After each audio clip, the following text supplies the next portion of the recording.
Congratulations. The surgery was a resounding success, and you have officially become a girl. In a dreamlike state, it seemed as though someone was speaking these words to Mu Chang. He was suddenly jolted awake, his eyes fluttering open in a state of bewilderment. Perhaps still adjusting to the brightness of the room, he squinted momentarily. After a brief interval, realization struck him, leaving him momentarily frozen in place. Where on earth am I? If memory serves him correctly, Mu Chang distinctly recalled being at the office working late just before he fainted. Yet now, the room around him was adorned with a cozy decor, exuding a delightful fragrance, with a myriad of plush toys neatly arranged in various sizes. It was unmistakably a girl's bedroom. One could not help but admire the exquisite arrangement. For reasons unbeknownst to him, Mu Chang instinctively thought that the owner of this room must be exceptionally beautiful. Lost in thought, he gently lifted the pink blanket, preparing to step outside and explore. However, in an instant, his eyes widened in disbelief. This is my leg. Where has the hair on my legs gone? And when did my legs become so fair? In a daze, Mu Chang couldn't resist reaching down to touch his legs, feeling the smooth, tangible sensation. In fact, to affirm he wasn't dreaming, he pinched himself. Ouch, that stings a bit. What on earth? Mu Chang felt a headache coming on. Yet, as he spoke, he found himself bewildered once more. Although it was his own lips moving, a melodious female voice emerged instead. What is happening? Once again, he heard the enchanting sound emanating from his own mouth. Mu Chang's gaze turned vacant as he couldn't help but glance down at his legs, touching them once more. Still the same, tender and smooth, radiating a luminous white. The texture is truly delightful.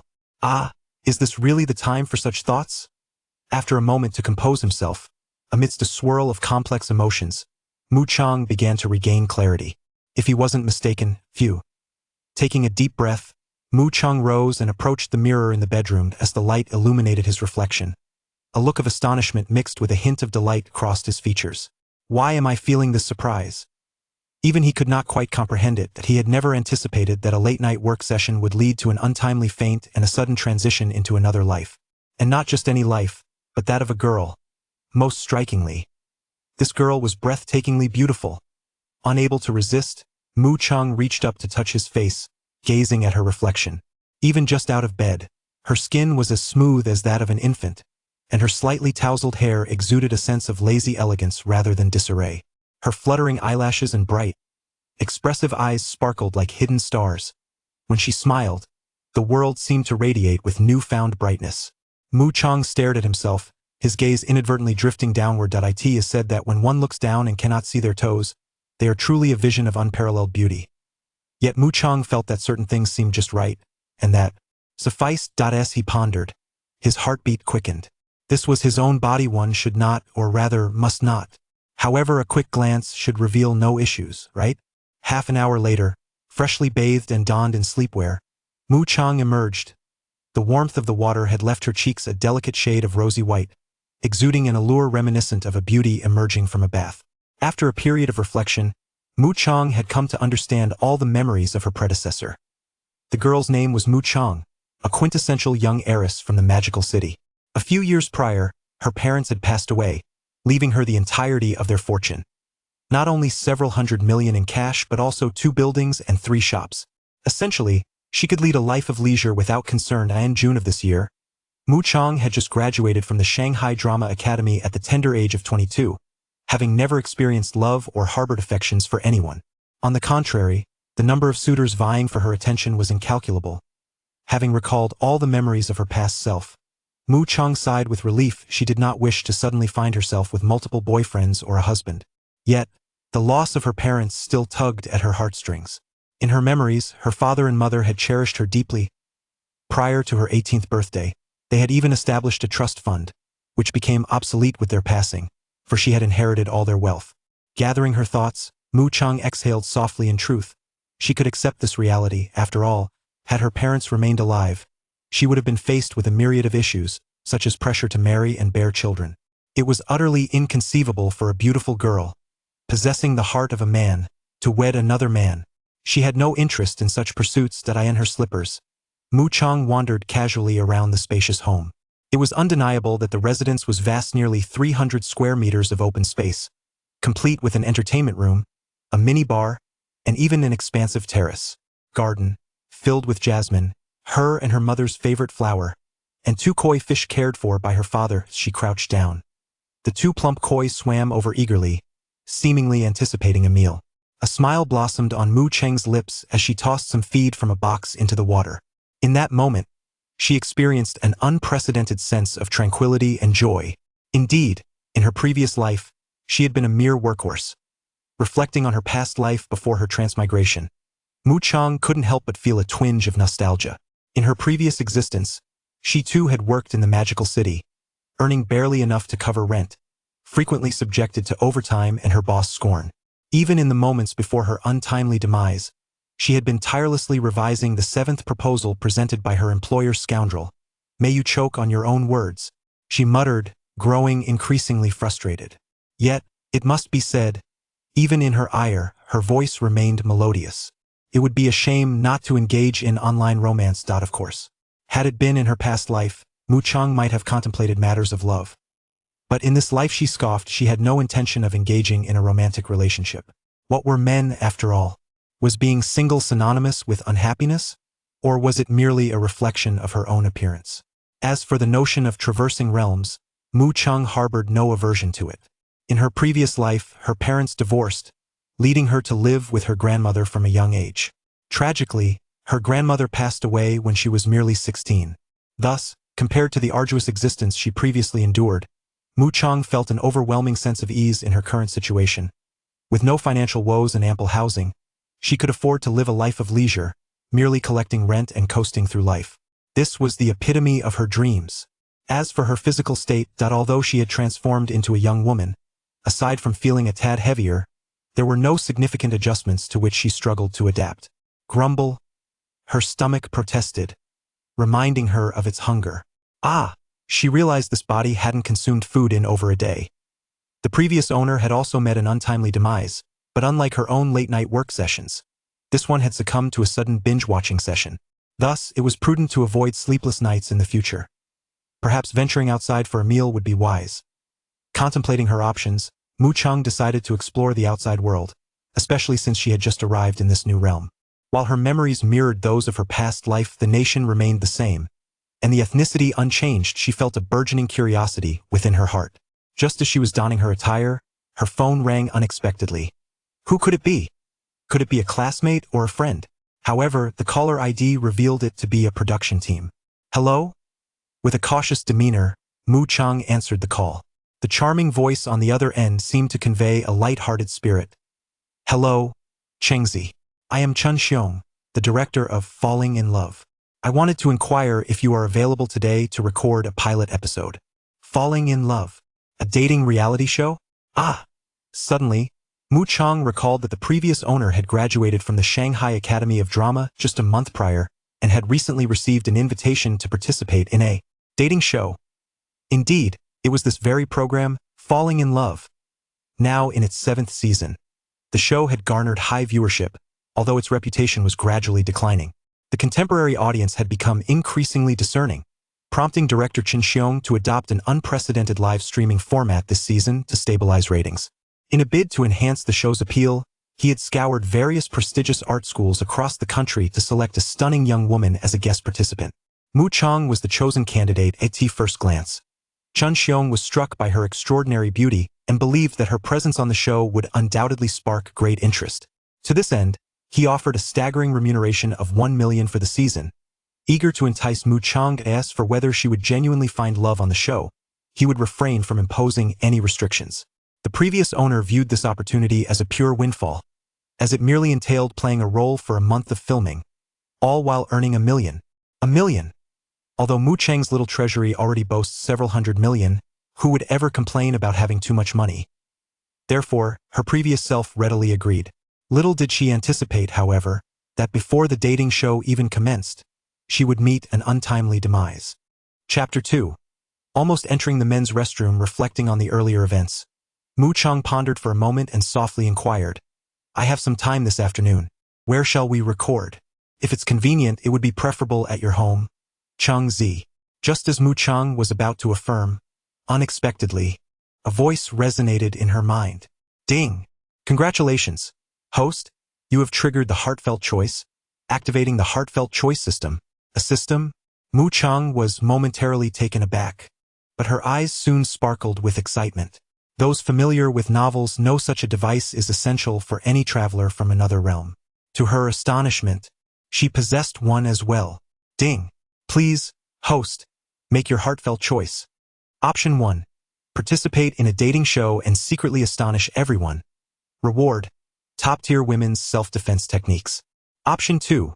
Decline the dating show, unilaterally breach the contract. Reward: 10 million in cash. 10 million in cash, precisely the unilateral penalty for breaching the contract. How thoughtful of the system. Mu Chang found herself speechless. The first reward seemed far more appealing, as at least it endowed her with self-defense techniques. After all, with her striking looks, what if she encountered a lecherous individual? Moreover, participating in the dating show was an agreement made by her predecessor, and Mu Chang herself bore no aversion to it. She could merely treat it as acting and play along. The voice of the system echoed in her mind, causing Mu Chang to be lost in thought for several seconds. Chun Xiong, believing that the girl on the phone might be inconvenient, nearly suggested recording at a different location. At that moment, a gentle and melodious voice emerged from the phone. I have no issues on my end. Would 3 o'clock this afternoon work for you? Certainly. That works perfectly, Chun Xiong replied with a cheerful smile, delighted to record at the guest's residence. All right, Chang Zi, see you this afternoon. Goodbye. After hanging up, Chun Xiong couldn't help but marvel at how beautiful and sweet-voiced Chang Zi was. He wondered how many boys this season's dating show would enchant. Nevertheless, he could already foresee that this season's program would undoubtedly achieve remarkable popularity. With that thought, he hurriedly prepared with excitement. In Magic City, at Mu Cheng's residence. Ding! Congratulations, host, you have completed the heartfelt choice. Reward: top-tier women's self-defense techniques. In a flash, a golden light surged through her mind. Instantly, Mu Chang felt an influx of techniques regarding self-defense. It seemed her physique had been subtly enhanced as well. However, when she glanced down, she noted her delicate and fair appearance, which still conveyed a sense of fragility. Even if she claimed to be formidable, others would likely remain skeptical. After receiving the system's reward, Mu Chang checked the time on her phone. It was still noon, and there was ample time before the afternoon. Perhaps she could take a stroll, enjoy a lunch, and then return to record the introductory video. With this thought, Mu Chang, now transformed into a young lady, slipped on her shoes and ventured out to the underground parking garage. The inheritance left by her parents included not only a substantial fortune and commercial properties but also 2 vehicles. One vehicle was a Mercedes-Benz G-Class, once driven by her father. The other was a silver Audi R8, a gift from her mother on her 18th birthday. Now, as she beheld these 2 cars, memories flooded back, and the beautiful girl before them, Mu Chang, could not help but fall into a contemplative silence. How the world had changed. After a brief moment, she steadied her emotions and used her key to unlock the Mercedes, which responded with a couple of beeps. Soon, the car glided out of the underground garage. To be honest, this was Mu Cheng's first time driving a Mercedes. Yet, thanks to her predecessor's memories, she felt no unfamiliarity behind the wheel. A little over 10 minutes later, she parked beneath a large shopping mall and exited the vehicle, locking it behind her. Since it was the weekend, the mall was bustling with people, and her striking presence instantly drew many gazes. The girls were straightforward in their admiration, while the boys, stealing glances yet feigning indifference, brought a smile to Mu Cheng's face. It was amusing to realize just how obvious it was when boys sneaked looks at beautiful girls. Of course, being the center of so many astonished stares, even with a male soul, Mu Chang felt a twinge of bashfulness. Yet, unbeknownst to her, there was a certain delight blooming in her heart. She wandered through the mall and chose a restaurant for lunch, spending over half an hour savoring her meal. Whether it was due to Mu Cheng's memories or some other reason, she found herself eating slowly, taking delicate bites, which caught the attention of a couple at the next table. The young man frequently turned to sneak glances, only to be caught by his girlfriend, who retaliated with a fierce punch. Mu Chang thought this was more effective than her own self-defense techniques. After finishing her meal, she settled the bill, which amounted to 120 yuan. It dawned on her that not only had she transformed into a girl, but her appetite had also diminished. No wonder she hadn't gained weight. Well, she couldn't entirely claim she hadn't, as it depended on where one gained it. Regardless, she was taken aback by her reflection in the shower. After spending some time browsing in the mall, she made a trip to the restroom after enjoying a cup of milk tea. It was rather embarrassing as she nearly entered the men's restroom. Thankfully, she recalled her current situation and naturally turned to the adjacent women's restroom. This marked her first entry into a ladies' room in either of her lives. Inside, a prominent slogan caught her eye. Unlike the men's rooms, a small step forward, a giant leap for civility. The women's read, "Dispose of feminine products properly. Please do not litter. Thank you for your cooperation." At 3 in the afternoon, just half an hour after Mu Chang returned home, the production team of the show Heartbeat arrived punctually outside her door. They rang the doorbell and soon, the sound of slippers pattering approached as the door swung open. Before them stood an exquisite girl, clad in a simple home outfit. A white t-shirt tucked into light blue jeans, her slightly curled hair cascading casually behind her. Perhaps having jogged to the door, a gentle breeze carried with it a hint of her floral scent, a delightful blend of her hair and body fragrance. In that moment, everything felt enchanting. The production team, comprising numerous boys and girls, stood utterly mesmerized. How exquisite! Although they had previously glimpsed photographs of Mu Chang, witnessing her in person was astonishingly breathtaking. It is no wonder the director confidently asserted that this season's show would undoubtedly become a sensation. Now, they are all eager to create a meme. I feel the same. JPG, hello, would you like to come in first? Mu Chang blinked, observing that this group had remained dazed since she opened the door. If she hadn't spoken, would they have continued standing there in silence? Upon hearing her words, the entranced crowd finally snapped back to reality. Yes, let's record. Fool, your camera isn't even on. Enough chatter. Did your audio pick up a dog instead? My apologies, Chengzi, for the commotion. As the group began to bicker, the assistant director, who had just arrived, shot them a disapproving glance before offering Mu Chang an apologetic smile. It felt rather impolite. It must have been embarrassing for the young lady. No worries. Please come in. Mu Chang's eyes sparkled as she smiled gently, her tone soft. Would you like some water? Or perhaps a beverage? Chapter 3. It appears you are quite smitten with that girl, Mu Chang. The process of recording the introductory video was remarkably straightforward, concluded in just over an hour. The primary focus was to capture Mu Chang's daily life and provide a succinct self-introduction. This was all released online to build anticipation prior to the program's live broadcast. Consequently, the girl in the video did not reveal her face, maintaining an air of mystery.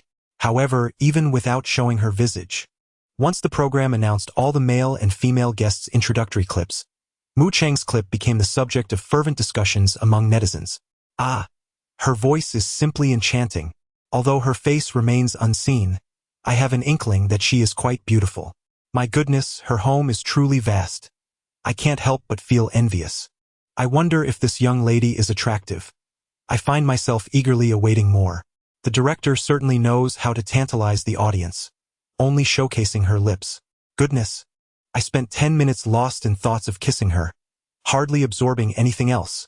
Ha, fellow enthusiasts above me. I can only imagine how delightful it would be to embrace and kiss her. Coward. I dare to imagine it. Honestly, with a voice this lovely, could it possibly belong to a male? Just kidding. Regardless of whether she is a male or not, she is undoubtedly my beloved. Get lost. She is mine. In the office of the production team for the TikTok variety show, Heartbeat, the director gazed at the remarkably active traffic data, unable to suppress his excitement as he clenched his fist vigorously. This was a victory half won. Inviting Mu Chang to join this season's dating show was undoubtedly a brilliant decision. Even before the live broadcast commenced, the pre-release engagement had already surpassed that of previous seasons, with Mu Chang's introductory clip being a pivotal element. It is worth noting that while the introductory clips of the other guests garnered considerable attention, especially a gaming streamer named Huada, nicknamed the Country Chicken, whose clip was recognized by fans, none could rival Mu Chang's allure, who only revealed her silhouette and lips, her voice soft and melodious. After all, this world is a vast haven for those captivated by sound. Of course, there are also a fair share of peculiar admirers, fixating on the delicate toes peeking from her slippers, chuckling to themselves. With only 2 days until the official live broadcast, everyone was instructed to remain vigilant, ensuring that no issues would arise. This was a historic breakthrough. After the excitement subsided, the director adopted a serious demeanor, addressing the team in a low voice. Let us continue to work hard over the next few days. There will be overtime pay. Upon hearing this, everyone wore solemn expressions, quickly returning to a serious work ethic. Yet, one individual dared to jest at that moment. Director, I don't want overtime pay. Can I just be added as a guest on the dating show? Get lost. Ha ha ha. The room erupted in laughter. However, some continued to tease playfully. Daniel, it seems you have your eyes set on Mu Chung, don't you? As I reflect on oranges, I find myself feeling quite sour, envious of this season's male contestants who have encountered such beautiful women. Indeed, I too believe that Orange is exceptionally lovely, and she possesses considerable wealth. A wealthy lady, dining and laughing heartily. Meanwhile, the production team is methodically conducting the final adjustments. In the blink of an eye, 2 days have swiftly passed. Throughout this time, the excitement has only intensified, with many netizens eagerly anticipating the arrival of this season's heart flutter. After all, this is a live broadcast, the first large-scale observational live show in the nation. Surely, there's nothing much left to bring? In the bustling metropolis at Mu Cheng's residence, the girl formerly known as Mu Cheng has tapped her suitcase, 2 large cases. In her previous life as a boy, she would venture out with merely 1 suitcase, containing a few garments, without the fuss that now accompanies her. Since she will be residing in the Heart Flutter House for a month, she has packed a bit more. Essential items such as body lotion, towels, and sanitary products are included, along with an abundance of intimate apparel. It appears that girls inherently require an extra piece of clothing. Over the past 2 days, Mu Cheng has gradually acclimated to her identity as a girl, and she can now step out, completely unfazed by the astonished gazes. At times, she even feels a sense of joy. Being a girl is rather delightful. Thus, she has donned a dress for the first time. As Mu Cheng sets off in her car, elsewhere in the metropolis, others are also wheeling their suitcases toward the same destination. 5 boys and 5 girls are on the verge of their inaugural encounter. In fact, some have already nearly arrived at the Heart Flutter House. Simultaneously, in the observation room prepared by the Heart Flutter production team, those familiar with the entertainment industry would recognize the distinguished guests invited this time. Among them is the evergreen host, Teacher He, alongside the charming provincial television host, Chun Yi, actors Meng Zi, Wang Yanlin, and Dong Fangxiang, as well as the beloved sweetheart queen, Xian Ling. Naturally, one cannot overlook the indispensable psychological mentor for any large-scale observational program, Professor Chun Ming from Jiangcheng University. At this moment, the guests in the observation room are familiarizing themselves with the program's procedures while exchanging pleasantries. Teacher He, being the most acquainted among them, moves about, engaging warmly with everyone. Clap. At this moment, the director enters, clapping his hands, and with a smile exclaims, "We have 3 minutes until the first live broadcast begins. Are you all prepared?" Although he appears relaxed, beads of sweat are forming in his palms as he clutches a notepad. The guests naturally comply, swiftly adjusting their seating positions as rehearsed. "Ready, let us begin." Teacher He smiles at the director. "Great." The director nods, taking a deep breath. Soon, time slips away. 3, 2, 1. With a resounding thud, all the cameras in the observation room were seamlessly connected to the live broadcast. Hearts raced as the stream commenced. Under the watchful gaze of the director, none of the anticipated adverse events transpired, and the live broadcast proceeded remarkably smoothly. Simultaneously, early followers of the Douyin livestream were instantly notified and surged in like ravenous hounds. Finally, it's begun after 2 long days. Do you know how I've spent these last 2 days?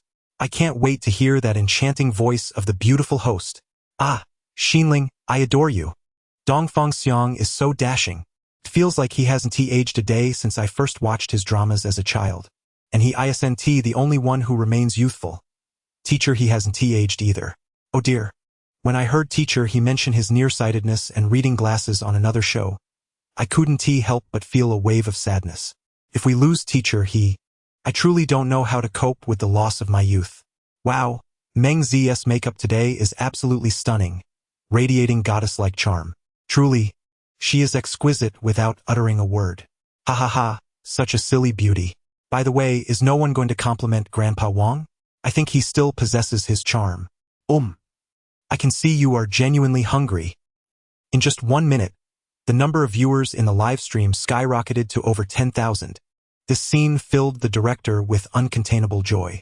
Nevertheless, he was quick to temper his excitement, regaining his composure and rationality, for it was the sustained fervor that would ultimately determine the true success of the event. Chapter 4. A Heartfelt Encounter. The live broadcast begins. Welcome, everyone, to the grand romantic social deduction reality show, A Heartfelt Encounter Season 7, produced by Douyin. I am your host, Hee-jo. As he spoke, the observation room was filled with applause and excitement. Even the live chat was abuzz with enthusiasm as viewers expressed their fondness for Hee-jo. Unbeknownst to us, we have now arrived at Season 7 of our program. Today, in addition to a few familiar faces, we are also joined by several new friends. Shall we greet them? Naturally, Hee-jo shifted the conversation to the guests in the observation room, prompting everyone to introduce themselves with smiles. The live chat erupted with fervor. Many viewers tuned in to catch a glimpse of their favorite artists. By the way, Hee-jo, I heard this season is live, right? After a brief introduction, the topic returned to the show itself with the curious Chun-Yi inquiring. Hee-jo nodded with a smile. Yes, Chun-Yi, you are correct. This season is indeed live. But why? It's my first time here, and I'm a bit confused, chimed in Xian Ling, affectionately dubbed the Sweetheart Queen. Before Hee-jo could respond, Meng Zi raised her hand and chuckled. I know. It must be because some viewers claim our show has a script. Doesn't it? In a light-hearted manner, psychology professor Chun Ming joined in. Quite the contrary, I wish we did have a script. Then I could be guaranteed to ship my favorite couples. The playful banter created a cheerful atmosphere in the observation room, subtly informing the audience that there is no script. This is live. At this moment, Dong Fangxiang, who had been silent until now, seemed a bit shy. He finally spoke up, curious. I've heard that this season's Heartfelt Cabin has undergone some new changes. Is that true? Indeed, this season, alongside the live format, A Heartfelt Encounter has embraced a brand new alteration. Hee-jo nodded with a smile. Our Heartfelt Cabin will now be divided into 2 sections, 701 and 702. They are separated yet closely interconnected. Thus, this season promises to spark unique dynamics. This change is quite intriguing. It is worth noting that in previous seasons of A Heartfelt Encounter, everyone resided in a single cabin.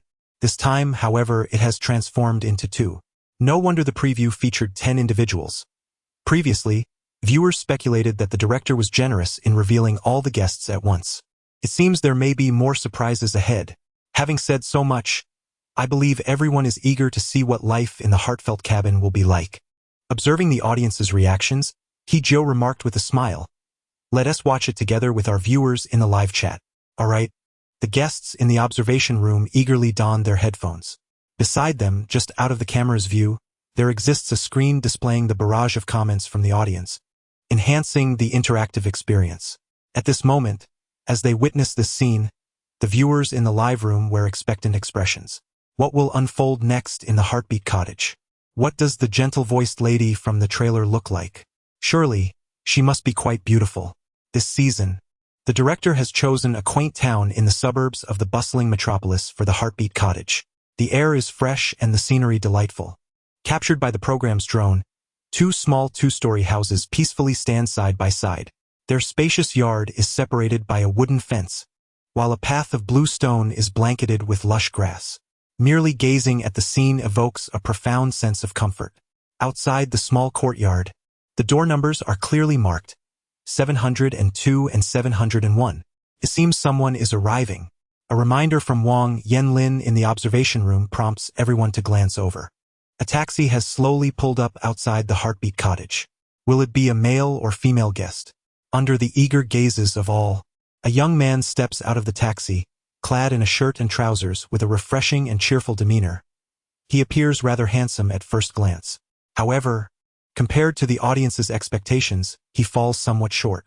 Nonetheless, the viewers in the live room nod slightly, sensing that this season's male guest may have a decent appearance. Am I the first one? The young man murmurs to himself as he retrieves his suitcase from the taxi. After surveying his surroundings, he approaches the bulletin board situated between the two small courtyards. Welcome to the Heartbeat Cottage. You will be living here for a month, so choosing your preferred cottage is crucial. Perhaps the one who makes your heart flutter is residing in the same house. Or maybe your best friend is by your side while your beloved lives across the way. Please write down your name and your chosen cottage. The young man reads the information with earnestness. Observing the selection board, he notices that no one else has written their name yet. It seems he has arrived first. After a moment of contemplation, he pens his name in the box for Cottage 701. Lin E. Each cottage can accommodate only 6 individuals, and he has now claimed one of the spots in 701. He wonders who his future roommates might be, feeling a twinge of anticipation. With such thoughts in mind, Lin E pulls his suitcase and pushes open the gate to enter 701. Not long after he steps inside, another taxi comes to a halt. The audience stirs with renewed interest. Surely this time it must be a female guest? Alas, it is yet another young man. His looks are commendable, albeit styled differently from Lin Yi's business casual attire. He exudes a youthful charm and an athletic vibe. He too pauses at the bulletin board, hesitating slightly before writing down his name. Eugene, 701. Hello. Hi. How long have you been here? Upon arrival, I offered to assist you with your luggage. Thank you. Thank you. The initial encounter between the two young men was quite amicable, as is often the case with males. Familiarity can be established with just a few exchanged words, provided one is not plagued by social anxiety. Lin E enthusiastically guided Eugene upstairs to select their room. Room 701, located on the second floor, features 4 rooms, each equipped with 2 beds. Ultimately, Eugene opted to share a room with Lin E. The two found themselves engaging in pleasant conversation. During this process, they exchanged some personal information. Lin E, age 23, a graduate of the Financial University of Shanghai, is currently a management trainee at a bank. Eugene, aged 22, is a student at Peking University, having been specially recruited as an athlete. Their impressive backgrounds elicited mild astonishment from several onlookers. Quite remarkable, one might exclaim. Brother, can you cook? I can say I'm decent at it. Enough to prepare something edible, came the light-hearted reply, accompanied by laughter. Having known each other for only a brief period, the two were already quite comfortable in one another's company, casually exploring the small space, rummaging through the kitchen and refrigerator. However, this moment of ease did not persist for long, as a voice interrupted the tranquility. Hello? Is anyone there? Chapter 5. The radiantly beautiful long legs of the heartfelt cottage. As the guests arrived one after another, the once tranquil 2 cottages soon brimmed with a sense of lively atmosphere. At this moment, there were already 9 guests present in front of the live streaming camera. 5 men and 4 women. In room 701, aside from Lin E and Eugene, a male guest named Wang Helong and 2 females, Liang Xiaowei and Chen Jia, had joined. Wang Helong, dressed in a businesslike manner with slicked-back hair, exuded a mature charm. Among the 2 females, Liang Xiaowei possessed a somewhat alluring, mature style, her beautiful cascading waves immediately drawing Lin E and Eugene's attention upon her arrival. Conversely, Chen Jia showcased a more adorable demeanor, her vivacious personality quickly endearing her to several of the young men.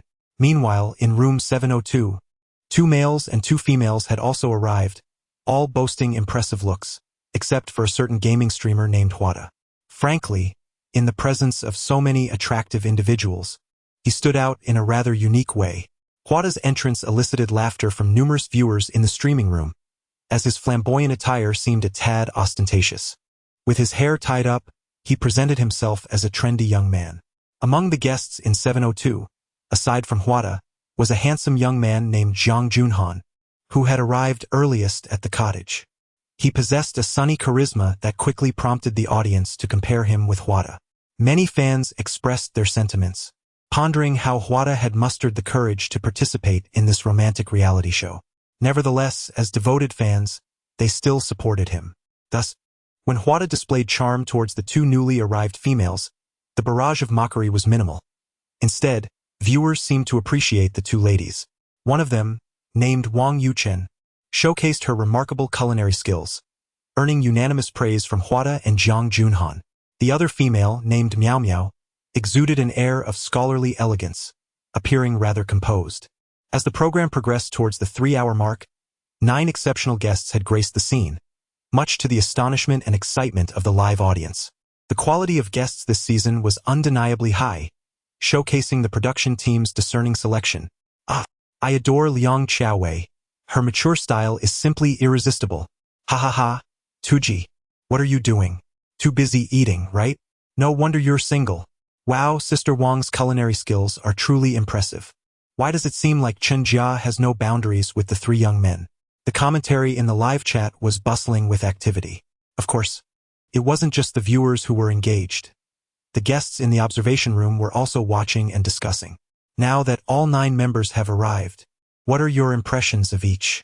Teacher, he smiled and inquired. Wang Yanlin grinned, a bit sheepish. They seem great. None of them are socially anxious. Unlike me, I wouldn't dare to speak if I were there. The room erupted in laughter. This earnest humor is indeed quite amusing. The female host, Chun Yi, shook her notebook and remarked, I've recorded everyone just now. It seems Lin Yi made a deeper impression. You're taking this so seriously? Meng Zi, seeing her densely written notes, was suddenly envious. Can I borrow your notes? As a mediocre student, even in the observation room, she found little motivation to take notes. After all, who could be as swift as express delivery? Hand it over. The 2 girls shared a close bond, having recorded flutters of the heart together for several seasons. Thus Chun Yi did not mind her borrowing. The atmosphere lightened instantly, turning playful and relaxed. I actually have quite a favorable impression of Liang Xiaowei. Have you all noticed that when she first arrived, she brought gifts for everyone? Teacher Chun Ming adjusted his glasses, revealing a smile. As a psychological expert, he had a keen eye for details. It is often the smallest details that touch the heart. Upon entering the small house, she thoughtfully prepared gifts for each person, demonstrating her attentiveness. Moreover, her eloquence and demeanor suggested a certain intellectual charm. Indeed, my impression of Liang Xiaowei is also quite profound. And she's really beautiful. I currently ship her with Lin Yi. They seem quite compatible. No, I ship her with Eugene.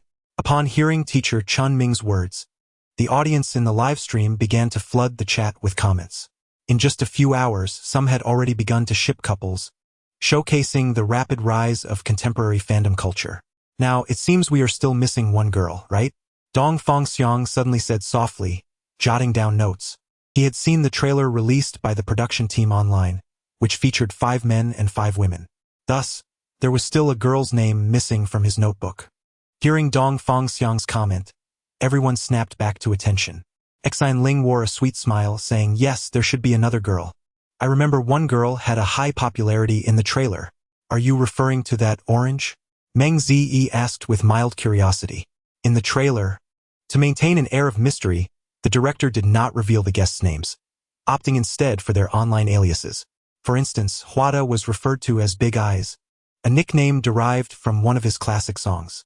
Consequently, fans instantly recognized him from the trailer. Similarly, the alias Orange naturally belonged to Mu Chang, a nickname she had used since childhood. Even her WeChat profile picture featured an orange. Yes, I was most impressed by her in the trailer. Her voice is delightful.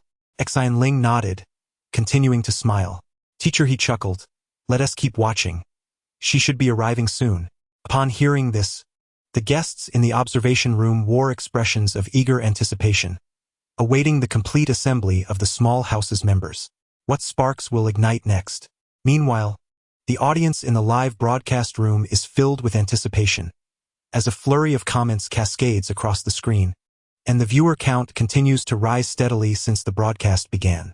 To this point, there are already 300,000 viewers online. Outside the heartfelt cottage, not long after the conversation commenced in the observation room, the camera suddenly shifted. Unlike the previous guests who arrived by taxi, A formidable black Mercedes-Benz G-Class majestically glided to a stop in the designated spot prepared by the production team. What captivated everyone's attention next was a pair of fair, smooth legs that seemed to radiate light. The audience's eyes widened in astonishment. Chapter 6. The pinnacle of beauty in dating shows. Do other female guests stand a chance? Goodness. Those legs. They seem to stretch longer than my very existence. My friends, just gazing at those legs has left me utterly breathless. What? No. My friends, seriously? That car is pristine white. Oh my. Those legs resemble a luxury vehicle. What on earth am I even saying? Ha ha ha. You bunch of infatuated souls must be completely entranced, right? I implore you to aspire to greater things. Learn from me, and gaze in awe. Humph. You're not in a better position either. Fine, I shall gaze too. Hee hee. At this moment, the barrage of comments in the live stream has reached a fever pitch. The young lady hasn't even revealed her face yet. Yet, this group of smitten viewers is utterly captivated. Their eyes glued to her legs, terrified of missing a moment. However, amidst this lively atmosphere, the barrage suddenly falls silent, as if time has stood still. For at that very moment, while they were all transfixed by those legs, the stunning Mu Chang has stepped out of the Mercedes-Benz G-Class. When her exquisite visage graced the lens, the audience collectively found themselves momentarily breathless. And then their minds were flooded with astonishment. Eventually, the quiet live stream saw someone regain composure and timidly send the first comment. Seriously, with a beauty like this, do the other female guests even stand a chance? This comment unleashed a torrent of responses, as if a dam had burst. What kind of celestial beauty has the production team invited this time? Woe is me. Do I still have a chance to sign up for this dating show? Damn it, they had approached me for this show before. I'm furious. I could just slap myself twice right now. To the person above, feel free to slap yourself twice on my behalf. I hereby unilaterally declare this young lady as the pinnacle of beauty in dating shows. No need for unilateral declarations. I concur. I agree. A resounding 10,010 in agreement. The live stream erupted with excitement, countless viewers wearing expressions of exhilaration. Goodness, a guest of such breathtaking beauty has arrived. Of course, there were also a fair number of envious souls. After all, this is a dating show. If this stunning young lady were to fall for someone else, they could genuinely consume 10 lemons in bitterness. Thus, many were suppressing their heartache, fervently praying that she would not take a liking to any of the gentlemen. Unbeknownst to Mu Chang, who had just arrived outside the Heartbeat House, her mere presence had stirred such emotional upheaval among the audience. Even though she knew she was exceptionally beautiful at that moment. Meanwhile, in the observation room, upon witnessing Mu Chang step out of the vehicle, the astonishment in their eyes rivaled that of the viewers. It is worth noting that they are all artists within the entertainment industry, accustomed to seeing a plethora of high-caliber beauties. Yet even so, they were still left in awe by Mu Chang's beauty. One can only imagine how stunning this girl truly is. She is extraordinarily beautiful, exuding an aura befitting a star. The sweet-hearted leader, Xian Ling, initiated the conversation with a gentle laugh. Meng Ziyi nodded incessantly, her eyes sparkling with enthusiasm, as if she longed to leap through the screen and be close to Mu Chang, who says only boys admire beauty. Girls do as well. Wang Yanlin chuckled heartily, posing a playful question. Do you think she will make other girls feel a sense of crisis? Certainly. Chun Yi nodded earnestly. Enough said. She was already beginning to worry about the girls in the small house. With the arrival of such a stunningly attractive girl, how could the others compete? However, on the other hand, it also indicates that this season's show is becoming increasingly intriguing. After all, having such a beautiful girl in a dating reality show guarantees a dramatic atmosphere. I am now eagerly anticipating her meeting the guests in the small house. It seems I have a penchant for gossip. As soon as this thought was expressed, everyone exchanged knowing glances and smiles, their eyes brimming with curiosity. Even Teacher He was no exception, wearing a smile on his lips. The group continued their conversation while donning their headphones to watch further. In the heart-stirring small house, Mu Chang, blissfully unaware of the attention she had garnered, stepped out of the car, effortlessly carrying her 2 large suitcases. She welcomed herself to the heart-stirring abode and noticed the bulletin board outside the two small courtyards. Glancing down, she observed that there was one spot left in 701, while 702 had two available. Just as she hesitated, the door to courtyard 701 swung open. Their eyes met, and both were momentarily taken aback. Lin Yi stood there, holding a bag meant for trash, frozen in the moment, bewildered by the presence of such a beautiful girl. "Hello," he stammered, caught off guard, while Mu Chang remained composed. The girl smiled gently and greeted him with a soft and captivating voice.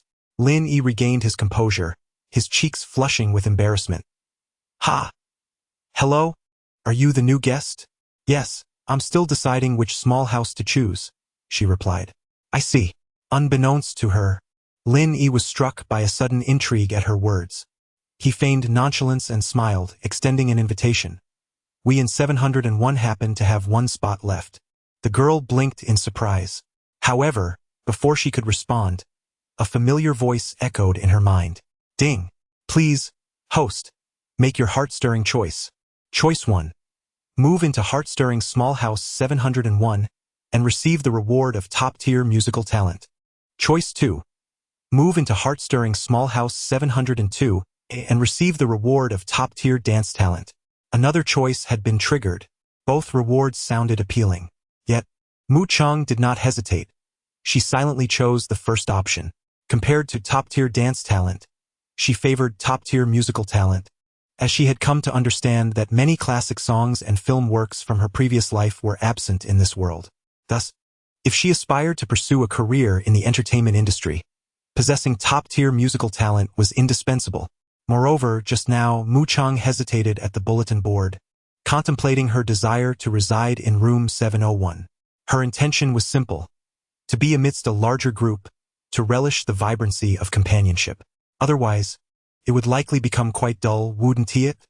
Perhaps this was merely Mu Chang overthinking the matter. Unbeknownst to her, even if she chose room 702, the forthcoming days in that cozy space would be filled with liveliness. Thus, I shall opt for room 701. Mu Chang picked up the large marker on the table and slowly inscribed her name. Lin Yi stole a glance, unable to suppress his excitement. However, he restrained himself and warmly exclaimed, "Please wait a moment. I need to take out the trash first." "All right," the girl replied nonchalantly, nodding her head slightly. Seizing the opportunity while Lin Yi disposed of the garbage, the system's rewards arrived instantaneously. A deluge of musical knowledge flooded Mu Chang's consciousness. How to sing, how to reach high notes for 3 days and nights, and even how to compose music. This meant that Mu Chang could effortlessly recreate the beloved melodies from her past life. "Hello, let us enter the small room." Lin Yi returned swiftly from discarding the trash, a smile illuminating his face. "By the way, my name is Lin Yi, the first to arrive at 701. You can call me Chengzi." The girl's eyes sparkled with joy, her smile radiating warmth. Chapter 7. I seemed to smell gunpowder. That smile nearly melted Lin Yi's heart, causing his little heart to race as if a fawn were bounding within. How had he never noticed before how enchanting a girl's smile could be? Turned out, there truly are eyes that can sparkle with laughter. The two engaged in a light-hearted conversation as they entered the small courtyard. Lin Yi stole a glance at Mu Chang and suddenly said, "Let me assist you with your suitcase." "Oh, no need. I can manage just fine. It's quite light," Mu Chang replied, unwilling to accept help. As someone who embodied a masculine spirit, she was not accustomed to relying on others for assistance. Moreover, due to her enhanced physique, she did not perceive the suitcase as heavy. Thus, under the gaze of all present, they witnessed Mu Chang effortlessly carry 2 oversized suitcases into the cottage. Goodness, what a strong girl! The audience in the live stream could not help but gasp. The delicate arms of this girl displayed surprising strength. In truth, even Lin Yi was taken aback. After all, having helped several girls with their luggage, he was well aware of how heavy their suitcases could be, let alone 2 of such size. While Lin Yi did not feel disheartened by his inability to assist, he took the initiative to open the door to the cottage. He called out cheerfully, "We have a new roommate." The crowd responded with confusion, and those in the kitchen quickly rushed out. They were greeted by the sight of a stunning girl peeking in, her face lighting up with a radiant smile as she waved, saying, "Hello, everyone." The collective reaction mirrored that of everyone who first laid eyes on Mu Chang. They were instantaneously captivated. The girl before them wore a delicate pink shirt paired with a white sleeveless tank top that perfectly accentuated her figure.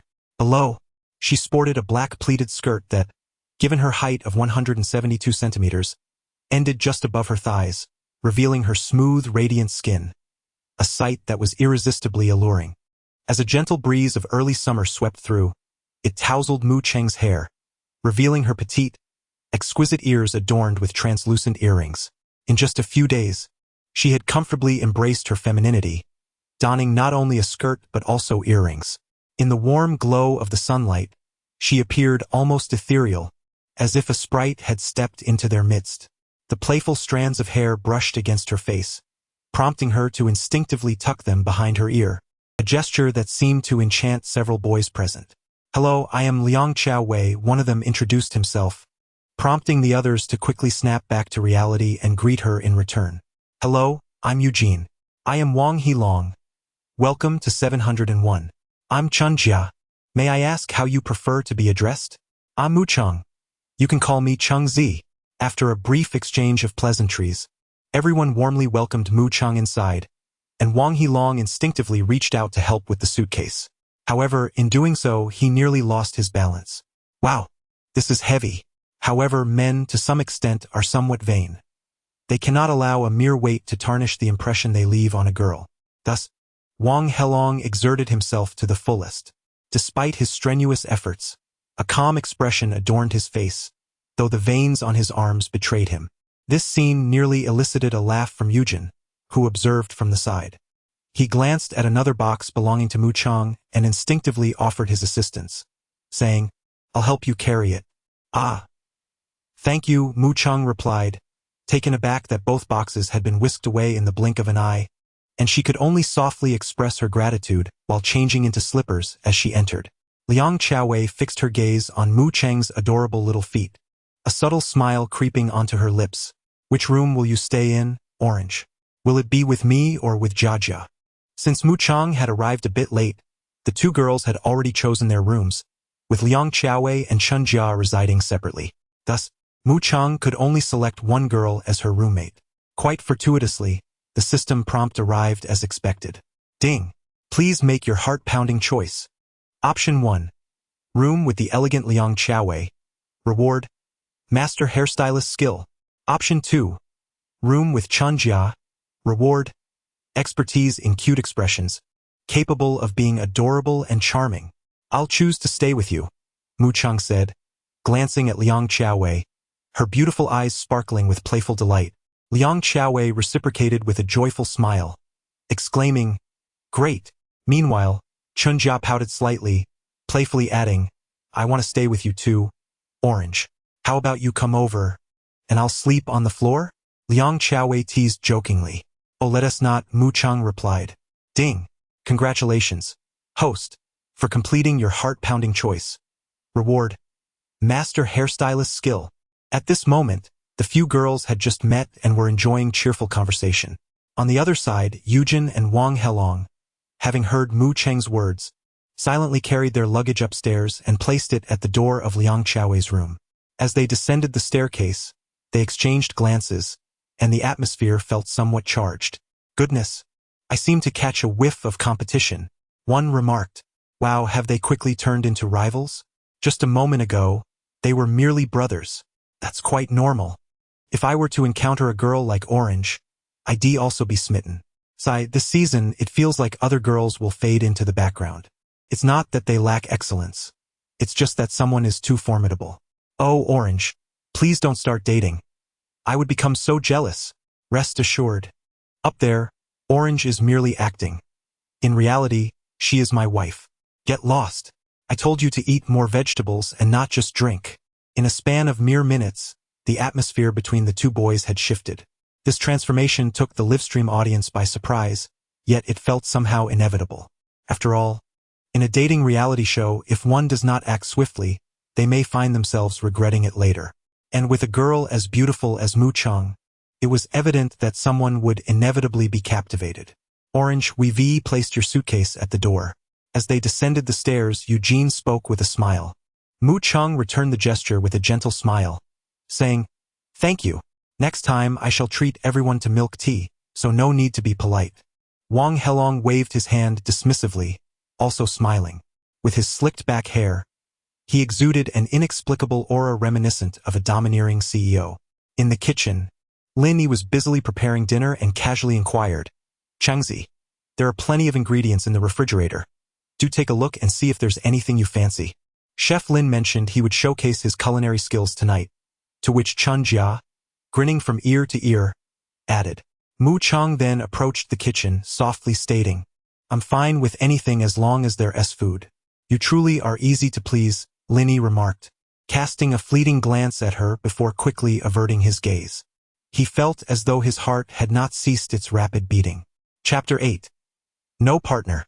Not even an emoji. With the arrival of Mu Cheng, the household officially welcomed 6 residents, filling the small abode with a lively atmosphere. The boys busied themselves in the kitchen, each striving to contribute to the evening meal. Lin Yi took the lead as the head chef, eager to showcase his culinary skills tonight.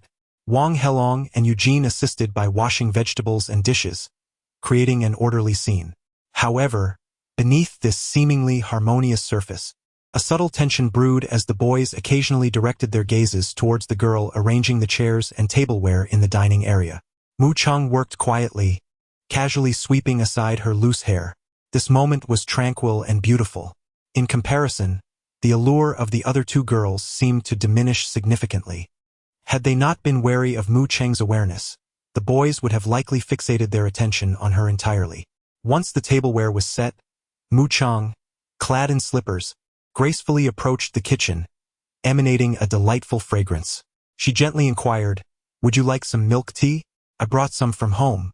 Her voice was soft and gentle as she looked towards the 3 boys in the kitchen. Having already asked Liang Chaowei and Qin Jia, she turned to them. "Sure." Eugene was the first to nod, smiling brightly. Wang Helong, washing his hands, smiled as well, saying, "Thank you, Chengzi, I do love a cup." Lin Yi, eager for more details, asked with a grin what kind of milk tea. "It's instant, but I think it tastes quite good," Mu Cheng replied with a light smile. "Is that so? Then I would like a cup as well," Lin Yi said with a chuckle. "Perfect timing. Our dinner should be ready just as you finish making the milk tea." "Really that soon?"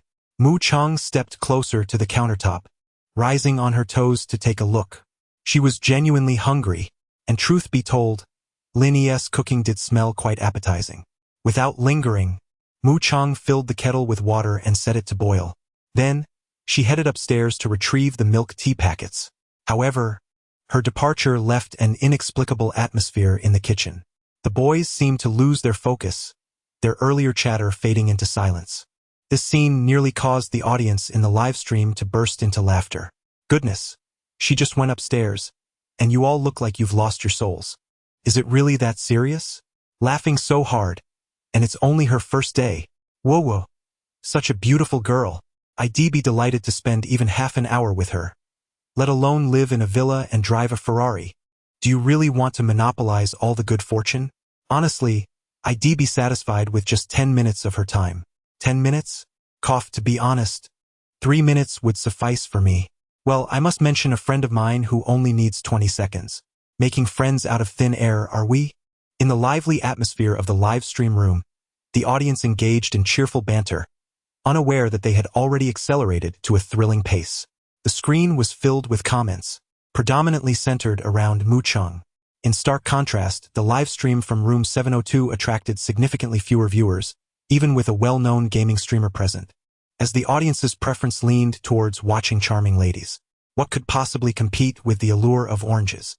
Consequently, the number of online viewers in room 701 surged beyond 800,000, and as some spectators shared screenshots on platforms like Douyin, the popularity continued to soar, exploding like a rocket.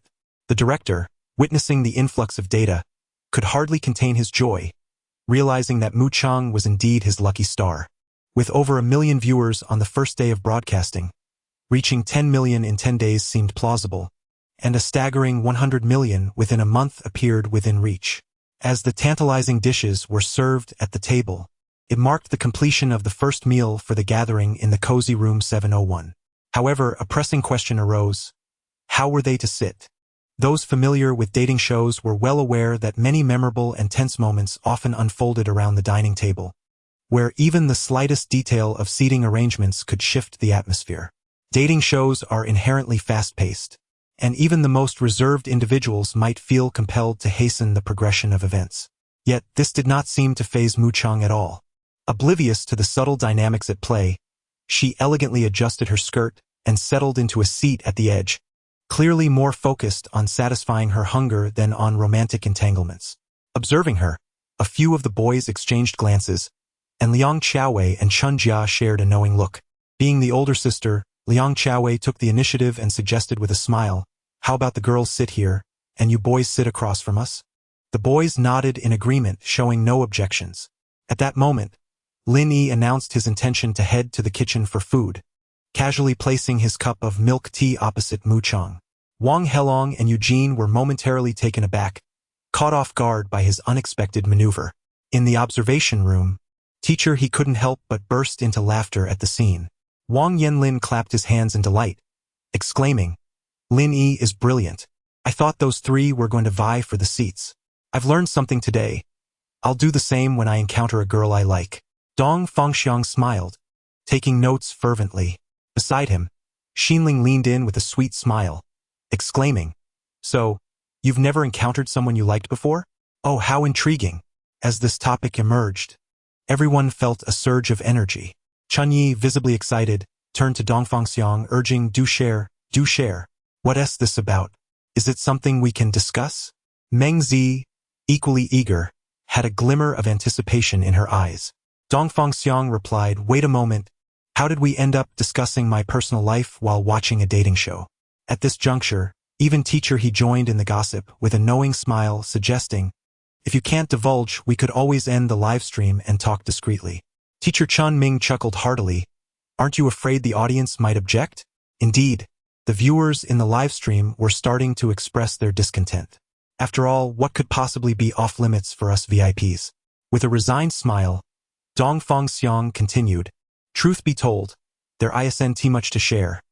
I've always felt too shy to engage with girls I liked, and I've missed a few opportunities along the way. Hence, participating in this show is a chance for me to learn." Wang Yanlin patted his thigh, speaking earnestly, as if imparting wisdom. In an instant, it felt as though this program transcended the boundaries of a mere dating show. Chapter 9.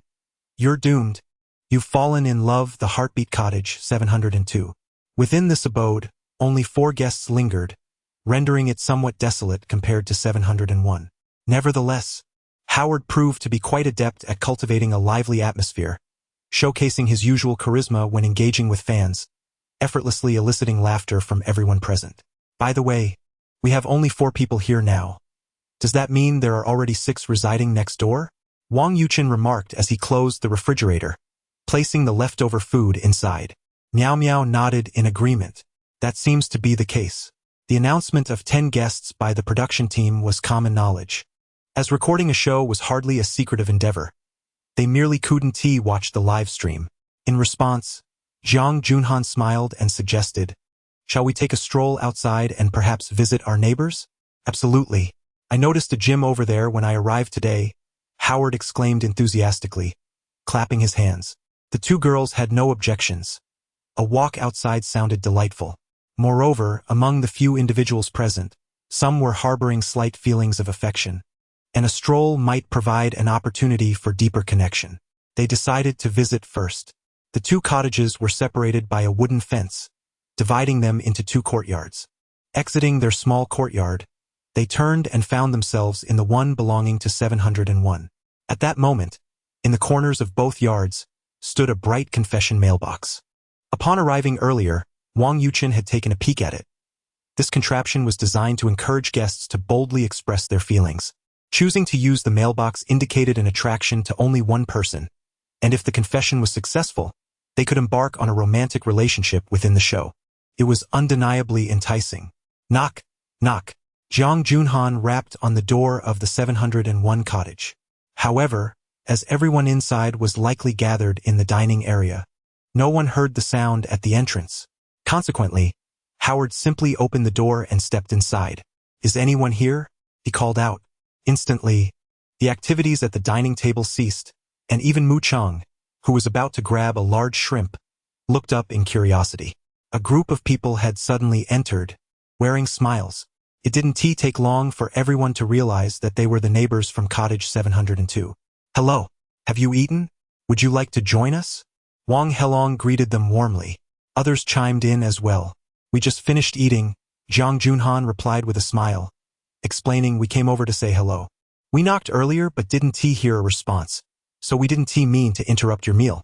"No worries. "Why not have some more? There's plenty of food," Chun Jia offered with a cheerful grin. Mu Chang set down her chopsticks and gently blinked. If you're not having dinner, we also have milk tea. Would you like some?" "You're so beautiful." Miao Miao, a rather reserved girl, had remained silent since her arrival, but upon seeing Mu Chang, she couldn't help but exclaim in admiration. Among all the individuals she had encountered, Mu Chang was undoubtedly the most exquisite. "Thank you, you are quite beautiful as well," she replied, her heart swelling with joy, her eyes curving into charming crescents resembling a delightful little moon. She promptly rose to fetch some cups and poured several servings of milk tea. The tea bags she had brought were substantial, yielding an entire pot of sweet flavor. At this juncture, the girl playfully inquired, "Would you like some ice?" The early summer heat was palpable, yet for a girl, consuming icy beverages during her menstrual cycle could be unwise. I would like some," Huada responded, his gaze fixated on Mu Chang ever since he entered, now rendered almost speechless by her attention. "She is truly enchanting." Despite his immersion in the streaming community and having encountered numerous internet celebrities, he could confidently assert that none compared to her caliber. Observing Huada standing there like a bemused giant, many of his fans erupted into laughter within the streaming room. "What are you doing standing there, you silly goose? Go flirt," they teased. "Haha, looks like he's fallen in love. Our little Huada is no match for my dear Qingzi." One remarked, "I remember you sporting a level 40 Huada badge. When will it be your turn with Chengzi?" "Indeed, Chengzi is my wife. Please refrain from nonsensical chatter," another chimed in. "Goodness, it seems everyone is getting carried away. Is anyone feeling ill? Douse them with cold water. I can hardly bear it." The barrage of comments surged through the live chat, with viewers thoroughly entertained, especially by Huada's na-vi demeanor. Of course, they would never admit that their expressions had mirrored his upon first encountering Mu Chang. "Hello, I'm Lin Yi. May I ask how you are addressed?" Lin Yi ventured, taking advantage of the girl's moment spent pouring milk tea. "I am Wang Yuchen. It's a pleasure to meet you all," came the reply. "Zhang Junhan. But you may call me San Shui. My name is all about water," he added with a chuckle. The light-hearted banter shifted the atmosphere significantly, as everyone began to introduce themselves. Mu Chang, after stating her name, served the milk tea 3 cups iced and 1 at room temperature, for the 702 group to help themselves. "All right, let us continue our stroll and not disturb your meal any longer," a few members of 702 said after chatting for a while. Wang Yuchen beamed. "Chengzi, thank you for the milk tea." "You're welcome." The girl waved her hand playfully, a charming smile gracing her lips. Gradually, the room fell silent, allowing them to resume their meal. After dining, Liang Xiaowei took it upon herself to wash the dishes, while Mu Chang assisted by cleaning the cups, the two girls engaging in casual conversation. "Chengzi, where are you from? Are you local?" "Yes, and you, Chow Chow?" Chow Chow, as Liang Xiaowei was known online, chuckled lightly. "I hail from Luzhou in Anhui province. This place is truly delightful." Perhaps due to the casual nature of our conversation, Mu Chang suddenly began to hum a tune. "Luzhou's moonlight falls upon my heart. The one beneath the moon is no longer the same as in years gone by. Too many wounds, difficult to articulate. I sigh, for at the time, I merely thought it was commonplace." The ethereal and melodious notes instantly rendered Liang Xiaowei momentarily speechless. She gazed at Mu Chang, her heart echoing two thoughts. Mu Chang sings so beautifully, yet why does this song seem unfamiliar to me? As someone who has spent over 10,000 minutes listening to music on streaming platforms, one would expect to have some recollection of such a captivating tune, even if she didn't know its title. Curiosity piqued, Liang Xiaowei couldn't help but inquire, Mu Chang, what is the name of the song you are singing? It's Luzhou's Moon. As she spoke, Mu Chang suddenly realized, indeed. This song does not exist in this world. Chapter 10. Surely there will be more victims at this moment. It was not only Liang Xiaowei who was filled with curiosity. Many viewers in the live stream were also fervently commenting in the chat. Orange's singing is simply enchanting. I agree. It's so beautiful. But I've never heard this song before. Does anyone know what it's called? No. I just searched for it, but couldn't find anything. No way. With so many people in the live stream, not a single one has heard of this song. The director was aware that Mu Chang was currently the most popular figure, and the main camera was consistently focused on her. Thus, when the audience heard this girl sing, the chat exploded with excitement. However, there was an underlying confusion. I've never heard this song. If only a few people were unfamiliar with it, it would be one thing, but there were a full million viewers online. Excluding those who seldom comment, there must be at least 30 or 40,000 people, yet not one had heard of the song. This immediately raised suspicions, especially when Mu Chang herself mentioned the song's title, Luzhou Moon. Guys, I've checked, and there's no song called Luzhou Moon. What? I usually record the live stream, and just now I tried to use a video to identify the song, but couldn't find it. Why do you usually record? Is this really the time for that? The focus should be on the fact that we've all never heard this song. I have a bold idea. Could it be that Orange composed it herself? No way. Are you serious? But the evidence is right in front of us. If it weren't original, why can't we find any trace of this song? In the observation room, the guests who were viewing from Mu Chang's perspective were equally astonished. The small screen displaying the rapidly scrolling comments kept them engaged in the discussion. Chunyi gently tapped the woman beside him, asking curiously, Xian Ling, you're a singer. Have you ever heard Orange sing this song? No, it's my first time hearing it too. But she sings beautifully. Xian Ling shook her head slightly and turned to He Laosher, flashing a sweet smile. Surely, He Laosher has heard it? Upon hearing this, everyone turned to He Laosher. After all, when it comes to the entertainment industry, who is more knowledgeable than He Laosher? He could articulate many secrets that others were unaware of. However, this time he was at a loss. The teacher shook his head and candidly smiled, saying, No, like you, I only learned of this song today, Luzhou Moon. If I am not mistaken, it should be an original composition by Chengzi. My goodness, Chengzi is truly remarkable. Mengzi, brimming with excitement, imitated the enchanting melody that had just lingered in the air, singing, The light of Luzhou Moon falls upon my heart, under the moonlight, you. However, before she could finish, Wang Yanlin abruptly called for a halt, exclaiming, wait a moment, we're all friends here. Don't start singing. The room erupted in laughter. Indeed, with Meng Zi's vocal prowess, Luzhou Moon could swiftly transform into Luzhou Yu, as a verb. It was simply unbearable.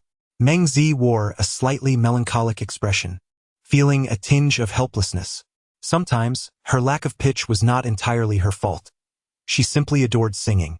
While everyone watched the live broadcast with curiosity and a hint of anticipation, in the heartbeat room, kitchen, Mu Chang did not hesitate and readily admitted that the song was her own creation. After all, in this world, there was no Luzhou Moon. So it belonged to her. Sorry, Teacher Wu, I've taken it. Naturally, there would be other victims in the future. Upon hearing the girl's admission, Liang Xiaowei could not resist leaning in closer, asking, Chengzi, is there a complete version of the song? As someone who had spent over 10,000 minutes on music platforms, she truly loved music.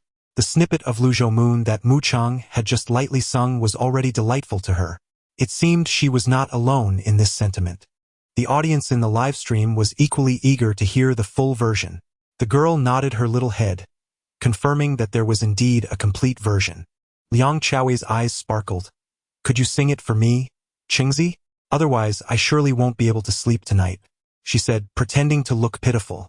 Despite it being their first day meeting, their rapport had already blossomed, as girls' friendships often do in such a charming manner. Moreover, who could resist playing with such a beautiful girl like Mu Chang? Did they not see how the boys outside were nearly going mad with anticipation? The three fellows were chatting with Chun Jia in the living room, but it was evident that their thoughts were far from the conversation at hand. I haven't applied for copyright registration yet, Perhaps I could sing it for you in a few days? Mu Cheng hesitated. Though she had not been in this world long, her previous experience in performance studies made her somewhat familiar with the entertainment industry. Given that the program was live, singing a song for which she had not yet registered copyright could lead to someone else secretly claiming it, potentially resulting in the loss of her creation. Human nature can be treacherous. One can maintain kindness, but one must never harbor illusions about humanity. Liang Xiaowei was not naive. After a moment's thought, she beamed brightly. All right, or you could sing it for me secretly tonight. As she spoke, her enthusiasm was palpable. The elegant lady casually picked up a tissue to dab her face, then leaned in closer to Mu Cheng's ear. After all, we share the same room. The audience gasped in shock. Wait a minute. This is decidedly not what we signed up for, my friends. I came to watch a dating show, yet it feels as if I'm witnessing something entirely different. Who says this isn't a dating show? Someone interjected, clearing their throat. Well, if that's the case, I'm wide awake now. Many viewers in the live chat revealed amused smiles.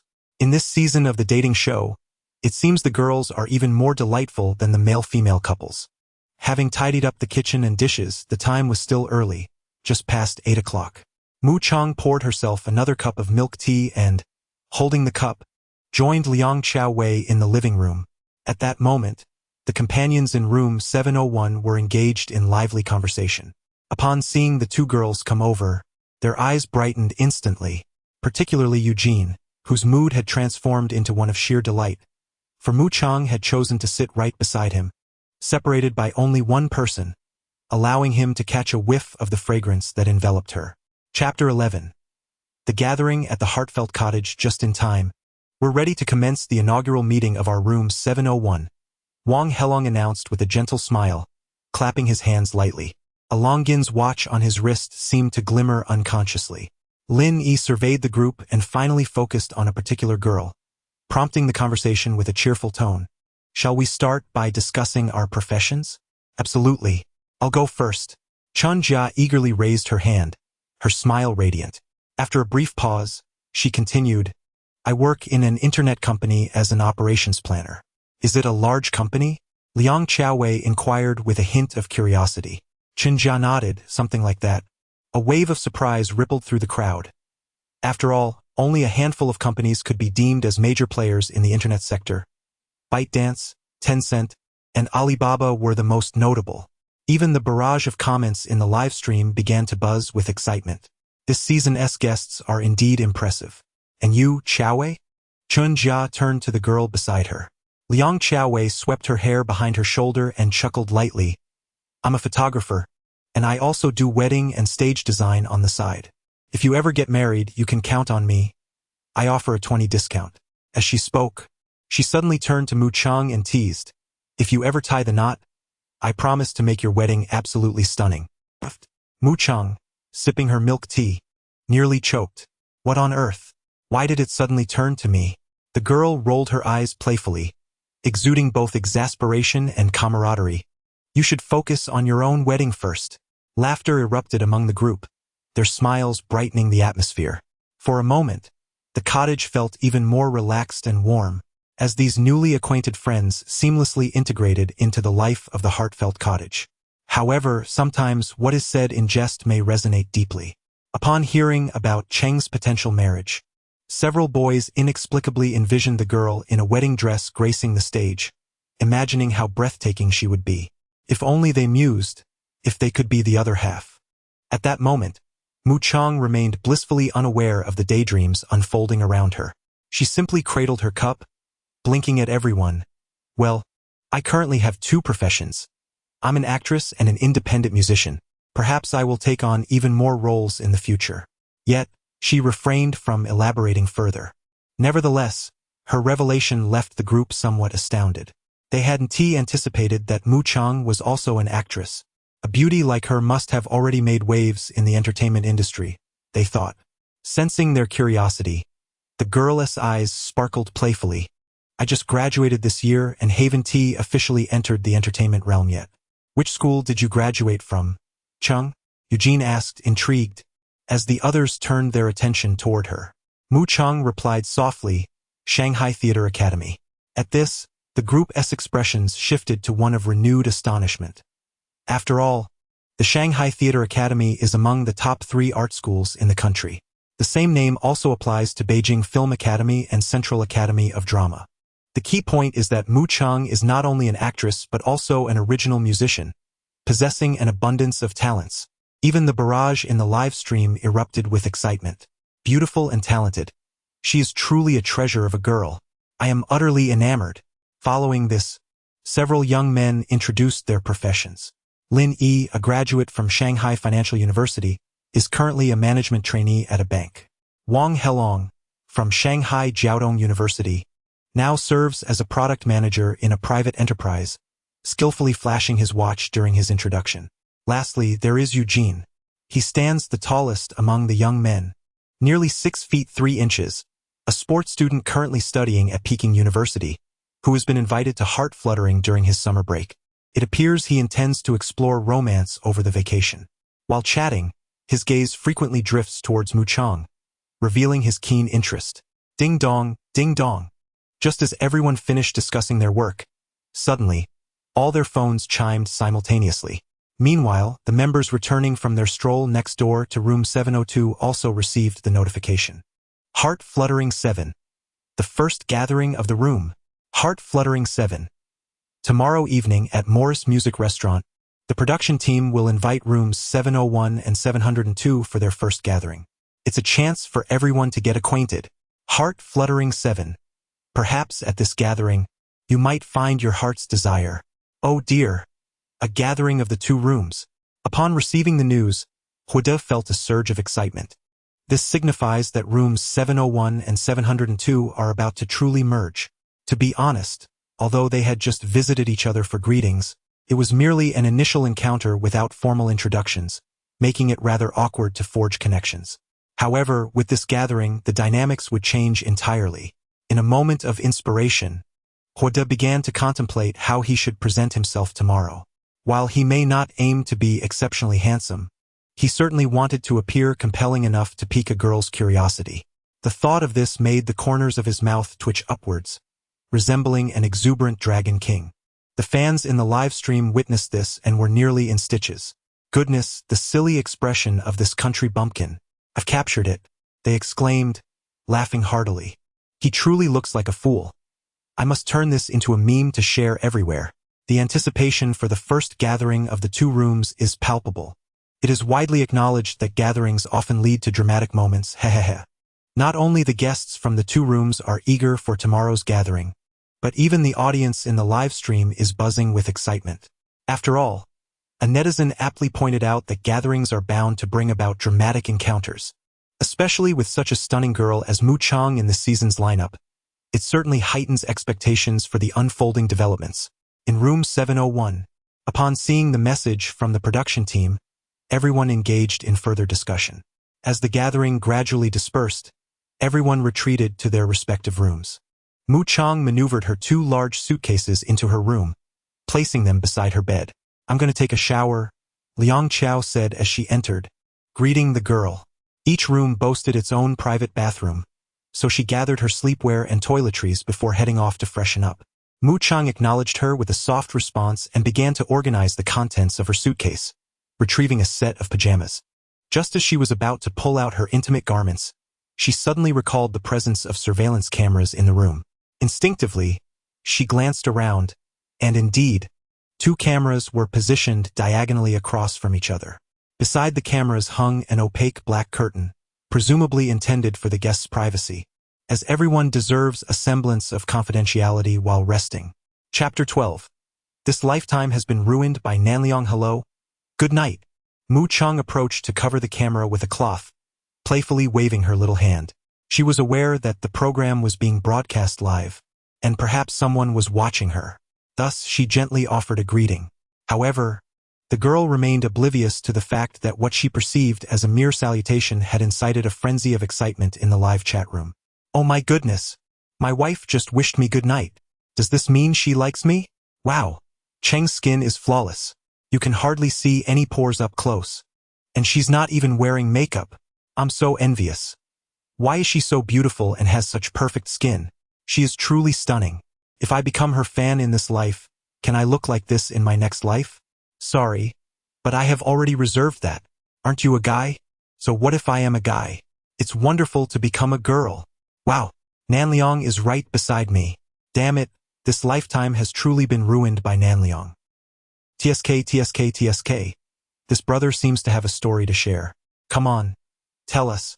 At that moment, the live stream had over 100,000 viewers. As the chat exploded with enthusiasm, the entire screen became densely packed, causing a slight lag. Undoubtedly, this was a tremendous success for the production team. It had even set a historical record. After all, if viewed as a recorded broadcast, this represented over 1 million views, and to think it was only the first day. Surely, the numbers would continue to rise. Very good. The director backstage wore a broad smile, increasingly delighted as he observed the data, his grin stretching from ear to ear. Chung, I finished my shower. You should hurry in. There's still hot water? Liang Xiaowei called out, emerging with damp hair and a bare face. This elegant woman looked quite lovely even without makeup, reminiscent of a pure lotus blossom. She glanced at Mu Chang and chuckled softly. The girl blinked, her gaze fixed intently on Liang Xiaowei's movements, which caused Liang Xiaowei to blush slightly. With a teasing smile, she remarked, "What are you staring at? You have your own too. Moreover, this girl's figure surpassed hers by a significant margin. Just looking 1T cost you a thing." Mu Cheng mumbled. Liang Xiaowei rolled her eyes, realizing Mu Cheng's playful nature. So that's the kind of person you are, Cheng. Yet, Liang Xiaowei was no stranger to playful banter herself. She approached mischievously, grinning. "Then how about you let me have a peek?" "No way. I'm off to shower," Mu Cheng replied, her eyes sparkling with mischief as she donned her sleepwear and hurried into the bathroom. Watching the girl's retreating figure, Liang Xiaowei couldn't help but feel a twinge of envy. This girl had an enviable physique, undoubtedly a C-cup. Glancing down at her own unremarkable form, she could see her own feet clearly, and with a resigned sigh, she lamented her own appearance. Half an hour later, with a soft click, a graceful figure emerged from the bathroom. At that moment, Liang Xiaowei had already dried her hair and was comfortably reclining on the bed, engrossed in her book. Hearing the sound, she instinctively turned her gaze. Then, her eyes became transfixed. In fact, she even swallowed involuntarily.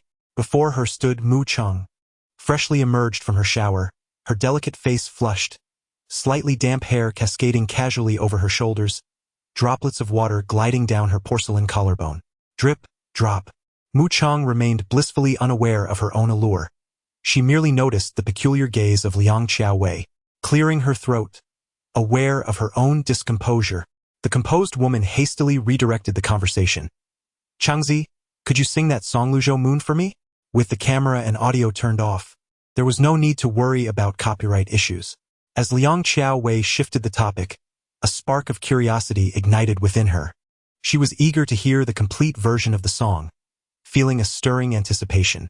Upon hearing her request, Mu Cheng was about to respond when, unexpectedly, a notification from her system echoed in her mind. Ding! Please, host, make your heart-fluttering choice. Choice 1. Sing Luzhou Moon and receive a fast track for copyright registration. Choice 2. Opt not to sing, but instead embrace Liang Xiaowei and indulge in some intimate touching, rewarded with a cup of lily flower tea. Choice 3. Do nothing, lie back and relax, rewarded with 100 cash. To her surprise, 3 options appeared. However, what was the second choice? Mu Cheng couldn't help but mentally scoff, ultimately opting for the first. As she dried her hair, she approached and sat down, offering a gentle smile. "Of course I can." "Really?" Liang Xiaowei's eyes lit up, her fatigue forgotten as she sat up straight. The girl nodded eagerly and retrieved her phone, searching for a simple accompaniment on her music app. Soon she was ready. With her lips slightly parted, she softly began to sing. "In my childhood, I stole the light from someone's wall. Years of hardship spent in silent study. Now, under the lamp, I read leisurely, half a life filled with fleeting fame, just an illusion in March, a journey through the misty haze." The melodious voice filled the room, ethereal and gentle, causing Liang Xiaowei to unconsciously close her eyes in rapture. savoring the warmth of the moonlight from her hometown. Even after the final note faded, she remained lost in reverie. Ding! Congratulations, host, for completing the heart-fluttering choice. Rewarded with a fast track for copyright registration. Copyright registration fast track. As long as it is your song, you can immediately apply for copyright. Ah, what a delightful surprise. Mu Chang felt a surge of joy. With this fast track, she would no longer need to go through the tedious process of registering copyrights for her songs in the future. She had many songs to register, each requiring a separate application. What a hassle. Now, with this shortcut, she just needed to apply through the system. Woohoo! The girl was elated, her eyes sparkling with joy. In this moment, Liang Xiaowei was roused from the enchanting melody, a satisfied smile gracing her features. So this is the complete version of Luzhou Moon. It is truly exquisite. Cheng Zi, when will you release your song? I long to download it and listen to it every day. Perhaps in some time. I have yet to arrange the music. Am I to be the first to hear this song? Of course. Instantly, Liang Xiaowei felt a surge of excitement and enveloped Mu Chang in her embrace. Wow! She smells delightful. Moreover, her figure is simply stunning. Lost in her thoughts, this confident woman felt a hint of blush creeping onto her cheeks. Mu Chang, why are you blushing? Fortunately, both were girls, and the embrace held no deeper implications, merely a gentle closeness. They soon resumed their conversation, delving into topics unique to women, such as cosmetics and skincare products. Even though Mu Chang's spirit was that of a boy, the memories of her past self had melded with her current identity, allowing her to engage in these discussions with considerable understanding. They had much to converse about. Chapter 13. The path seems unfamiliar as the two young women conversed. They unknowingly slipped into the depths of the night, approaching midnight, an opportune time to retire for the evening. Good night, Chengzi. Good night. In the room, a solitary warm-toned lamp cast a gentle glow, enough to guide one through the darkness without causing discomfort.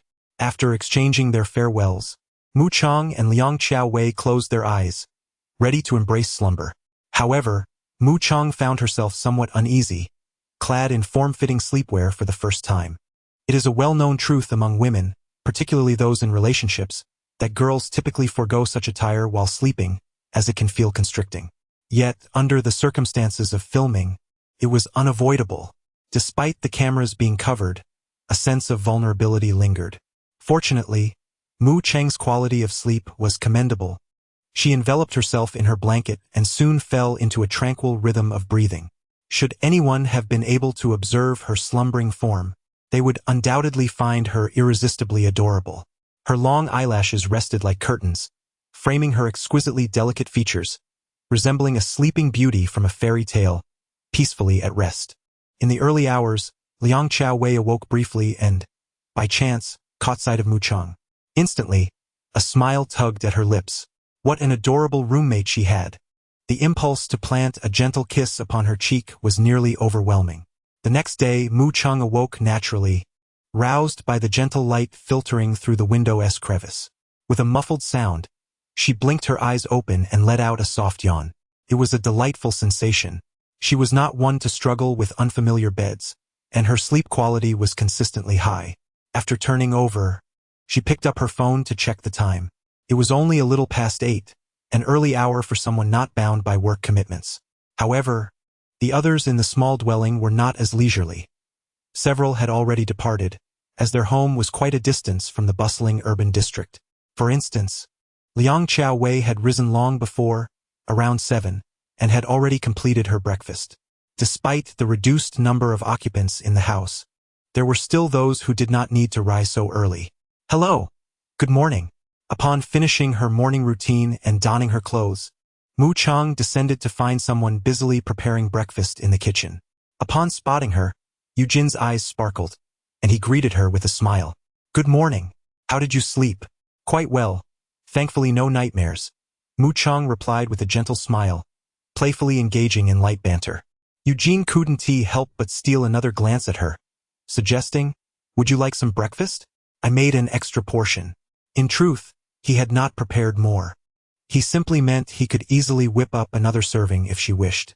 Regrettably, when Mu Chang surveyed the offerings, She shook her head slightly and replied softly, "No, thank you. I'll just grab some bread." "All right then." As they brushed past each other, a delicate fragrance wafted through the air, more enticing than his own breakfast. Particularly today, Mu Cheng's attire radiated youthful charm. The simple black t-shirt accentuated her figure beautifully, while the black shorts showcased her luminous, smooth legs, radiant even without makeup. Though it may appear that no meticulous effort was made in her appearance, some individuals possess an innate beauty that even a mere sack draped over them cannot conceal. Unfazed by Eugène's gaze, Mu Chang had grown accustomed to it over time. Her thoughts were solely occupied with the simple desire to fry a couple of slices of bread for a casual breakfast.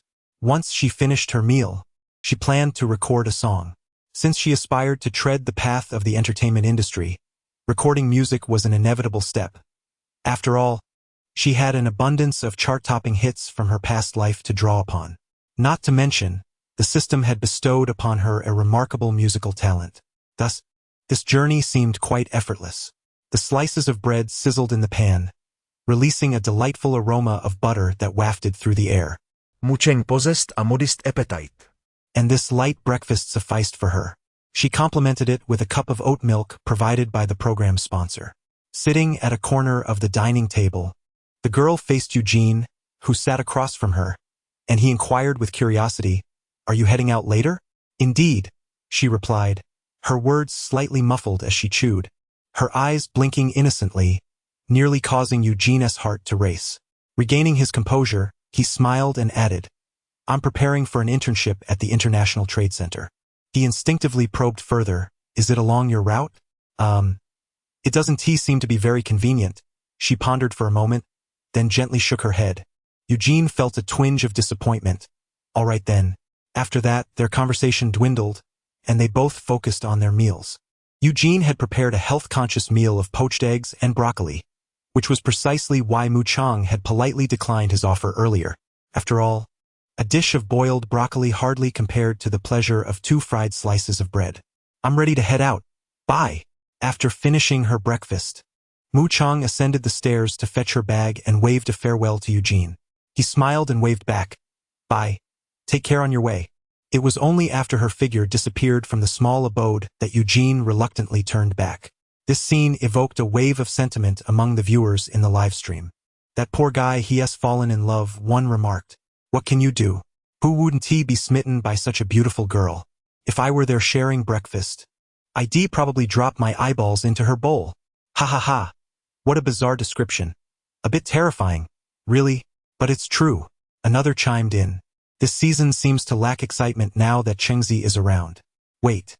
Does anyone know where Chengzi got that t-shirt? I think it looks amazing." Could it be that it looks good just because Chengzi is wearing it? Ouch, that stings. I know where Chengzi's t-shirt is from. It's over 500. Does that girl need a link? Oh, my apologies, I retract that. Although it was only a little past 8 in the morning, the live stream still attracted a considerable audience, primarily consisting of office workers. At this moment, seeing that the charming little abode was devoid of Mu Chang's presence and with the remaining guests gradually departing, they too decided to exit. Everyone was eagerly anticipating the evening's gathering. At that time, one shall certainly indulge in the gossip. Driving her own Mercedes-Benz G-Class, Mu Chang arrived at her alma mater, located near the Shanghai Theatre Academy. While she may be uncertain about which recording studio in Shanghai is the finest, she is undoubtedly aware that this area boasts an abundance of them. After all, the Shanghai Theatre Academy is home to a myriad of artistic students, with the music department alone comprising 1/5 of the entire institution.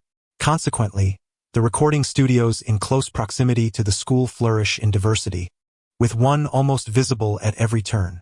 Many graduates, as well as established celebrities, frequently return to this vicinity to record their songs. Mu Chang leisurely drove around, and soon her vehicle came to a halt in front of a recording studio that exuded an air of timeless elegance. Chapter 14. Could I possibly request her assistance in playing the role of a wingwoman? At 5 o'clock in the afternoon, in the observation room of the Heartbeat, several guests were watching the morning's replay, their faces adorned with smiles. Meng Zi chuckled. Eugène undoubtedly has a fondness for Chengzi. His gaze is almost palpable. However, I sense that Chengzi seems rather indifferent. As Dongfang Xiang finished speaking, Wang Yanlin chimed in, nodding with a grin. Indeed, this girl only has eyes for bread. Aha! She is utterly delightful. Xian Ling beamed sweetly, clapping her hands and generously praising her.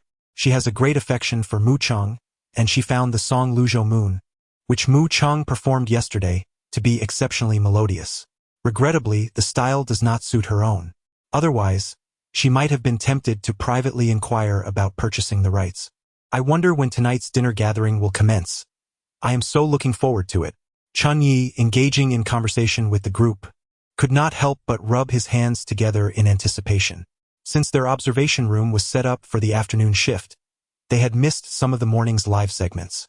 The production team had selected and edited some particularly special moments to show them first.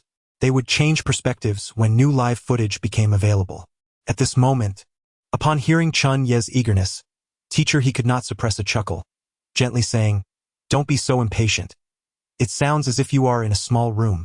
Teacher I believe if we don't stop him, Chun Yi might just decide to head to the restaurant on his own, Professor Chun Ming remarked, adjusting his glasses with a teasing expression. This elicited laughter from everyone. Given Chun Ye's current state of urgency, it truly seemed plausible. Chun Yi, understanding the show's dynamics, shouted directly to the director, "Hurry! Give me the address. I'm going right now." In an instant, the atmosphere in the observation room was filled with joy. The comments in the live chat were equally lively. Thus, amidst this cheerful ambience, several minutes passed. Suddenly, the brightness of the large screen in front of the observation room shifted, revealing the interior of a restaurant. Instantly, everyone, including the viewers in the live chat, perked up. Here it comes, the main feature is about to begin. At this moment, irrespective of whether they were casually browsing or engaged in other activities, online users found themselves wide awake. Their eyes widened in fear of missing any memorable moments. In the bustling city of Magic Capital, at the Morris Music Restaurant, the venue was now beautifully arranged, adorned in a warm light blue tone, with an abundance of flowers and balloons. At first glance, one might think a proposal was underway. Even Miao Miao, who had just entered, nearly believed she had wandered into the wrong place, cautiously confirming with the PD outside before stepping in. "I am the first one here." As the youngest female participant in the entire program, Miao Miao, while relatively quiet, was not socially anxious. Curiously observing the restaurant's decor, she chose a seat at the edge, waiting for the arrival of the other guests. It was not long before footsteps were heard outside the door. It was Lin Yi from room 701. He was somewhat surprised to see someone else had arrived before him, but quickly smiled and greeted, "Hello." Miao Miao promptly stood up and waved in response. "Hello." To be honest, Miao Miao was indeed quite beautiful, especially for tonight's gathering, as she wore a black spaghetti strap dress that exuded both youthful innocence and a hint of allure. However, perhaps due to the presence of Mu Chang in this season's show, her radiance seemed somewhat diminished. Linny took a seat across from her, smiling. "May I sit here?" "Sure," Miao Miao nodded. She found him to be quite polite and rather gentlemanly. As they settled back into their seats, it was natural for them to seek conversation. Lin Yi pondered for a moment before curiously inquiring, "Which district are you from?" "I'm from Chongning." "How about you?" "I'm from Pudong." He replied with a slight smile. "I used to visit Chongning often. You must still be studying, am I right?" "Yes, I haven't graduated yet. I'm currently in my third year." Goodness!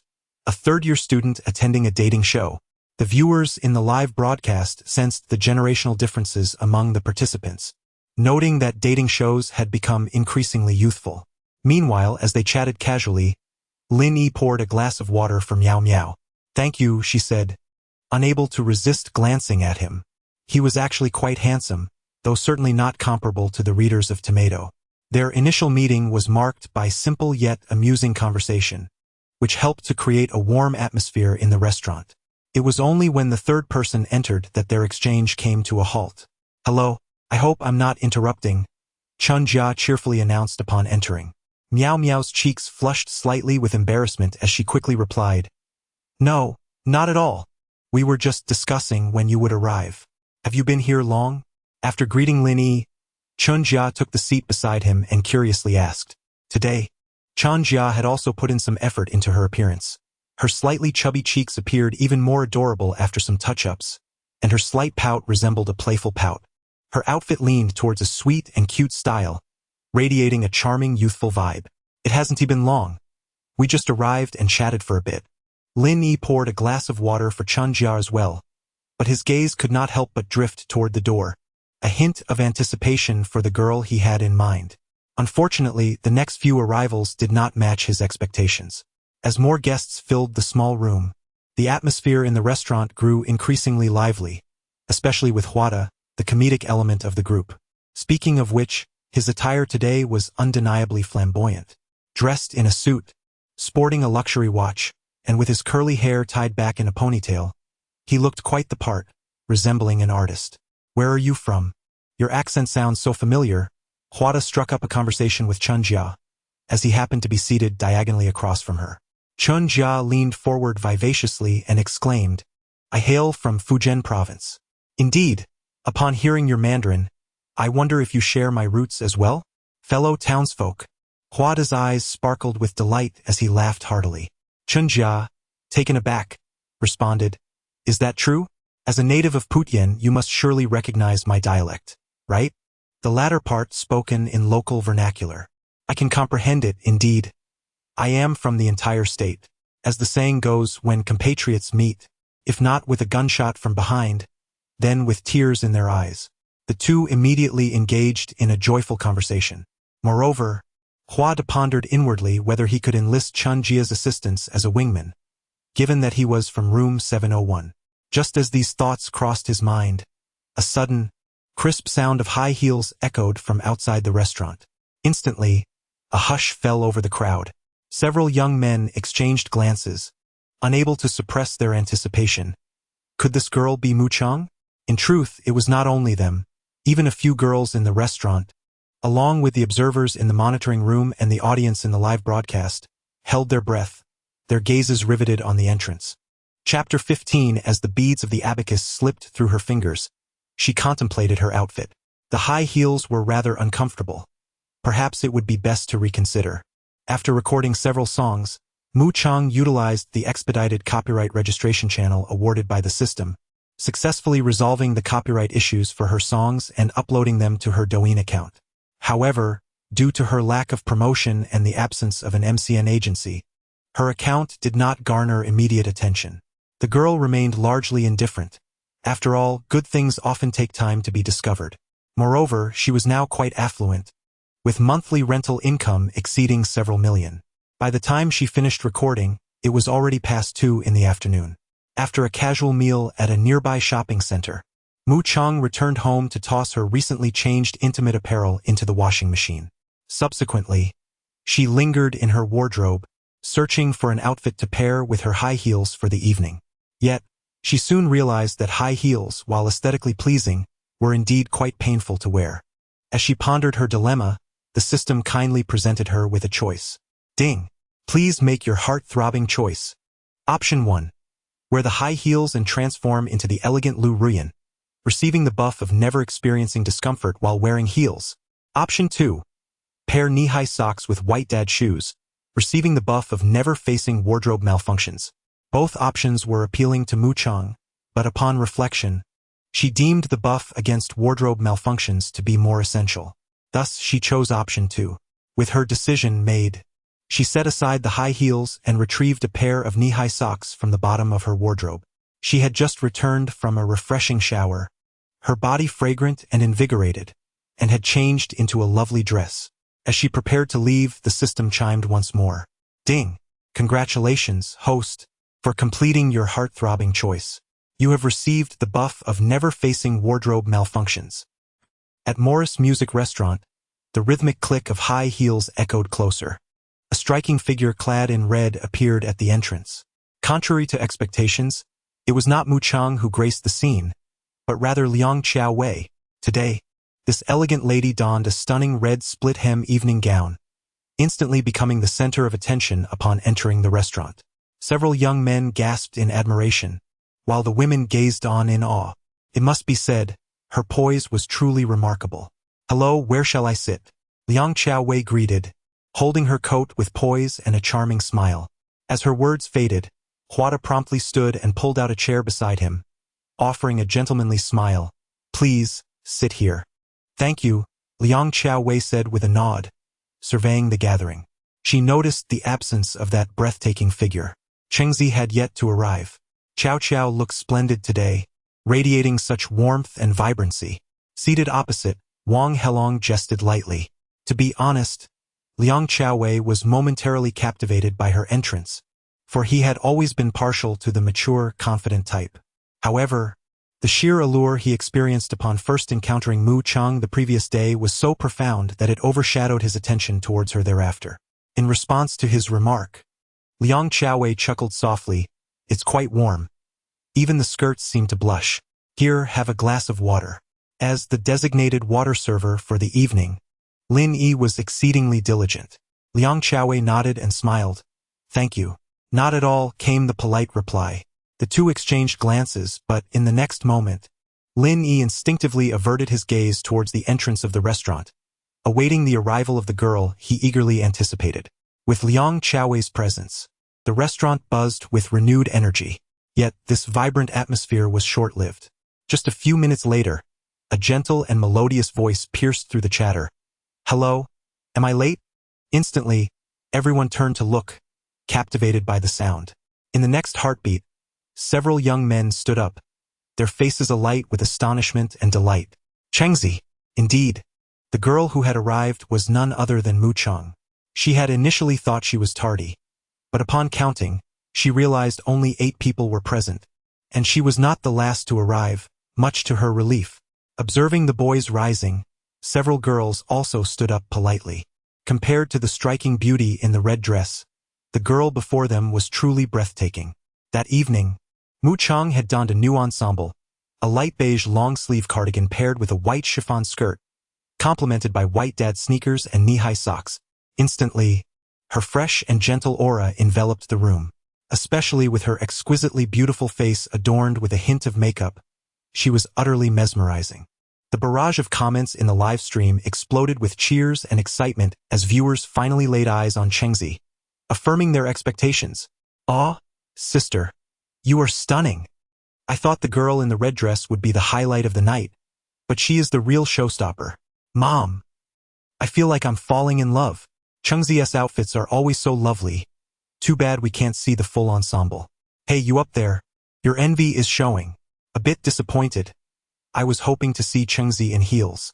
"Oh, I wish I could see." In that fleeting moment of Mu Cheng's entrance, the live stream's popularity soared to its zenith, with countless viewers flooding the comments. Meanwhile, at the restaurant, everyone's gaze remained fixated on the girl, unabashedly so, causing Mu Chang to feel a tad bashful, her cheeks tinged with a soft blush. Fortunately, Liang Qiaowei gently waved and called out, "Chengzi, come sit beside me." "All right," she replied, her eyes crinkling in a warm smile. After greeting everyone, she adjusted her skirt, pulled out a chair, and took a seat. This scene left the gentlemanly ward feeling a twinge of regret, as he had been so captivated that he completely forgot to pull out a chair for the lady. Alas, an opportunity missed. "Here, have some water." As the designated water server, Lin Yi approached with a pitcher in hand. Mu Chang smiled gently. "Thank you, you look wonderful tonight." Lin Yi couldn't help but offer a sincere compliment, genuinely moved. In response, Mu Chang graciously uttered another thank you, feeling a pleasant surge of happiness from the praise. However, despite her stunning entrance that had captivated everyone, the other ladies present felt an increased pressure. After all, they had all meticulously prepared for the evening. Regardless of her beauty, they too had their merits, did they not? Yet, with Mu Cheng's arrival, nearly all the male attention shifted towards her, leaving several girls feeling overshadowed. This was particularly true for Chen Jia, the second to arrive, who now found herself devoid of conversation and somewhat glum, left to sip her water in silence. Chapter 16. The Arena of Chaos. After a brief moment, the last 2 guests of the heartfelt cottage arrived. Eugene from room 701 and Wang Yuchen from room 702. 10 young individuals, all devoid of social anxiety, swiftly began to bond over various topics. They engaged in conversations about amusing anecdotes from their schools, discussed astrological signs, and shared culinary delights from their hometowns. Undoubtedly, among this lively crowd, Mu Chang emerged as the most popular, albeit she spoke sparingly. Most of the time, she listened intently, her face adorned with a gentle smile, occasionally lightening the mood with a jest. Mu Chang, I can't help but wonder if you belong to an air sign. Wang Yuchen, who sat beside her, inquired with a curious smile. The girl nodded slightly, responding softly, yes, I am a Gemini. What date? Jiang Junhan, intrigued by the conversation, chimed in, as he too was a Gemini. Mu Chang glanced at him, playfully winking, June 3rd. You wouldn't happen to share the same birthday, would you? Haha, not quite. I was born in May, Jiang Junhan replied, chuckling at the improbable coincidence that had briefly startled him. At that moment, Eugene, who had been quietly sipping water, interjected with a hint of curiosity. Which signs are most compatible with Gemini? Libra, I believe, and Aries as well, Liang Qiao responded succinctly. Following this, Eugene fell silent, while Miao Miao, seated in the far corner, appeared lost in thought. Earlier, during her conversation with Lin Yi, she had learned that a boy from room 701 was an Aries, just like herself, born in March. Consequently, Lin Yi glanced at Eugene, pondering the coincidence. This young man certainly lived up to the reputation of a Peking University student. As the group's thoughts meandered in various directions, the atmosphere in the restaurant became subtly charged. This scene thrilled the viewers in the live broadcast. Although they may not have grasped every detail, they could sense the palpable excitement in the air.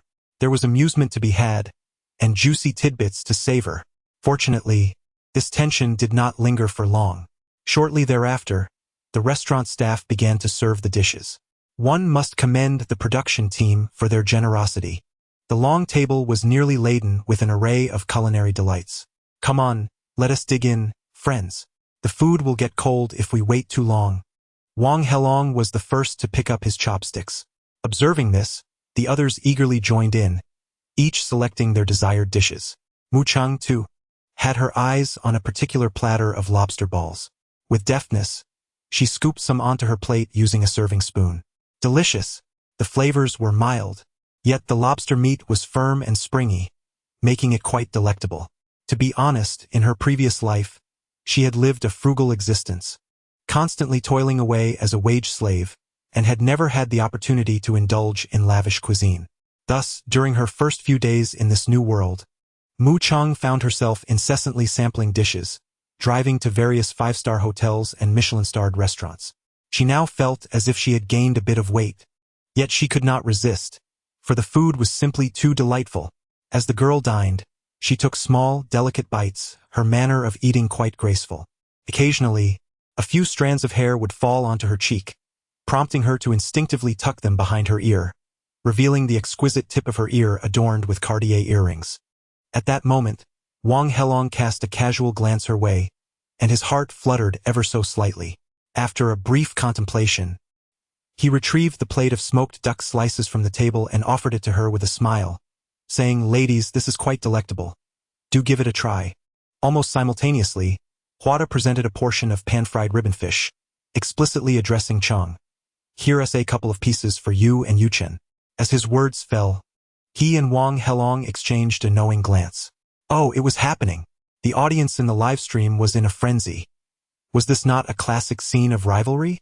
Although they had not explicitly stated that the offerings were meant for Mu Chang, it was evident to any discerning observer. Even Liang Qiao and Wang Yuchen exchanged glances, wearing expressions of amusement, eager to witness the unfolding drama. With a juicy spectacle at hand, their fatigue dissipated. Both girls set down their chopsticks, keen to see how Chang would decide. Unbeknownst to them, Mu Chang herself was somewhat bewildered, confronted suddenly with 2 hands and 2 dishes before her. It felt as if the system was conspiring to create a scene. At that moment, a voice echoed in her mind. "Ding! Please activate your heart's choice. Choice 1. Accept Wang Helong's smoked duck slices.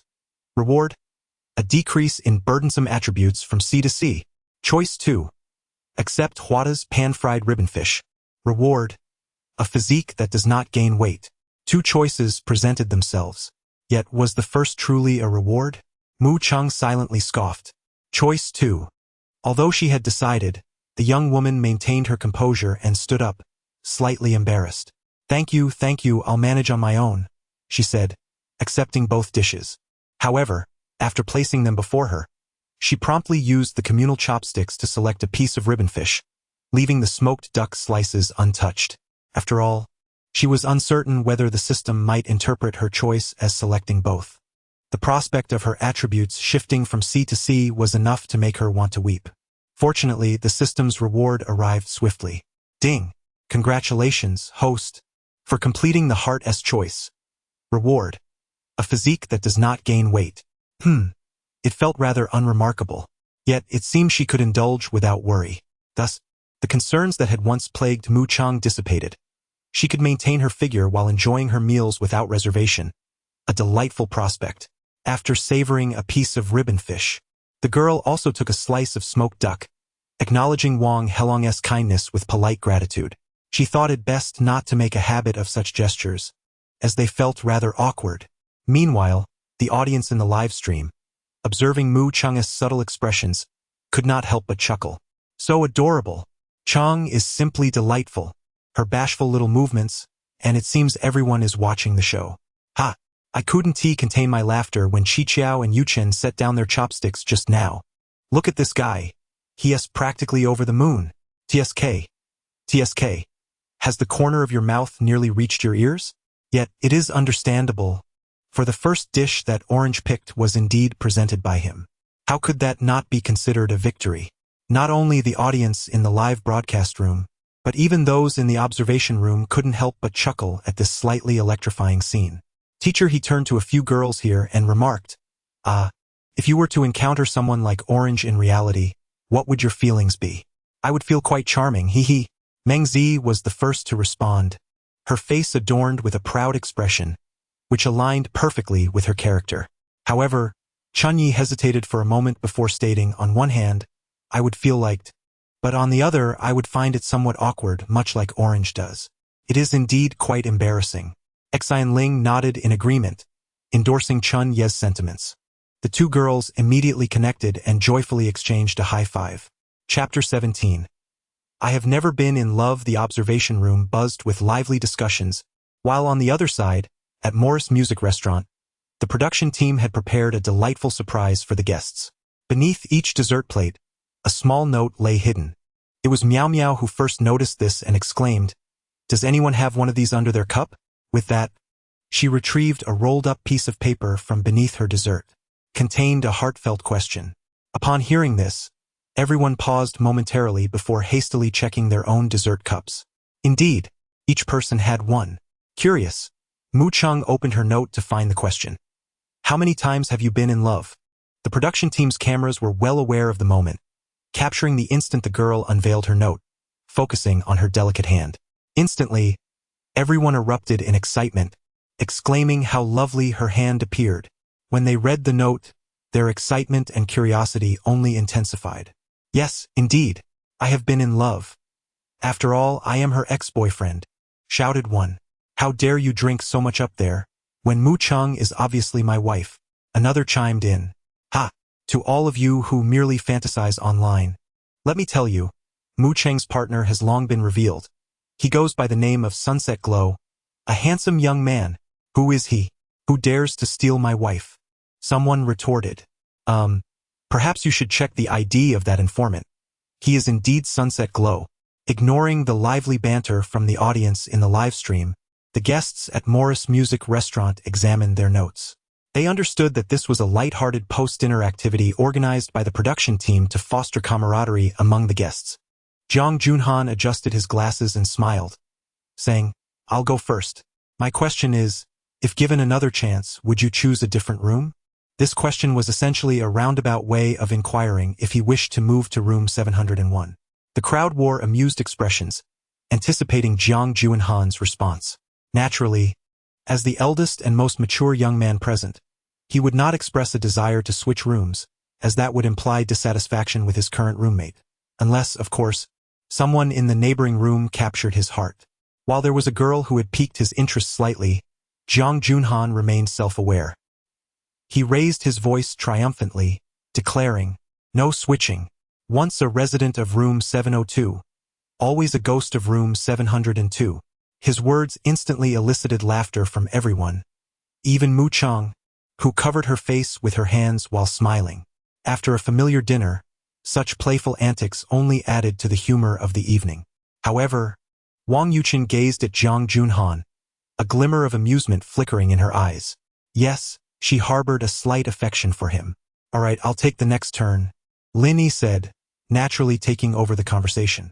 My note asks, if you received a heart-fluttering message right now, would you send it to someone present? This was indeed a rather tricky question, equivalent to asking, was there a girl at the scene who captured your heart? Boys are fine too. Is there? Liang Qiaowei chuckled softly at Lin Yi, seemingly already aware of his answer. As expected, Lin Yi affirmed yes. This response was hardly surprising, for it was evident to all that he had harbored a fondness for a particular girl from the very beginning. The girl, who was the object of everyone's silent understanding, was currently sipping from a cup of water, observing everything around her.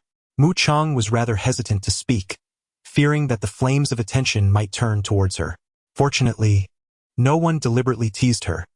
They simply exchanged knowing smiles before continuing with the game. The subsequent questions were quite varied and intriguing. For instance, one asked about the color that attracted him the most within his line of sight. This question belonged to Wang Helong, who answered with red. The reason was clear. He was seated directly across from Liang Qiaowei, and her dress was indeed attention-grabbing, perfectly embodying the alluring mature style he favored. Had he chosen white, it would have left no doubt as to his sentiments. In addition to these easily misconstrued inquiries, there were also sincere questions regarding personal aspirations during their time in the cozy room, or plans for the future, and so forth. As the turns progressed, it soon arrived at Mu Chang. All eyes turned to her, eager to discover what her little slip of paper would reveal. The girl, without hesitation, smiled and unfolded the note. My question is, how many relationships have you had? She then promptly replied, none. Before anyone could express their curiosity, she had already declared her answer.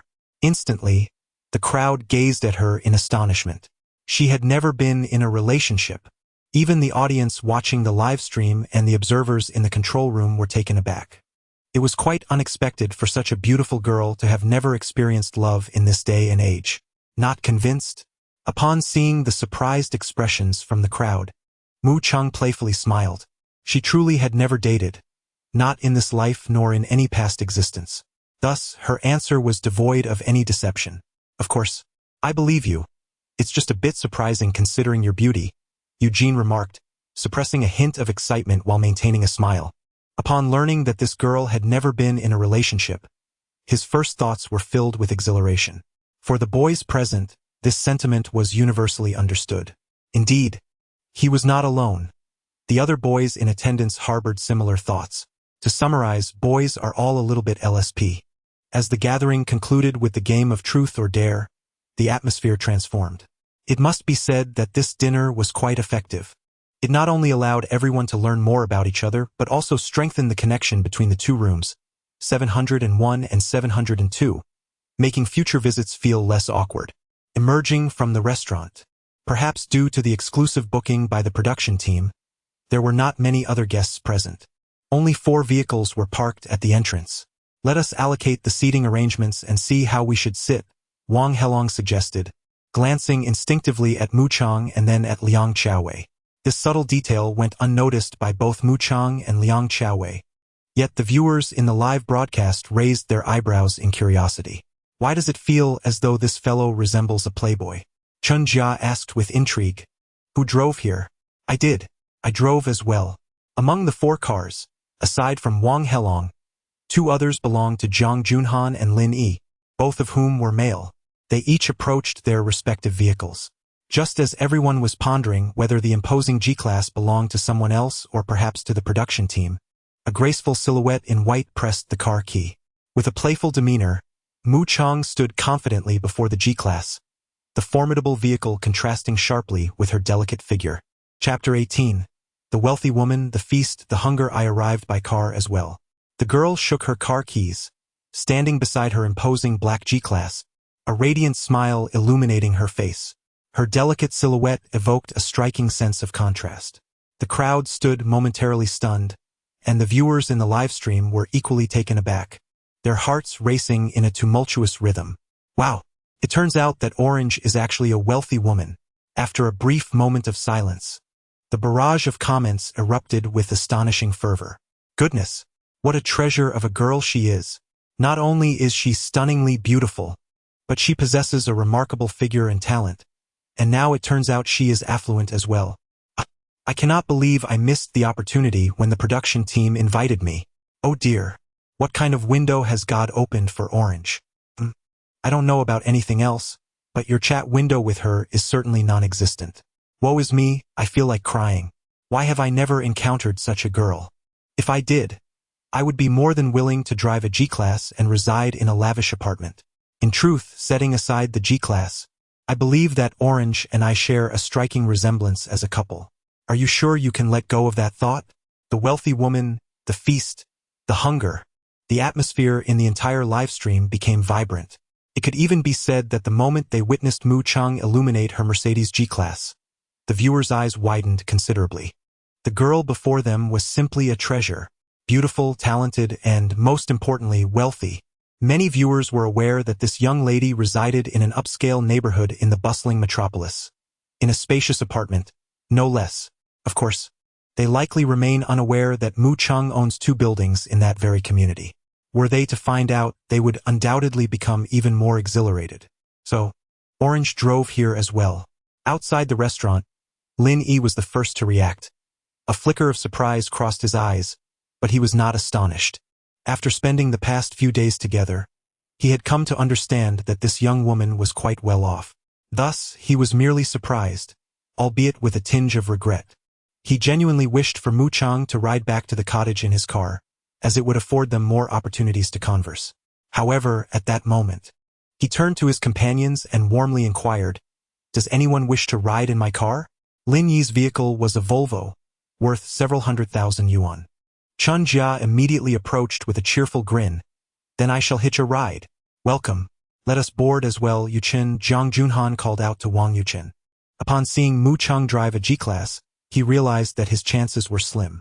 It is wise to possess self-awareness. Knowing when to halt amidst fleeting emotions is the mark of adulthood. Moreover, the first person he developed an affinity for in the cottage was Wang Yuchen. His attraction to Mu Chang stemmed solely from her striking beauty. "Very well." Wang Yuchen smiled and nodded, then turned to Miao Miao. "Would you like to join us, little sister?" Miao Miao was also from room 702 and was relatively familiar with them. However, despite being the youngest, she was not lacking in emotional intelligence. She felt that her presence in the car might make her an unwelcome third wheel. Just as Miao Miao hesitated slightly, she suddenly caught Mu Cheng's gaze, who blinked at her. At that moment, Miao Miao's heart stirred, and she smiled at Wang Yuchen. "I'll go find Chengzi, so I won't interrupt you too." "Ah, this." Wang Yuchen's face flushed with surprise. Had Miao Miao and Chengzi become so close? They hadn't spoken much during dinner, after all. They had both sat in a corner. Following that, the others arranged their seating in the cars. Eugene glanced at the vehicles and finally asked Lin Yi, taking a seat in the back row. Liang Xiaowei initially intended to ride with Mu Chang, but, seeing that no one was getting into Wang Helong's car, she didn't want to let him feel awkward and proactively took the passenger seat. Thus, only Huada remained. This evening, he had been rather flamboyant, yet now he found himself scratching his head in indecision. Riding with Zhang Junhan would be awkward, as the boy and girl clearly had mutual feelings for each other.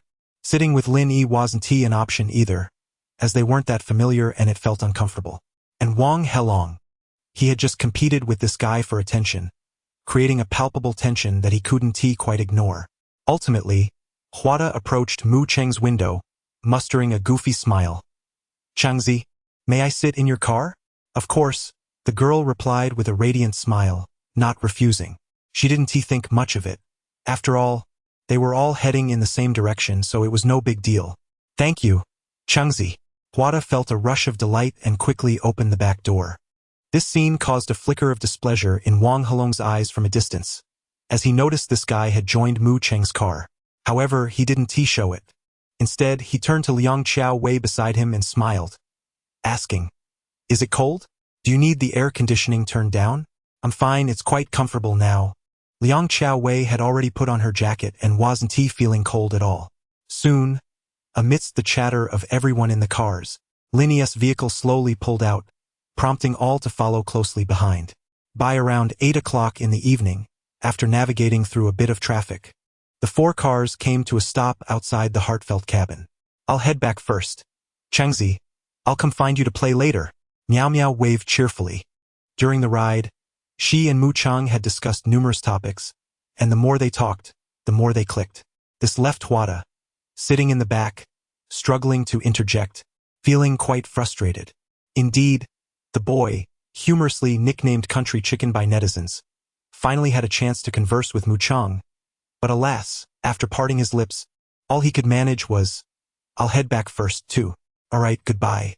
Mu Chang waved her small hand, exchanged a few words with Huada, and then offered a gentle smile to Miao Miao. Huada observed the helpless expression on his face. The fans in the live stream were filled with joy. Previously, they had felt a twinge of envy and jealousy when they saw the local chicken riding in Mu Cheng's car. Now, it was simply outrageous. The girl, carrying her bag, pushed open the door to room 701 and changed her shoes. She then dashed upstairs in her slippers, making a delightful sound. At this moment, Lin Yi and the others, who were walking behind, entered. Oh, Qingzi went up so quickly. The group failed to notice Mu Cheng's absence. Chen Jia approached the refrigerator in the kitchen and remarked, I think we should find a time to buy some groceries. The fridge is running low. Is that so? Eugene also came over to take a look and confirmed that there were indeed just a few eggs and some bread left. Chapter 19. Heartfelt messages. Uncertain sender in the sweltering heat of July. Even the bustling metropolis cannot escape the oppressive warmth. Fortunately, the heartfelt cottage is nestled in the suburbs, offering a refreshing reprieve compared to the city center. As night descends upon the heartfelt cottage, the ambience is set with twinkling bulbs illuminating the yard, akin to fireflies scattered like stars, evoking a sense of romance and warmth. The surroundings evoke envy among many viewers of the live broadcast, particularly with a swing nestled in the courtyard of room 702, reminiscent of a fairy tale realm. Hello, we've come to visit. As a gesture of reciprocity, the residents of room 701 have ventured to room 702, following yesterday's visit from their counterparts. With a beaming smile, Wang Yuchen welcomed them warmly. How does it compare to your place? Jiang Junhan stepped forward, taking on the role of a guide. It's quite nice, though the layout differs.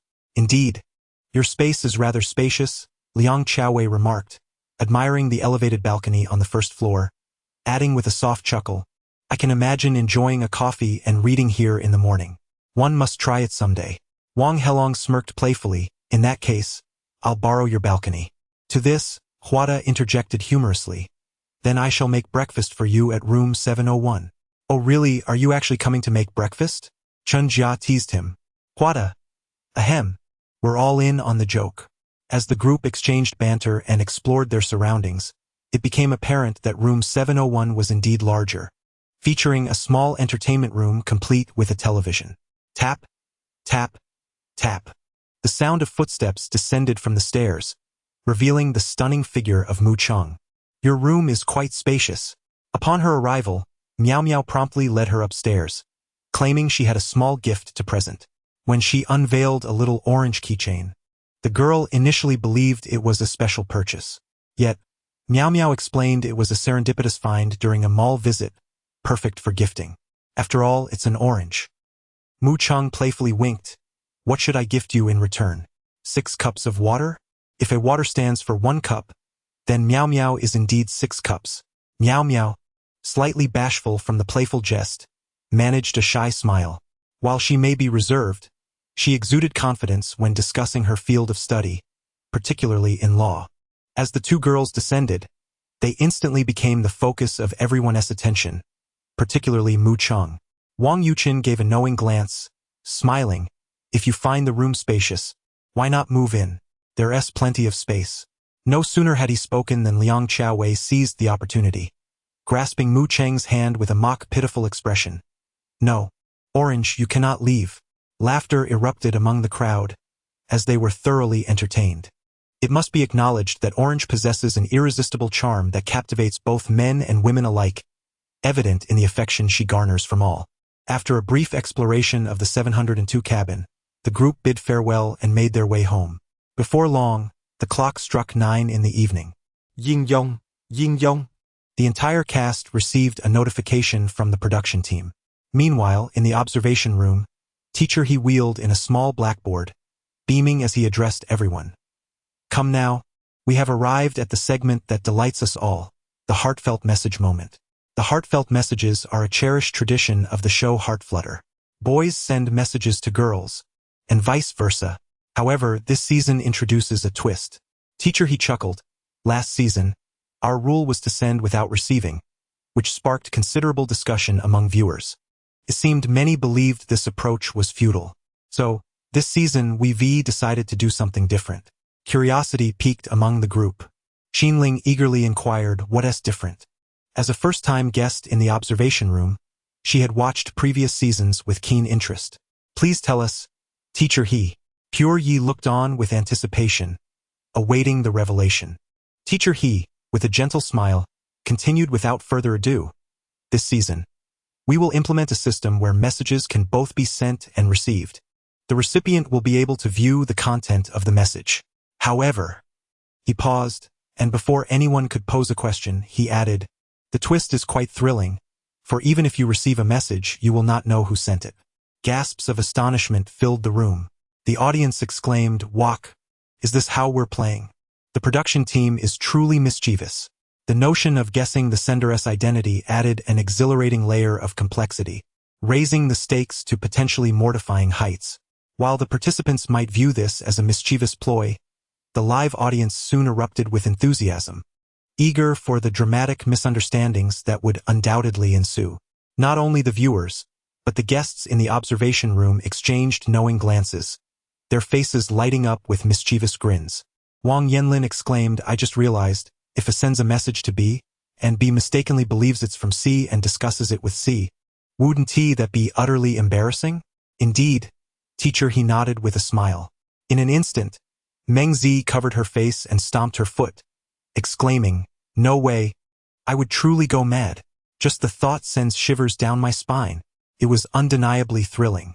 Dongfang Xiang couldn't help but remark on how the program was becoming increasingly clever in its execution. Alright, let us start with the guessing game for the heartfelt messages. Beginning with the boys, shall we? Teacher He steered the program back on track. Yet, in the next moment, they heard Professor Chunming jokingly say, all the boys will choose orange.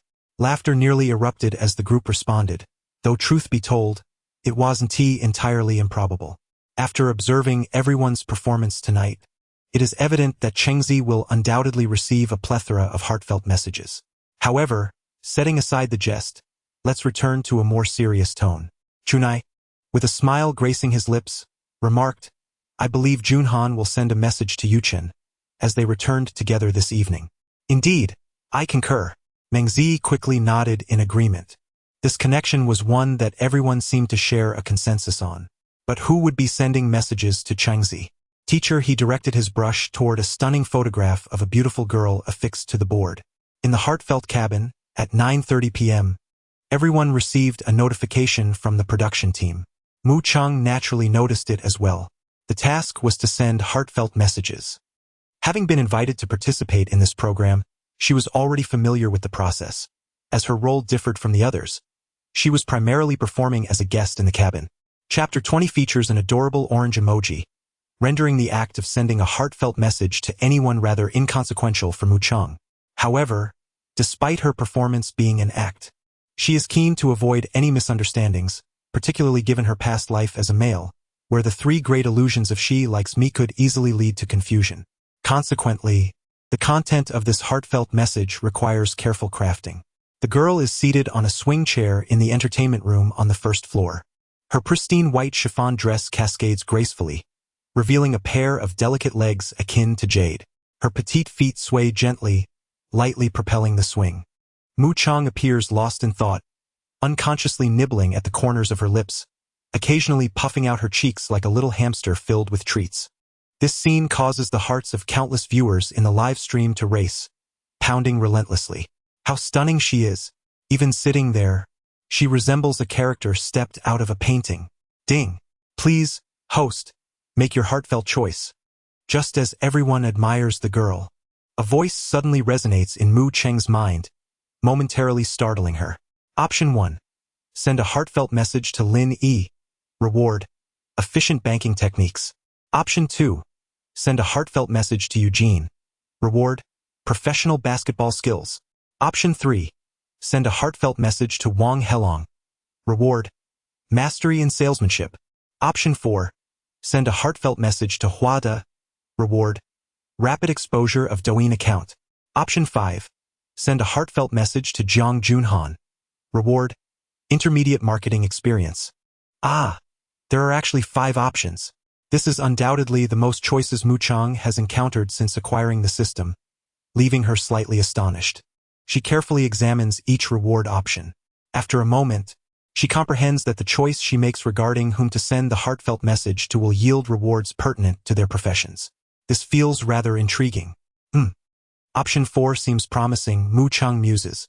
Primarily, the other rewards hold little utility for her, rendering them rather insignificant. Only the rapid exposure of her Douyin account appears suitable.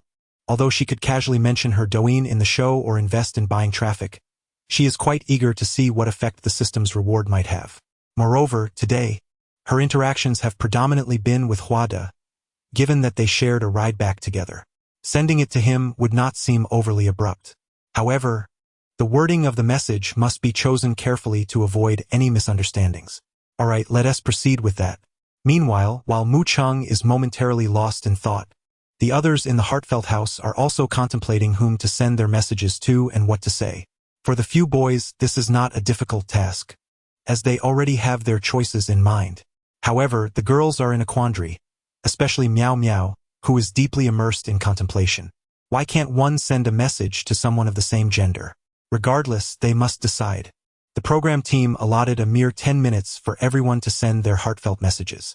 Thus, it was not long before the live broadcast was divided into 10 small screens, with everyone eagerly pressing the send button. In the observation room, several onlookers could hardly contain their excitement as they awaited the revelations. On the small blackboard pushed by Teacher He, each person's profile picture was connected by lines, signifying their speculated romantic connections. "Let the unveiling begin," exclaimed Chun Yi, clapping his hands with exhilaration. The others gazed intently, anticipating Teacher He's announcement. Understanding their impatience, Teacher He smiled and said, "All right, director." No sooner had he spoken than the large screen transitioned to a replay, relegating the live footage to a corner. The first revelation came from the male participant Lin Yi, who had sent his heartfelt message to a charming orange avatar. "Hooray! We guessed correctly." The observers in the room erupted in enthusiastic applause, their faces adorned with smiles. Although this answer was common knowledge, the moment of revelation still brought them joy, akin to the thrill of an exam. Let us see what Lin Yi wrote. A single phrase from Xian Ling immediately quelled their excitement, prompting everyone to turn their attention. "Lin Yi, you look as stunning as ever today." A collective gasp echoed as they exchanged knowing glances, their lips curling into amused smiles. They yearned to replicate the expression from the meme if circumstances permitted. "Hurry, hurry. Next." Wang Yanlin, now fully engaged, urged with eyes gleaming with curiosity. The director promptly complied, switching to the next participant, Eugene, who also sent a message to an adorable orange avatar. We anticipated that. While everyone was pleased, the excitement was tempered, and they were more curious about the content of his message. "Eugene, if given the chance, I would love to try the breakfast you prepare." This message evoked memories of their earlier encounter that morning, where they had shared a moment together, though the girl had only focused on the breakfast and had expressed disdain for his boiled eggs and broccoli. Next. Another orange appeared. In truth, no one was surprised by the recipients of the boys' messages. They aligned closely with their initial guesses. 3 of them had sent messages to Mu Chang. Jiang Junhan sent his to Wang Yuchen, and Wang Helong sent his to Liang Xiaowei. However, there was a miscalculation in Wang Helong's case. Meng Zi initially thought he would send to Chang, only to discover it was meant for Qiao Qiao. Luckily, her adherence to the majority prevented any mistakes from the group. Alright, we have accurately guessed all the boys' messages. Now, let us turn our attention to the girls. Teacher, he continued to guide the proceedings with a smile. Meanwhile, the screen transitioned to a pink message box. The first to appear was Liang Chao Wei, who had sent a message to Wang Helong. Dongfang Xiang expressed his astonishment. Oh, they have exchanged messages. How intriguing. The crowd also paused momentarily before instinctively straightening their posture, fixated on the screen. Liang Chao Wei remarked, "How refined. They actually enjoy listening to Ling Jing." Sly smile. This must refer to the song playing in their vehicle, right? Indeed, Ling Jing Band produces delightful music. Upon hearing this, the viewers in the live stream couldn't help but flood the screen with comments. What exquisite taste. I adore Ling Jing too. I thought I had a niche preference. But it turns out we all share the same sentiment. Ah, just for our mutual love for Ling Jing, we are destined to be good friends. However, only a handful were exhilarated. The majority of the audience eagerly anticipated the heartfelt messages from others, particularly from Chengzi. To whom would she send her message? The director continued to switch the screen, and next Wang Yuchen and Chen Jia did not disappoint. These two young women sent messages to Jiang Junhan and Lin Yi, just as the guests in the observation room had speculated. Thus, only Miao Miao and Muching remained. As long as they were aligned, they would receive the coveted golden bars from the production team. This was no mere trifle. It was genuine 24K gold. Chapter 21. It was more agonizing than killing them as the director continued to cut to the heartfelt messages from the girls. The scene shifted, leaving everyone agape in astonishment. The sender of the heartfelt message from Miao Miao was neither Lin Yi, whom she had interacted with the most today, nor Huada, who had shared the same ride home, but rather Eugene, with whom she had barely exchanged a word. Had they spoken at all today? Perhaps during their time at the restaurant. Yes, Miao Miao had even jested about whether Eugene could lead the men's basketball team to the World Cup. Could it be love at first sight? The observers in the viewing room exchanged glances, their surprise mingling with an involuntary smile. Although the golden prize was out of reach, this unexpected turn of events stirred a sense of exhilaration. No one had anticipated that the most demure and youngest sister in the heartfelt cabin would be captivated by a sports student from Peking University. Of course, Eugene was not unattractive. On the contrary, he was quite handsome. Standing at nearly 6 feet tall and being an athlete, he exuded a robust presence. His demeanor was refreshingly distinct from the stereotypical greasy sportsman often found online. However, there was a complication. It seemed that Eugene might have a greater interest in Mu Chang, as evidenced by his behavior during their dinner and the way he returned to the cabin, his gaze never straying from her. Alas, this complicated matters. It was not only the guests in the observation room who pondered this. Even the viewers in the live stream shook their heads in dismay. Though they felt a pang of sympathy for Miao Miao, her competitor was undeniably formidable. Now, let us examine the content of Miao Miao's heartfelt message. Professor, he declared, snapping everyone back to attention. All eyes turned to the screen. Miao Miao, I look forward to the day you lead the men's basketball team to the world. Oh dear, that sentence struck a chord with Chun Yi. Xan Ling also smiled gently. What a wonderful sister. Eugene, you should pay attention to her. Orange, you might miss your chance, Wang Yanlin joked, eliciting laughter from the group. Professor, he cast a knowing glance at him and remarked, why are you so anxious? Eugene, isn't in a hurry. This is only the second day. That was a valid point.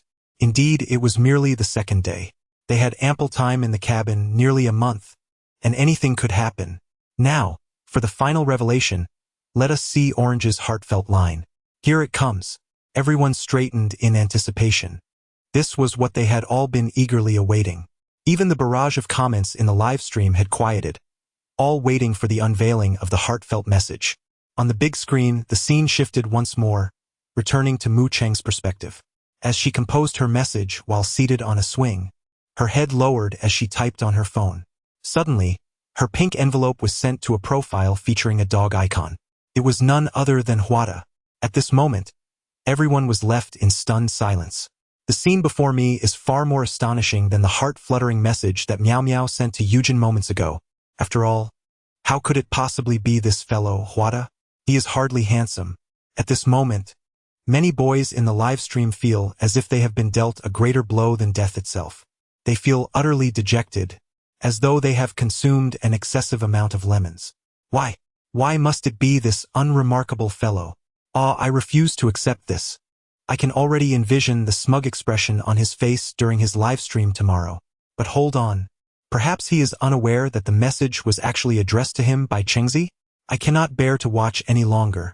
The atmosphere is rather uncomfortable. The viewers in the live stream are heartbroken. Although they have yet to see the content of the message, their spirits have already dampened. As for the barrage of comments in the live stream, those in the observation room are oblivious to it all. The sheer volume and fervor of the comments make it impossible to discern what the fans are saying. Therefore, Professor He directly requested the director to reveal Mu Cheng's heart-fluttering message. Mu Cheng, I am delighted to be here and meet all of you. The fish tonight is quite delicious. Huh? The moment this message was unveiled, the barrage fell silent. It felt as if Chengzi was addressing everyone. The boys who were just heartbroken in the live stream suddenly experienced a surge of renewed energy. Their aches forgotten, their hearts steady. Ha ha ha! How delightful! Woohoo! Although it is likely that tomorrow this unremarkable fellow will boast during his live stream, it does not dampen the fans' fluctuating emotions. They fear for their brother's sorrow, yet also worry he might drive a luxury SUV. If Chengzi truly had feelings for Huada, they might as well jump from a building. In the observation room, the atmosphere is not as dramatic as in the live stream. The group is merely analyzing Mu Cheng's heart-fluttering message. It is rather formulaic. The message only mentions Huada in passing. Indeed, the initial part expresses her joy in meeting everyone, not just him. At this moment, Professor Chun adjusted his glasses and spoke slowly. I believe this is Chengzi's polite response. Upon hearing this, everyone turned their gaze toward him. Professor Chun smiled. Perhaps Chengzi herself is unaware of whom her heart-fluttering message is meant for. Since Huada was present during her interaction tonight, she simply chose to send it to him. However, the emphasis remains on her happiness in meeting everyone. Dongfang Xiang nodded in agreement. I concur with this interpretation. Meng Zi chuckled. Given Chengzi's beauty, she must have many admirers. If she were to feel a spark so quickly, it would be quite unusual. By the way, if you were in the small house, would Chengzi be your ideal type? Suddenly, Xinling glanced at the boys curiously and asked. Instantly, the atmosphere in the observation room shifted. The boys exchanged glances before falling into silence. After all, ahem. This scene elicited laughter from the audience in the live stream. Indeed, the allure of the orange was unparalleled. At the same time, in the Heartfelt Cottage 701, after sending a text message, Mu Cheng returned to her room. Her system had already indicated that the selection was complete. However, she was utterly bewildered by the exposure of her Douyin account. She decided to disregard it. As for Mu Cheng, exposure was merely a matter of time. After all, she was the landlord of 2 buildings and 3 shops, with several hundred million languishing coldly in her bank account. Money was certainly not an issue. Orange. As the girl just returned, Liang Xiaowei teasingly looked at her. Darling, who did you send the text to? Mu Cheng playfully winked. I sent it to you. Don't believe me? I didn't even receive it. Just as the words left her lips, Liang Xiaowei's phone chimed with a notification. Liang Xiaowei, must you be so blunt? Yet, she certainly did not believe that it was genuinely a message from Orange. Her curiosity merely lingered on who it could be. Chapter 22. Perhaps it was the presence of the girl beside her that made the ice cream taste so sweet. Just as Liang Xiaowei was glancing at her messages, Mu Cheng's phone chimed as well. Ding dong. You still look so beautiful today. She pondered, completely at a loss as to who might have sent it. She glanced at the charming Xiao Qiao still lounging on the bed, intending to tease her back in a playful act of revenge. However, unexpectedly, ding dong, the sound of 2 messages arriving in quick succession startled her, as well as Liang Xiaowei, who had been roused from her slumber. The room's tranquility made the message alerts particularly pronounced. Liang Xiaowei gazed at the stunning woman before her, a sense of admiration washing over her. 3 messages. Mu Cheng felt a tinge of embarrassment but managed to smile and nod ever so slightly. The elegant lady on the bedside inwardly, reflecting on the perks of beauty. Truth be told, before arriving at the Heartfelt Cottage, she had been quite confident in her own looks. Or perhaps it was simply that the female guests who made it to the heartfelt cottage all possessed a certain level of self-assurance regarding their attributes. In ordinary circumstances, they would be considered exceptional in their own right. However, this was contingent upon whom they were compared to. In the presence of Mu Cheng, the confidence of all the other girls seemed to crumble, be it in terms of beauty, physique, or even financial standing. After all, she drove a luxury Mercedes-Benz G-Class. How could they compete? The two women exchanged glances, and Mu Cheng playfully narrowed her eyes, resembling a charming crescent moon. Liang Qiaowei chuckled softly, feeling a hint of affectionate indulgence. The other guests in the observation room instantly wore expressions of delight, their smiles reminiscent of doting ants. Young girls can indeed be sweet. Seating herself by her bed, Mu Cheng opened her phone to check the other two messages. If given the chance, I would love to try the breakfast you make. This one was relatively easy to decipher. She immediately thought of this morning, realizing it must have been sent by Eugene. The other message read, while you were watching the sunset on the way back, I was watching you. Ah, that was from Werda. After all, it was just the three of them in the car on the way back. It couldn't possibly be a heartfelt message from Miao Miao. With a silent resolve, Mu Cheng locked her phone screen, feeling little stirrings in her heart regarding the three messages. I'm going to get a glass of water. Would you like one? She asked softly, glancing at Liang Qiaowei, who was still engrossed in her phone. Liang Qiaowei, snapping back to reality, shook her head with a gentle smile. You go ahead. I'll prepare to take a shower shortly. All right, you can cover the camera before you shower, Mu Cheng replied. Understood. I won't let anyone peek at us, Liang Qiaowei said with a beaming smile, even giving an okay gesture. The live stream's comments erupted in a tumult of lamentation and dissatisfaction. What do you mean, let us peek? Is it truly a matter of secrecy for scholars? Oh, how tragic. In the room, the two girls exchanged playful banter, and with that, Mu Cheng slipped on her slippers and went downstairs with a soft pat-pat-pat. The pristine white veil of her dress fluttered gently, carrying with it a delicate fragrance. As Lin Yi ascended the staircase, he chanced upon Mu Cheng. Under the bright lights, she resembled a forest sprite, joyful and gentle. The girl, filled with curiosity, inquired, Are you about to sleep? Not yet, she replied. I grew weary sitting downstairs, so I thought I would climb the stairs for some exercise.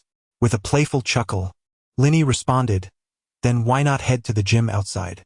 Mu Cheng's smile widened, clearly amused. The gym she referred to was part of the Dream Cottage facilities, conveniently located near the parking lot. There was also a dessert station nearby, and Mu Cheng intended to quench her thirst with a drink and take a look.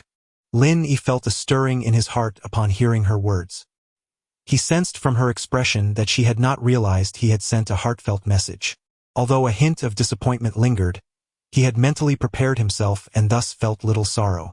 What occupied Lin Yi's thoughts now was whether to invite her for a stroll. With this in mind, he smiled and suggested, I've never been to that side of the cottage. Shall we take a walk together? Beep. Please initiate your heartfelt choice. Choice 1. Agree. As it is on the way. Reward. A box of scar removal cream.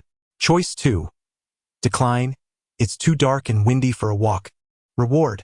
A bottle of hair removal cream. The system prompted another choice. This time, Mu Cheng did not hesitate and promptly selected option 1. Primarily because she found no need for hair removal cream. There was nowhere that required it. Conversely, she desired the scar cream, as a small scar on the inner thigh from a childhood fall had always been a source of discomfort. Though it remained hidden beneath her shorts and skirts, it was a lingering ache in her heart. Like any girl, she cherished perfection, and even someone as beautiful as Mu Cheng was no exception. All right, she mused briefly, then looked at Lin Yi with a light laugh. I was actually planning to visit the dessert station. A glimmer of delight flickered in Lin Yi's eyes as he smiled. Then let us go together. Thus, the two descended the stairs, preparing to venture outside. The dream dessert station was still open, with only one attendant present. From the bifurcation outside the cottage, they soon strolled over to the establishment. Lin Yi jested. It seems the gym is perfectly situated here. Enjoy dessert and then work out, a flawless cycle. Do you exercise often? The girl asked curiously. Lin Yi nodded, somewhat resigned. Indeed, otherwise consuming too many high-calorie foods can lead to weight gain. Well, I cannot relate to such woes, Mu Chung thought, recalling her fortunate ability to indulge without gaining weight, which instantly brought her joy. Lin Yi. Live stream. The family has been touched. Unbeknownst to Mu Cheng. She had inadvertently struck a nerve with her words. She simply entered the dessert station with Lin Yi, purchasing 2 cups of vanilla ice cream. As they savored their treats, they made their way to the gym. One must admit, the production team genuinely invested effort into the decor. The gym is equipped with an impressive array of apparatus, including dumbbells, seated rowing machines, and treadmills. A girl casually perched herself upon a stationary bike, her small hands incessantly digging into a tub of ice cream. Is it truly advisable for us to indulge in both eating and exercising simultaneously? Lin Yi couldn't help but chuckle in exasperation. Mu Chung raised an eyebrow, remarking, "Isn't that what you mentioned? Creating a closed loop?" Lin Yi responded with a resigned sigh, "All right then," as he activated the treadmill. To be honest, this notion of a closed loop was entirely novel to him. A peculiar sense of guilt lingered in the air, yet the ice cream was delightfully sweet. Perhaps it was the presence of the girl beside him that rendered it all the more delectable. Thus, the two continued their dual pursuit of eating and exercising, engaging in light-hearted conversation. "Chengzi, having just graduated this year, have any film crews approached you? Does a sudden heart flutter count?" After a moment of bewilderment, Lin Yi finally grasped the implication behind her words, and he couldn't help but chuckle.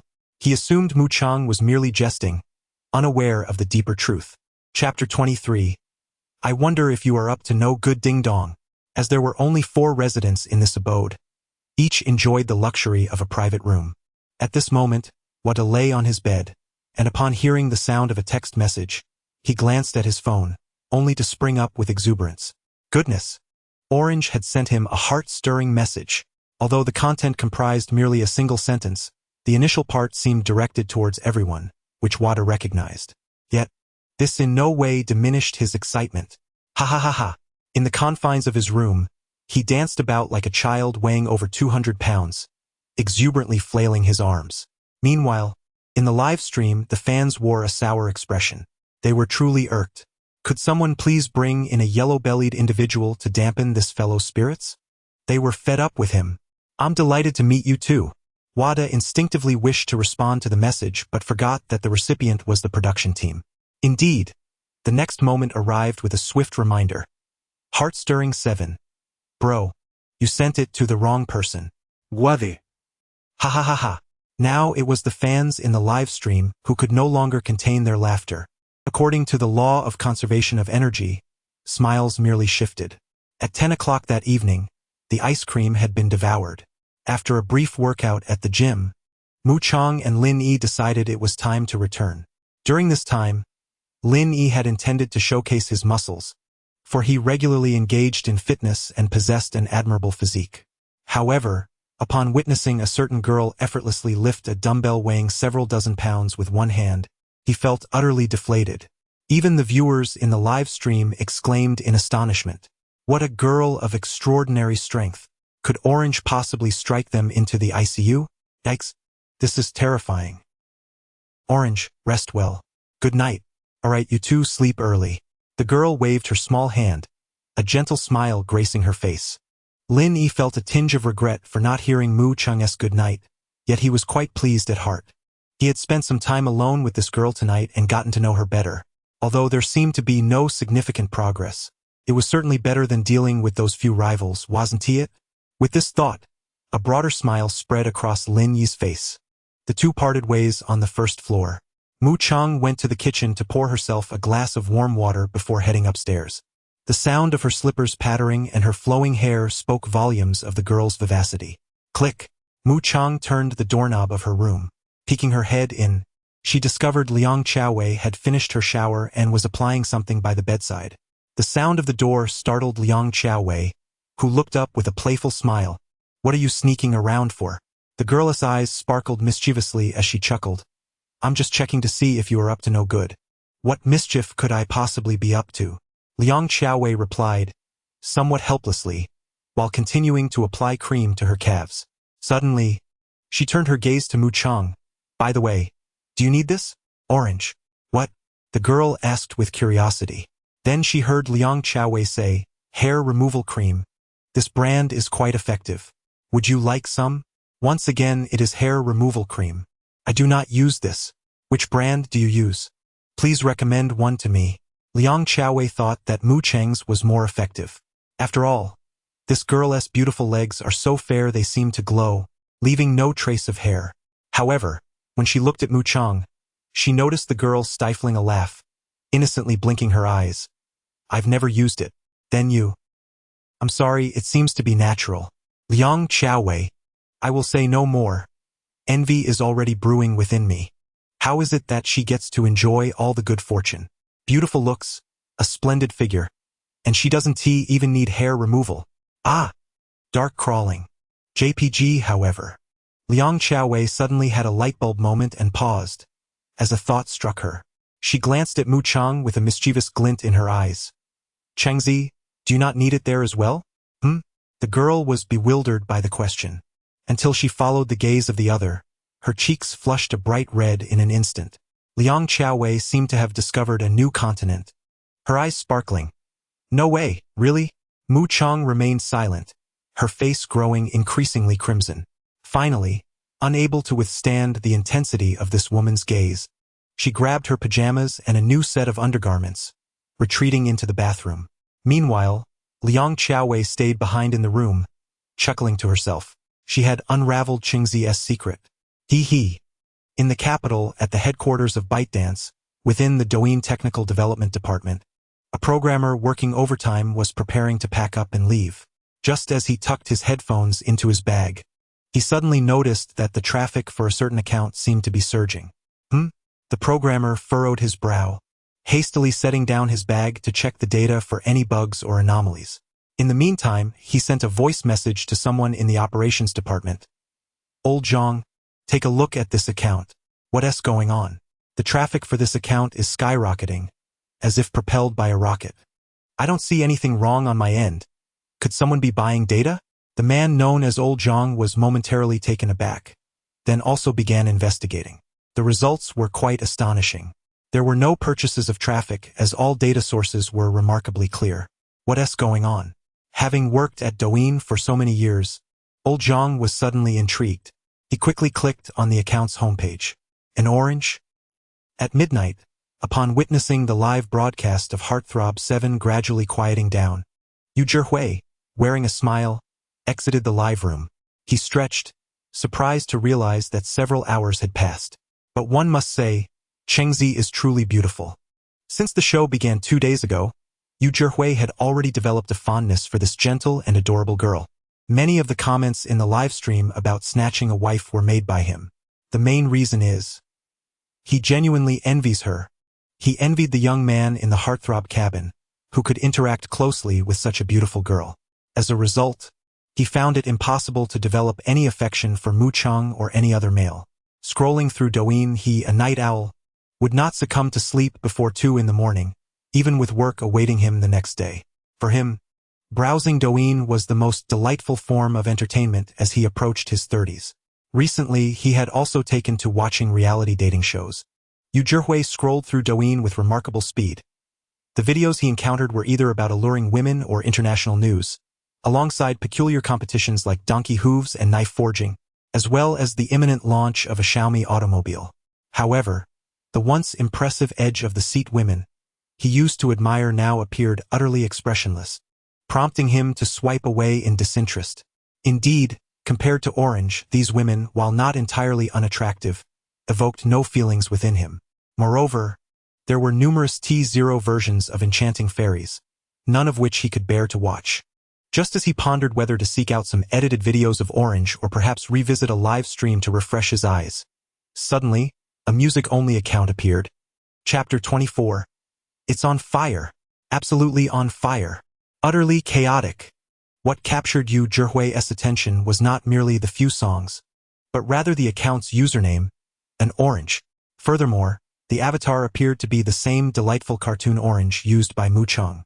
Just as Yu Zhihui intended to click on the profile to explore further, he was suddenly enveloped by the melody of "The little yellow flower of the story has been drifting since the year of its birth. the childhood swing swaying in memory until now. Re-so-so-see. As this video played without pause, the music and singing resonated throughout the tranquil room.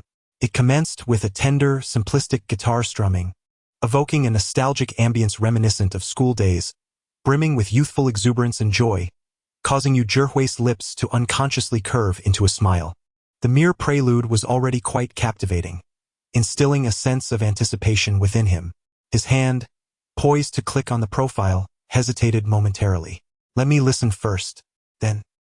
As the prelude faded, he was greeted by a gentle, melodious voice that felt strikingly familiar, as if she were recounting her story with heartfelt emotion. Could it be the voice of the orange? Yu Zhihui paused, momentarily stunned.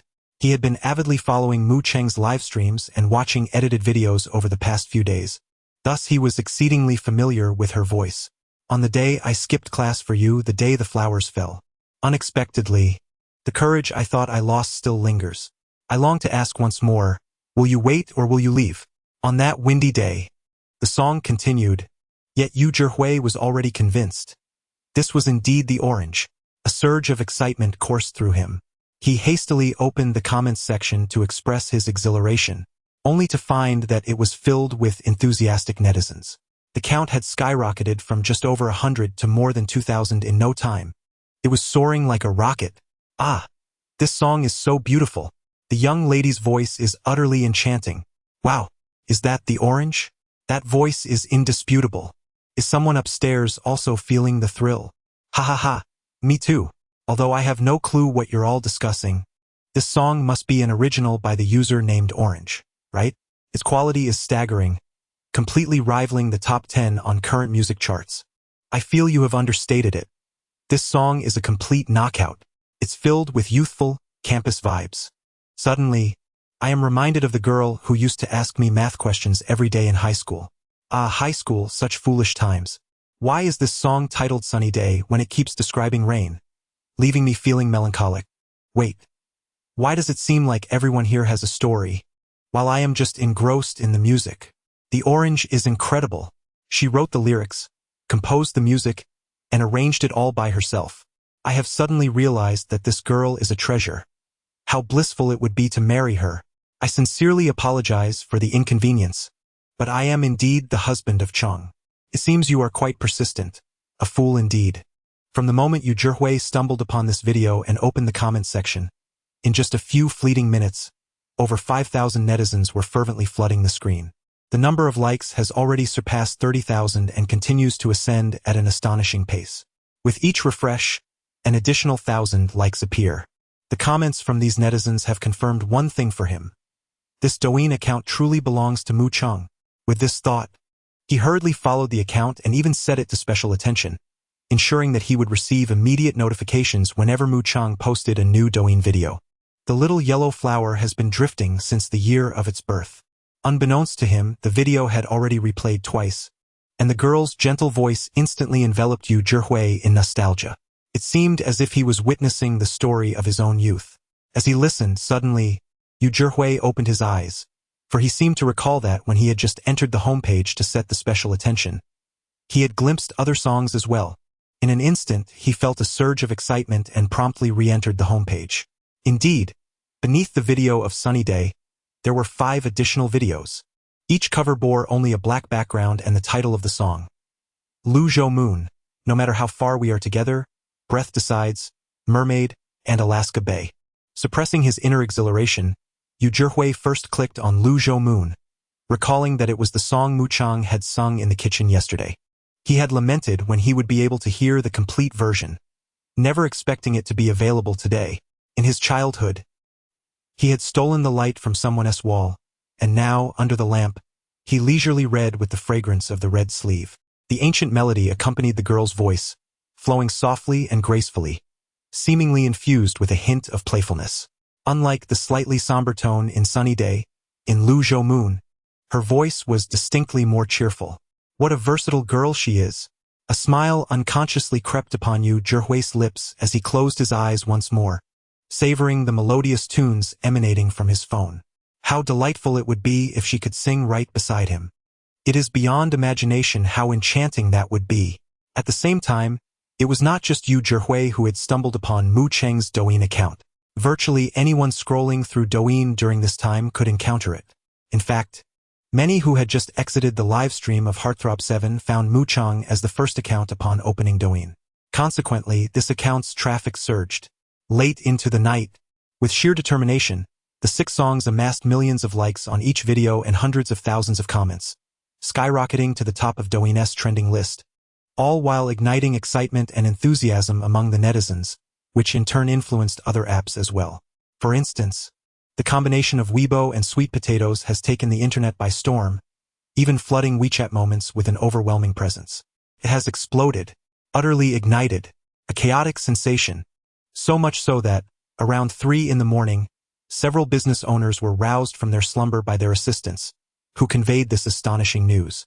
A stunningly popular girl from a dating reality show has ascended to the trending topics with her 6 original songs. Moreover, the quality of each composition is remarkably high. Her fanbase has surged from a mere few dozen to 3 million. Is this not sufficient for those influencer agencies and entertainment companies to scramble for her? What the hell are you all losing your minds about at this hour? If you don't provide me with an explanation, what? Then why are you still standing there? Hurry and prepare to reach out to her. Goodness. 3 million overnight and still in the dead of night. Have these netizens gone mad? Alright, it's Orange, is it? I'll be in the metropolis tomorrow. Are you certain it's truly her original work? Oh, the National Copyright Administration has already registered the name? Then there's nothing to worry about. That night, countless individuals were in a frenzy, and the online world was buzzing with excitement. Chapter 25. The first collection of Rent in 2 lifetimes within the confines of her room. The sweetly slumbering Mu Cheng remained blissfully unaware of the surrounding commotion. After finishing her bath, she engaged in a brief conversation with Liang Qiao, but soon succumbed to drowsiness, consequently forgetting the system's incentive regarding the exposure of her Douyin account. Primarily, it seemed that Mu Cheng had not anticipated the overwhelming popularity her account would garner, leading countless executives and managers from entertainment companies to drive to the bustling metropolis in the dead of night. The following day dawned, and she awoke naturally. The girl, still in a state of dreamy lethargy, murmured softly and stretched languidly. Instinctively, she retrieved her phone, silenced it, and glanced at the screen. The sight rendered her momentarily speechless. The screen lit up, inundated with an incessant barrage of notifications, the sound of ding ding ding echoing persistently, to the point where she felt her phone lagging slightly. What on earth was happening? Suddenly alert, Mu Cheng sat upright, her smooth legs crossed on the bed. Having neglected her phone for an entire night, she discovered over 30 missed calls and a staggering 99 notifications on Douyin. Moreover, even her college email, which she had applied for previously, had received numerous messages. At that moment, she felt an immense sense of relief for having silenced her phone. Otherwise, sleep would have been utterly elusive. She quickly pieced together the events that had transpired, as her Douyin account's follower count had skyrocketed to 5 million overnight. She surmised that this surge must have been a direct result of the system's reward mechanism. However, the magnitude of it was astonishing. The girl couldn't help but marvel at it. The pressing question was whether she should return the missed calls or respond to the emails. The thought alone made her head ache. Ultimately, she resolved to disregard them. In the face of polite obligations and refusals, Mu Cheng chose to adopt a carefree attitude, pretending to be oblivious to it all. Truly, I am a genius, she mused, a subtle smile gracing her lips. With that, she began to peruse the comments, eager to discover the audience's reactions to her 6 songs. In the comments section of Sunny Day, from the moment she left, I erased her from my memory. She no longer belongs to me, and my love has faded. At the moment she departed, she became a stranger in my eyes. Why does Sunny Day contain lyrics that seem to be all about rainy days? Also, I must mention, the sister's voice is absolutely enchanting. Mu Cheng, are you listening? Tom closes his eyes and looks up. JPG, I am listening. Jerry lowers his head, frowning. JPG, hello? Orange, I am Lu Minghong from Gongchuang Entertainment. Could you please check your private messages? Goodness, it's only been 1 night, and this song is nearing 10 million likes. In the comments section of Luzhou Moon, what an elegant melody. What beautiful lyrics. SNT this far superior to those so-called national style songs? Lujo, Lujo Moon. Both the song and the name are delightful. I've looped it here dozens of times. What should I do if I can't move on? Hello, Orange. I am Lu Minghong from Gongchuang Entertainment. Could you please check your private messages? I've seen you here for the second time. In the comments section of no matter how far apart we are. If the sun were to blaze eternally and the rainbow never faded, the lyrics of Orange have already conveyed that no one will remain by your side forever. Alas, has Orange been wounded by someone? How could such poignant words be penned? My dear wife, behold me. I shall cherish you for a lifetime. Just as I ended a long-distance relationship, I stumbled upon this. Is Douyin conspiring to torment me? Sobbing? Greetings? Orange, I am Lu Minhong from Gongchuang Entertainment. Could you kindly check your private messages? Why are you here again? Breath determines comments section. Goodness. I practiced this song all night and was chased out by my mother. Tears streaming. I can relate. My mother admonished me not to sing other songs if I couldn't do it well, lest they sue me. Ha ha ha. My dear mother. This song truly encapsulates an atmosphere. I adore it. 1. Greetings, Orange. I am Lu Minhong from Gongchuang Entertainment. Could you kindly check your private messages? Enough already. Mermaid comments section. The legend says you willingly became stranded for love. A kitten holding a microphone, shouting loudly. Oh, is it worth risking your life to reach such heights? I feel that Orange's voice is so pure and melodious. Ah, I cannot fathom how beautiful Orange would be as a mermaid. Drooling, greetings, Orange. I am Lu Minhong from Gongchuang Entertainment. Could you kindly check your private messages? My word, you truly are persistent. You too, your comments are everywhere in every section. Alaska Bay comments section. He seems to have stopped loving me. To forget someone, one must first forget their flaws. Yet to fall in love, one embraces both their virtues and shortcomings. I am in tears. Why must I stumble upon this song at 3 in the morning? My girlfriend is to undergo her final chemotherapy tomorrow. Dear heavens, I implore you to protect her. Yesterday, my first love sent me a wedding invitation, asking if I would attend. When I inquired why, she reminded me that I had promised to see her in a wedding gown. Alas, I cannot be the one to dress her. This song has truly moved me to tears, and the comments have brought me to tears as well. Greetings, Orange. I am Lu Minhong from Gongchuang Entertainment. Could you kindly check your private messages? Mu Chung scrolled through these comments, witnessing the laughter, sorrow, and empathy of netizens, her heart filled with mixed emotions. After composing herself, she went to the bathroom to freshen up and changed into a different outfit. With no pressing matters at hand, she decided to return home, intending to wash her clothes. Moreover, amidst the numerous messages, she noticed 2 tenants expressing interest in renewing their leases. She needed to return to write up some receipts. This was her first experience collecting rent, and she felt a flutter of excitement. Cat Tooth live streaming platform. As one of the largest live streaming platforms on the internet, ever since the master moved to Douyin. Here, the top player has transformed into Huada. At this moment, he is in his rented studio in the magical city, adjusting his equipment in preparation for today's journey to ascend the ranks. However, upon hearing Huada's boastful remarks, the fans scoffed in disdain. It is a jest to suggest that a mediocre player could achieve greatness. After all, if a lowly player could rise, even a sow could climb a tree. Ultimately, in the realm of the 1008 battle gods, whoever encounters them is bound to face misfortune. Nevertheless, today's barrage of comments is somewhat different from the usual. Previously, the atmosphere was predominantly filled with mockery, occasionally interspersed with pleas for Huada to lead them. Yet today, the screen is awash with a sea of sour sentiments, a veritable ocean of disdain. This unexpected turn has left Huada somewhat perplexed. What is the matter with you all? It feels a bit unusual not to be the target of ridicule. Chapter 26. Art is an explosion. As Huada clicked into the game's loading page, he perused the barrage of comments. It was only when he caught a few scattered snippets amidst a flurry of lemons that he finally understood.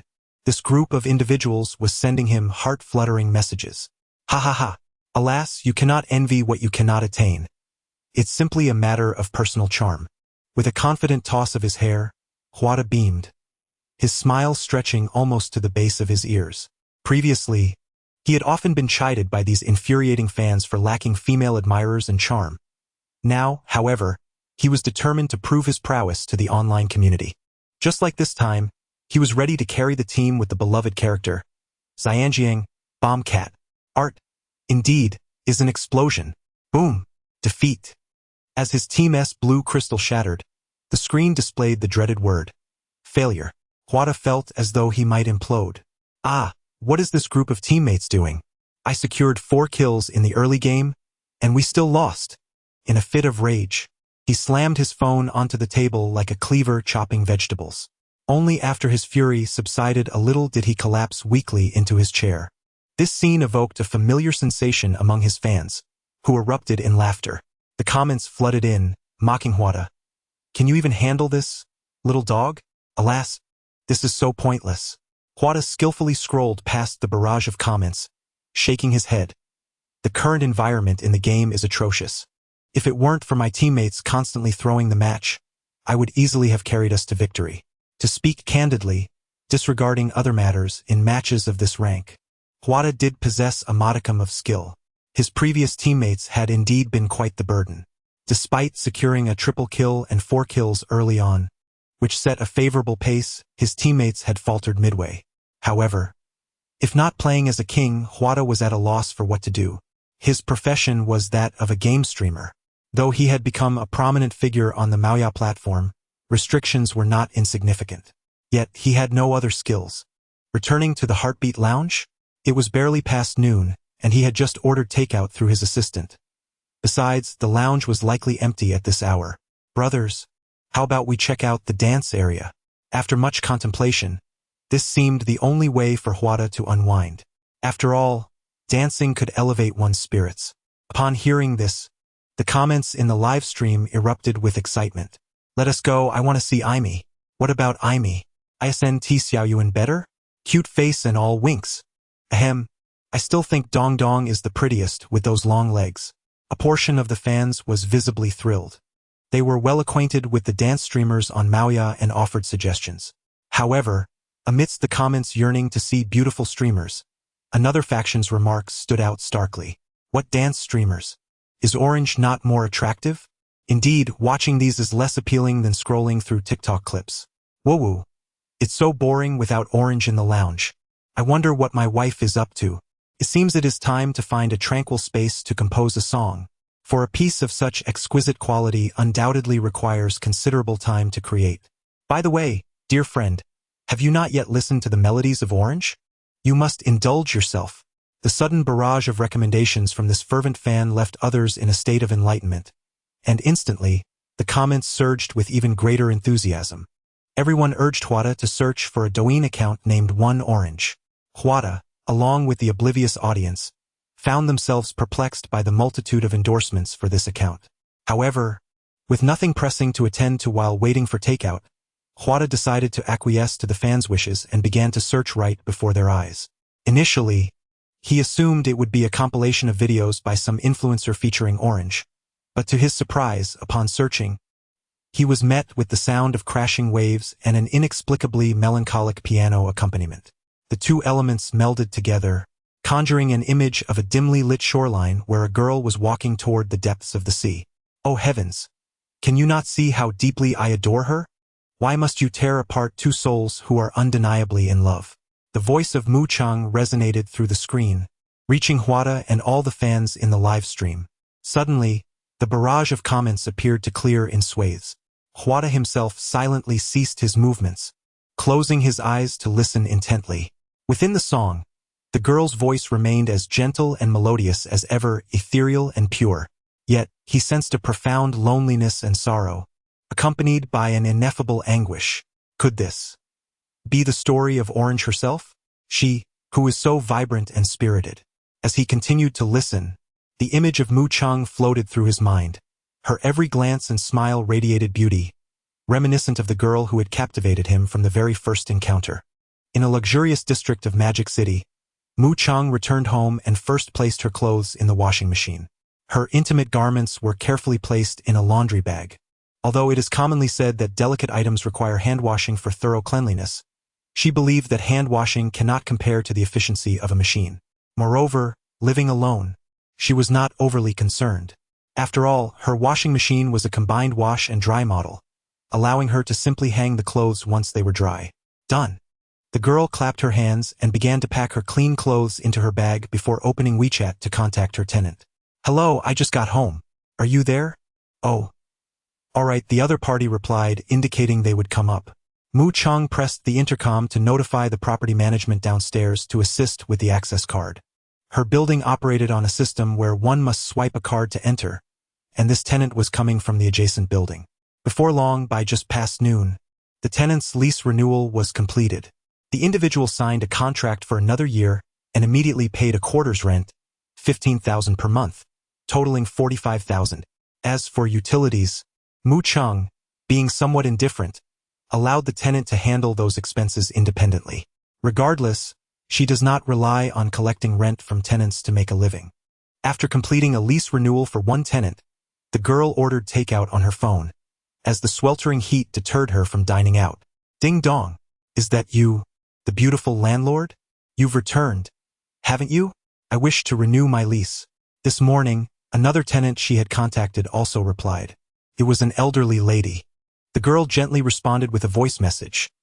Yes, Auntie, I am home now. Would it be convenient for you to come over to sign the contract? Of course, of course. The lady eagerly nodded, smiling cheerfully. Subsequently, Mu Chang instructed her to press the button for the 21st floor, A1. This way, Mu Chang would be able to assist her with the elevator card directly at home shortly. Moments later, the doorbell rang. The aunt had arrived rather swiftly. Auntie. The girl greeted with a gentle smile, inviting her in. The aunt glanced at Mu Chang and, beaming, exclaimed, It has been a while, beautiful landlord. You remain as lovely as ever. Chapter 27. It seems that the aunt is eager to introduce her son. When signing the contract, she was quite straightforward, promptly agreeing to a 2-year term. She also mentioned that her son would be working at the branch in the bustling city next month, and would conveniently reside here as well. As a landlord, Mu Chang found it necessary to be aware of tenant turnover, so she paid little mind to it. After signing the contract, she smiled sweetly at the aunt and said, All right, I wish you a pleasant life. Thank you, beautiful landlord. The aunt replied with a cheerful laugh. Suddenly, she seemed to casually inquire, You are so attractive. Are you seeing anyone? Mu Chang was momentarily taken aback and instinctively replied, Not yet. Well, you should hurry. The competition among young people is quite fierce, the aunt advised, seemingly unperturbed. Mu Chang felt a hint of peculiarity but politely responded in a soft voice. Could it be that this aunt wishes to introduce her son to her? This was not a novel situation. Her cousin had attempted to match her with her brother earlier in the year, though she had not even visited their home during the New Year celebrations, resulting in her cousin incessantly messaging her on WeChat, leaving the girl utterly speechless. Eventually, she had to block and delete those messages. Reflecting on this incident now, Mu Chang could only think that her past self was truly quite amusing. After engaging in a perfunctory conversation with the tenant aunt and bidding her farewell, Mu Chang tucked the contract away. At that moment, her pager buzzed. The property management downstairs inquired about a delivery address to A1, 21st floor of Building 7, asking if it was hers. Yes, it is, she confirmed.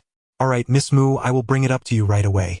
Indeed, in this community, all deliveries were managed by the property staff, as the annual service fee of 200,000 yuan was not insignificant. Enjoying a delightful lunch, Mu Chang could not help but acknowledge that the 5-star restaurant's offerings were consistently excellent, mirroring the flavors from her last visit.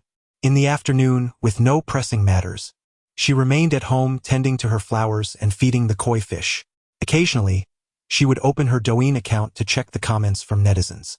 In just one morning, her most popular video, Sunny Day, had garnered an astonishing 5.7 million likes and over 1 million comments. In contrast, her least popular video, Breath Decides, had just surpassed 1 million likes with only tens of thousands of comments. Numerous influencer agencies and entertainment companies were fervently seeking Mu Chang, inundating her Douyin back-end with private messages, yet she had chosen to ignore them. Around 4 in the afternoon, the girl, who had dozed off on the sofa, lazily yawned. her hair cascading casually to one side.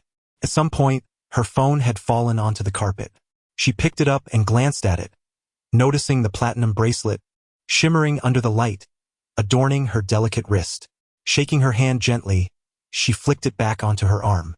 "It's already 4 o'clock," she murmured, her voice soft and sleepy as she pondered her thoughts. "It is time to tidy up and prepare to return to the cozy cottage. By the way, I can stop by the supermarket to purchase some ingredients and inquire if anyone would like to indulge in hot pot."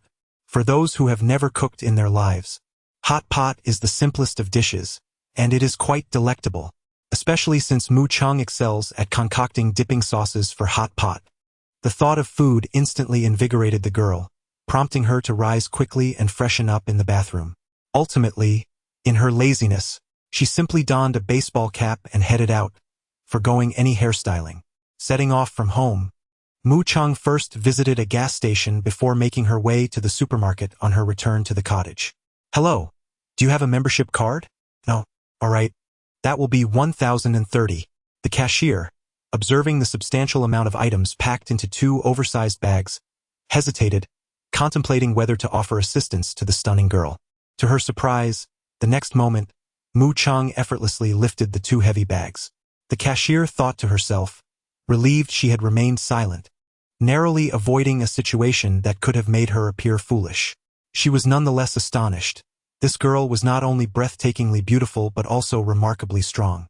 By around 5 o'clock, nearing 6, as Mu Chung parked outside the charming cottage and returned with the large bags of groceries, someone had already arrived at room 701.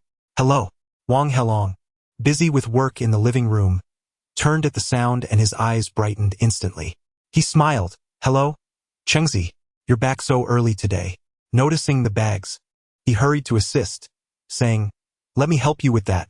"Thank you," the girl replied with gentle, crescent-shaped eyes, not declining his offer since they would all be sharing the meal. Curiously, she asked, "Have you been home all day?" "No, I just got back a little while ago. I had an impromptu meeting to attend and was busy handling matters." "Well then, you should continue with your work. I can manage this." "No, it's fine. I'm not busy right now."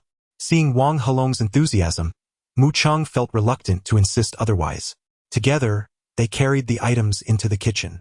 The girl opened the refrigerator, squatting down to place some items that required freezing at the bottom.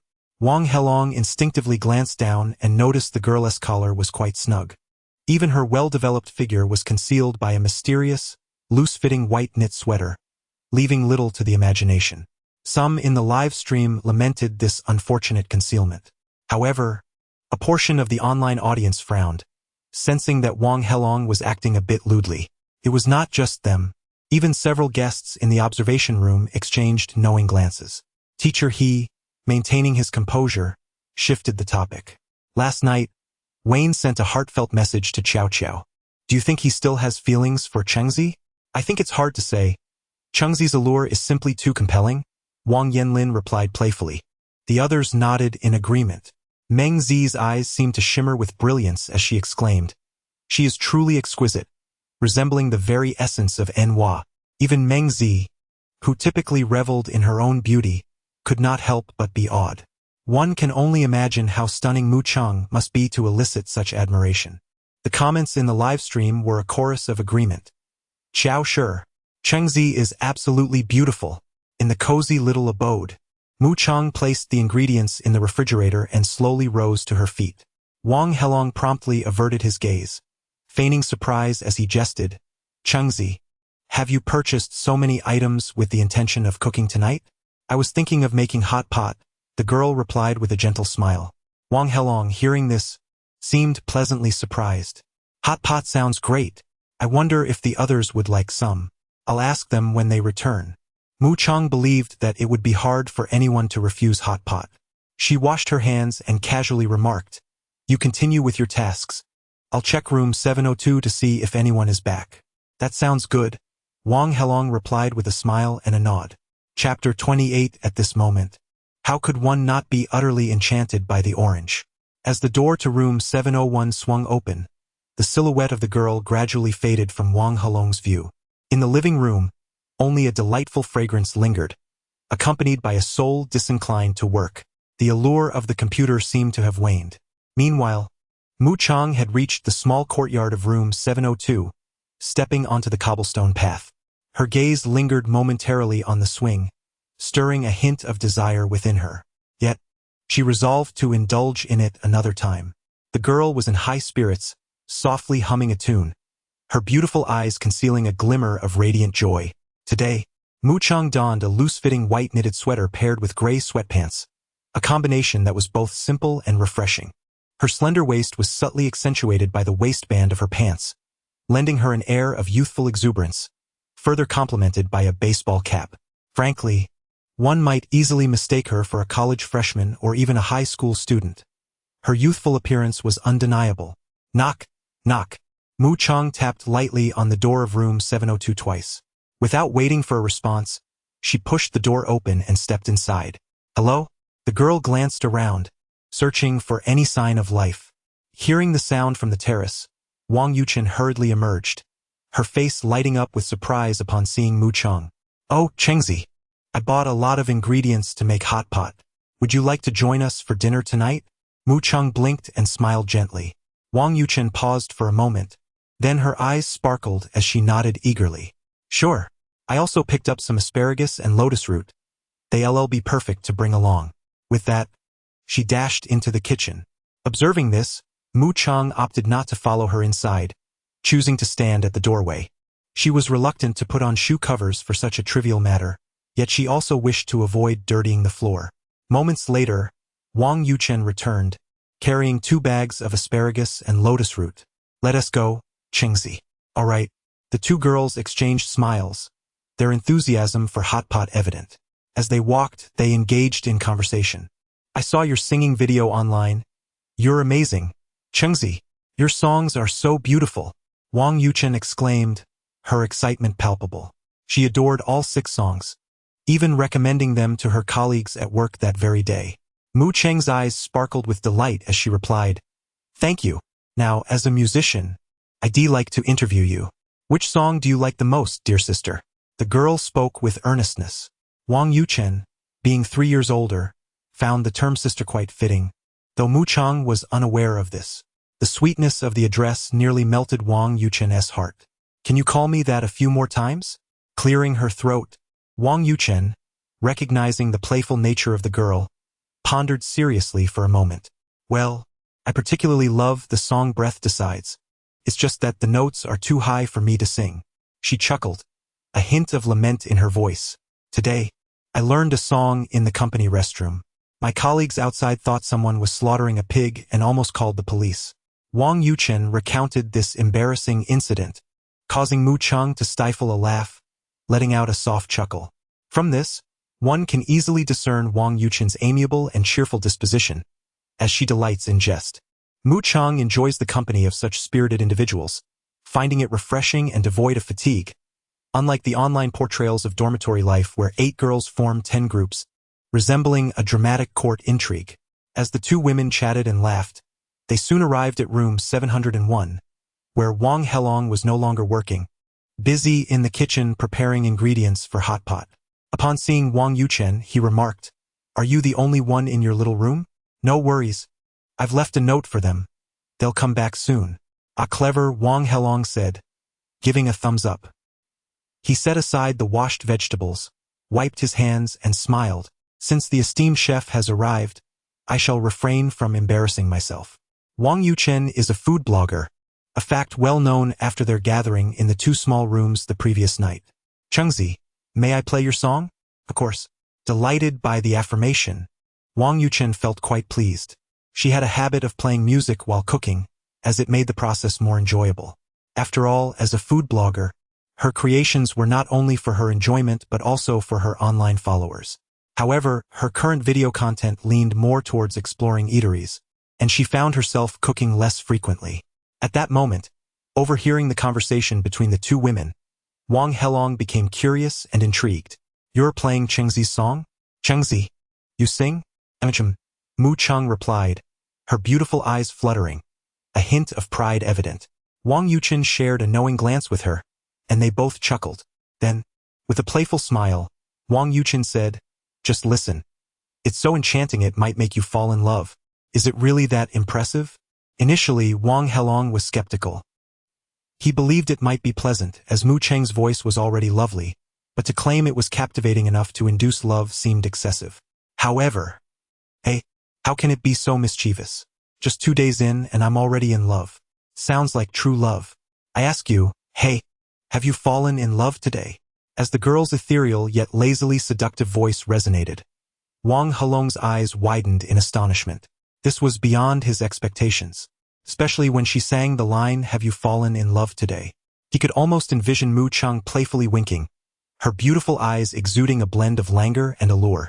Turning to look at Mu Cheng, he realized that the enchanting scene was merely a figment of his imagination. In reality, the girl was calmly focused on preparing the hot pot dipping sauce, her back turned to them. Whether one talks about love only to cast it aside, yet claims that true love is hard to find. I implore you now to lay bare all your misdeeds. Oh, only then will I heed your confession. The melody lingers on, and Wang Yuchen casts a glance at the entranced Wang Helong, suppressing a smile at the corners of her mouth. At this rate, how could he not be utterly captivated by Cheng? Especially with this song, Breath Decides, which she intentionally played. Not only does she adore this piece, but more importantly, the timbre of Mu Cheng's voice within it is simply exquisite. It is imbued with a youthful playfulness that evokes a longing for romance. It entices both the hearts of women and men alike. Indeed, Wang Helong is currently in a state of fervent infatuation. In the observation room, those with a godlike perspective clearly witness every movement in the kitchen, their faces unconsciously adorned with smiles. Professor Chun Ming shakes his head with a chuckle. It's over. This child is utterly smitten. The group nearly bursts into laughter. Chapter 29. 3 Women. One stage despite the comical expression of Wang Helong captured on camera, which elicited laughter, the onlookers in the observation room were preoccupied with a different matter.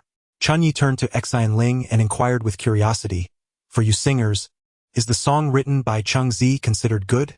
I find it quite melodious," Meng Zi interjected quietly. Xian Ling beamed sweetly and nodded affirmatively. "It is indeed exceptional. She is remarkably talented.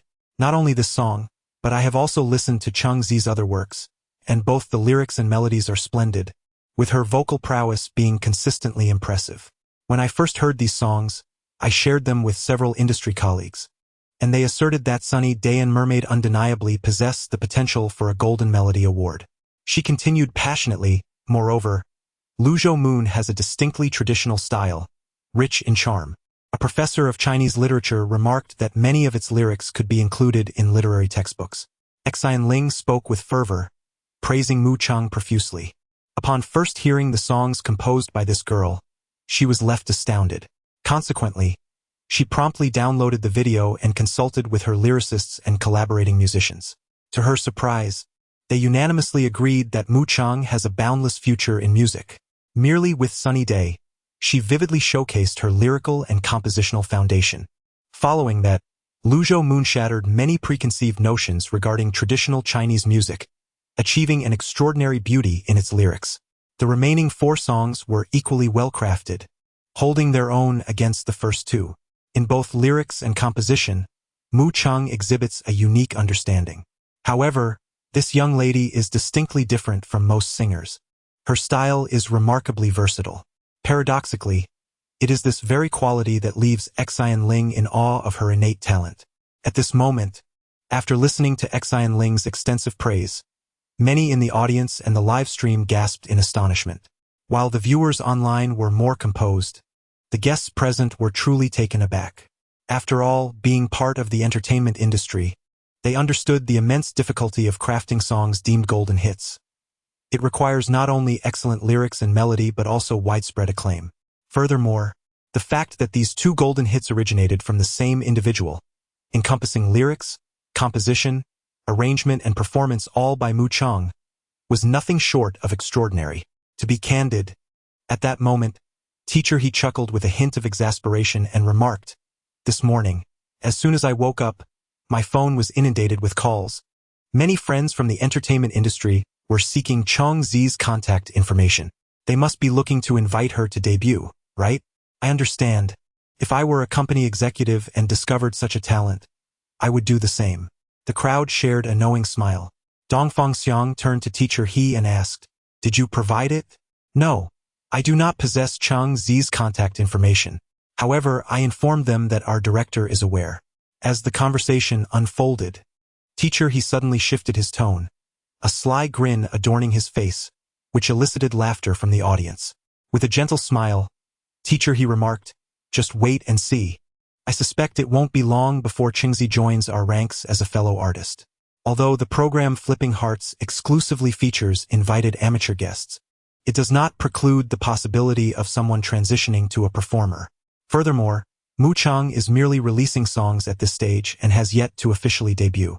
This prospect not only amused the guests in the observation room but also ignited a sense of anticipation among the viewers in the live stream.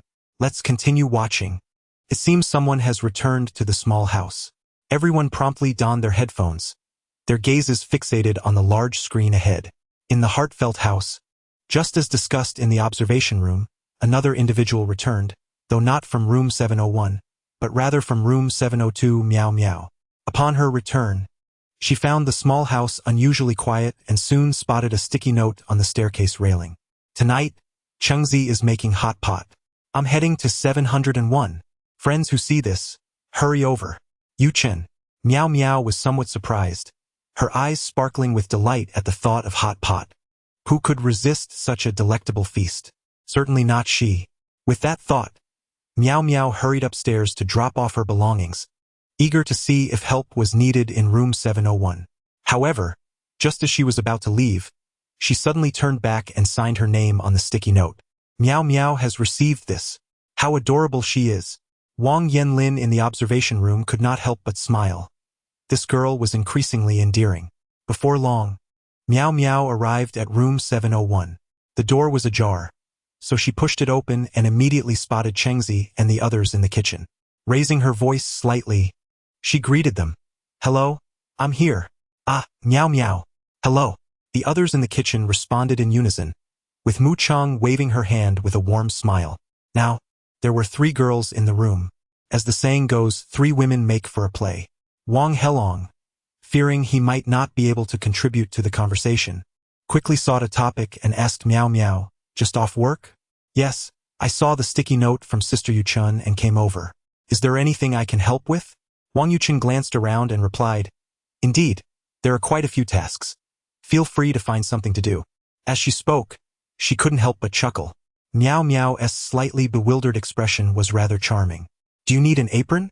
Mu Cheng inquired, shaking a few items in her hand. The production team had provided a well-stocked assortment of supplies for the small house, including several aprons, likely intending to encourage interaction between the male and female guests in the kitchen, thereby fostering emotional connections. However, they had not anticipated that the kitchen would only host 3 girls at this time. The sole male participant, Wang Helong, found it difficult to integrate into the dynamics. Primarily, this was due to Wang Yuchan's burgeoning affection for Jiang Junhan, which deterred her from engaging too much with other males. As for Meow Meow, she was rather reserved and held no particular interest in Wang Helong. And as for Mu Chang, well, that was an entirely different matter altogether. This young lady merely wishes to be close to her female companions. Observing Wang Helong's slightly melancholic expression outside the kitchen, the audience in the live stream could not help but stifle their laughter. Poor Wang, surrounded by 3 girls, yet unable to seize the moment. "Ha ha ha. Chow Chow, please return quickly. I sense that Wang needs you." On the other hand, considering the way he gazed at Qingzi, I believe it is best for Chow Chow to steer clear of him, as he seems rather fickle. Indeed, his eyes have hardly strayed from Qingzi. In truth, if we were in front of Qingzi, we would likely find ourselves captivated by her as well. Alas, there is no remedy. My wife is simply too enchanting. To those above, begone. My wife. The highest compliment a man can bestow upon a woman is to refer to her as my wife. Conversely, the lowest remark one can make about a woman is to call her your wife. Thus, it is evident how deeply this group of boys, vying for affection in the comments, is enamored with Mu Chang. Chapter 30. Others come to the dating show for love. She spends her time either eating or observing. In the heartfelt cottage 701, The kitchen buzzed with activity. I can get accustomed to long-distance love. Affection is always beyond one's control. I'd rather adopt another approach. At least I can love you from afar. The song, sung by Mu Chang, played on repeat, now entering its second round. As the original vocalist, Mu Chang softly hummed along, her lips barely parting, while she deftly tied a charming apron around Meow Meow from behind. This scene elicited a subtle smile from many viewers in the livestream, primarily because, at a height of 172 centimeters, Mu Chang rendered the 163 centimeters Meow Meow almost adorably petite. It was simply delightful, especially with Meow Meow, who appeared to be a demure girl, now sporting a slightly bashful expression. Ah, how sweet it was. Perhaps the show's director never anticipated that this season's couple for Mu Chang would be another girl. And this was not the first instance. There was also Liang Xiao Wei. On the opposite side of the kitchen, Wang Helong watched this scene with a twinge of envy. He too wished to don an apron, but regrettably lacked the confidence that Mu Chang would assist him. The prospect of it turning awkward loomed over him. Just as he pondered this, a sudden commotion arose from outside. Wow! There are so many of you here. Another person had returned. It was Eugene. Upon seeing the bustling kitchen, he appeared somewhat astonished. Hello, everyone greeted with smiles. Wang Helong let out a sigh of relief. Finally, a boy had returned, ensuring he wouldn't be left alone. After all, with several girls preoccupied, it would be inappropriate for him to wander off. Yet, remaining put left him uncertain of how to engage. He could only gaze at Mu Chang, savoring the view. Eugene's arrival prompted the girls in the kitchen to glance up, particularly Meow Meow, who, despite her modesty, occasionally stole glances at him. She wondered if Eugene might deduce that the heart-fluttering message from last night had been sent by her. I bought some fruits on my way back from work, Eugene said, placing his backpack down and approaching with a bag in hand. Why so many items tonight? Planning to prepare a grand feast? The preparation area was filled with meticulously arranged ingredients. Lotus slices, asparagus, mushrooms, beautifully plated snowflake beef, and various dipping sauces. Mu Chang said, "We are having hot pot tonight." Most of these are her purchases, Wang Helong replied with a smile. At that moment, Wang Yuchen playfully chimed in, "I contributed to the mix too, you know." The implication seemed to be that he shouldn't focus solely on Mu Chang.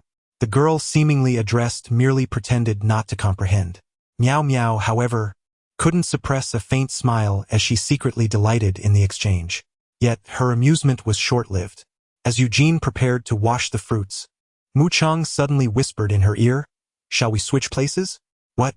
I want to use this pot," said Mu Chang, looking innocently at her, yet playfully winking. "What do you think I intend to do?" Meow Meow's face instantly flushed, rendering her speechless. The two quickly swapped places, with her now beside Eugene, while Mu Chang nestled between Wang Yuchan and Meow Meow. Fortunately, the kitchen was spacious enough to accommodate 4 people comfortably. I realized that Mu Chang had deliberately offered her position to Meow Meow. It was amusing. While others were engaged in a romance reality show, this girl seemed to be more interested in eating and writing songs. I adore Mu Chang just as she is. I hope she remains single. Otherwise, I would be heartbroken. Meow Meow is quite adorable too. Her face turned red during the seat swap. At that moment, the few individuals in the heartbeat cabin were oblivious to the fact that such a simple change in seating had ignited a flurry of excitement in the live broadcast's comments. Mu Chang's intentions were too apparent for anyone to miss, including Meow Meow, who was directly involved. "I'm done here. Meow Meow, can you keep an eye on the fire? Turn it off once the soup boils." "Sure. Would you like some blueberries?" As soon as Mu Chang and Meow Meow finished speaking, Eugene timely handed over a plate of freshly washed blueberries. "Thank you," the girl said softly, her eyes crinkling with delight, and she casually took a few before slipping away. She intended to reduce her presence and find a spot to enjoy the fun.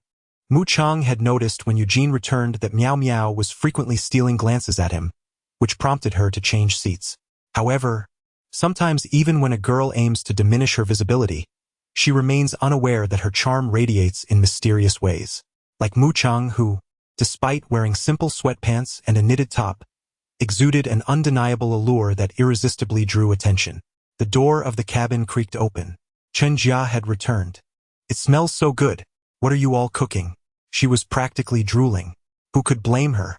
After spending over an hour commuting home, she was greeted by such an enticing aroma. Tonight we're having hot pot, Mu Chang mumbled, her mouth full of blueberries. Chun Jia's face lit up with excitement. Wow, you've prepared quite a feast. Her eyes sparkled as she surveyed the kitchen's ingredients. Friends from 701. I'm here. What are you all up to? Perhaps it was around 7 o'clock, a time when everyone was finishing work. Moments later, as the group collaborated to transport the items to the dining table, the remaining members, except for Lin Yi, returned. Hua De and Zhang Junhan had also spotted the sticky notes at 702 and hurried over for a meal. As the number of people increases, so too does the demand for space. Fortunately, Wang Yuchen displayed remarkable foresight by employing 2 pots to prepare the broth. Otherwise, there would scarcely be room for all. Shall we not wait any longer? Let us begin to eat and save a portion for AIE, proposed Wang Helong after surveying the group. AIE refers to Lin Yi. To foster familiarity among the group, they had all introduced their nicknames or more easily pronounced names on the day they first met. For instance, Mu Chang is affectionately called Chengzi, Chun Jia is referred to as Jia, and Liang Chao Wei is known as Chao Chao. At this moment, upon hearing Wang Helong's suggestion, the others felt a surge of agreement, primarily driven by their hunger. Let us eat. Quickly, pick up your chopsticks. Hua Gu, please add a meatball for me. Certainly. With one person initiating the action, the entire group sprang into motion, eagerly placing their desired items into the pot. Mu Chang had purchased several packets of hot pot base today. In addition to the spicy broth, there was also a mushroom broth and a tomato broth, all prepared using her own ingredients and seasoning packets. Chapter 31. The entertainment company approaches the heartfelt cottage as the chopsticks began to dance. A rich aroma of broth wafted through the heartfelt cottage. Spicy hot pot, mushroom pot, and tomato soup pot, each enticing in its own right. Behind the scenes, the producer skillfully directed the cameras to capture close-ups of the bubbling pots, instantly causing many viewers in the live stream to gulp in anticipation, their mouths watering uncontrollably. The sight was simply irresistible, especially for those still toiling away at work, desperately yearning for a taste. Who could withstand such a temptation? Perhaps the producer was feeling a pang of hunger himself. Gradually, the camera shifted its focus from the hot pot to the corner where Mu Chang sat. The girl, devoid of any makeup, radiated beauty amidst the steam, her delicate features more enchanting than ever. Occasionally, she would listen to the chatter of her companions, gracing them with her radiant smile. This scene left many online viewers salivating, convinced that Mu Chang was even more delectable than the hot pot itself. Brothers, I can hardly fathom how delightful it would be to embrace Mu Chang while indulging in hot pot. To the timid souls upstairs, I am bold enough to envision it. Oh, the cruel production team. Why must you keep your gaze fixed upon my beloved? Frankly, if I could marry Mu Chang, I would relish hot pot every day. But I am different. I aspire to drive her grand vehicle and reside in her home. Ah, how greedy I am, wishing to seize every opportunity. Alas, I can no longer contain myself. I must partake in the hot pot. The atmosphere in the live stream was raucous, while inside the heartfelt cottage, laughter and mirth filled the air. Mu Chang, who had little affinity for spicy food, opted for a dual pot of tomato and mushroom broth. All ingredients were shared with communal chopsticks, mindful of the crowd and the fact that they were still getting acquainted. However, midway through their meal, Lin Yi, who had been working overtime, finally returned just in time for the latter half of the hot pot feast. Kind-hearted Mu Chang, seated closest to the kitchen, offered Lin Yi clean chopsticks and a plate, gently explaining, I took them back earlier to prevent the dipping sauce from spilling. This gesture warmed Lin Yi's heart instantly. Thank you, he replied, looking at the array of delicious food, unsure of where to begin. With a playful tone, he remarked, I don't know how to start with so much to choose from. Chun Jia, pointing at the shrimp balls before her, cheerfully suggested, I have some that are already cooked. Why not try those first? They look spicy. I'll manage on my own, Lin Yi replied. Then I'll add some mushrooms to your pot, she offered. That works. Thank you. Lin Yi smiled and settled into his seat, eagerly awaiting the shrimp balls to cook, while also adding a few enoki mushrooms to his plate. The sounds of feasting echoed, revealing just how hungry he truly was. Jiang Junhan chuckled. Why are you working so late? Today there was an overload of tasks, and I simply couldn't manage, came the reply. That's the life of a management trainee. When things are quiet, it's bearable, but when the workload intensifies, it's as if one loses their bearings. Tomorrow is the weekend. Will you still be working? No. We have a 2-day break. So do I. By the way, do you know any picturesque spots in the magical city for photos?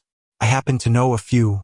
There are several restaurants that are quite aesthetically pleasing and serve delicious dishes. Rainshin, could you send me some recommendations later? Of course. As they dined and conversed, smiles adorned their faces. In truth, the production team forbids guests from exchanging personal contact details, at least until the confession night. However, sharing restaurant locations poses no issue. If necessary, they could always relay it through the production team's WeChat. Just then, as the group was nearing the end of their hot pot meal, a voice from the entrance caught everyone's attention, prompting surprised glances. It was none other than the director of the show, looking somewhat helpless. Is something wrong? Liang Qiao, seated closest to the entrance, inquired softly, puzzled by the intrusion. According to her understanding of the program, the production team typically refrains from interrupting the guests. Under the scrutiny of 10 pairs of eyes, the director felt a tinge of awkwardness. He waved to Mu Chang. Orange, someone is looking for you. Can you step outside for a moment? Mu Chang blinked in mild confusion before setting down her chopsticks and rising. The others at the table exchanged bewildered glances. Wode. Unable to contain his curiosity, asked the director, Can we come along? Sure, it's nothing serious. Someone is merely looking for Mu Chang, the director confirmed with a nod. Hearing this, the group promptly followed, eager to uncover the situation. Before departing, Miao Miao remembered to turn off the hot pot. Meanwhile, not only the residents of the Heartbeat Cottage were intrigued, but the viewers in the live stream also found the sudden request for orange perplexing. However, Teacher He in the observation room wore a subtly amused expression. He already knew who it was. Outside the Heartbeat Cottage, if a drone were filming from above, one would see an impressive lineup of luxury vans, numbering no less than 10, blocking the road entirely. Thankfully, the cottage was strategically located on the outskirts of the town, or there might have been some disgruntled individuals. Who is looking for me? Mu Chang asked, following the director with innocent curiosity. The director chuckled wryly. Did you not release 6 songs? You haven't responded to messages on Douyin or email, so they came directly to find you. Mu Chang felt a hint of embarrassment, akin to being caught slacking off, her cheeks flushing slightly. Fortunately, her wide-brimmed hat shielded her petite face from the prying eyes of the livestream audience as she swiftly exited alongside the director. Soon, she found herself outside the courtyard, confronted by a gathering of over a dozen impeccably dressed individuals, both men and women, each presumably representing various companies and platforms. Orange, allow me to introduce you to this esteemed individual. The director assumed the role of intermediary, displaying a hint of exasperation. Mu Cheng's Douyin account had skyrocketed to fame overnight, with several of her songs soaring to the top of the trending charts, prompting this frenzy among companies in the entertainment industry. Unable to locate the girl herself, they resorted to contacting the director through Heartbeat. Initially, he managed to withstand the mounting pressure, but as more representatives sought his assistance, he eventually found himself compelled to inform them that while he could facilitate introductions, the specifics would ultimately be determined by Mu Chang herself. Thus, this remarkable spectacle unfolded. Chapter 32. A rewarding queen's whip. Upon hearing the introductions from the director and representatives of various entertainment companies, the girl nodded slightly. Among them were 8 entertainment firms, 3 of which were heads of music platforms. Notably absent were any representatives from internet celebrity MCN agencies, as they were still deemed unworthy. At this moment, the companions accompanying Mu Chang were astonished, their mouths agape as they observed the scene. They had arrived a little later but had grasped the gist of the situation. All 8 entertainment companies were eager to sign Mu Chang. The intent of the 3 music platforms was straightforward. They sought to acquire the copyrights to those 6 songs. What are your thoughts, Qingzi? The director inquired softly, adding, if you join an entertainment company, some of them prohibit romantic relationships, and our contract would be terminated prematurely. However, it's all right.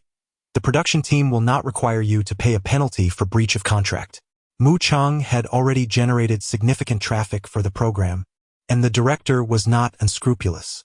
Yet, joining an entertainment company would certainly mean her absence from the dating show, as the company would swiftly devise the best debut plan for her. The next time she appeared might very well be in a talent show. Ding! Please initiate your heart's choice. Before Mu Chang could respond, the voice of the system echoed in her mind. Choice 1. Join one of the entertainment companies and exit the show. Reward: idol-level singing, dancing, rapping, and basketball skills. Choice 2. Sell the song copyrights. Reward: a music library. Choice 3. Reject everyone. I am the ultimate one. Reward: a queen's whip. Note: choices 1 and 2 can be pursued simultaneously. The girl paused. Initially, everything seemed fine, but upon hearing the reward for the third option, she found it increasingly difficult to contain her emotions. Why did it feel as though this absurd system was becoming ever more frivolous? After some contemplation, Mu Chang ultimately chose option 2, primarily because she had already intended to pursue this path. The entertainment companies were not her immediate concern. Not only were there too many restrictions, but it also felt somewhat disloyal to the dating show's production team. Moreover, Mu Chang aspired to debut as an artist rather than an idol. The conditions they offered merely paved the way for her to become an idol, which was not her choice. Conversely, selling the song copyrights to the music platforms was precisely what she wished to do, although she had a condition. Outside the heartfelt cottage, everyone remained silent, attentively watching the exquisite girl await her response. Several representatives from the entertainment companies wore smiles, convinced that a girl of her age could hardly resist the allure of becoming an idol. However, to their astonishment, Mu Chang slowly shook her head and softly replied, "I'm sorry, but I am not considering signing with any agency at this time." What? The crowd was momentarily taken aback. Even the director momentarily froze, initially believing that Chengzi would withdraw, feeling a pang of regret. To his surprise, the girl outright declined. In an instant, a flicker of joy welled up within the director's heart. "Chengzi, are you truly not considering it? Our company comes with great sincerity, and the resources we can provide you with are of the highest caliber. Your potential is immense. Indeed, why not take your time to ponder this decision a bit longer?" Several representatives from different companies urged in unison, evidently anxious. The confidence they had displayed moments ago had vanished without a trace. "Yes, I will give it serious thought," the girl replied, refraining from elaborating further, merely nodding and offering a gentle smile. Since they had granted her space, she felt it only proper to reciprocate with a modicum of courtesy, not closing the door entirely. Upon hearing this, the representatives from various companies felt a mix of resignation and lingering hope. After all, Mu Chang's talent was truly extraordinary. Not only was she adept at songwriting, but even her stunning visage seemed destined for the entertainment industry. Alas, she had clearly signaled her reluctance to sign with any company, leaving them at an impasse. They certainly could not resort to threats. "Chengzi, please think it over carefully. Do not rush your decision. If you have any thoughts, feel free to reach out to me," one of them suggested. "All right," she replied, as representatives from entertainment companies began to hand her their business cards, which she accepted one by one. They shook their heads, preparing to return and inform their boss of the outcome, hoping to negotiate elsewhere. Meanwhile, the heads of 3 music platforms exchanged glances, uncertain about their next move. As the entertainment representatives prepared to leave, they pondered whether they should follow suit. However, before they could voice their thoughts, Chengzi beamed and proactively inquired, "Are you planning to purchase the song's copyright collectively or individually?" "Collectively. Collectively." The heads of the 3 music platforms exclaimed excitedly upon realizing her intention to sell the rights. At that moment, the director, quick on the uptake, suggested with a smile, "Why don't you all head inside to discuss? There are seats in the courtyard." "Very well. Chengzi, we shall take our leave for now," they said, as they prepared to depart, acknowledging their companions who were gearing up for negotiations. Liang Qiao teased lightly, "If you need our protection, just call for us." "Sure," the girl replied, her eyes sparkling as she waved goodbye with a gentle smile. "Let us go. We still need to clean up after our hot pot." Have you all listened to Chengxi's songs yet? I feel like the internet speed couldn't keep up with me while I was working yesterday. Let me play it for you. It's incredibly good. She is truly remarkable. The group chatted animatedly as they turned to head back, their expressions still filled with astonishment, having witnessed so many dating shows. It is indeed the first time I have encountered so many entertainment companies seeking collaboration. Moreover, Mu Chang has turned them down. This has completely reshaped their perceptions of romantic variety shows. Soon, as the companions departed, only Mu Chang and the heads of 3 music platforms remained in the courtyard of 701. The director had also slipped away, leaving behind the PD to continue filming, as requested by the platforms, specifically to publicly announce the acquisition of the song's copyright in front of the live audience. With the immense popularity of Heartbeat 7, this announcement holds far greater significance than merely posting several TikToks or Weibo updates. Furthermore, the discussion is currently only about music rights, and no contracts have been signed yet. Chengxi, I brought a cup of water for the 3 gentlemen. Just as they settled at the table, Liang Xiaowei unexpectedly returned with more cups, placing them on the table. Then, in a soft voice, she encouraged Mu Chang, "You can do it," before quietly departing once more. Chapter 33. I hope my song can be free on your platform. Let us commence. For since you have sought me at such a late hour, you must have prepared numerous conditions. However, I am aware that the 3 of you are quite occupied and do not wish to squander time. Shall we keep it simple? At a table, Mu Chang sat facing the 3 heads of music platforms. With a gentle flutter of her beautiful eyes, she spoke softly, yet her demeanor was anything but feeble. In that moment, it felt as though the aura of a business queen enveloped the room. Not only were the 3 individuals opposite her taken aback by her sudden transformation, but the audience in the live stream also wore expressions of astonishment. How impressive! In truth, the confidence and poise that Mu Chang exuded stemmed from her upbringing, nurtured by the adoration of her parents from a young age. As a privileged daughter in the bustling metropolis, her father raised her with the philosophy of fostering her through wealth, introducing her to the lavish lifestyle of the affluent, establishing a trust fund, and allowing her the freedom to pursue her interests. This is precisely why, despite scoring over 600 in her college entrance examination, she chose to attend the Shanghai Drama Academy, fully supported by her parents. Moreover, during her childhood, when she reveled in watching Ultramantiga akin to her male peers, her parents never admonished her for indulging in such interests. Instead, they cheerfully suggested, how about when Chang Chang grows up, she plays a female Ultramantiga? Sure, the little girl joyfully nodded. As she matured and developed a passion for television dramas, piano, and classical dance, her father promptly purchased a piano best suited for her learning. Indeed, it was not the most expensive one, but rather the most appropriate. On the day she expressed her fervent desire to learn classical dance, her mother went out of her way to hire a female instructor. This young lady subsequently made her parents immensely proud. At the age of 12, she attained a level 10 certification in piano and conquered the judges and audience alike at the National Junior Dance Competition with a classical performance, securing the championship. When her parents picked her up after the event, they did not focus on the trophy but instead beamed with joy, saying, "You did not disappoint in pursuing your passions. Well done, Chang Chang." Indeed, the trophy was inconsequential. What filled them with pride and happiness was seeing Mu Chang fulfill her dreams upon the stage. Thus, is it solely through vast wealth that one can achieve such milestones? No, it also requires an abundance of love.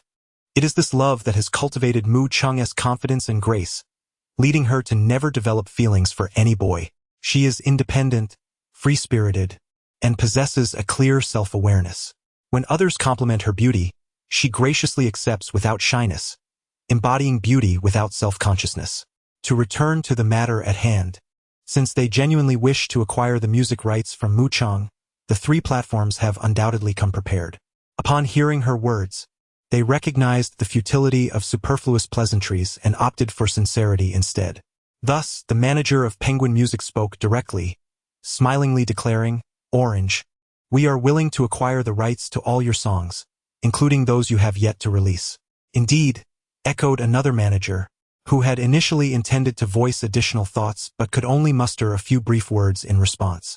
After all, his remarks were merely reiterations of what had already been said. Mu Chang chuckled softly, And what about the price? The representative from NetEase Cloud Music pondered for a moment before responding. Our company is prepared to offer $3,350,000 for 6 songs, with Sunny Day valued at $1 million, Alaska Bay at $350,000, and the remaining 4 at $500,000 each. The cost of acquiring the rights varies for each song. Beyond mere auditory appeal, we must also consider their popularity and potential for future accolades. It was evident that Sunny Day was widely regarded as a song with great promise. Failing to win any awards would certainly raise suspicions of bias. In contrast, Alaska Bay did not receive the same high praise from NetEase Cloud Music. Although Mu Cheng's Douyin video amassed over 3 million likes and demonstrated commendable popularity, many netizens had begun to cover the song. However, the team at NetEase Cloud Music had scrutinized the lyrics and discerned that it narrates a love story between 2 young women. Additionally, while Mu Cheng's rendition was indeed captivating, the somber atmosphere and overly straightforward lyrics diminished its potential for accolades. Consequently, after careful consideration, they could only offer $350,000 for the rights to the song. At that moment, the manager from Kugo Music shifted the dialogue, cheerfully stating, "Actually, our company shares a similar perspective with our competitor, NetEase Cloud Music, on pricing.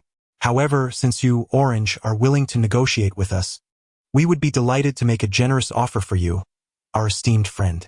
How about $350,000 for the entire package?" Upon hearing this, Mu Cheng raised her glass to her lips, gently tucking a strand of hair behind her ear. She had yet to speak, but at that moment, the representatives from Penguin Music and NetEase Cloud Music were already mentally cursing. That insufferable old fellow had taken all the good words. What could they possibly say now? They were preparing to salvage the situation when unexpectedly, the girl across from them lifted her gaze and said, "I can accept a lower fee for the rights, but I have one condition." "What condition?" inquired the manager from Penguin Music instinctively. To be honest, such behavior in commercial negotiations often places one at a disadvantage. Yet he instinctively understood that sincerity was Mu Cheng's ultimate weapon. Now all the managers from various music platforms were watching her intently. Without hesitation, Mu Cheng revealed her desire with a bright smile. "I hope that my songs can be freely accessible on your platforms." Everyone was momentarily taken aback. The girl continued, "I do not lack for money, but I believe that if friends who enjoy listening to my music must pay to access it, that contradicts the very essence of why I write songs. Thus, my sole request is this. While I am willing to accept a reduced royalty fee, the songs must be available for free listening."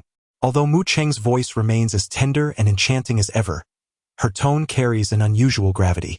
In an instant, the managers of several music platforms find themselves deep in contemplation. Offering free access to songs does not align with their financial interests. After all, these platforms primarily generate revenue through VIP subscriptions and premium memberships. Yet, those few songs are undeniably remarkable. Not to mention, Mu Cheng's astonishing rise of 3 million followers on Douyin in just one night suggests that there may be no loss here. Moreover, considering this girl's prodigious talent, who knows when she might release another hit? "Alright, I agree. The royalty fee shall not be diminished. Your talent, Cheng, is truly deserving." As the manager of Penguin Music, he is more than willing to take this gamble, confident that the company's substantial resources can absorb any potential losses. No sooner had he spoken than the manager of Wangi Music nodded in agreement. "That works." Finally, the representative from Kugo Music unhesitatingly raised his glass, exclaiming, "I just made 10 million in one go. I've never earned so much in my years at the company." "Cheng, Mr. Chun, we're live," Mu Cheng playfully pointed out, winking at the seemingly oblivious PD brother. As the negotiations reached a formal conclusion, the group exchanged knowing smiles and gently clinked their glasses, solidifying their collaboration.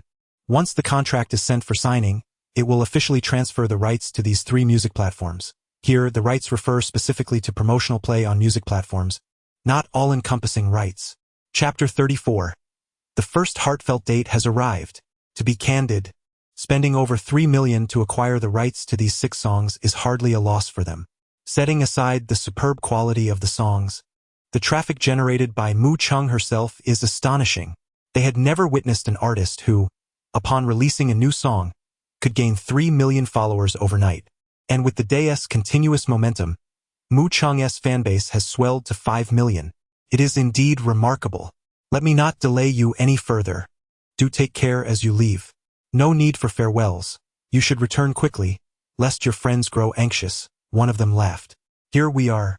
3 grown men chatting with a young lady. Who wouldn't be in a hurry? Changzi, remember to add me on WeChat, another chimed in. Will do, Mu Chang replied, standing at the gate and waving her hand with a gentle smile. Only after she watched their figures fade into the distance did she turn back, cups in hand, and enter the small room, earning 10 million. She would be remiss to claim she was not elated. At the thought, her beautiful eyes curved into crescent moons, radiating warmth and brilliance. Meanwhile, in the live stream, the viewers who had witnessed the negotiation were momentarily stunned. For a while, the barrage of comments fell silent. It wasn't until they regained their composure that the comments erupted chaotically. Holy cow! 10 million in just a few minutes. Ah! Chengzi was so charming just now. The intensity of her gaze during the negotiation was simply mesmerizing. I'm truly moved. I declare myself a devoted fan of Chengzi, having transitioned from mere admiration. Indeed, aside from her looks, I can't overlook her beauty. She's just too stunning, haha. Selling 6 songs for 10 million, coach. I want to learn this. Shut up upstairs. The coach wants to learn too.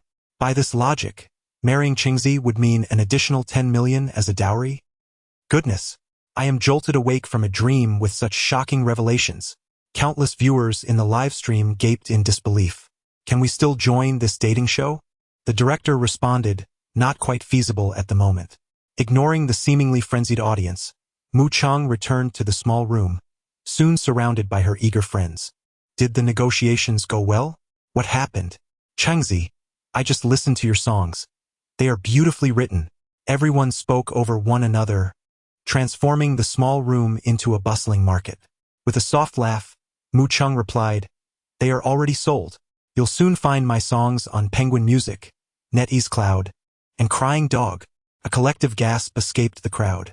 Liang Qiao approached excitedly. Congratulations. Chengzi, please, sign something for me later. I fear that, in the future, I may never obtain your signature.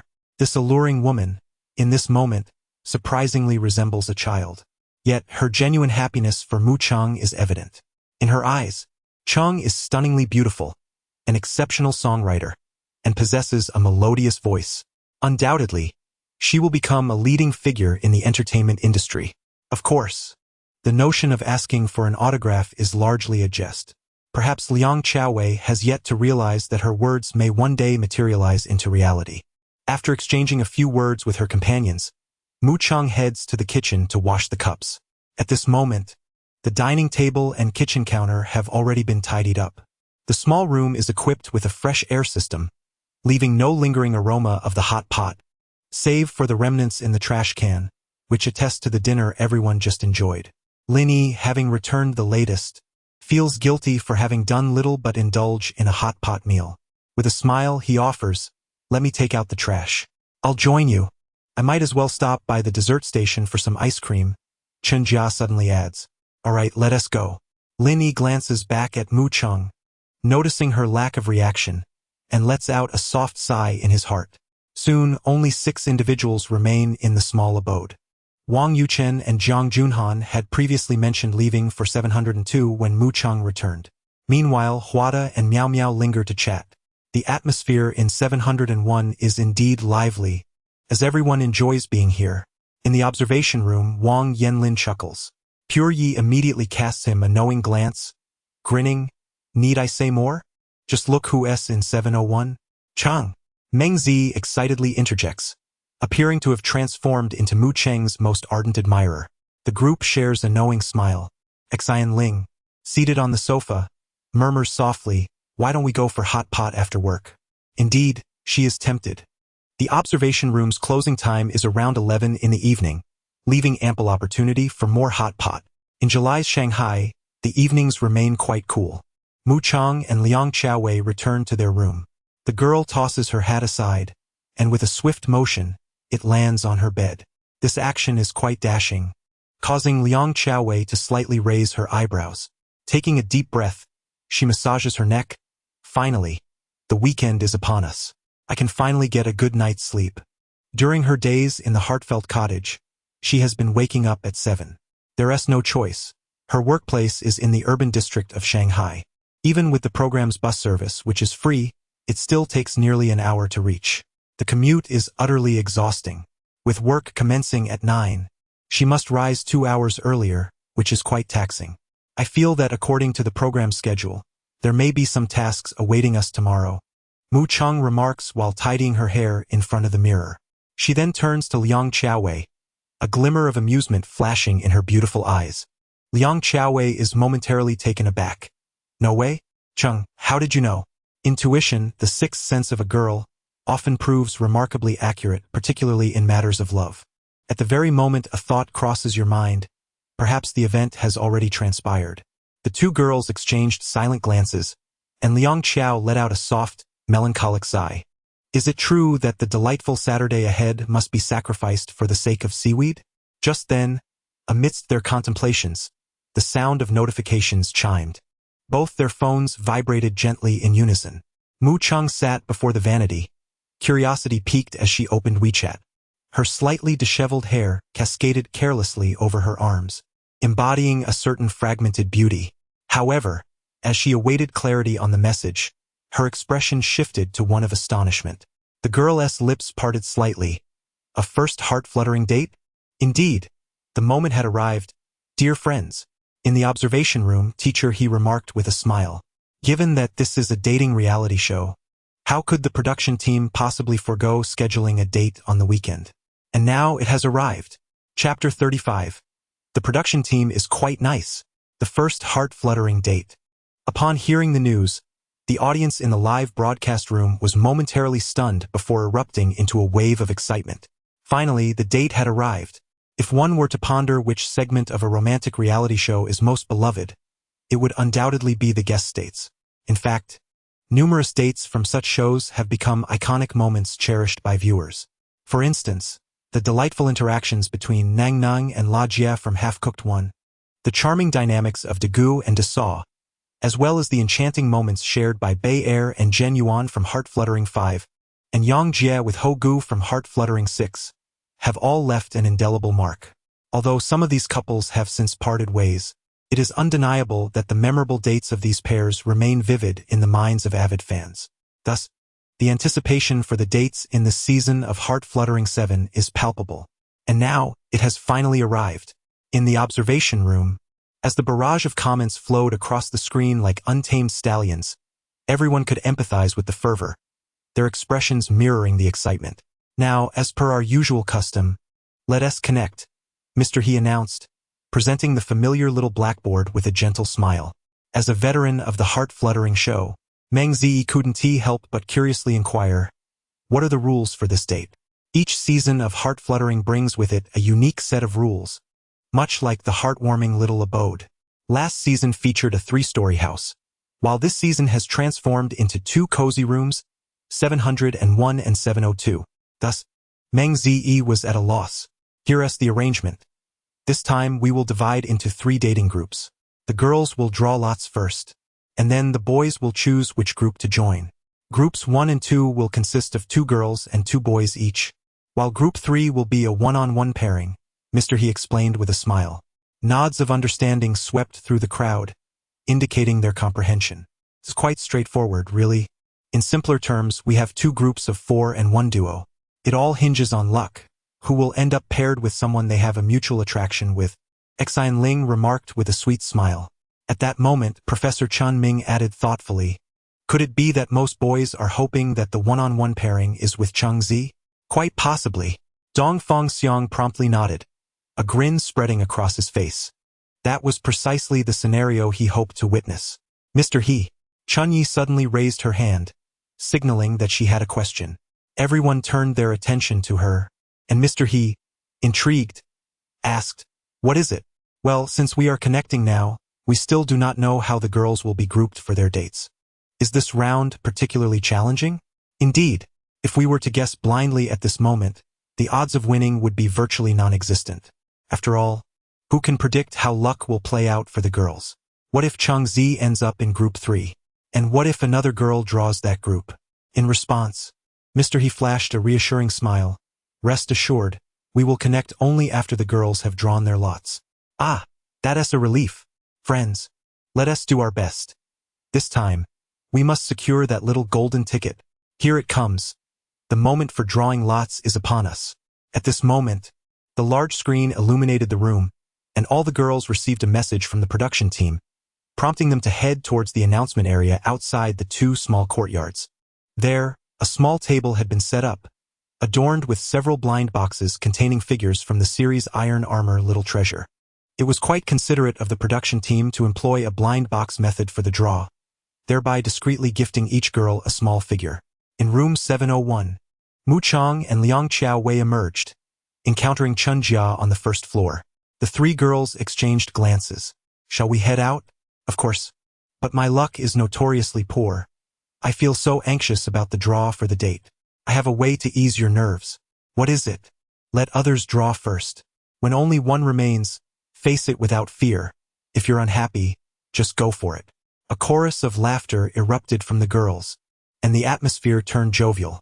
No one felt compelled to hasten towards the blind boxes. After all, the final decision of the date rested with the boys. The only difference was that the girls were merely curious about who would be paired with whom. As Mu Chang and her friends pushed open the door to the small courtyard, they noticed that Miao Miao and Wang Yuchun from room 702 had yet to arrive. Well then, let's wait a bit. They gazed at the blind boxes sitting quietly on the table, none daring to make the first move. The girls from room 701 were considerate, waiting for their peers from room 702. Ah, I suddenly feel unworthy of romance. I would have rushed to open a blind box by now. Ha ha ha, I feel the same way. I can hardly contain myself. The audience in the live stream chimed in with laughter and chatter. Before long, the door to the courtyard of room 702 swung open, revealing Miao Miao and Wang Yuchun stepping out together. Hello. The group greeted with cheerful smiles. Wang Yuchun, curious, asked, haven't you all taken yours yet? No. We've been waiting for you too. Yuchun, did you just shower? Yes, I just saw the message as I came out. Miao Miao has been waiting outside my room.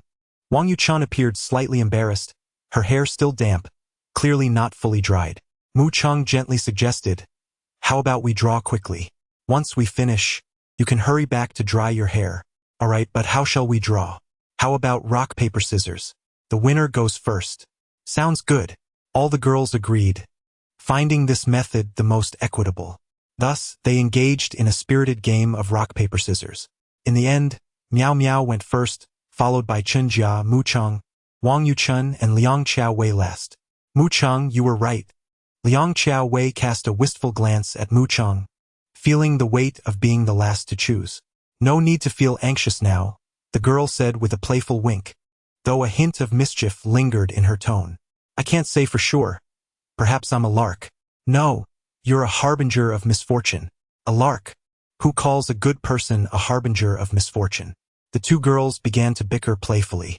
Meanwhile, Miao Miao had already made her selection, picking the blind box positioned on the far left. Soon, with the girls manually unsealing their boxes, the figurines within the blind boxes were revealed. Miao Miao received a pink Tiandalina, Chun Jia a blue cockroach bully, Mu Chang a black and gray shark pepper, and Wang Yuchun a goofy spider detective. Liang Xiaowei's was a red kabuta. How should they form their groups? The girls exchanged puzzled glances, as they had anticipated that each group would consist of identical figurines. At that moment, Chun Jia shook her box, sensing something still inside. Hey, you and Chengzi are in the same group. Why? The girls gathered closer, their curiosity piqued. Standing at 172 centimeters, she could easily spot the item in Chun Jia's hand, a distribution chart. The chart was already filled in Group 1, Shark Pepper and Cockroach Bully. Group 2, Tiandalina and Spider Detective. Group 3, Kabuta. In fact, each blind box contained a matching chart placed there by the production team, but it was Chun Jia who discovered it first. Miao Miao couldn't help but mumble softly. Couldn't it be simpler? Why make it so complicated? The director, who had been reveling in the pride of his creation, felt his smile falter in an instant. Chapter 36. Do not overthink. It's merely applying scar cream. Having drawn their lots, the girls dispersed, for their subsequent dates were beyond their control. However, Mu Chang felt a surge of joy. She had developed quite an affection for the shark pepper figurine, finding it rather endearing.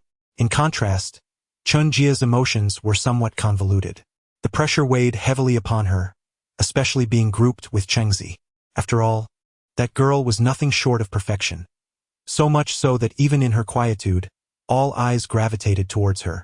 Like a radiant beacon in a crowd, her mere presence rendered others dim by comparison.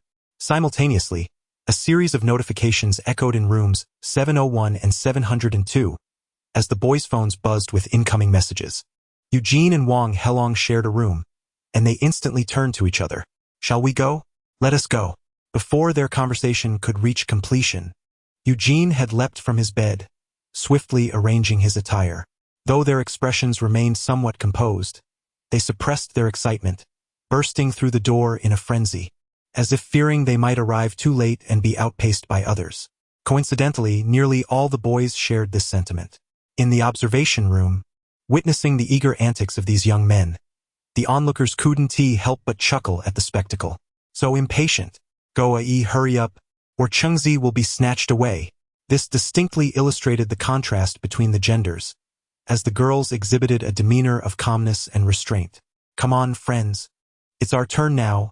A reminder from teacher, he jolted everyone from their spectator mode, redirecting their gaze towards the small blackboard.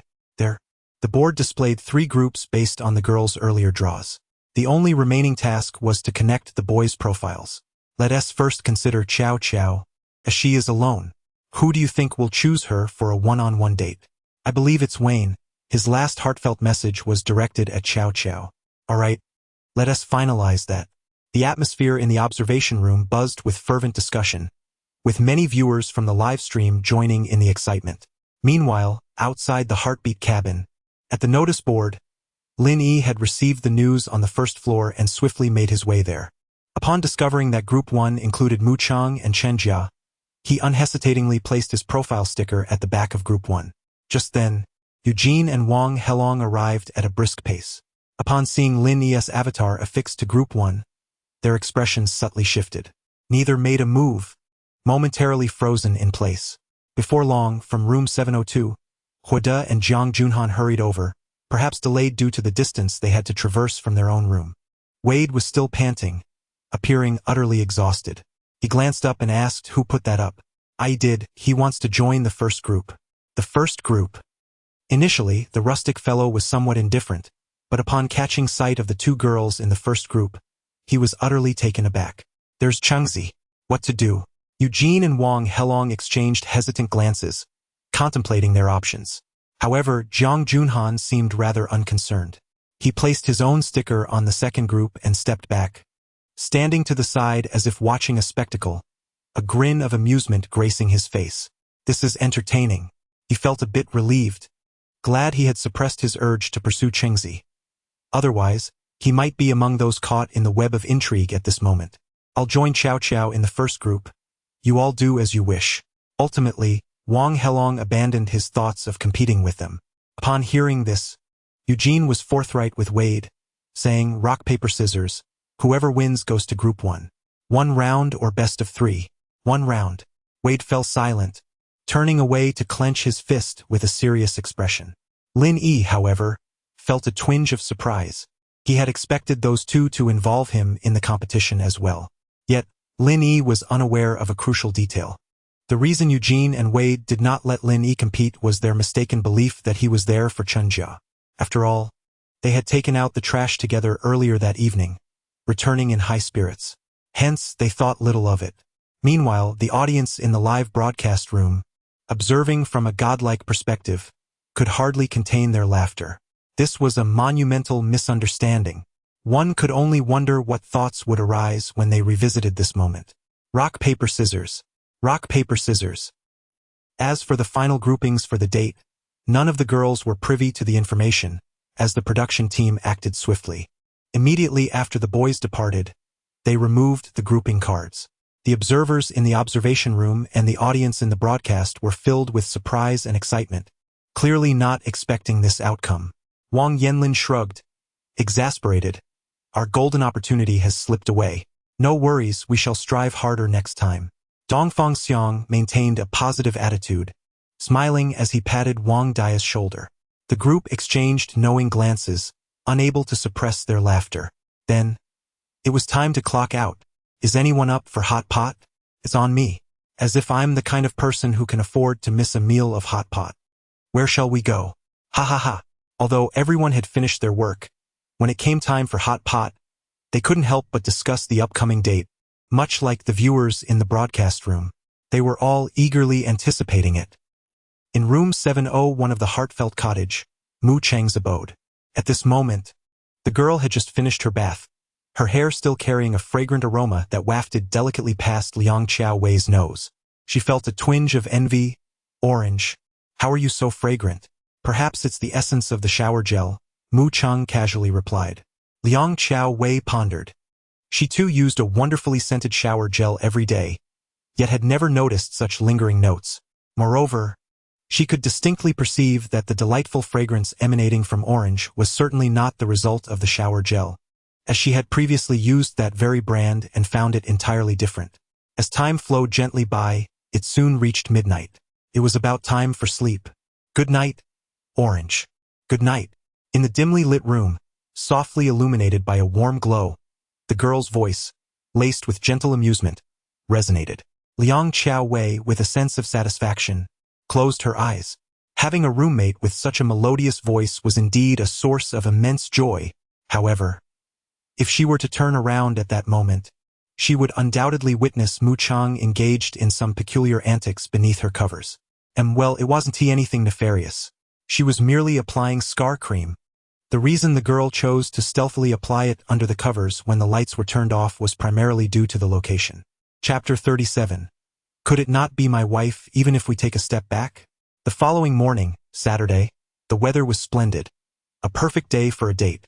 Many eager fans, taking advantage of their day off, rose early to open their live streaming rooms, forsaking even a lazy sleep. Good morning, Guali Chang. Early. Did I lose internet connection at some point? What is this Guali Chang business? SNT that a beverage? Guali Chang is the affectionate name for our fan club dedicated to Chengzi. It was decided after 3 hours of discussion in last night's forum. Goodness, Chengzi has fans now. Perhaps you really did lose your internet connection upstairs. Chengzi's Douyin followers are nearing 6 million, you know. Wow.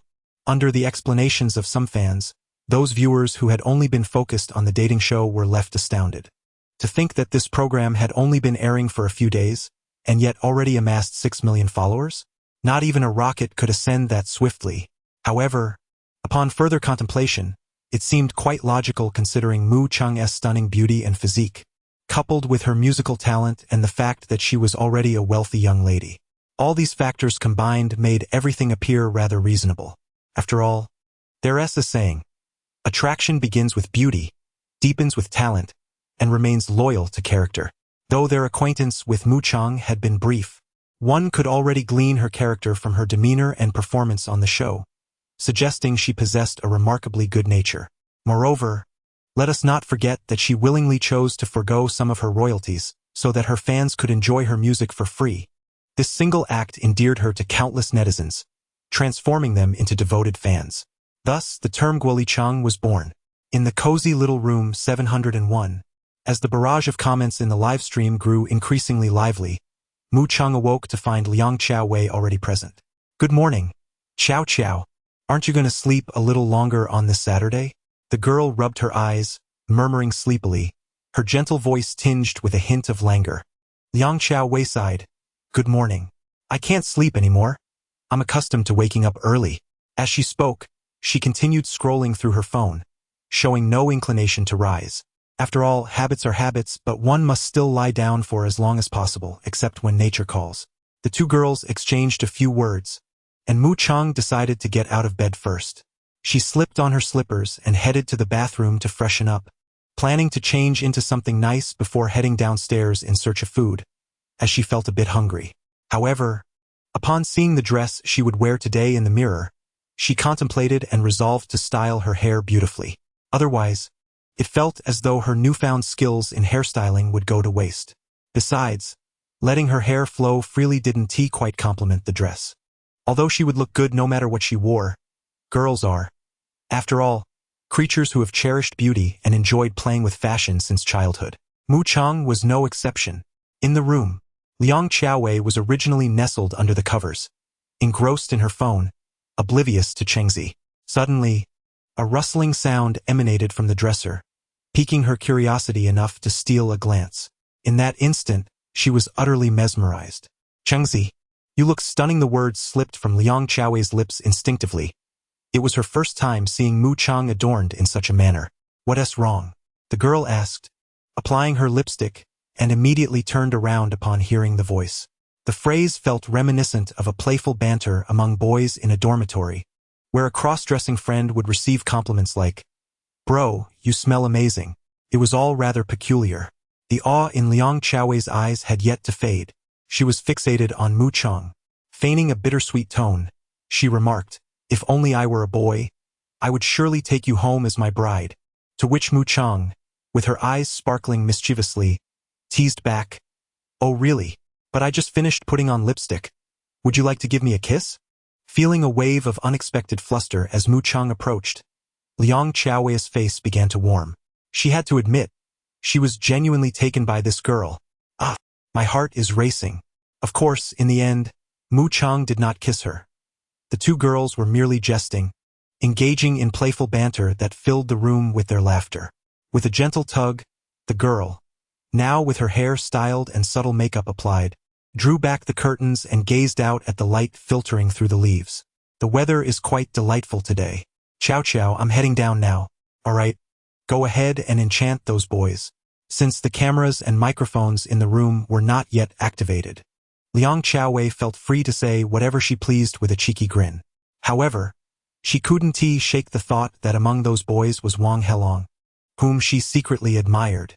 Meanwhile, in the live broadcast room, the fans, having yet to catch a glimpse of Mu Chang, had grown bored and spontaneously formed a card game. 3 with 1. "No pass. A plane. I have only one card left. Bomb. Ah, Chengzi. Oh my. Chengzi looks absolutely gorgeous today. Wow, that strappy top is my absolute favorite." While some friends carelessly sent messages in the chat, the more discerning among them had already captured screenshots, eagerly admiring the screen. I am genuinely envious. The person who gets to go on a date with Chengzi today is truly fortunate. I can't even imagine how many people would stare at me if I took Chengzi out for a city walk. That would be a scene to relish. As the camera shifted, a girl appeared on screen, instantly igniting a fervor among the previously lethargic comments. Everyone felt as though they wished for even more eyes to witness the beauty that was Chengzi today. The girl before us today is a rare sight, adorned in a delicate floral sundress with a gentle blue background, the tail of which reveals a pair of exceptionally fair, long legs. A subtle touch of makeup enhances Mu Chang's already exquisite features, rendering her even more captivating. Today, she has fashioned her hair into a side ponytail, secured with a white lily of the valley hairband that holds her silky locks gracefully over her left shoulder, with 2 strands gently swaying with her every step. Even through the screen, one can almost catch a whiff of her fragrant hair. Indeed, the audience in the live stream has begun to feel a tinge of envy. Their prior excitement for a date has transformed into a sour longing. Why is such a girl not their girlfriend?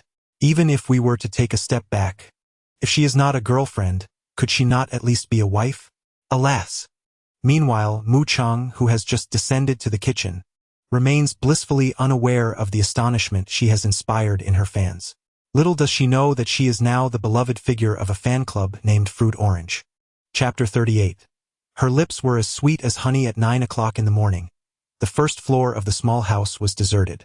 Mu Chang found herself alone in the kitchen, preparing to boil some noodles accompanied by a packet of sauce she had purchased, intending to make a simple dish of fried sauce noodles. Though she was not particularly skilled in the culinary arts, she was certainly capable of handling uncomplicated recipes without setting the kitchen ablaze. Ultimately, she could manage to create something palatable, even if it was merely average in taste. However, hunger took precedence, and she decided to set aside her reservations for the moment. The girl first boiled a pot of water, gently placing the noodles within to cook, while she heated another pan over a low flame to saute the sauce. Soon, an enticing aroma wafted through the air, stimulating her appetite. Hello. Just as Mu Chang was about to mix the sauce with the noodles, a voice called out from the staircase. It was Wang Helong. Due to the visual blind spot between the staircase and the kitchen, he had not yet seen Mu Chang, merely hearing the sounds emanating from the kitchen. He greeted her, chuckling. So early, and I could already smell your breakfast from upstairs. Hello, Mu Chang replied gently, her lips curving into a soft smile upon seeing him. Wang Helong did not halt his descent. He walked directly toward the kitchen. However, in the moment their eyes met, he froze momentarily, his gaze almost transfixed. It took him a full 3 seconds to regain his composure as he quickly diverted his eyes, yet he could not help but swallow hard. After all, like Liang Xiaowei, it was his first time seeing Mu Chang dressed in such a manner. She was breathtakingly beautiful, captivating to the point of being otherworldly. Wang Helong felt a pang of regret wash over him. Why hadn't he been more assertive the previous night and fought for her attention? Perhaps today, it could have been him accompanying her on a date. The fridge still has some sauce packets. Don't just stare at me. Mu Chang's slightly playful laughter brought Wang Helong back to reality. Feeling somewhat awkward, he managed a sheepish smile and replied, No, I was just contemplating what would be good to eat. The girl nodded slightly, her voice gentle. Then you should hurry, or else it will be time for lunch soon. In truth, Mu Chang was well aware that his gaze was not fixed on the noodles but rather on her. She chose not to address it directly, and besides, her outfit, a spaghetti strap dress, was not revealing in the least. Apart from her collarbone, arms, and legs, the rest of her figure was modestly covered. Even underneath, she wore a strapless corset, not a mere covering. Furthermore, she possessed an unwavering confidence, bolstered by an innate sense of security. Mu Chang placed a plate on the dining table and quietly began to eat. However, Wang Helong was unwilling to let the silence linger. He sought to engage her in conversation. Changzi, do you know who you're going on a date with today? Who? Mu Chang replied casually, blinking up at him. Then, seemingly indifferent, she wrinkled her nose and pretended to be serious. I have a feeling it's not you. Wang Helong. This scene nearly had the audience of the live broadcast in fits of laughter. The little mouth of Mu Chang was as sweet as if smeared with honey. Utterly adorable. However, many fans were displeased with Wang Helong for his unwavering gaze fixed upon Mu Chang. He appeared somewhat fickle, especially since everyone had witnessed his indecision regarding the dating group arrangements just the previous night. Moreover, he had attempted to sneak a glance at the neckline of the girl while she was crouched down. Consequently, a significant number of viewers harbored a negative impression of him. This sentiment extended beyond the live stream. Even in the observation room, few guests spoke favorably of him, often pondering whom he truly favored, Xiao Xiao or Mu Chang. In the small restaurant, the two were engaged in awkward small talk, leaving the audience feeling rather uncomfortable. Fortunately, before long, another person arrived, Chun Jia. Upon her first glance, she too noticed Mu Chang's outfit, her eyes momentarily sparkling with admiration. However, she could not help but feel an increase in pressure. Good morning, Jia Jia. You're late today. I usually see you around 7, Mu Chang remarked. Well, it's Saturday, I sent it. You're the same, Chun Jia replied cheerfully. Despite the immense pressure she felt, she kept it hidden, knowing she still had an opportunity to compete for his attention. As a girl with a strong intuition, she sensed that Mu Chang seemed to maintain a distance from the boys in the small house, which was hardly surprising given the girl's stunning looks. If she were to develop a crush on a particular boy, that would be truly astonishing. Ding dong, ding dong, ding dong. After finishing her noodles, Mu Chang went to grab a bottle of sponsor's milk and had just settled down to drink when her phone chimed with a message from the production team. It was nothing significant, merely a notification regarding the day's date location and the expected arrival time. After glancing at it, she put her phone away, downed the entire bottle of milk, then stood up, offering a gentle smile. I'll head out first, you all take your time. Leaving already? See you this afternoon. Chengzi. See you this afternoon. Soon, with a gentle breeze wafting by, Mu Chang, clad in slippers, made her way upstairs with a series of pat-pat-pat sounds, vanishing from their sight. Chanjia, unable to contain her laughter, looked at Wang Helong and said, "Stop staring. She has already gone." "Ahem. I was just taken aback by her beauty," he replied. "Then what about me? I dressed up today as well. Why didn't you compliment me? You look nice too." "Well, that is succinct," Chun Jia retorted, nearly exasperated to the point of rolling her eyes. However, curiosity got the better of her. "So, what is the outcome for you boys? Who is paired with whom?" "Not with me," Wang Helong responded, recalling a girl's answer. Chun Jia's eyes twinkled mischievously. "If it's not with me, then does that mean you aren't with Mu Chang either?" In an instant, a person's smile froze upon their face. Capturing this scene in her mind's eye, Chun Jia suddenly conceived an idea. "What if we formed an alliance?" Her voice was barely above a whisper. Wang Helong unconsciously lowered his tone as well. "An alliance? Please elaborate. I will provide you with information regarding oranges, while you share insights about Lin Yi with me. However, my date is with Chow Chow. I won't disclose this to her. It's a deal." The audience in the live broadcast room was momentarily stunned. What a splendid alliance. Oh dear. Those who frequently engage in romantic pursuits are well aware that individuals can, at times, be easily swayed by the words of others. This phenomenon is particularly evident within female circles, such as among close friends or roommates. When you initially harbor only a slight fondness for someone, and then others extol their virtues, you may gradually find yourself influenced and inclined to believe in those praises. Chapter 39. Could you send us some beautiful photos? On this day, apart from her date, Mu Chang had something else to attend to. She ascended the stairs to fetch a charming crossbody bag, filled it with her personal belongings, and bid farewell to Chow Chow before stepping out. Unbeknownst to her, an alliance had already been formed. However, even if she were aware, Mu Chang would likely respond with nothing more than a faint smile. The notion of her developing feelings for a boy, in this life or even in her past life, that would be utterly impossible. The only reason she had agreed to participate in this dating show was due to the production team's assurance that there would be no forced pairings for publicity, allowing her a considerable degree of freedom. Otherwise, a mere 1 million would not have piqued her interest. The deep rumble of the engine echoed from the Mercedes-Benz G-Class as the young woman started the vehicle. As the live stream camera faded away, many fans quietly exited the chat room, eagerly anticipating the upcoming date. In that instant, the number of online viewers dwindled by over 500,000, leaving only 20,000 engaged in conversation. The director backstage, though resigned, wore a faint smile of satisfaction. Bringing in Mu Chang had indeed proven to be his wisest decision. Moreover, he was thrilled that she chose to stay and participate in the program despite the allure of debuting as an idol. In the bustling metropolis, along a tree-lined avenue adorned with sycamores, the atmosphere was vibrant even though it was not yet autumn, the season when these trees would showcase their most splendid hues.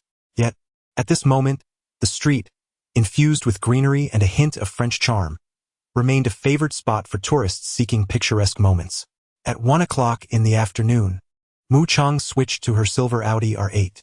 Following closely behind was a rather unremarkable BMW 7 Series, which housed a lawyer she had specifically summoned, one who had previously managed the trust fund established by her father. "Lulu, we have arrived." "All right, Lulu." A female attorney from one of the prominent law firms in the country donned a crisp white suit. Her hair was impeccably styled, and her expression was serious.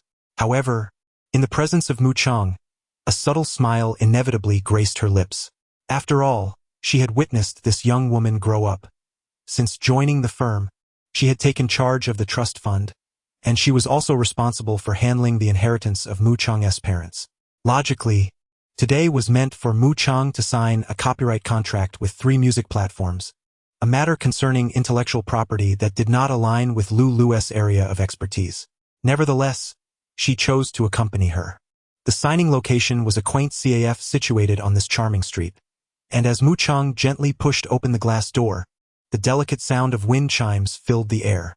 Inside, only a handful of patrons occupied the space, with 3 men seated in a corner, enjoying their coffee. These were the very music platform managers who had visited the heartfelt cabin to meet Mu Chang the previous night. "Changzi, over here." One of them waved with a warm smile, while another inquired curiously, "Who is this?"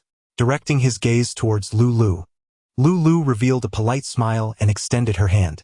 Hello, I am Miss Mu's lawyer from Jingtian Law Firm. I am not well versed in contracts, so I asked Sister Lu to assist me, the girl explained with gentle eyes and a warm smile. The three managers exchanged glances, unable to suppress their laughter.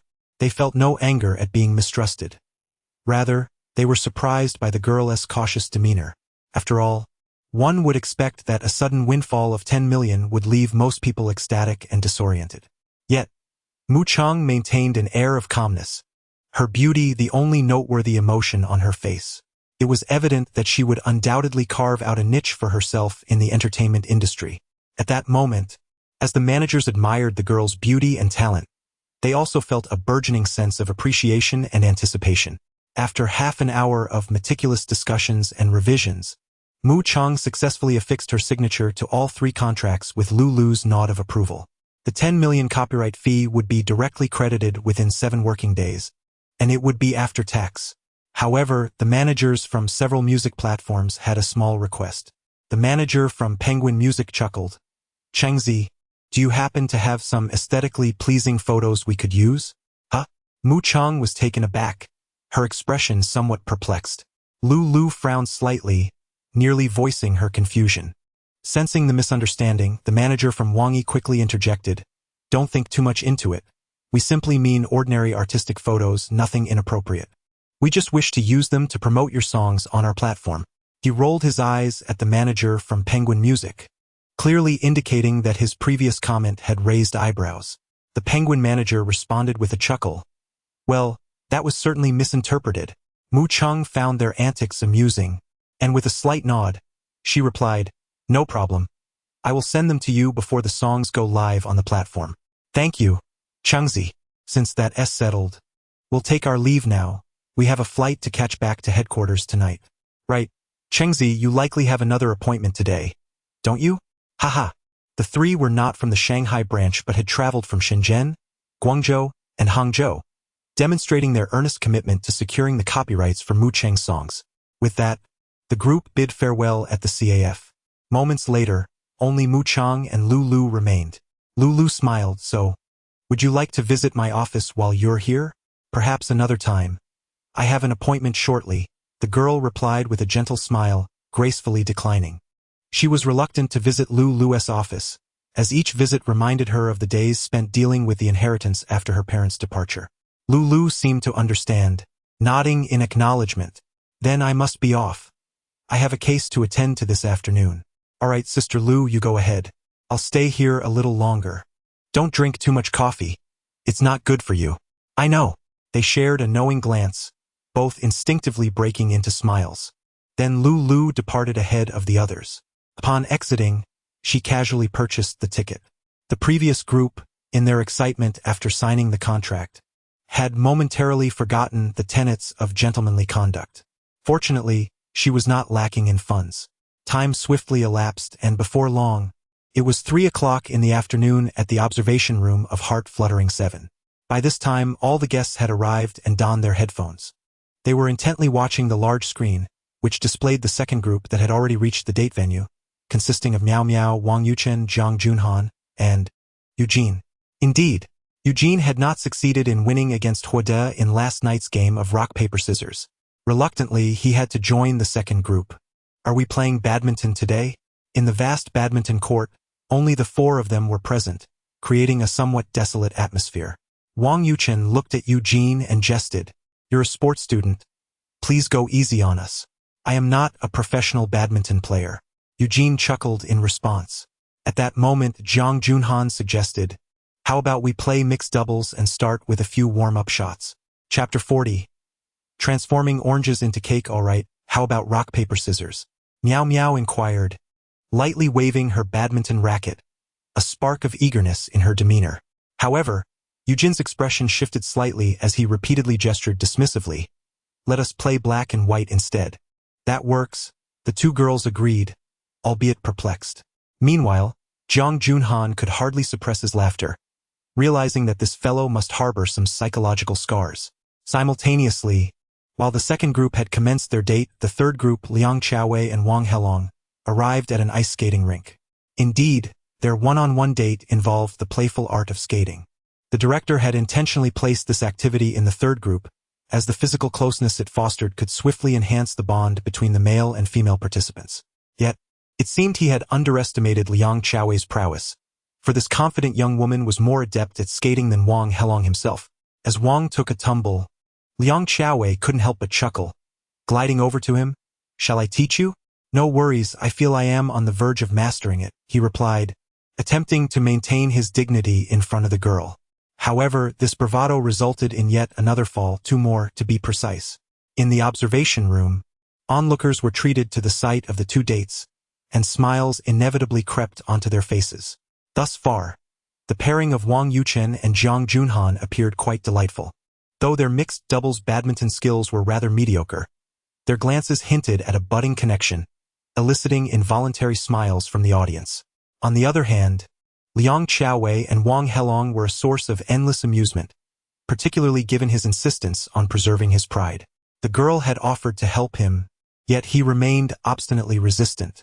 Alas, Chunai felt his heart was nearly torn in concern for them.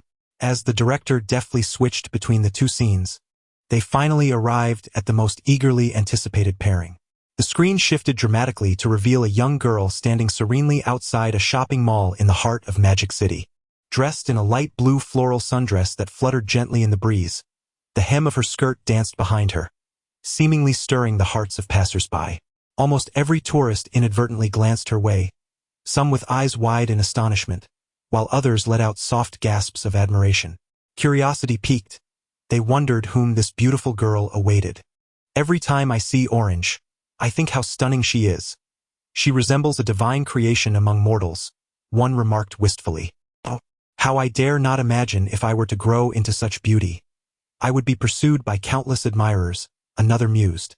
"Goodness, if I had a figure like Orange's, I wouldn't he even bother closing the bathroom door," a third exclaimed.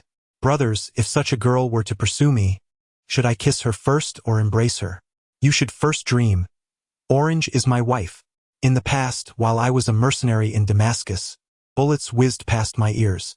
Suddenly, one struck my helmet, and for a fleeting moment, I thought my life was over. I quickly dropped to the ground and removed my helmet, scrutinizing it closely. Fortunately, it bore only a slight abrasion. Upon glancing sideways, I realized it was merely your abacus beads. Goodness, your verbosity is impressive. I find myself drawn to your company. Ha ha ha. You all are bound to make me laugh to tears." As Mu Chang appeared on screen, the viewers in the live stream erupted with excitement and fervor. The barrage of comments became lively. Naturally, many young women found themselves grappling with self-doubt. How could someone be both beautiful and well-proportioned? It seems utterly unfair. Woe is me. "Hello, Chengzi." Just as the audience was engulfed in envy, Lin Yi, also from Group 1, arrived. He spotted the girl standing beneath the shade of a tree from a distance and hurried over. Feeling a bit shy, he asked, "Have you been waiting here long?" "No," she replied with a gentle smile that illuminated her crescent-shaped eyes. "I was nearby and arrived early." Lin Yi felt his heart race. The moment he laid eyes on Mu Chang, his pulse had already begun to quicken. Today, she was exceptionally stunning. It seemed insufficient to describe her as gentle. She embodied gentleness itself. "Judja, over here." After a brief wait, Chen Judja and Wada arrived, nearly synchronized with the time allocated by the production team. Greetings were exchanged, and Lin Yi, glancing at Wada, teased, "You look particularly dashing today, Brother Wa. You've really stepped up." The flattered fellow beamed with delight. In preparation for this date, he had even sought out a stylist at the studio to refine his look, and while gazing into the mirror, he fancied he could rival the likes of Yu Yen and Yen Zhu. Alas, he fell short of the readers of tomato novels. "Hey, can you bake cakes?" Chen Jia suddenly inquired. Their date venue was a handcrafted baking experience shop within the mall. In response, both boys shook their heads. With a playful wink, Mu Chang quipped, "I'd rather be made into a cake than bake one myself." The group burst into laughter at her jest. Linny found it amusing as well, remarking, "Surely there's something the teacher can instruct us on." Wada then posed a question to one of the girls. "Chingzi, what flavor of cake do you fancy?" "I usually opt for durian millefeuille. How about you?" I prefer blueberry. Strawberry is fine too, she replied. In truth, I enjoy strawberries quite a bit, but for some reason, I dislike them when incorporated into other desserts, including strawberry cake. As they chatted casually, they strolled leisurely into the mall. Mu Chang had arrived quite early. She arrived half an hour early to explore the area, thus she was already aware of the bakery's location. Soon, a group of 4 entered the shop. Having made a prior reservation, the manager promptly guided them to a spacious room, facilitating the live broadcast of the program while ensuring that they would not be disturbed by outsiders. Dear distinguished guests, you may first select a cake design that you wish to create, the manager wearing a mask, introduced with a smile. The room was equipped with a wide array of tools, and on the table lay a booklet titled Cake Universe, featuring dozens of cake designs. There were cakes shaped like basketballs and others resembling trees. The first-time visitors were all quite intrigued. Suddenly, Ward pointed to a cake illustrated on the center page of the booklet and exclaimed, "Orange, this one is you." Huh? The girl blinked in surprise, leaning her little head closer. The others, equally curious, turned their gazes toward the page. Before them appeared a cake that remarkably resembled orange, vividly crafted with 2 green leaves that looked strikingly real. They really turned me into a cake, Mu Chang said, her eyes sparkling with innocence. Chapter 41. Who would admit to cheating? Who could have anticipated that her earlier jest would lead to such a continuation? However, I must say that the orange cake appears quite delightful, precisely the kind that Mu Chang favors. I shall create this one, the girl remarked softly to the shopkeeper while pointing at the booklet titled Cake Universe. The shopkeeper instantly responded with a smile, "Certainly, this cake is an original creation of our shop. May I inquire which handsome gentleman will collaborate with this lovely lady?" It was evident that this arrangement had been predetermined by the director, assigning a male and female duo to craft a cake together.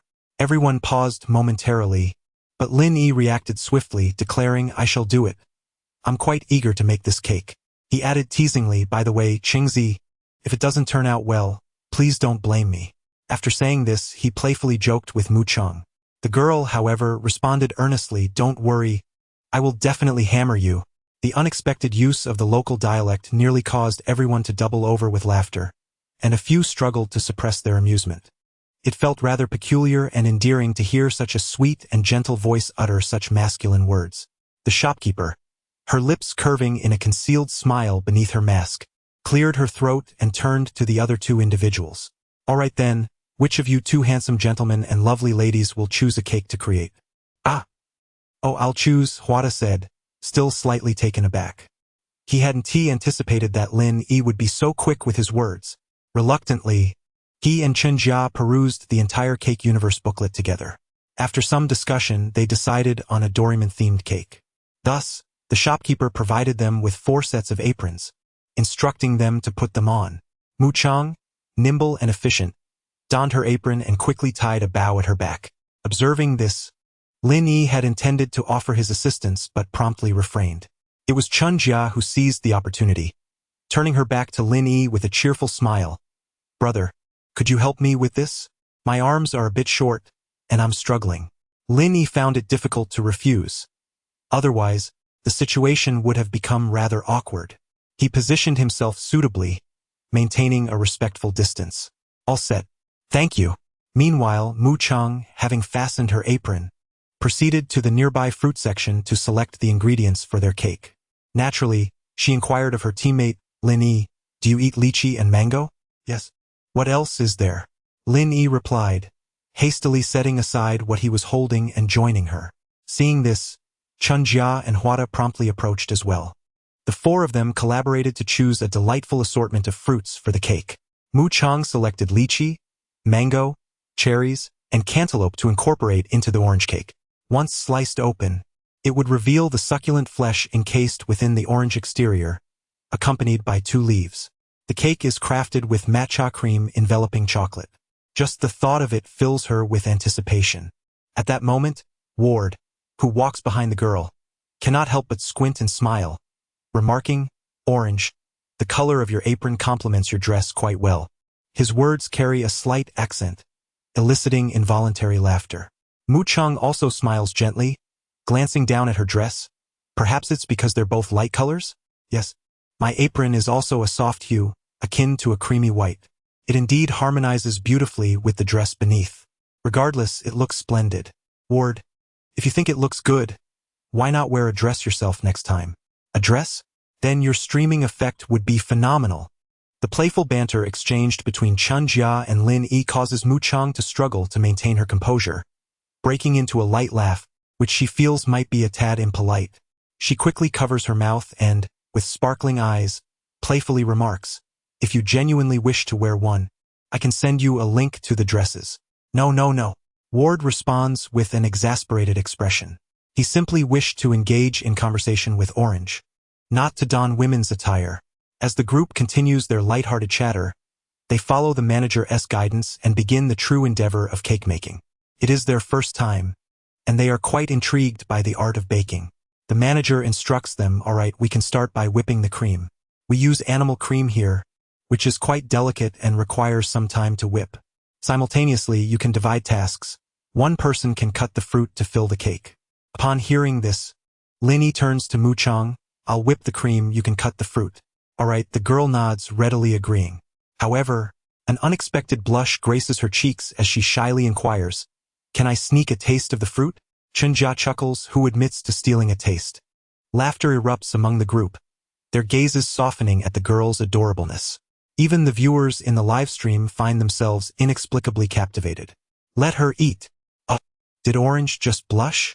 My inner youth is fluttering. She is so cute. I didn't expect to see this girl blush for reasons other than talking to a boy, but rather for wanting to sneak a bite of fruit, laughing and crying. Oh, but Orange is genuinely charming. She is so natural, not at all affected. Damn it, I want to open a fruit shop just for her. Sister, don't eat the fruit. Come, eat me. You upstairs. Stop being disgusting. One comment ignites a flurry of activity in the livestream chat. In the observation room, Teacher he cannot help but chuckle. It seems Orange is about to become the beloved of the group. Everyone is so fond of her. If I were in the cottage, I would do the same. Meng Zi wore a smile reminiscent of an affectionate aunt, evoking a strong sense of empathy. How I long to embrace her there. It feels as though the very essence of oranges envelopes her in delightful fragrance. Upon witnessing her demeanor, Wang Yanlin instinctively shifted on the sofa, only to be met with a piercing glare from Sister Meng. What do you mean by that? You appear rather unsettling at the moment, and I am frightened. After all, who stares at a screen like a lovesick fool, nearly drooling? Meng Zi replied, "It's nothing, come sit over here with me." Xian Ling smiled sweetly, instantly soothing her wounded spirit. Truly, sisters are the best. The onlookers in the observation room erupted in laughter, further lightening the atmosphere. They returned their attention to the grand screen, where Mu Chang had already prepared the fruits and had indeed indulged in a few pieces in secret. Chapter 42.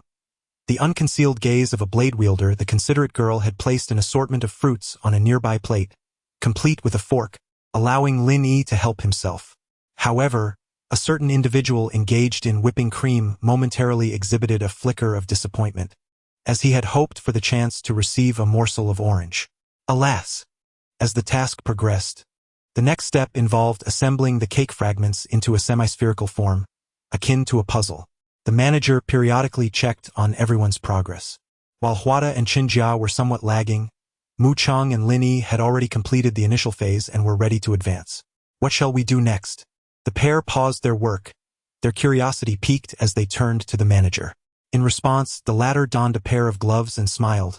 First, spread a layer of cream over the cake to adhere the pieces together, much like glue. The manager, embodying the role of a diligent teacher, guided them with great care. Mu Chang bent slightly, lowering her head as she used her gloved hands to assemble the cake fragments into a half-sphere. A hint of amusement danced in her beautiful eyes as she remarked, "Doesn't this resemble a half-fortress, as if we're stuffing it with explosives?" Indeed, it bore a striking resemblance. The manager chuckled at the remark. Lin Yi observed the girl before him, her face radiating focus and earnestness, with her delicately trembling eyelashes. The gentle breeze from the air conditioning tousled her hair, occasionally obscuring her exquisite features, causing Mu Chang to instinctively shift, yet still emanating an intangible warmth. Notably, Even though her enviable figure was well concealed beneath her apron, it remained undeniably perfect. At that moment, Lin Yi's heart raced anew, captivated by her presence. Meanwhile, the other two individuals, acutely aware of the situation, wore complex expressions. Cheon Jia's smile had gradually faded, revealing a tinge of bitterness as she momentarily bowed her head, unnoticed by most. Yet, Huada's emotions were less easily masked. His desire was palpable, a gaze that spoke volumes, evident to all. The viewers in the live stream nearly erupted with laughter at this amusing scene, dubbing it a veritable battlefield of emotions. Their group's dynamics were far more entertaining than those of the other two. Perhaps, the only ones truly oblivious to this spectacle were Mu Chang and the manager, who remained engrossed in their cake assembly. As Mu Chang completed one half of the spherical cake, she nestled half of the fruits within the layers. Then, she repeated the process to create the other hemisphere. Lin Yi, could you please hold these two pieces in place? I need to spread the cream on top. Her gentle voice pulled Lin Yi from his reverie. He quickly nodded. Of course, I'll hold them steady. All right, you two continue. I'll go assist the other two little ones over there. The manager, not wishing to be an unwelcome presence, smiled and sauntered away. Soon, Mu Chang and Lin Yi had completed more than half of their orange cake, with only the final embellishments remaining. However, the manager did not allow them to finish all at once, as the cake required reinforcement to facilitate the final orange design. Thus, she suggested to the two, you may take a break for now or step outside to capture some photos. Our baking experience shop boasts numerous picturesque spots ideal for photo opportunities. Especially with such a beautiful lady among you, the photos are bound to turn out splendid. To be fair, the manager was indeed quite articulate, and her words rang true. The girl removed her gloves and, with a light-hearted step, approached Chin Jia. Have you finished? She inquired. Almost, we just need to add Doraemon's eyes. I feel. Chun Jia slightly distanced herself from the cake to observe closely. I feel like this Doraemon doesn't look very trustworthy at all. He appears rather shifty. Mu Chang could not contain herself, bursting into laughter. She quickly turned her head away, trying not to gaze at the Doraemon. Yet, her shoulders trembled slightly, betraying her struggle to suppress her amusement. Huada, with a hint of exasperation, remarked, just laugh. Chengzi, this is as good as we can manage.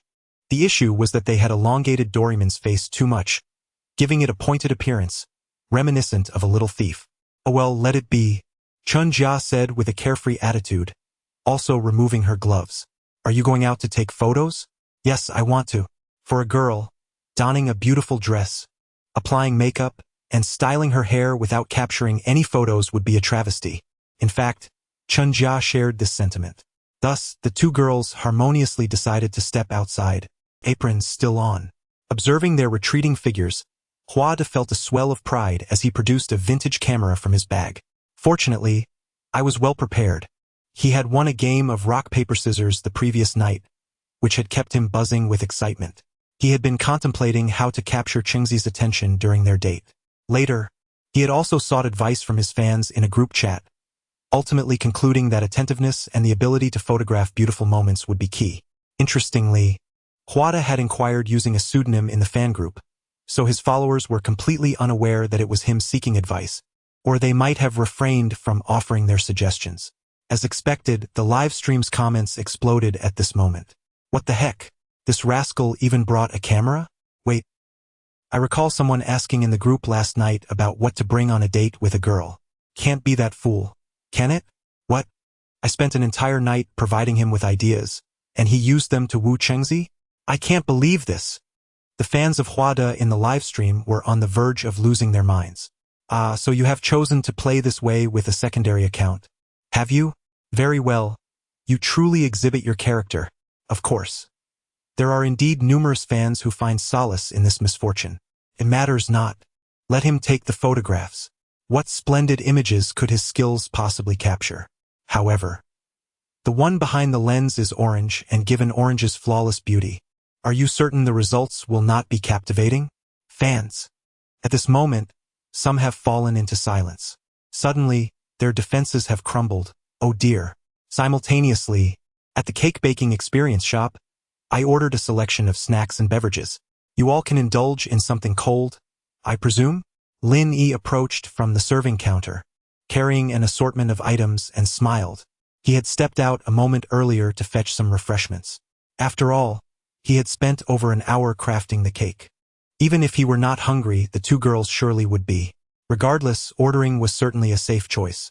Chapter 43. The awkwardness of photographing an eye person on such a sweltering day.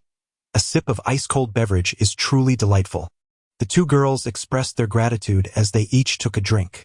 Mu Chang tore open the straw's packaging and delicately sipped from her cup, leaving a faint lipstick mark upon release. For reasons unknown, Lin Yi, who inadvertently caught a glimpse, felt her heart rate subtly quicken. Come, Qingzi Jujia, allow me to take your photo. At that moment, Huada emerged from within, volunteering with a confident smile. He fancied himself quite adept at photography, believing that every landscape he captured exuded artistic flair. Surely, photographing a beauty like Qingzi would be even simpler. However, after the two girls happily agreed and posed for a few shots, Chen Jujia couldn't help but voice her thoughts. Huage, are you certain you can take good pictures? This makes her look like she's only 5 feet tall. Mu Chang fell silent. While she looked quite lovely in the images, the angle was absolutely unforgivable. This Huada scratched his head, feeling a tad embarrassed. This was not how he had envisioned it. Lin Yi, observing from the side, felt a chuckle brewing but restrained herself, suggesting, how about I give it a try? Alright, go ahead. The initially reluctant Huada found himself outmatched, as Lin Yi indeed possessed a certain skill, coupled with a flair for complimenting the girls as she snapped their photos. You don't need to pose much. Just standing there looks splendid. Qingzi, feel free to exude a bit of aloofness. The ambience is just perfect. Gently lift your chin. Jujia, your hair is a tad tousled, but it doesn't detract from your beauty. Such phrases flowed effortlessly from her lips, akin to a seasoned performer. To be frank, although Mu Chang had grown accustomed to the life of a girl, in that moment, she felt inexplicably self-conscious. Do you know what it feels like to be the center of attention for a crowd? That was precisely the sensation enveloping her now. As Mu Chang posed for pictures in various spots, she inadvertently attracted the gaze of other patrons in the CAF, who regarded her with awe, some even covertly capturing her with their phones. I think that's enough. After a few more shots, the girls could no longer endure the peculiar atmosphere. With flushed faces, they hastily slipped away. For an eye person, this was already quite the ordeal. Lin Yi felt a twinge of regret, still yearning for more moments. However, he couldn't resist teasing.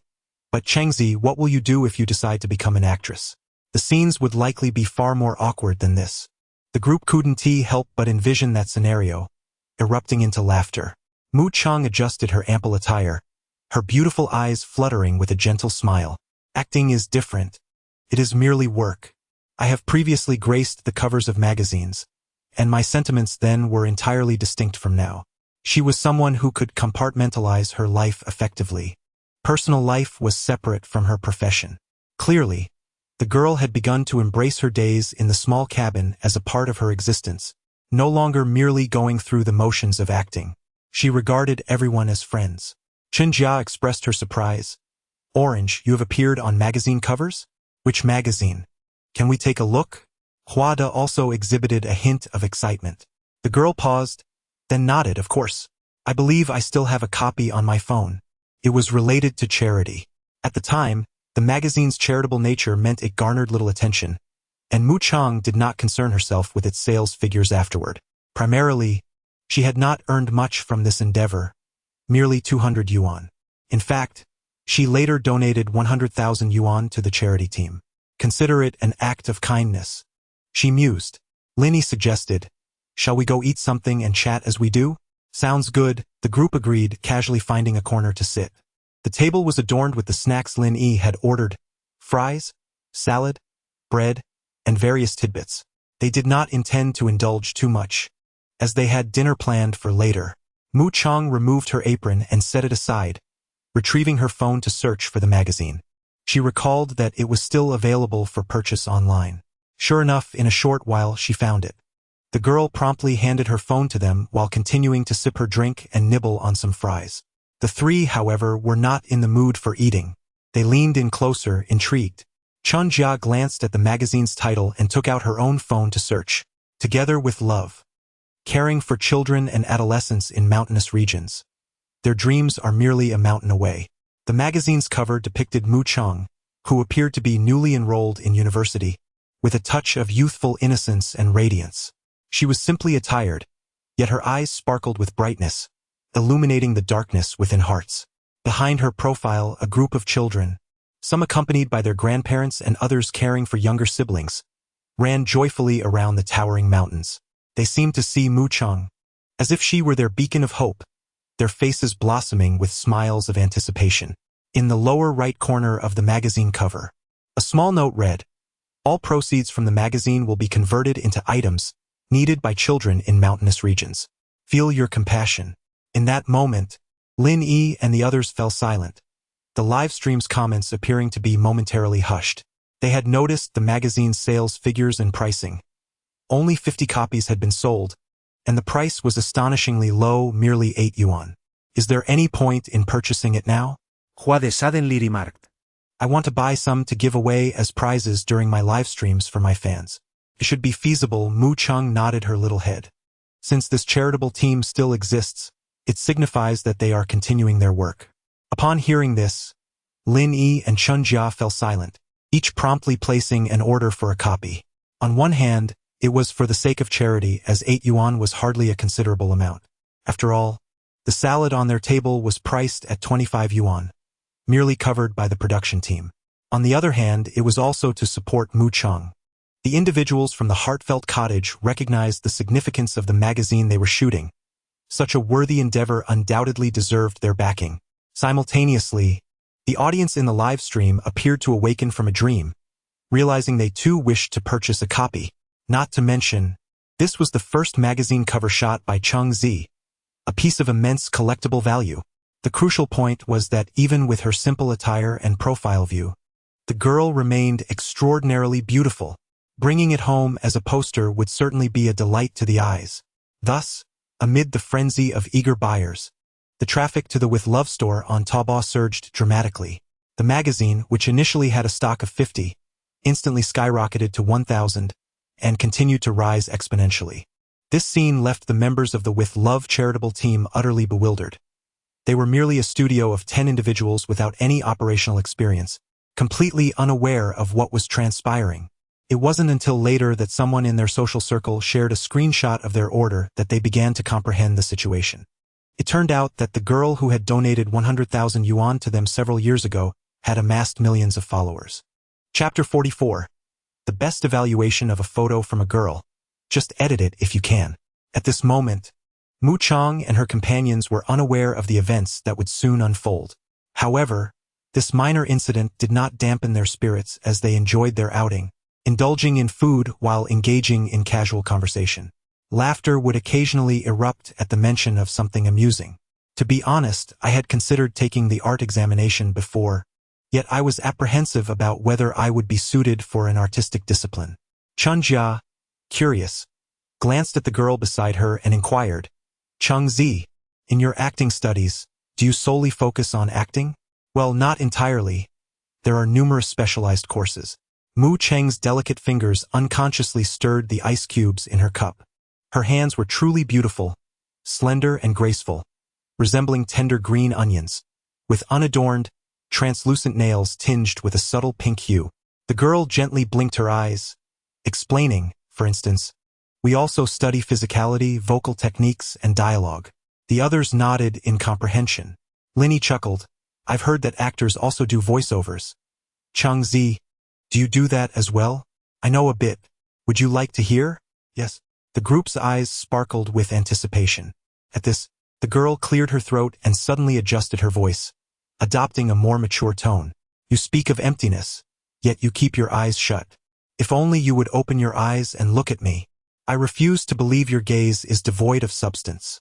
In that moment, Mu Chang seemed to immerse herself in her performance, her beautiful eyes cast downward, her tone imbued with profound sorrow and disappointment. Everyone was taken aback. It wasn't just the few individuals present who were stunned. Even the observers and viewers in the broadcast room wore expressions of astonishment, particularly those in the observation room, where several were actors themselves. They could immediately discern the caliber of Mu Cheng's acting. Impressive. Wang Yanlin instinctively raised his thumb in admiration.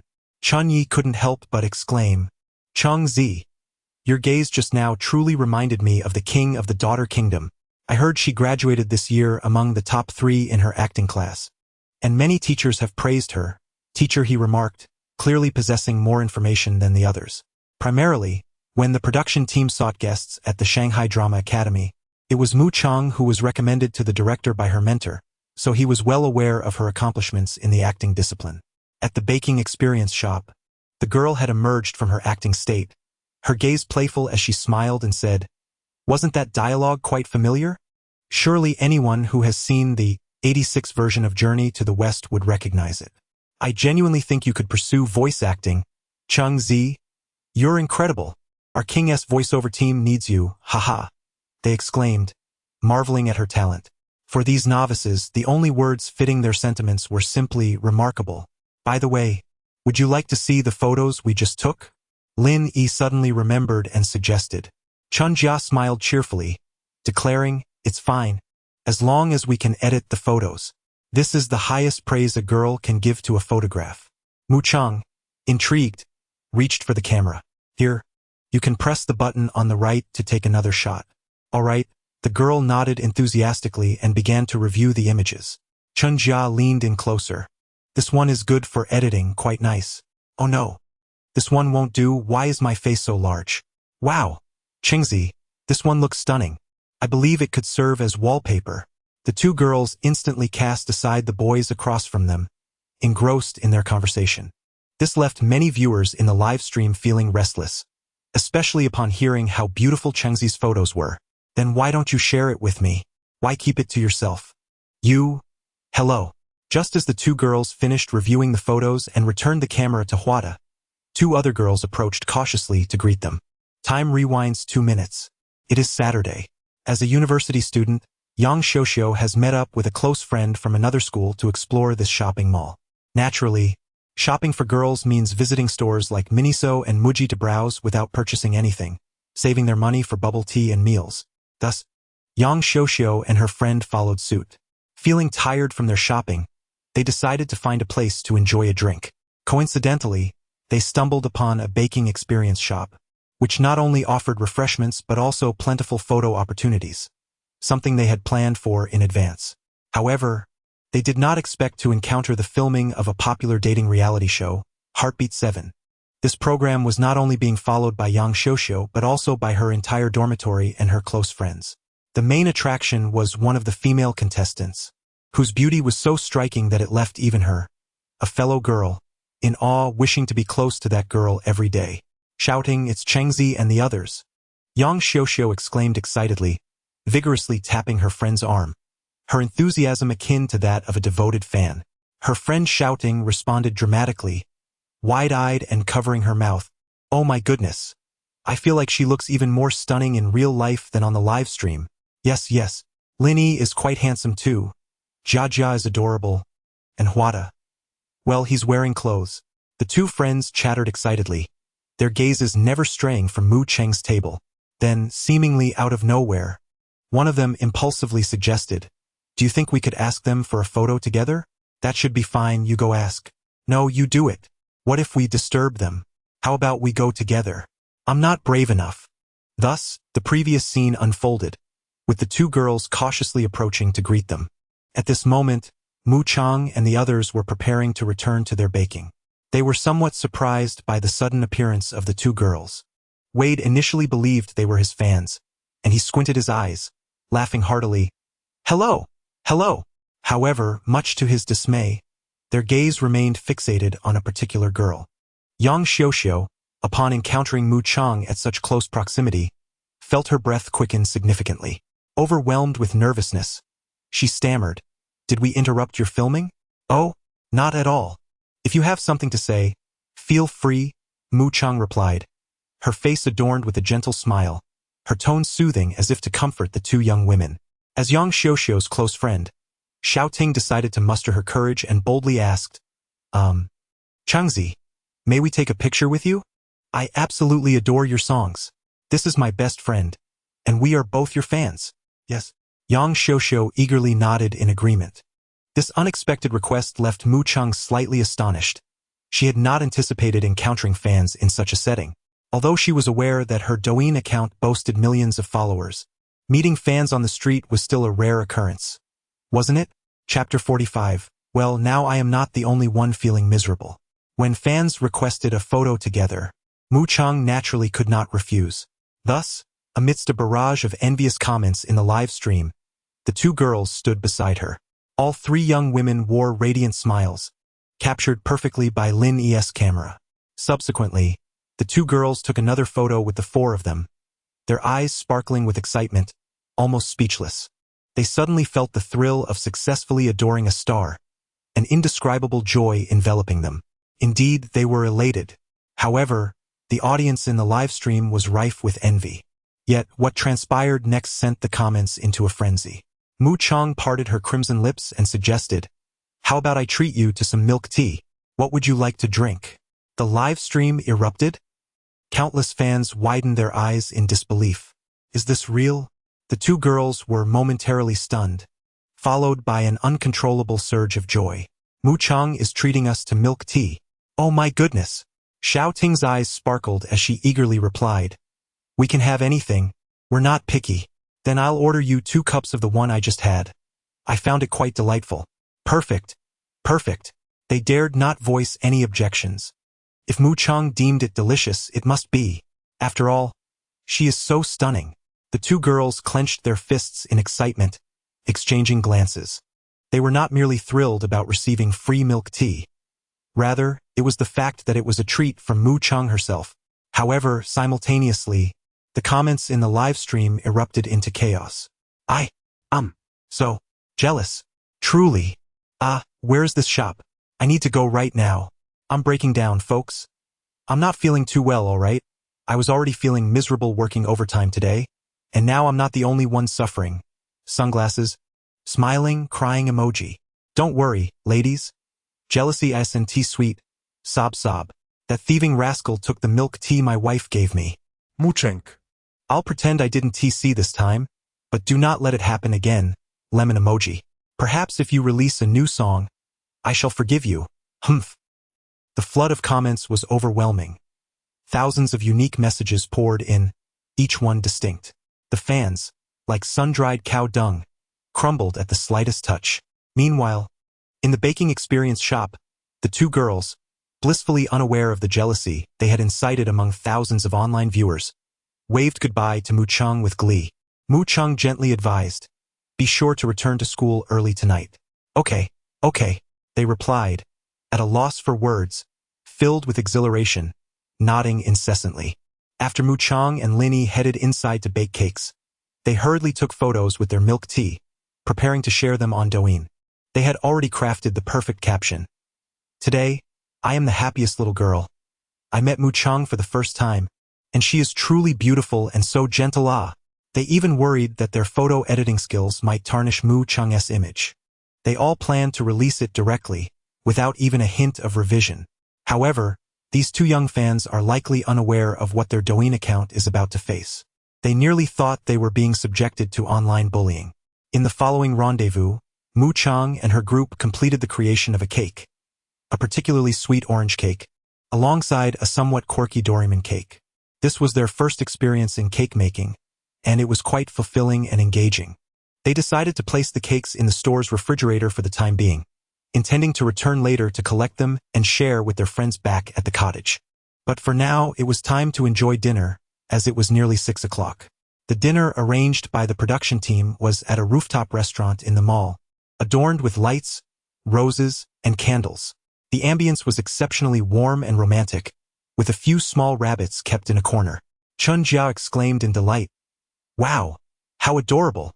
Mu Cheng's beautiful eyes sparkled as well.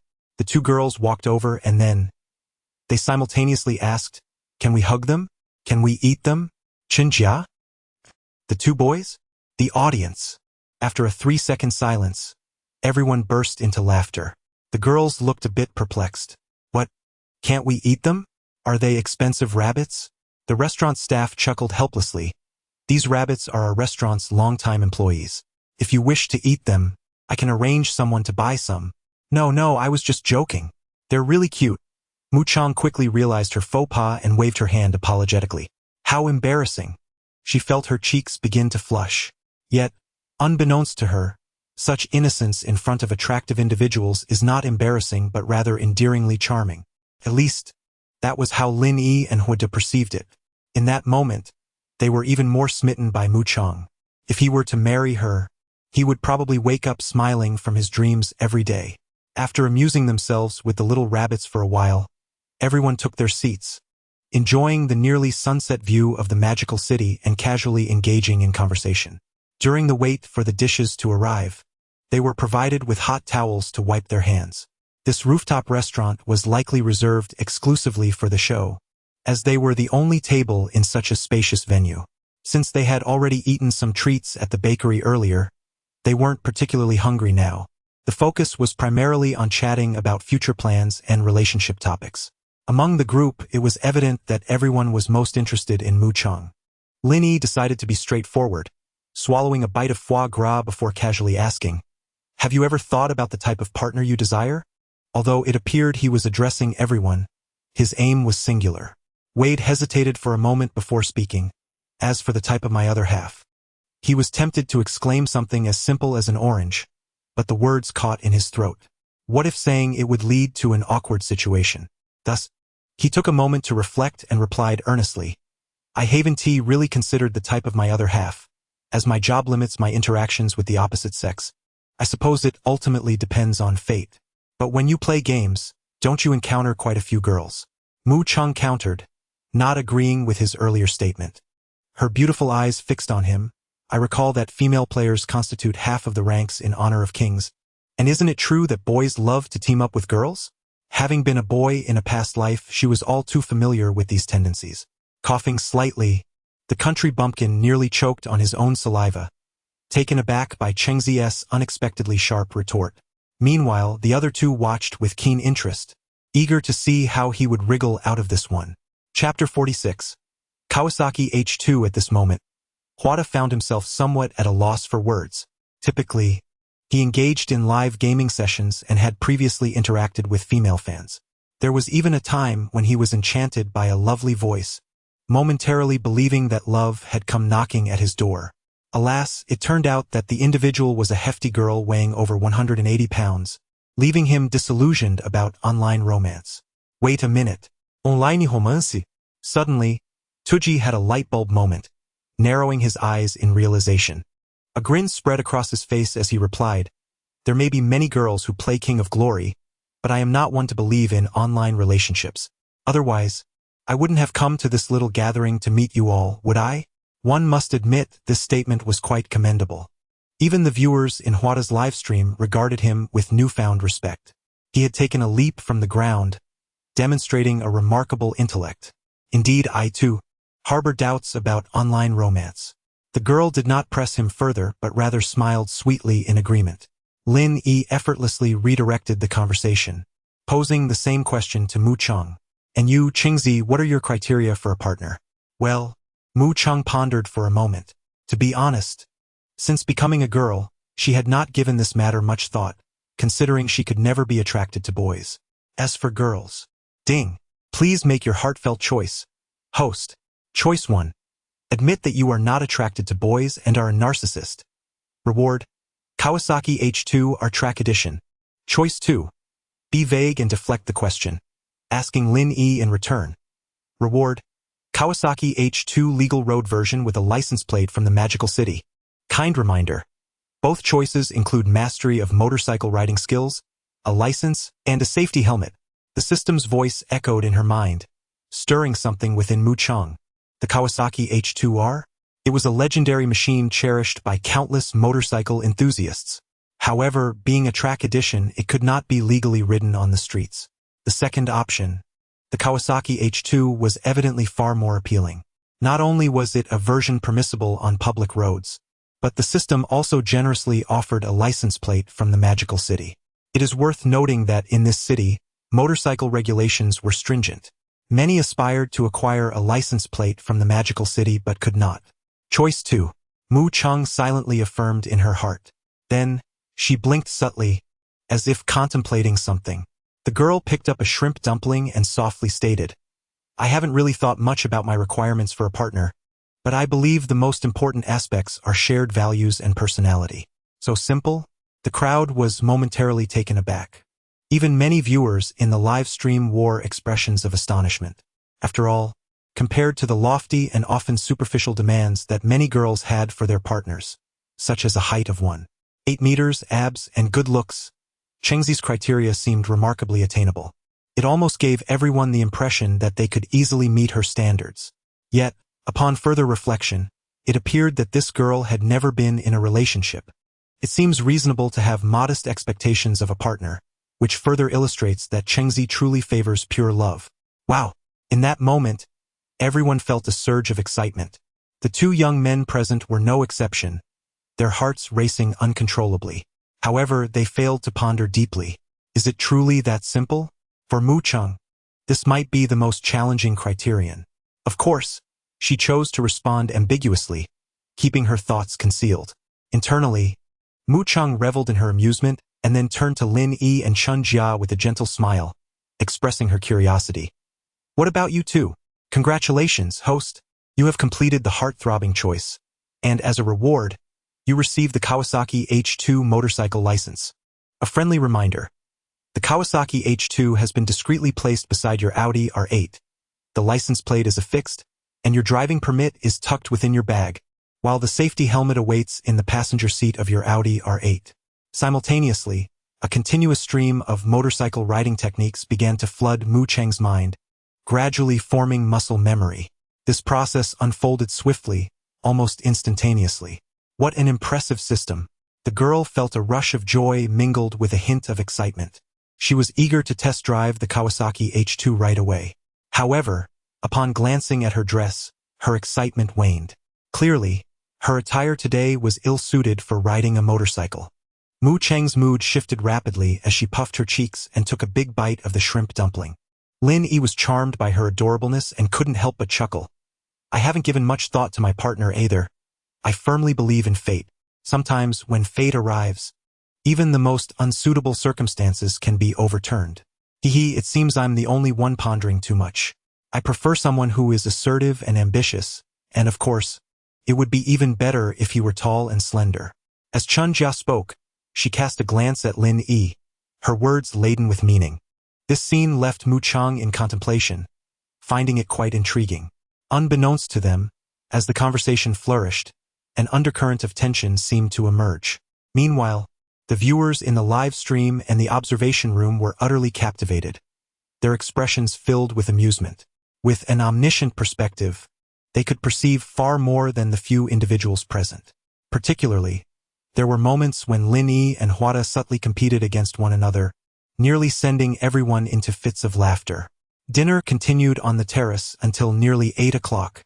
As night descended and the sky transitioned from a sunset glow to a profound darkness, a gentle, cool evening breeze accompanied the rustling of leaves, causing the skirts of the two girls to flutter. Chun Jia instinctively rubbed her arms, feeling a bit self-conscious. She had also put considerable effort into her appearance, donning a black and white sleeveless crop top paired with a denim skirt, leaning towards a sweet yet edgy style. However, one particularly radiant girl overshadowed her, drawing nearly all the attention away from the others. But now, Lin Yi noticed a slight pause in his steps. Is it a bit chilly now? You are all wearing skirts. Just a little, but it's all right, Chun Jia replied with a cheerful smile, her eyes briefly reflecting an enigmatic glimmer. For a girl, such a situation clearly invites a reaction from a boy. The audience in the live stream could discern this, and naturally so could Lin Yi. He glanced at Mu Cheng, who was walking behind him, hesitating for a moment before he extended his hand to remove his shirt jacket, offering it to Chen Jia with a smile. Here, wear my jacket. Once we get in the car and turn on the air conditioning, it won't be cold anymore. Thank you. Not at all. In truth, there was quite a lot at stake. Lin Yi had asked earlier precisely to offer his jacket to the girl behind him. Why was he walking so fast? Chapter 47. Indeed, this vehicle belongs to me, and that one as well. Are you feeling cold? Orange? Perhaps you might consider wearing my coat? Behind Ward, imitating her gesture, contemplated offering his own jacket to Mu Cheng, hoping to drape it over her himself. Yet, in the next moment, the girl with her crescent-shaped eyes gently declined with a smile, saying, "No need, it's just a short walk. I have some clothes in my car." Well, it seems I could not offer my coat after all, Ward thought, feeling a tinge of regret. Meanwhile, Lin Yi, ahead of them, turned back, also relieved. What occupied his mind was that although he and Orange had not made particularly swift progress, as long as she was not advancing either, all was well. As the group pressed the elevator button, they descended directly to the ground floor of the mall. Upon exiting, they made their way to the outdoor parking lot. Soon, they spotted Lin Yi's Volvo. "Orange, did you drive here?" he inquired. Mu Cheng nodded her small head. "Yes, I drove." "Where?" "I don't see it," Chen Jia remarked, glancing around. Given that their meeting place was on the side of the mall, which appeared relatively small, even with numerous vehicles, locating that Mercedes G-Class should not be difficult. "I switched cars," she said as they approached a sleek silver sports car, where she flashed the headlights. "The crowd? The audience? Wow, is that an Audi R8? Goodness, truly a wealthy lady. She previously drove a G-Class and now has switched to an Audi R8. Can someone tell me the price of this car? It's so handsome and cool." That seems to be the top-tier 2020 model, which costs around 2 million at least. "Wow, I am at a loss for words. How can there be such a perfect girl? Stunning looks, great figure, songwriting talent, and wealth." As mentioned upstairs, they forgot to mention one thing. Orange has me as her boyfriend. Heh, don't even compare yourself to a dog. What do you have that can match a dog? Ha ha ha, your combat power is impressive. I concede. Hey, that motorcycle next to it looks amazing. Is it a Kawasaki H2? Wow, it really is. Shanghai is indeed filled with affluent people. I must strive in Shanghai and then marry Orange. At the moment Mu Cheng opened the car door and settled into the Audi R8, the entire livestream audience erupted with excitement. The barrage of comments became lively. Of course, many astute netizens also noticed the Kawasaki H2 parked nearby. With its carbon fiber body and striking dynamic lines, the green accents shimmering on the motorcycle left many motorcycle enthusiasts salivating. For them, merely sitting on this bike would be a half-fulfilled dream. To truly achieve their dream, they would need to mention the Kawasaki H2R. As the livestream audience expressed their admiration, Mu Cheng, seated in the car, indeed spotted a Black Knight helmet in the passenger seat, seemingly a perfect match for that Kawasaki H2. The helmet is also crafted from carbon fiber. Overall, it exudes an exceptionally cool and chic vibe. In short, Mu Cheng is quite satisfied, a subtle smile curling at the corners of her lips. However, a dilemma now arises. How does she return home with this? Should she leave it here, or should she ride it herself? Indeed, one can ride a motorcycle while wearing a dress. Yet, the tail of her gown is rather lengthy, posing a risk when riding, not to mention the lack of elegance. Thus, she finds herself in a bit of a quandary. What's the matter, Chengzi? The girl had been lost in thought for so long that she hadn't noticed Lin Yi and the others approaching. After experiencing the same astonishment as the online viewers moments ago, they now regarded the Audi R8 with less exaggeration. After all, everyone is aware of Mu Cheng's financial situation. It is not surprising for her to own a sports car. In fact, among those present, Huada also possesses similar means. Purchasing a sports car for a few million is quite manageable for him. I was just contemplating how to get that motorcycle back. The girl snapped back to reality, speaking softly in resignation. She had already concocted a plausible excuse. Her friend had driven the vehicle out earlier, and upon learning of her presence, had parked it alongside her own. The group exchanged glances, their lips moving but words failing to materialize, their expressions a touch bewildered. Who could have anticipated that this stunning motorcycle belonged to Chengzi as well? Incredible! The viewers in the live stream were utterly astonished. Never mind, let us head back for now. I'll come back tomorrow to sort this out. Casting a glance at the Kawasaki H2, Mu Cheng decided to leave it here, as the mall offers 24-hour parking, albeit at a slightly steep price. However, for her it was of no concern. Since she had made this choice, the others had no objections. At that moment, Chen Jia suddenly inquired, "So how will we travel? Should one of us ride in Chengzi's car? How about this? You two girls can share a vehicle, and Huagu can ride with me?" Lin Yi suggested directly. It would be a joke to let Hua De ride in Mu Cheng's car. He might just be infuriated. Upon hearing this, besides Mu Cheng, the other two exchanged discreet glances that hinted at a trace of disappointment. Hua De felt let down, and Chen Jia was not immune to it either. Yet, given the circumstances, they had no valid reason to refuse. Mainly because Mu Cheng's Audi R8 was indeed a suitable car for girls due to its narrow seating. Get in, Mu Cheng said with a gentle smile directed at Chen Jia, even kindly assisting her in adjusting the seat. Although they were rivals, a warmth enveloped the moment, lifting Chen Jia's spirits. She understood that Chengzi had no intention of competing with her for Lin Yi. It was merely that the girl's brilliance overshadowed her, rendering Lin Yi temporarily oblivious to her presence. Thus, Chen Jia found it impossible to harbor any resentment towards Mu Cheng. In fact, at times, she even felt that Chengzi was truly quite gentle. At 8:30 in the evening, in the heartfelt cottage, after spending a day engaged in badminton activities and enjoying a delightful dinner, the second group has returned from their outing. The most significant achievement of this group appears to be the swift progress made by Wang Yuchen and Jiang Junhan. By the time they sat down for their meal, their conversation had already ventured into future aspirations. In contrast, Eugene and Miao Miao's development has been rather sluggish. After all, one of them is preoccupied with thoughts of another, occasionally drifting off into daydreams, which hampers any potential progress. Furthermore, Miao Miao has never experienced a romantic relationship before. Previously, suitors have always pursued her, leaving her feeling particularly at a loss. Even in the observation room, Xian Ling couldn't help but lament the challenges faced by this couple. Who could blame them when thoughts of oranges linger? Chunai chuckled. Professor Chun Ming, observing from the side, shook his head in disbelief. I've counted. Eugene has lost focus 3 times in total. This child is beyond saving. Chapter 48. My mind has never been particularly sharp. After the second group date, Eugene parted ways with Miao Miao and the others, who returned home first, leaving him alone in the now desolate living room, void of the warmth of culinary activity in the kitchen. With no other recourse, he took a basketball to the yard, casually dribbling it to distract himself. Last night, after losing a game of rock-paper-scissors to Hua De, Eugene had been consumed by regret throughout the night. Why didn't he choose rock? He could hardly bear to think of how joyous the fellow must be today, enjoying an outing with Chengzi. Of course, Eugene remained blissfully unaware that Mu Cheng had donned a lovely spaghetti strap dress, styled her hair in a side ponytail, and put on makeup for the day.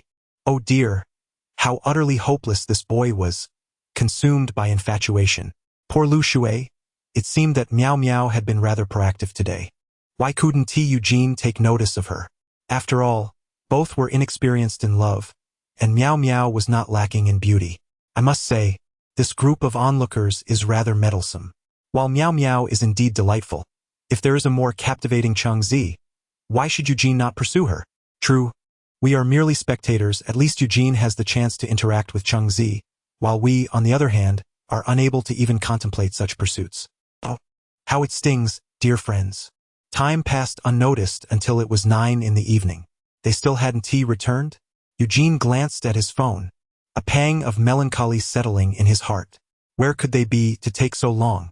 Just as he contemplated whether to step outside, a chorus of voices drifted in from the yard, one of which spoke Mandarin with an amusing accent. They must be back. The lights on my side seem to be on. Huago, are you coming back with us for cake? Eat, eat, eat. After all, it was made by hand. I'm quite looking forward to the cake Changzi made. It looks exquisite. Your Doraemon turned out rather humorous, shall we say? Of course, as memories of the amusing Doraemon came to mind, they couldn't help but chuckle, its design seemingly on the verge of being a defendant in a court case. Soon, amid a chorus of laughter, Hua De pushed open the wooden gate of the 701 courtyard, followed by Lin Yi and Chen Jia, who were carrying the cake. Meanwhile, Mu Cheng, feeling the evening chill, had donned a thin cardigan over her alluring spaghetti strap, leaving her delicate collarbone subtly visible. Hello. As the group entered the courtyard, they unexpectedly encountered Eugene, who had come out to look for them. The girl paused for a moment, then waved her hand in greeting. Linny smiled. You're back so early? Just a little ahead of you. Eugene maintained a composed facade, yet curiosity got the better of him as he feigned nonchalance and inquired, "Where did you all go today?" "We went to make a cake." Chang Zi transformed herself into a cake today. Lin Yi waved the item in her hand, and at that moment Eugene's brow arched in intrigue. In that moment, the audience in the live stream erupted with excitement. Wow! It felt as if someone was deliberately flaunting. Even teacher He and the others in the observation room straightened their postures, smiles unconsciously gracing their lips, their eyes brimming with curiosity. What does it mean that Chengzi has turned herself into a cake? In the small yard, a subtle atmosphere of intrigue began to brew, and Eugene was enveloped in confusion. His gaze instinctively shifted toward Mu Chang. At that moment, he felt an even greater pang of jealousy, for as he approached, he noticed the girl was clad in a lovely dress and adorned with a hint of makeup. Even a casual flicker of her captivating eyes could quicken one's heartbeat. She is truly beautiful. Unperturbed by Eugene's gaze, Mu Chang smiled softly, explaining, "They were just joking. It's merely a cake that resembles an orange. To think there exists such a cake. Of course, our shop can also make a Doraemon cake, though ours doesn't look very good." Chun Jia chimed in with a cheerful grin. Eugene's expression shifted to one of realization. In an instant, the peculiar atmosphere surrounding everyone lightened considerably. They began conversing about the events of the day as they changed into their indoor shoes. Huada donned a shoe cover and eagerly placed the cake on the coffee table in the living room. Lin Yi turned to Eugene, asking, "Have they all returned? Or is it just you?" "My group is back," he replied. "Who do you have?" Suddenly, Mu Cheng's curiosity was piqued. Then she heard Eugene chuckle and say, "Your roommate and Wang Guo are in group 3. Who do you think we have?" "How would I remember? My mind isn't exactly sharp, so I can't retain so much information." She teased herself, her eyes sparkling with playful mirth. Her self-deprecating humor instantly elicited laughter from everyone. "How adorable! Shall we cut the cake now?" Huada, sitting on the carpet, rubbed his hands together in anticipation. "Should I go to 702 and call those few over?" "That works. Otherwise, it will be too late to enjoy the cake later. Let's save a few pieces for Qiqiao and Wang Gu." It was rather perplexing that, at this hour, there were still people on dates later than theirs. Soon, Huada removed his shoe cover and returned to his 702 to summon others. Meanwhile, the group engaged in light conversation in the living room. Mu Chang sat cross-legged for a moment before rising to head to the kitchen to pour herself a glass of water and casually remove her hair tie. In an instant, her lustrous black hair cascaded down from her shoulders like moonlight, eventually resting upon her light blue cardigan, exuding a delightful fragrance. Chun Jia turned around and, upon seeing this, couldn't help but feel envious. "Orange, your hair is so voluminous. It's taken me over a decade to grow it," she replied. "It's still more than mine. I often experience hair loss." She touched her own strands, lamenting the quality of her hair, which had suffered from dyeing and perming, resulting in both thinning and a lackluster texture. At that moment, the girl returned with a glass of water, her gentle smile illuminating her face. "Wait a moment, I'll lend you my conditioner. Let us see if it helps." "Thank you, Orange." Chun Jia exclaimed in surprise, unable to resist embracing her. Since Orange claimed her conditioner was effective, it surely must be. After all, she is undeniably stunning. Conversations among girls often revolve around topics that enhance their beauty, rendering them utterly unceasing. Observing this, Lin Yi and Eugene exchanged glances, sharing a resigned smile, tinged with envy, wishing they too could embrace Orange. Just then, as Lin Yi was capturing and sharing, or perhaps boasting about, the photos from their date with Eugene, the door swung open. It was Liang Qiaowei and Wang Hilong, finally returning from their own outing, each carrying an assortment of items. "Oh, Orange, you're back." Chapter 49. Attempting to comfort with a gentle touch. Where have you been playing so late? It seems you are reluctant to return home." Upon seeing the two, everyone rose to approach them. Mu Chang's beautiful eyes sparkled as she playfully blinked. Her words carried a slightly teasing tone, reminiscent of Lin Dayu. Of course, everyone understood she was merely jesting and found nothing amiss. They even regarded the couple with curious, gossiping glances. In an instant, Liang Qiaowei felt somewhat embarrassed under the scrutiny. What was the fuss about? It was merely a late return, as if there were a misunderstanding. Wang Helong chuckled. Fortunately, the date location was a bit distant from the cottage. So what did you two do? Curiosity peaked among the crowd. Xiao Xiao changed her shoes and entered with her belongings. Mu Chang helped her carry them, and then the elegant lady remarked, we went ice skating and to an outdoor cinema. I nearly got bitten to death by mosquitoes. Pausing for a moment, she pointed at Wang Helong and couldn't help but laugh. He almost fell to his demise at the skating rink. What a thrilling date it was. The group burst into laughter at this. Just hearing it was amusing enough.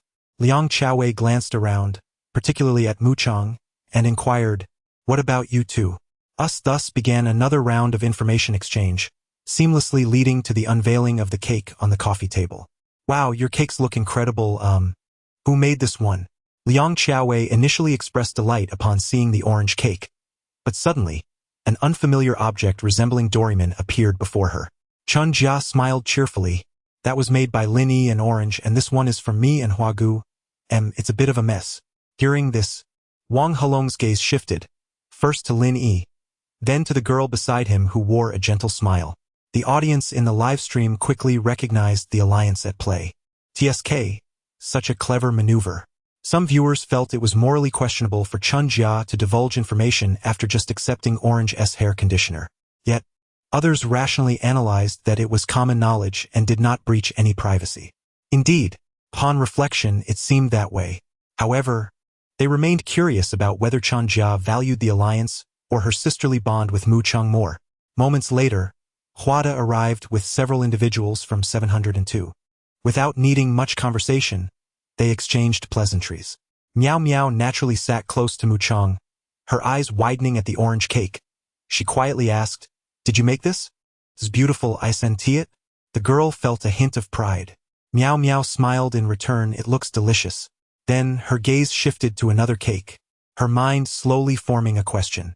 All right, let us cut the cake. Which one shall we begin with? Let us slice them together.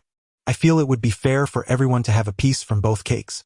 But let us not overindulge, lest we gain weight. All right then. Both cakes are quite modest in size. With 10 people they should suffice. After all, the girls are often cautious about indulging in sweets at night, as it may lead to weight gain. Except for one girl with a physique that does not easily gain weight. Lin Yi and Hua De took charge of slicing the cakes, ensuring everyone received a small portion from each. Mu Chang, with her petite hands, held a small plate, and as the principal contributor to the orange cake, she was granted an extra slice of leaf adorned with matcha-flavored cream. It was quite delectable. Ah, I almost forgot. I brought a little gift for you all. As everyone indulged, Liang Chaowei suddenly retrieved a collection of exquisite little toys from the bag at her feet.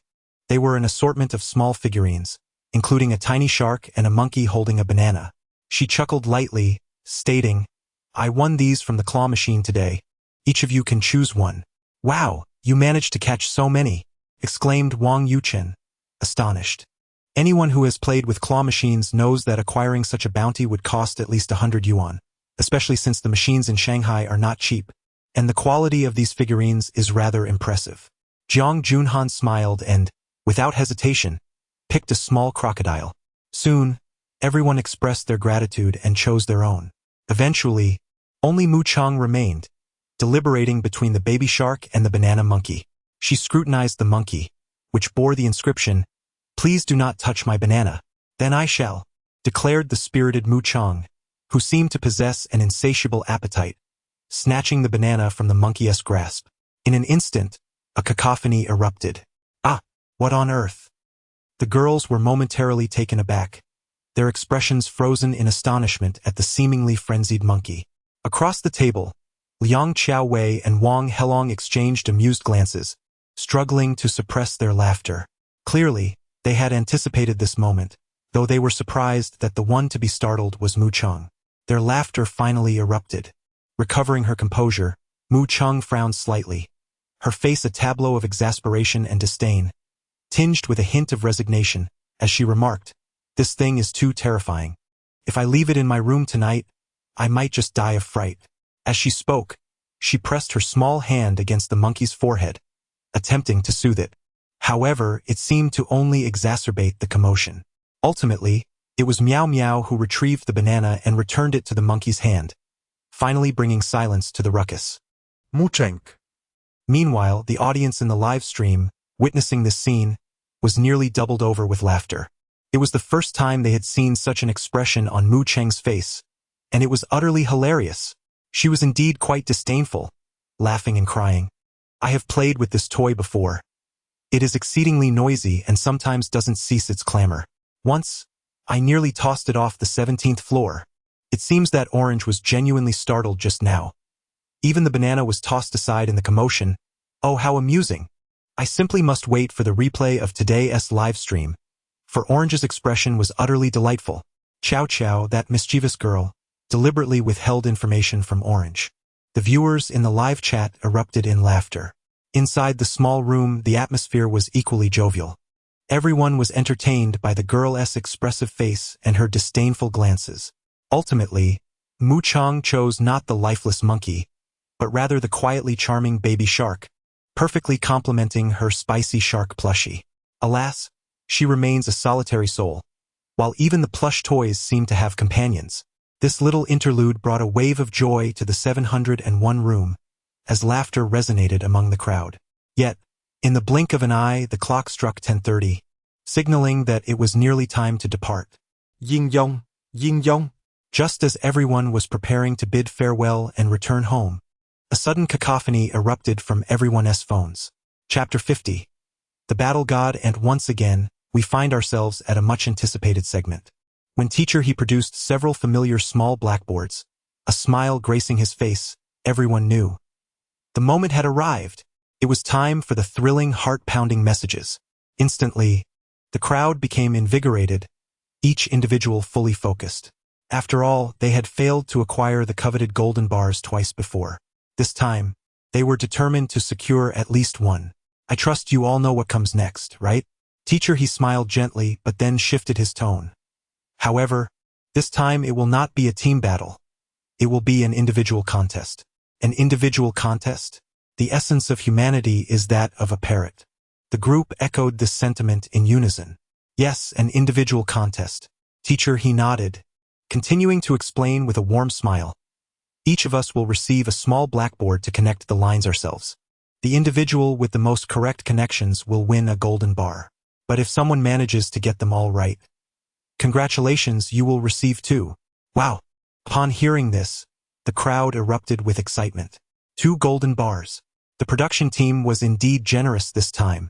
Perhaps it was due to their previous 2 failures that the difficulty level had been lowered. After all, with this format, at least one person was bound to win a golden bar. Alright, I won't dilly-dally any longer. Let's begin. Teacher he announced as he distributed the small blackboards. They needed to hurry.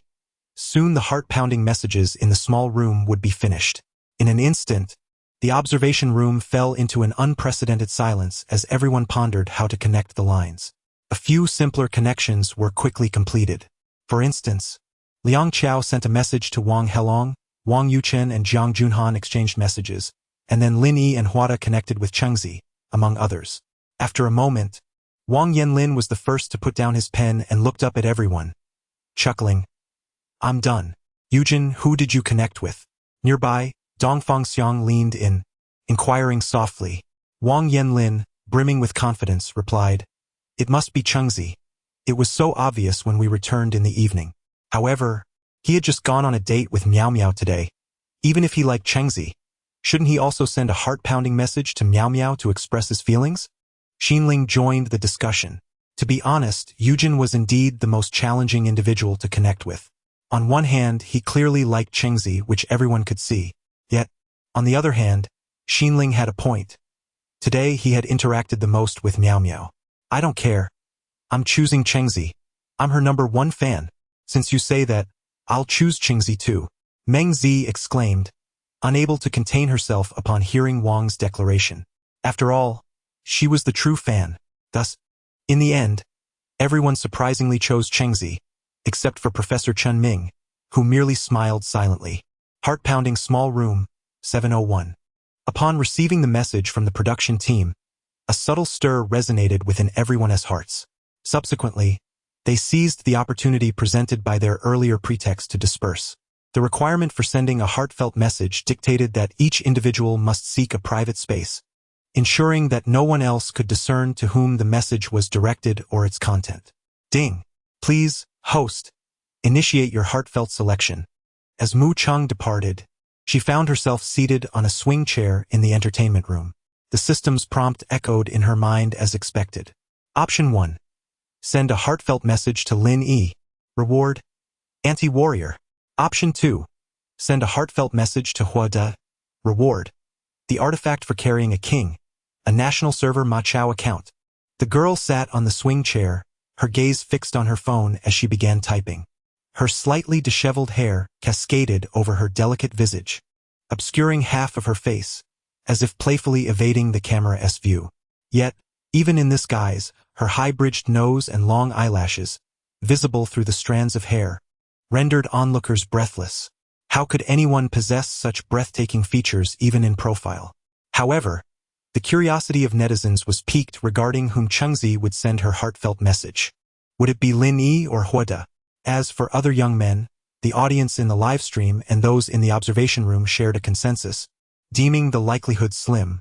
The most probable recipient remained Lin Yi, especially since they had baked a cake together today, leading to some small interactions. Congratulations, host, on completing the heartfelt selection. Reward: Anti-Warrior. Unbeknownst to the girl still seated on the swing, the speculations surrounding her were far removed from her thoughts. All she comprehended was that this anti-warrior reward was rather impressive. Anti-warrior alleviates menstrual pain, regulates menstrual cycles, resolves the issues of avoiding cold, spicy, and seafood during menstruation, transforming you into a healthy girl with a regular cycle. When Mu Chang beheld the system's annotation, she was utterly astonished. An overwhelming sense of joy surged within her. Ever since she had transitioned into a girl, her greatest fear had been the onset of her menstrual cycle.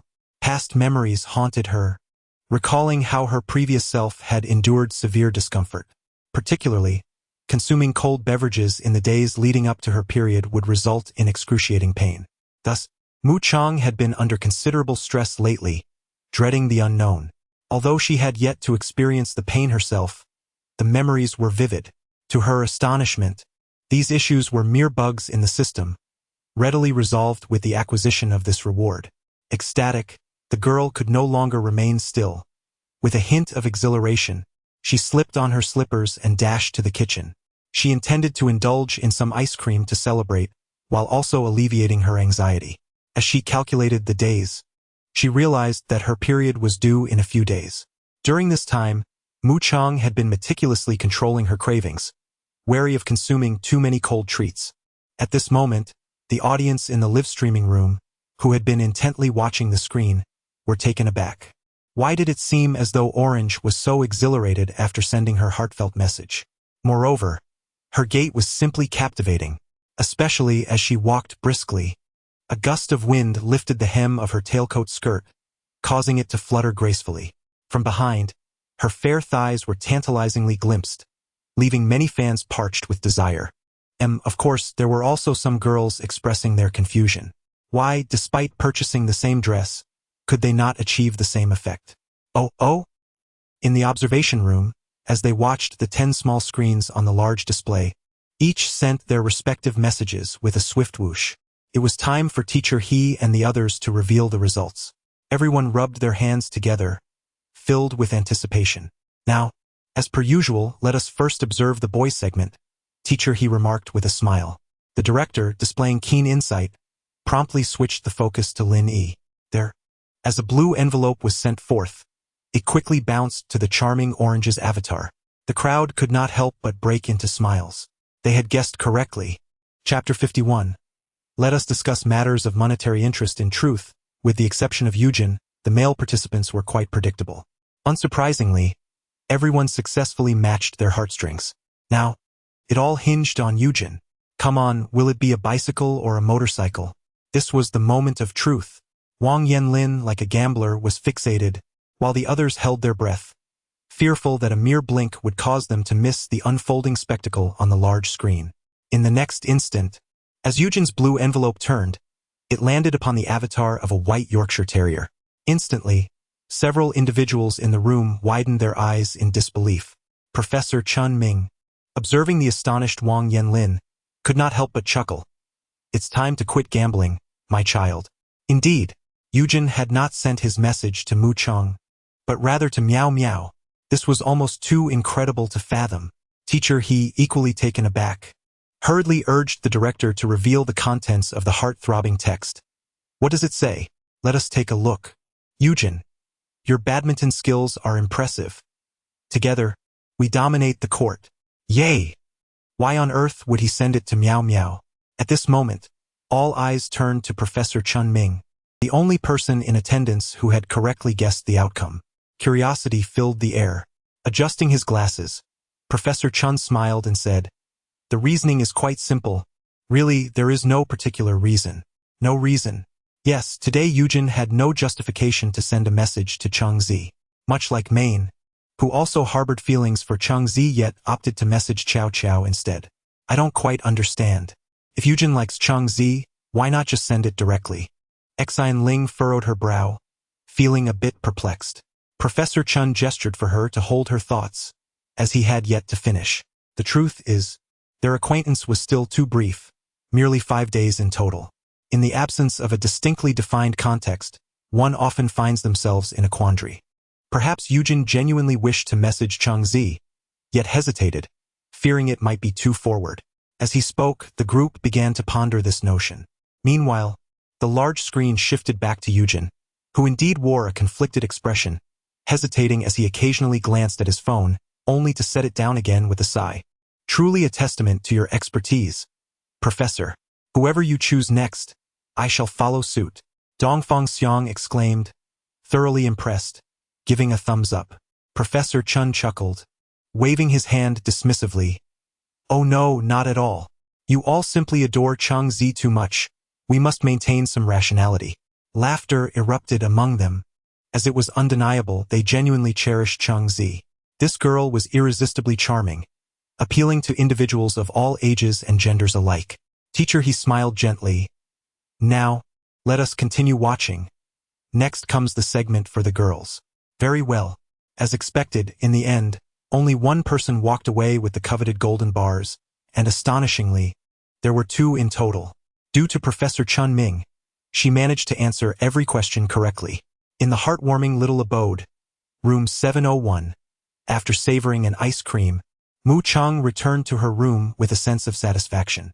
Upon pushing the door open, she was greeted by Liang Xiaowei, who was playfully maneuvering a large plush toy, occasionally posing in a surrender stance or bending over, seemingly lost in her amusement. Who could have imagined that this woman, exuding an air of maturity and elegance, harbored such an endearing side in private? Chengzi, come here, let us discuss something that requires payment. Liang Xiaowei's eyes sparkled upon noticing a certain girl's return, eliciting a wave of excitement from the audience in the live stream. What are we discussing? Something that costs. Now I'm wide awake. With a light and curious gait, Mu Cheng approached, a hint of innocence in her demeanor. What costs money?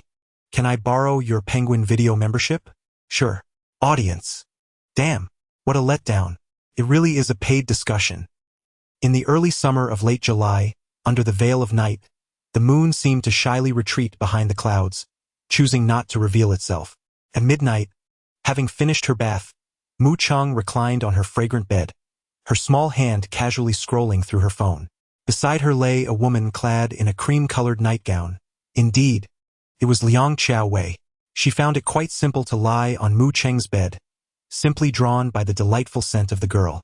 The bond between the 2 young women had become more intimate than that with any male companion, gradually evolving into a close friendship. How annoying. I feel like I've gained weight again. I'll have to eat boiled eggs, Liang Xiaowei lamented, breaking the silence of the room. Mu Cheng paused. Pondering. So. Which came first, the chicken or the egg? Hee, you came first and then you laid the egg. Impossible. I wouldn't lay any. I don't want to either. But my family keeps urging me, and I've heard that the birth rate in Korea has dropped significantly. Right. I haven't watched any Korean dramas in a while.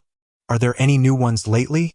I'm not sure, but I plan to rewatch 1988. I think the female lead ended up with the second male lead. They broke up. It's a bittersweet ending.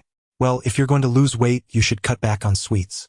That cake from tonight could probably keep you hungry for 2 days, If a man were to appear at this moment, he would undoubtedly wear a puzzled expression. Is this how you girls converse? The most astonishing part is that they managed to wrap it all up coherently. What kind of logic is this? After a while of nonsensical chatter, the room fell back into tranquility, with both girls engrossed in their phones, each respecting the other's space. Mu Chang, after glancing through the comments on her Douyin, switched back to WeChat, having just received 2 messages forwarded by the production team. She could easily guess their content. It must be from Huada and Lin Yi. Above these 2 messages, there exists another one that she had sent out. Mu Chang, the process of making a cake is delightful, and the collaboration is enjoyable. This message was directed to Lin Yi. The content is rather sparse, resembling a casual conversation between friends. Nevertheless, upon receiving this message, Lin Yi felt a fleeting thrill, albeit unbeknownst to Mu Chang. Glancing at WeChat, after sharing 10 photographs, some taken previously and others from today, in the group chat established with 3 music platform managers, the girl proceeded to open her email. This email account was created during her university years at the suggestion of her counselor, intended to facilitate communication regarding opportunities for students, such as magazine shoots, advertisements, and commercial performances. The charitable magazine she had previously worked with, as well as her current participation in Heartthrob 7, were both arranged through this channel. Thus, she occasionally checks for new notifications. To her surprise, there indeed was something new.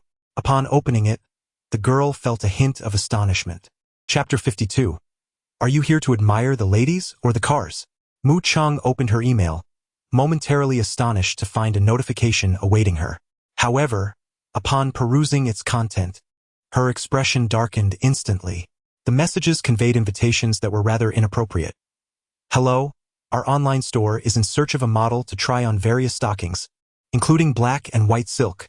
The remuneration for each set of photos is 500, with quite a liberal scope. If interested, please contact us. Greetings, Miss Mu. I represent a brand specializing in intimate apparel and would like to invite you to participate in a photo shoot. What compensation do you deem appropriate? Oh no, I am surrounded by beautiful ladies. Hello, our company is developing a game and would like to invite you to portray an NPC within it. After skimming through several of these messages, Mu Chang lost her motivation to continue. What nonsense was this? It was either stockings or intimate apparel. She chose not to respond to the latter emails and promptly replied to the first one. The agitated girl bit her lip, promptly searching for a photo of a model online and sent it along. Her response read, I'll offer you 500 if you wear a pair of stockings for me to see. How ridiculous! With such a broad scope, why not just sell the ashes of the deceased in the store too? That would be even more explicit. Given that Liang Xiaowei was lying nearby, Mu Chang refrained from vocalizing her frustration.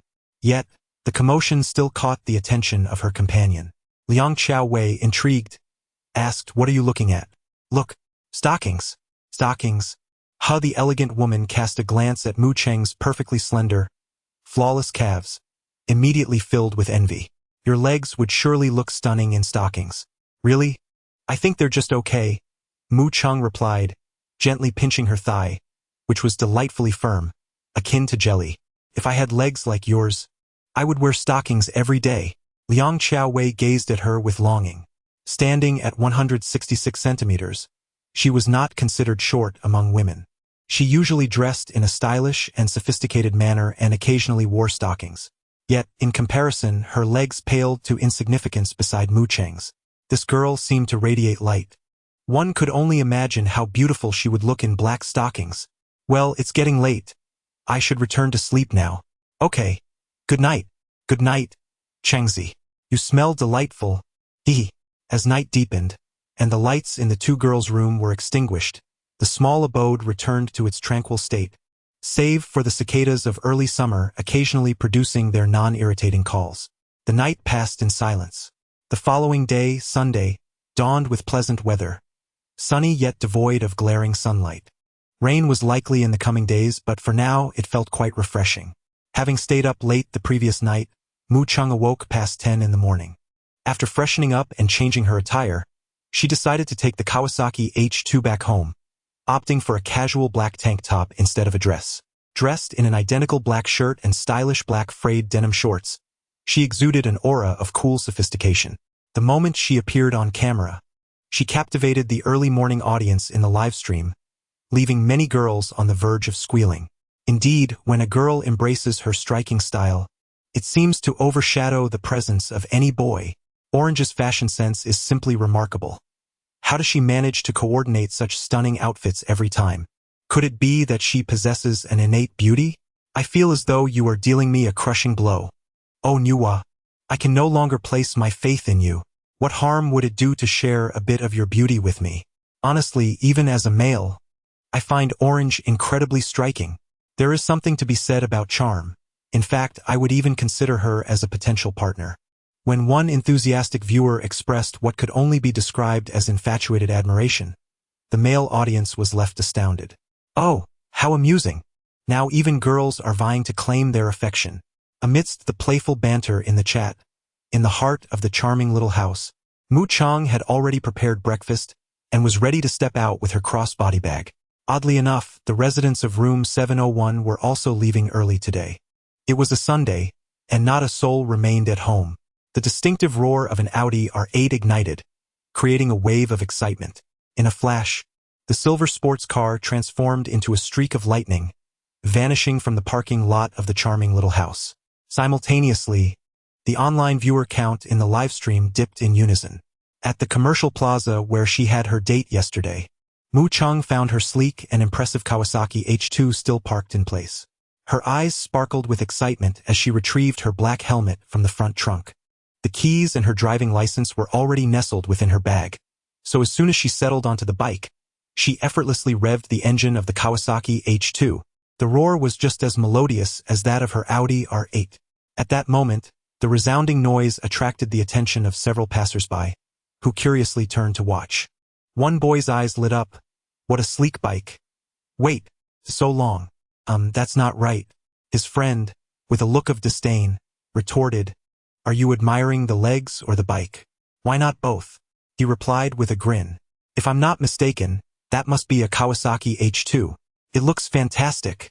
And that license plate, Magic AMC 888, suggests she must be quite affluent. Of course, anyone who can afford such a vehicle is unlikely to be lacking in funds." Around the open-air parking lot, a gathering of onlookers had formed, predominantly male. After all, few men can resist the allure of a powerful motorcycle, especially when it's being ridden by a girl who appears to have an enviable figure and stunning long legs. Though the girl was concealed behind her helmet, her allure remained undeniable. However, they all subconsciously believed it must be quite enchanting. Regarding the envious, astonished, and curious gazes from those outside, Mu Chang paid them no heed. After a brief glance, she deftly shifted gears, released the clutch, and drove out of the parking lot. She then halted at the payment station, retrieving her phone to scan the code. The cost was rather steep. An overnight parking fee amounted to over 200. Fortunately, Mu Chang was unfazed, readily paying the sum and tucking her phone back into her bag. With a hint of exhilaration, she prepared to head home. Virum. As she pressed the accelerator, the Kawasaki H2 erupted with a thrilling roar, slicing through the wind and sending the fragrance of the girl's hair swirling into the distance, leaving only a fleeting black silhouette behind. With no charming ladies or dazzling motorcycles to behold, the surrounding tourists gradually dispersed. Nevertheless, a look of awe lingered on their faces, accompanied by an uncontainable envy. Not everyone in the bustling metropolis possesses such affluence. Most are transients from other regions. Even with a reasonably lucrative job, the high cost of living and exorbitant rents render the mighty Kawasaki H2 merely a dream for many. Happy 520 Festival. Chapter 53. WeChat for you? What should I use? Chan Hui, a motorcycle blogger deeply entrenched in the vibrant metropolis, has found himself captivated by the recent surge of short videos over the past 2 years, which has inspired a legion of motorcycle enthusiasts to embrace platforms like Douyin. Among them is Chun Hui, who, fortunate enough to possess a residence permit for the city, has managed to acquire a Ducati V4, despite not being particularly affluent, thanks to a stroke of luck and some family resources. His greatest delight lies in connecting with numerous young women online, inviting them for exhilarating rides and capturing videos. Occasionally, he even enjoys a bit of flirtation, and if the young ladies are particularly amiable, he might be in for a treat. Today, Chun Hui sets out to capture more material. With a video title already in mind, what kind of attention will he attract while cruising through the city streets on his Ducati V4? He drives slowly, deliberately revving the engine to produce a thrilling roar as he passes by elegantly dressed young women in short skirts, attempting to exude an air of coolness. However, just as he plans to repeat this tactic to garner attention, a striking black motorcycle catches his eye from a distance. His gaze sharpens. Could it be a Kawasaki H2? Indeed, it is. As a legendary model, even its legal roadworthy version boasts an exaggerated streamlined body and the only supercharger among mass-produced motorcycles. Its sound alone can ignite one's passion. Chun Hui is certain he is not mistaken.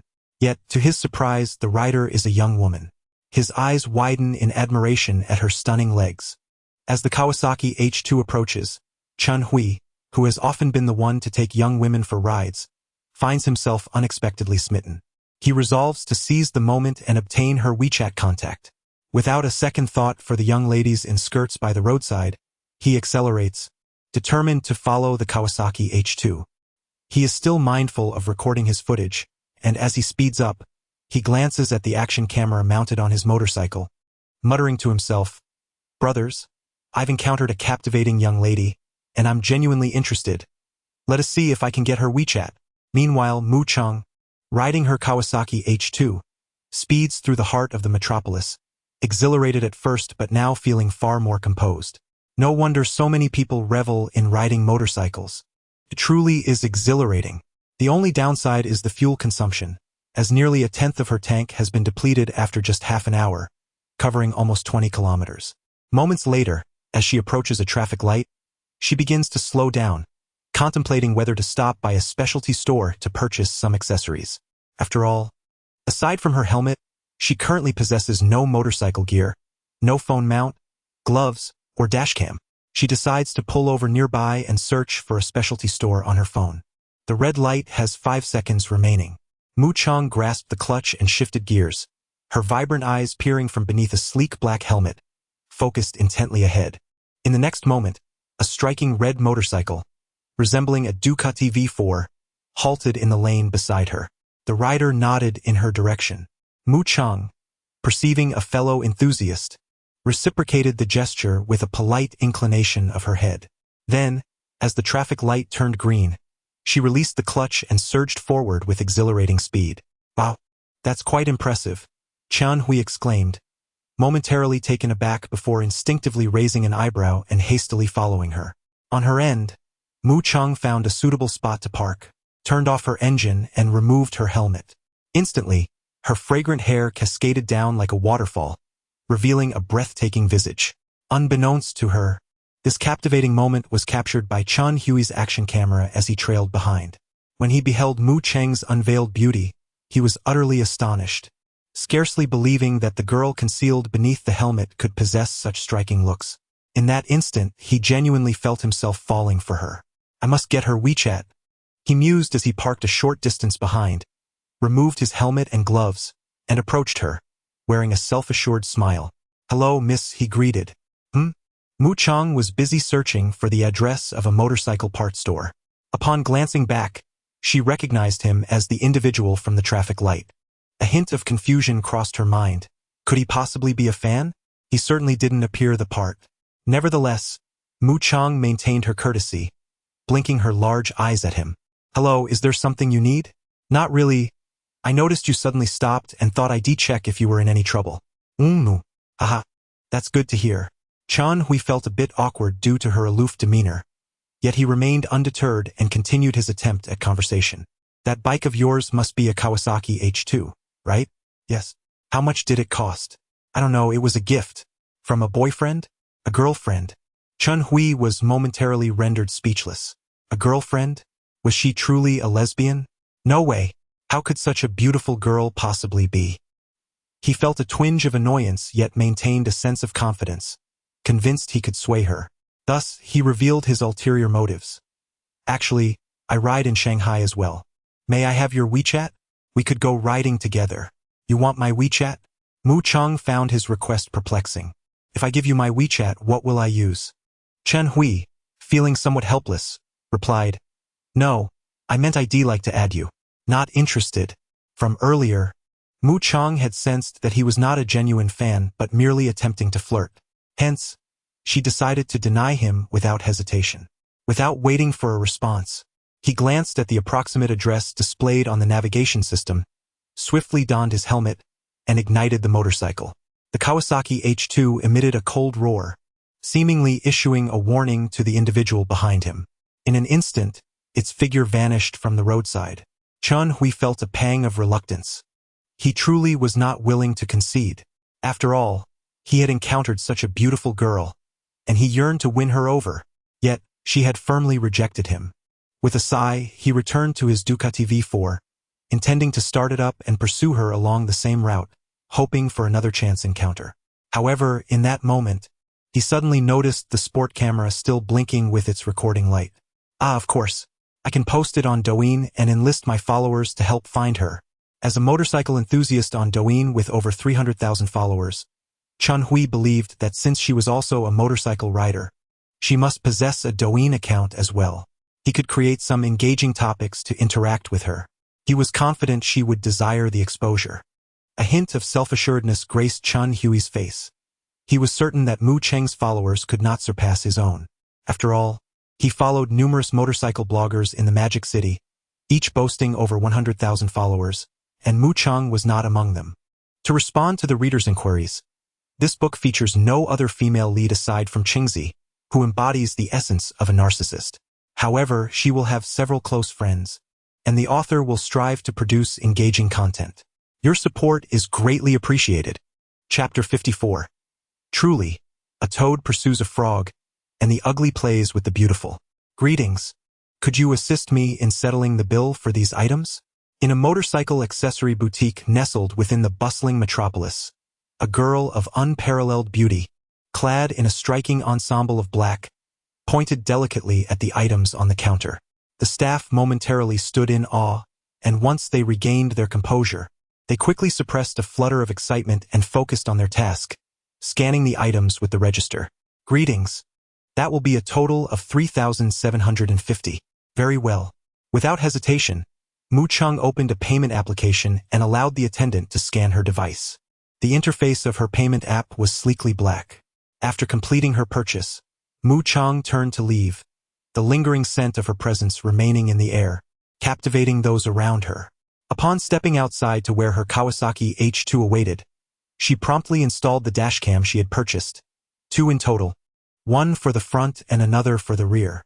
Additionally, her bag contained a pair of black motorcycle gloves, a phone holder, and a sports camera from DJI. She had serendipitously spotted it while shopping, priced at just over 2,000, and decided to acquire it as well. It could serve well for vlogging purposes in the future, not solely confined to her motorcycle escapades. All set, with a swift adjustment, the girl clapped her hands, a glimmer of joy illuminating her beautiful eyes. This motorcycle is truly a sight to behold. Time to head home then. She had nibbled on a light breakfast earlier, and now her stomach was beginning to grumble. Virum. The Kawasaki H2 roared to life. Mu Cheng donned her helmet and gloves, placing her phone in the holder for navigation. With an elegant spin, she left a shallow imprint on the concrete before speeding away. How striking! A girl passing by was momentarily entranced, astonished to witness such a display of style from a woman. In the afternoon, at Chen Hui's residence, after failing to catch sight of Mu Cheng, he had returned home early. He had been diligently editing his video, and at last he had perfected it. He trimmed away the superfluous segments, retaining only the moments when he first encountered Mu Cheng, pursued her motorcycle, and requested her WeChat. The final cut spanned just over 3 minutes. He was confident that once he shared it, he would swiftly locate this enchanting girl online. In this day and age, it was rare to find someone who did not engage with Douyin. Even if one did not, they would surely be present on other social platforms. With a click, he uploaded the video, titling it, "Encountering a stunning young lady on the streets of the metropolis, brothers, I truly adore this." Moreover, Chun Hui was cunning, adept at harnessing internet traffic. He had selected the moment Mu Chang removed her helmet, revealing her breathtaking visage, as the thumbnail. The video went live, and within 5 minutes, several comments from captivated fans began to surface. Wow, this young lady is absolutely gorgeous. Ah, this leg. It would indeed be a pity not to ride a tricycle. The Kawasaki H2. It seems that not only is she an extraordinarily beautiful lady, but also a wealthy one. Huigo, I find this appealing as well. Would you consider passing it on to me? As time went by, more and more fans stumbled upon this video, showering it with likes and comments. After all, the blogger boasts an impressive following of 300,000. Chun Hui felt a sense of pride swelling within him. He promptly pinned a comment beneath his video. Does anyone know this lady's Douyin account? Brothers, I genuinely wish to fall in love. Barely had he posted it when his comment was swiftly noticed by fans, who couldn't help but tease him. You said the same thing yesterday when you had that lady constantly hitting the brakes. I sense you might not be able to handle this lady. Perhaps I should step in, but... She mentioned that the motorcycle was a gift from her boyfriend, which clearly indicates she is taken. How shameless can you be? Blogger? Could it be an excuse? Perhaps she is actually single. Unbelievable, are all you guys this confident? It's like a toad pursuing a swan. Just a clownish play. While some applauded, others were not as kind. As the video's popularity surged, dissenting voices emerged.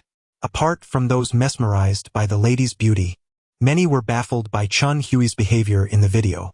The girl explicitly stated she had a boyfriend, yet he still sought out her Douyin account online. What was his intention?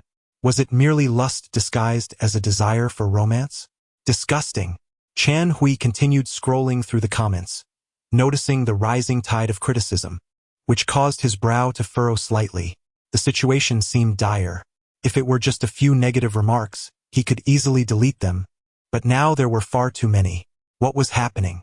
Wasn't he simply looking to add someone on WeChat? Why the uproar?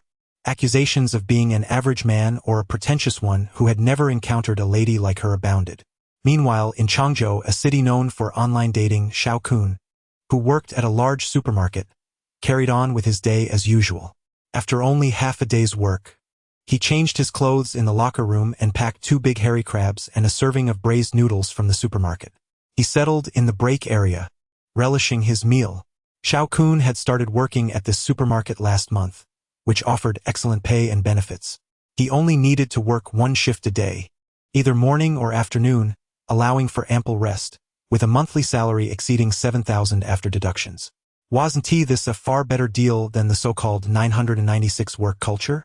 Thus, Xiao Kun, a recent college graduate, found himself in this supermarket, avoiding years of unnecessary struggle.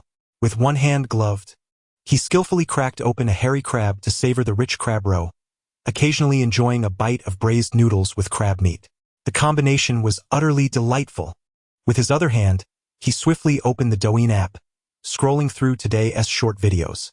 Upon seeing several clips from popular content creators, featuring recent photos of Mu Chang from Heartbeat 7, Xiao Kun found himself so captivated that he even neglected to indulge in his beloved hairy crabs.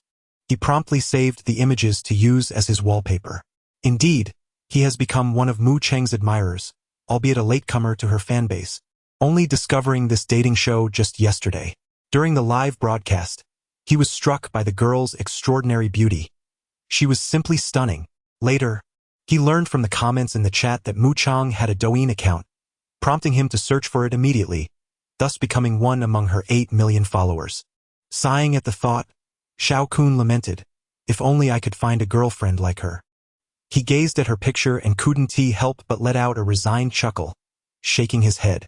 Despite his seemingly decent salary from his job at a supermarket, which offers good benefits, he couldn't help but feel dwarfed by the luxurious lifestyles of others. After all, some individuals drive Mercedes G-Wagons, Audi R8s, and Kawasaki H2s. Even the most affordable Kawasaki H2 would require several years' worth of his earnings, a notion too extravagant to contemplate. Nevertheless, that motorcycle is undeniably impressive.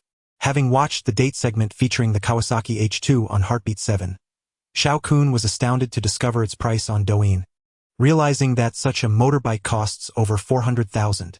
Chapter 55. Who did I think it was? It turned out to be little Bien San, momentarily setting aside those unrealistic fantasies. Xiao Kun continued to savor his noodles while casually scrolling through Douyin. Brothers, I happened upon a lovely young lady, and I truly felt a spark. Let us see if I can get her WeChat. After watching yet another suggestive video, the scene abruptly shifted. It was a daily vlog from a motorcycle enthusiast. Within the video, the vlogger rode a striking red motorcycle past an intersection. In the next instant, another sleek black motorcycle whizzed by, carried by the wind. It was a young woman, clad in an ensemble of edgy black attire that showcased her fair, beautiful legs. Her hair danced in the breeze behind her helmet, and even through the screen, one could sense her captivating beauty. Xiao Kun was instantly captivated, feeling a sense of familiarity wash over him, until the camera focused on the motorcycle's license plate. MOAMC 888. SNT, that orange S-bike? Indeed, that silhouette resembles orange. Xiao Kun, with noodles in his mouth, froze in astonishment. Just yesterday, while watching a live stream, he had caught a glimpse of Mu Chang's license plate and had taken a mental note of it. After all, such a number is likely quite rare in the bustling metropolis. With that thought, Xiao Kun hurriedly paused the video and searched for the official Douyin account of Flipping Heartbeat 7. There, he could access the replay of the live broadcast. He found it. Continuously dragging the progress bar, he soon froze the frame at the moment Mu Chang appeared in the open-air parking lot. It truly was MOAMC 888. That was indeed orange. After a moment of silence, Xiao Kun suddenly recalled the earlier video where someone had asked Orange for her WeChat, and she had mentioned that the motorcycle was a gift from her girlfriend. The thought made him chuckle aloud, nearly causing him to spew his noodles. He returned to the vlogger's video and, in the pinned comments, directly Orange, feigning a benevolent tone, found it, it's this Douyin account. Not only that, but Xiao Kun, with his mischievous streak, captured a screenshot of the moment the girl revealed her face while being asked for WeChat, and posted it in the video where Mu Chang's most liked song, Sunny Day, resided. Seeing Orange with someone else? Who is this guy? Chen Hui classmate, Ducati V4 enthusiast. As soon as this comment was posted, it instantly stirred a wave of excitement. The video Sunny Day, after several days of brewing, had already surpassed 8 million likes. Many fans, unable to see Mu Chang during the live broadcast, would come here to listen to her song and chat with Guoli Chang, sharing beautiful photos of Orange with one another. Thus, Xiao Kun's comment, unsurprisingly, quickly attracted the attention of fans, who, filled with curiosity and the same question, who is this man, began to click on the Douyin account he had mentioned. Simultaneously, Xiao Kun's comment reply caught the attention of Chen Hui and his fans. The fellow displayed a look of astonishment. How could someone have found that young lady's Douyin account so swiftly? Yet, as he clicked on the account named Chang Zi, silence enveloped him. The grin and surprise that adorned his face evaporated in an instant. 8 million followers. Moreover, she was a certified musician on Douyin. Could this truly be the young lady? Chen Hui, oblivious to the slight tremor in his hand, inadvertently tapped on one of her videos. As he entered, he was greeted by the girl's enchanting voice, which seemed to whisper softly in his ear, imbued with a gentle yet alluring languor, a melody delightful to behold. However, at that moment, Chen Hui found himself devoid of the desire to listen further. Upon glimpsing the comment section, he was met with a plethora of photographs of the young lady from earlier that day, seemingly all captured from a single show. His mouth agape, Chen Hui felt a hint of bitterness welling up within. He had previously thought that finding Mu Chang would grant him the opportunity to obtain her contact information and engage in interaction, perhaps even share a tender moment. Little did he know, she was a musician boasting over 8 million followers. The embarrassment washed over him, as he felt his pride slipping away. The thought of his fans discovering this was unbearable. It was indeed akin to a toad pursuing a frog, with an appearance that could only be described as unflattering. In an instant, a young man's confidence can shatter, and Chen Hui yearned to delete the video immediately, wishing to erase any trace of this episode. However, upon returning to his own video, his expression turned to one of disbelief. The likes had scarcely increased, yet the comments had skyrocketed to over 100,000. What was going on? Chun Hui hastily opened the comment section. Who is this person? I initially thought Chang Zi was acquainted with him, only to discover he was merely a street-side suitor? Hilarious. Chang Zi's remark about needing to provide her WeChat left me in stitches. Alright. It was a gift from my girlfriend. I believe you all. Winks. Yet, I must admit, Chang Zi riding that Kawasaki H2 is remarkably cool. Oh, how I long to sit behind her and embrace her. Indeed, she is so striking that my legs instinctively clench together. Is there something peculiar about this? I sense this is truly Chang Zi's everyday demeanor, cool and captivating. It's only natural, given her beauty, that she would frequently attract attention. Grateful to the blogger for showcasing Chang Zi on her Kawasaki H2. Yet one must admit you are still quite foolish. Haha. Over 100,000 comments swirled around his pinned message, creating a dazzling spectacle. Chan Hui read through them, feeling increasingly awkward, as if his toes might bore through the floor. Eventually, he could endure it no longer. He decided to delete the video, cocooning himself in bed, choosing to ignore the world and its troubles. However, while the video can be easily deleted, the individual has already suffered a social demise. Many netizens had foreseen this event and had preemptively downloaded or recorded the video. Consequently, the entirety of Douyin will soon be inundated with Chan Hui's misfortune. Even marketing accounts, akin to hyenas drawn to the scent of a lioness, are eagerly capitalizing on this situation. In a prestigious neighborhood in the bustling metropolis, Mu Chang remains blissfully unaware of the chaos that unfolded after being approached by a stranger on the road. She gently parks her vehicle in the garage beneath her residential building, which she wholly owns. Thus, the parking spaces are hers to utilize at her discretion. However, due to rental agreements, some spaces are allocated for tenants as well.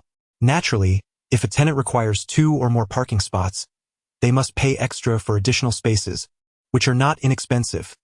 Each spot costs 1,000 yuan per month. Today, having received such a flurry of requests for updates from young readers, the author initially felt a bit overwhelmed. After some contemplation, the decision was made to push through, even at the cost of losing some hair, to provide an additional update. However, an unexpected writer's block ensued. The author humbly asks for forgiveness this time and promises to deliver another update tomorrow. Chapter 56.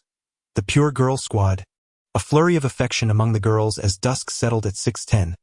Mu Chang returned to the charming little abode, her silver Audi R8 glistening under the fading light. She opened the front trunk to reveal a dozen coconuts, a delightful find from her afternoon visit to the mall, where she had been captivated by their pristine appearance. Equipped with a coconut opener, she envisioned the ease with which she could crack them open for a refreshing drink. In the sweltering heat of August, nothing could compare to the comfort of sipping chilled coconut water.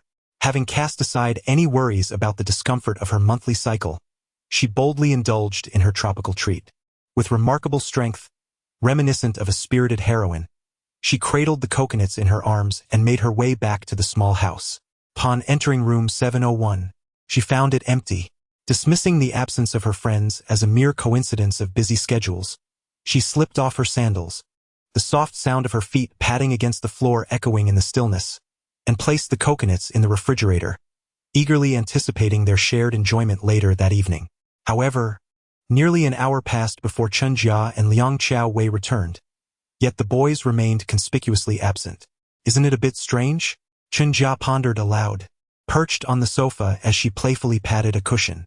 Meanwhile, Liang Chao Wei engaged in a lively exchange of cushions with Mu Chang, their laughter filling the air. Their playful banter halted at Chen Jia's query. Mu Chang, holding a cushion against her abdomen, momentarily obscured half her figure. Her curiosity piqued. It is rather odd. It's past 7, and typically at least one of them would have returned by now. Are we facing a dilemma? Liang Chao Wei's expression grew serious. What shall we have for dinner? The two girls exchanged glances, momentarily caught off guard. Originally, they had planned to prepare a meal together upon the boys' return. But now... that is indeed a pertinent question. It is quite late and I am beginning to feel a bit hungry. Should we perhaps venture over to room 702 to investigate? A sense of unease settled over Mu Chang, prompting her to rise abruptly. The soft cushion slipped from her grasp, tumbling onto her delicate foot before bouncing into Liang Chao Wei's hands. This amusing sight elicited a flicker of excitement among the viewers in the live broadcast. Could this cushion be a potential prize for the audience? Unfazed, Liang Qiaowei retrieved the cushion and, urging Chen Jialong, slipped into her sandals. Let us go take a look. Absolutely. Chen Jia nodded in agreement. The trio of girls, now shod, made their way to the neighboring room 702. They soon arrived and rapped on the door. It swung open to reveal Miao Miao, who was about to speak when Liang Qiaowei interjected. Have any boys returned to your room? Ah! Miao Miao looked momentarily taken aback before shaking her head. No. Yu Chun and I are also waiting for them to come back for dinner. What's going on? At that moment, Wang Yuchun emerged from within the room. As the saying goes, 3 women create a play. When 5 women gather, their collective intelligence can rival that of Sherlock Holmes. Eventually, they exchanged subtle glances, and Mu Cheng, with a playful smile dancing in her eyes, pondered aloud. Could it be that a new arrival has come, and might it be a girl? Do you think it's 1 or 2? Perhaps there are even 3, hee. What shall we have for dinner tonight? How about dumplings? Since they are not returning, we need not concern ourselves with them. After all, they have meals outside.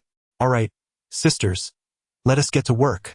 With their curiosity assuaged, the group of young women felt a wave of relief wash over them, and the atmosphere was as lively as a festive celebration. It was akin to a solitary villager suddenly discovering that someone was returning to the village to wed. Their spirits soared, and the small room resonated with their melodious laughter, captivating the viewers in the live stream. One couldn't help but wonder if they could join in the fun as well, especially when the girls were kneading the dough, playfully smearing flour on each other's faces and exchanging affectionate hugs. Ah, what a delightful sight! Although it elicited an involuntary smile from the audience, many viewers were also commenting in awe. They are truly clever. With just a hint, they deduced that new female guests are arriving. No wonder my secret stash keeps disappearing. It seems women possess such high intelligence. Could it be that your secret stash was taken by the neighbor? Wait a minute. Why does that statement carry so much weight? Time then shifted back to 9 in the morning. Ding dong, ding dong. As the boys in the adjoining rooms were waking up, they received a message from the production team via WeChat. The content of the message read, "You have a special date invitation tonight. Please arrive punctually at 6:30. And keep it confidential." The boys were taken aback, filled with curiosity and surprise. At 6:30, they arrived punctually outside the restaurant designated by the production team. Upon seeing each other, they instantly realized that they were not the only ones who had received the invitation. At the Lois French restaurant, the production team had meticulously arranged the ambience. A table with 7 seats was placed in the center of an artificial lake, accessible via a pristine white marble pathway. Surrounding the restaurant, a piano was elegantly positioned, along with several loungers facing Roman-style columns. In short, the setting was breathtaking, showcasing the team's exceptional talent in creating an enchanting atmosphere. Shall we take a seat? One suggested. Yes, let us sit. With 7 seats and only 5 of us, does this imply that 2 more guests will be joining? At this moment, the boys too began to grasp the unfolding situation.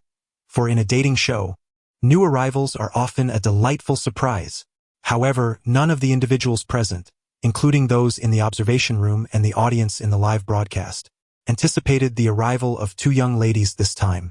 Initially, they speculated, believing that the guests would consist of 1 male and 1 female.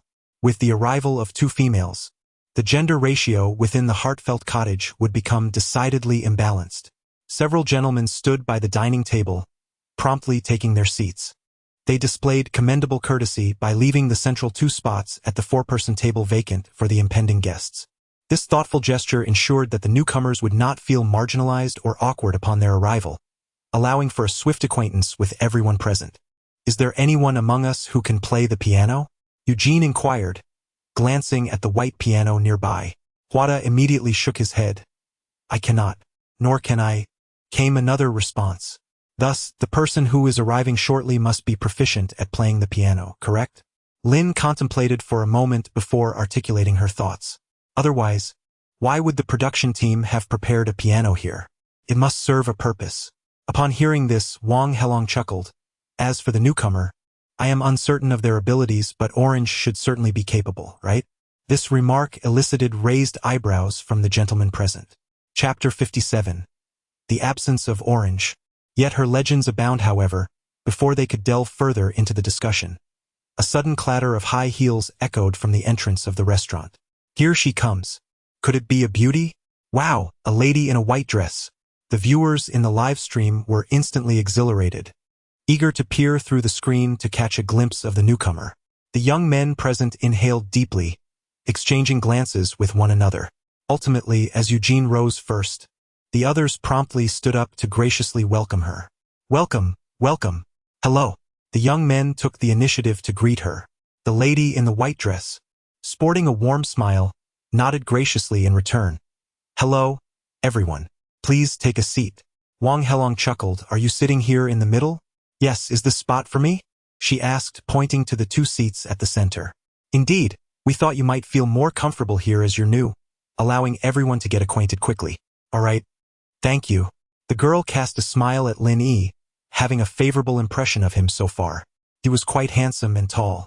The group engaged in a few polite exchanges, albeit with a hint of awkwardness, before settling back down. The young men discreetly stole glances at the new arrival or openly assessed her appearance. She was indeed somewhat attractive, her fashion sense strikingly modern. The attire she had chosen for the evening was evidently meticulously selected. A strapless white gown, which, despite not being perfectly fitted, accentuated her height of at least 165 centimeters, giving her a slender appearance. Contrastingly, the audience in the live stream remained unfazed by the tension in the room, the atmosphere lively and buoyant, filled with chatter. She appears to be the elder sister type, not lacking in beauty, one viewer remarked. In the past, such a beauty would have caught my eye, but now that Orange is around, other girls seem to pale in comparison. Upstairs, I resemble you exactly, another chimed in. Why does she keep clutching her collar? Is she not polite? What a blunder. Ha ha ha. For the audience, the initial impression of this young lady could be distilled into a single thought. She is not as beautiful as Orange. Consequently, enthusiasm began to wane. They had anticipated that the program would introduce female guests of considerable allure, if not surpassing Mu Chang, at least more appealing than Liang Xiaowei and Miao Miao. Alas, reality proved to be rather stark. This lady merely left them with an impression of being decent, nothing more. I'm Wang Kyo. May I ask your names? The lady in the white dress, noticing the atmosphere had quieted slightly, took the initiative to address the group. At this, the others snapped back to attention, hurriedly introducing themselves one by one. I'm Lin Yi. My name is Jiang Junhan. Jiang, as in the Yangtze River, and Junhan, meaning handsome and cultured. Seated opposite Wang Kyo, old Jiang lightened the mood with a timely jest, effortlessly transforming the atmosphere into one of ease. Subsequently, the others took turns introducing themselves. Wang Kyo nodded, carefully committing their names to memory. After a moment, her curiosity piqued. She inquired, so, how long have you all been at the cabin? She had never watched this program, finding herself in a state of complete ignorance, incessantly probing into the others' experiences. After all, if all the boys present had their affections fixed on someone, what would her role be? Huada, seated beside her, chuckled at her question. We've actually been at the cabin for a month. Really? Is that true? She responded, surprised. No, just teasing you. We've only been here for about a week. Well, that still leaves some opportunity, Wang Kyo mused silently. She reasoned that even in a fast-paced dating show, a week should not be sufficient to solidify any bonds.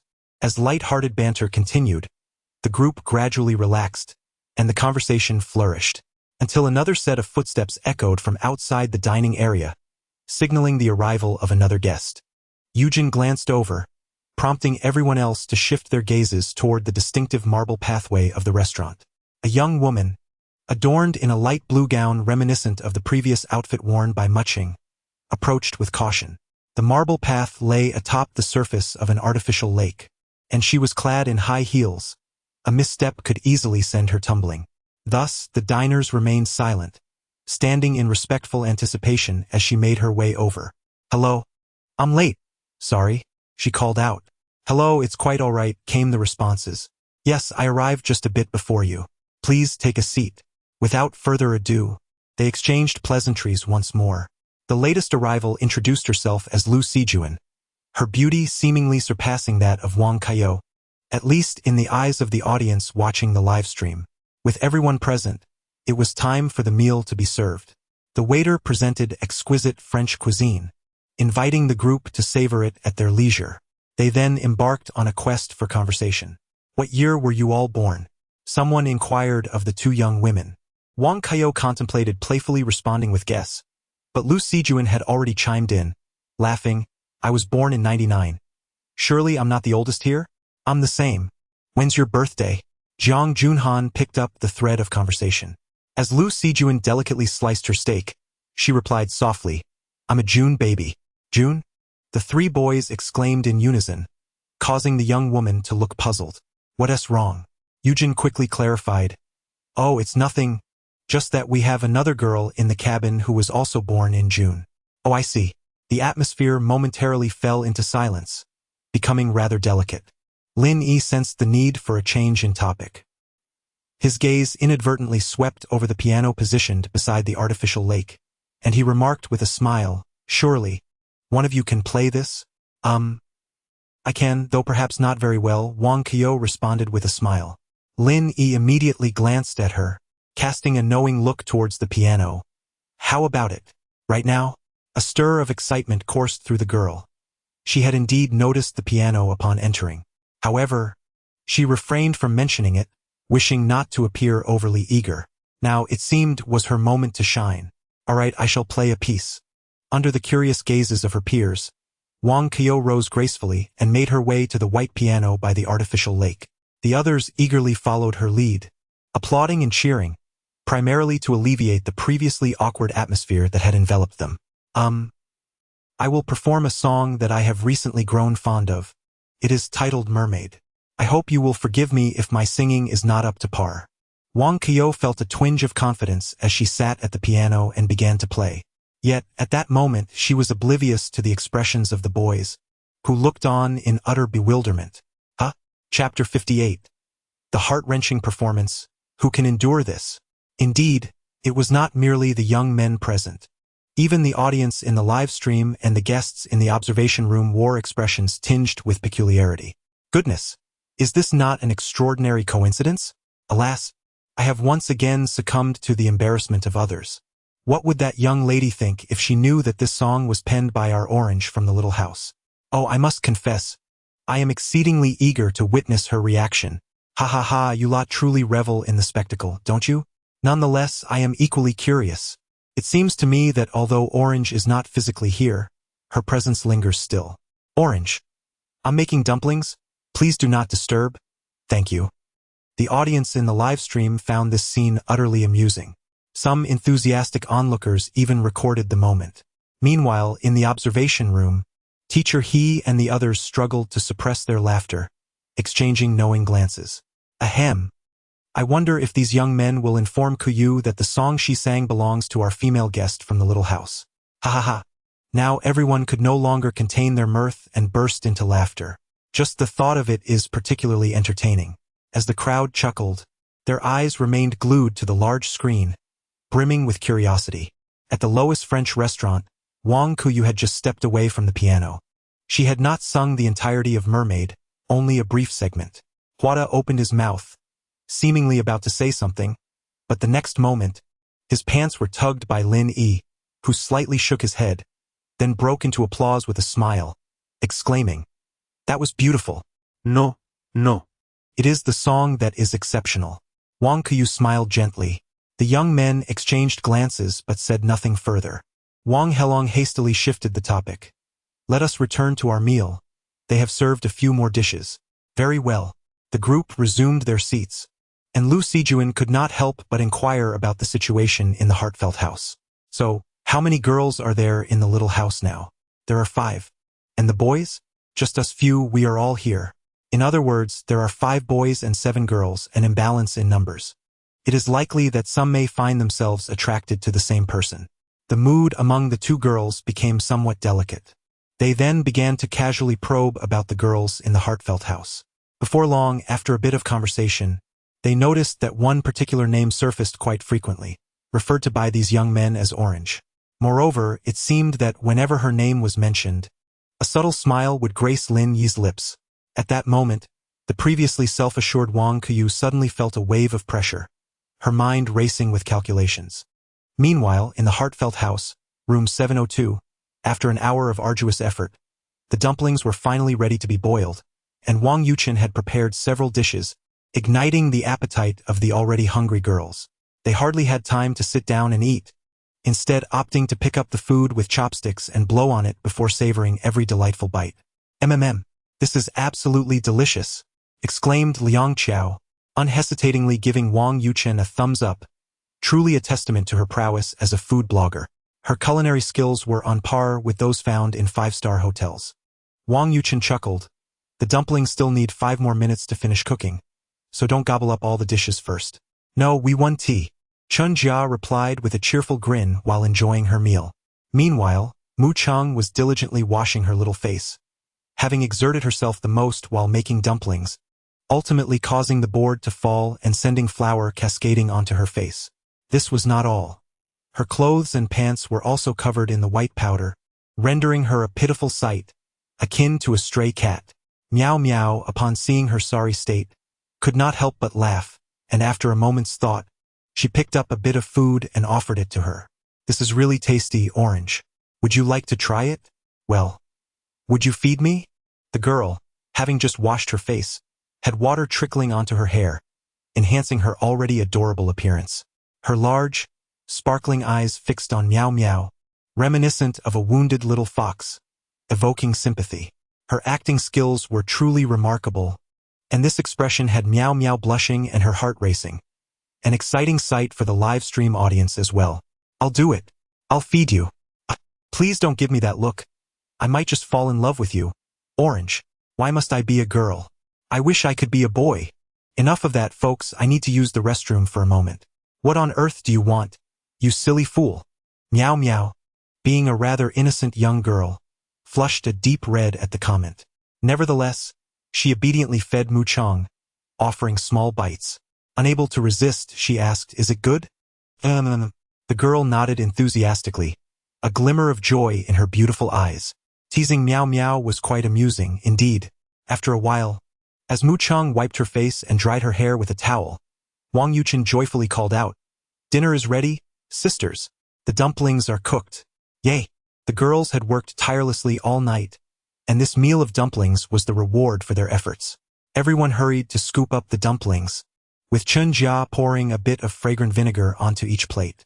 It must be noted that without any boys in the small room, they were still having a splendid time, their laughter and joy resonating throughout, bringing smiles to the faces of the live stream viewers.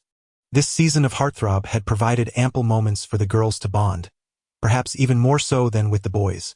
At least at this moment, Orange seemed to have no chemistry with anyone, and the other girls were only slightly ambiguous in their connections.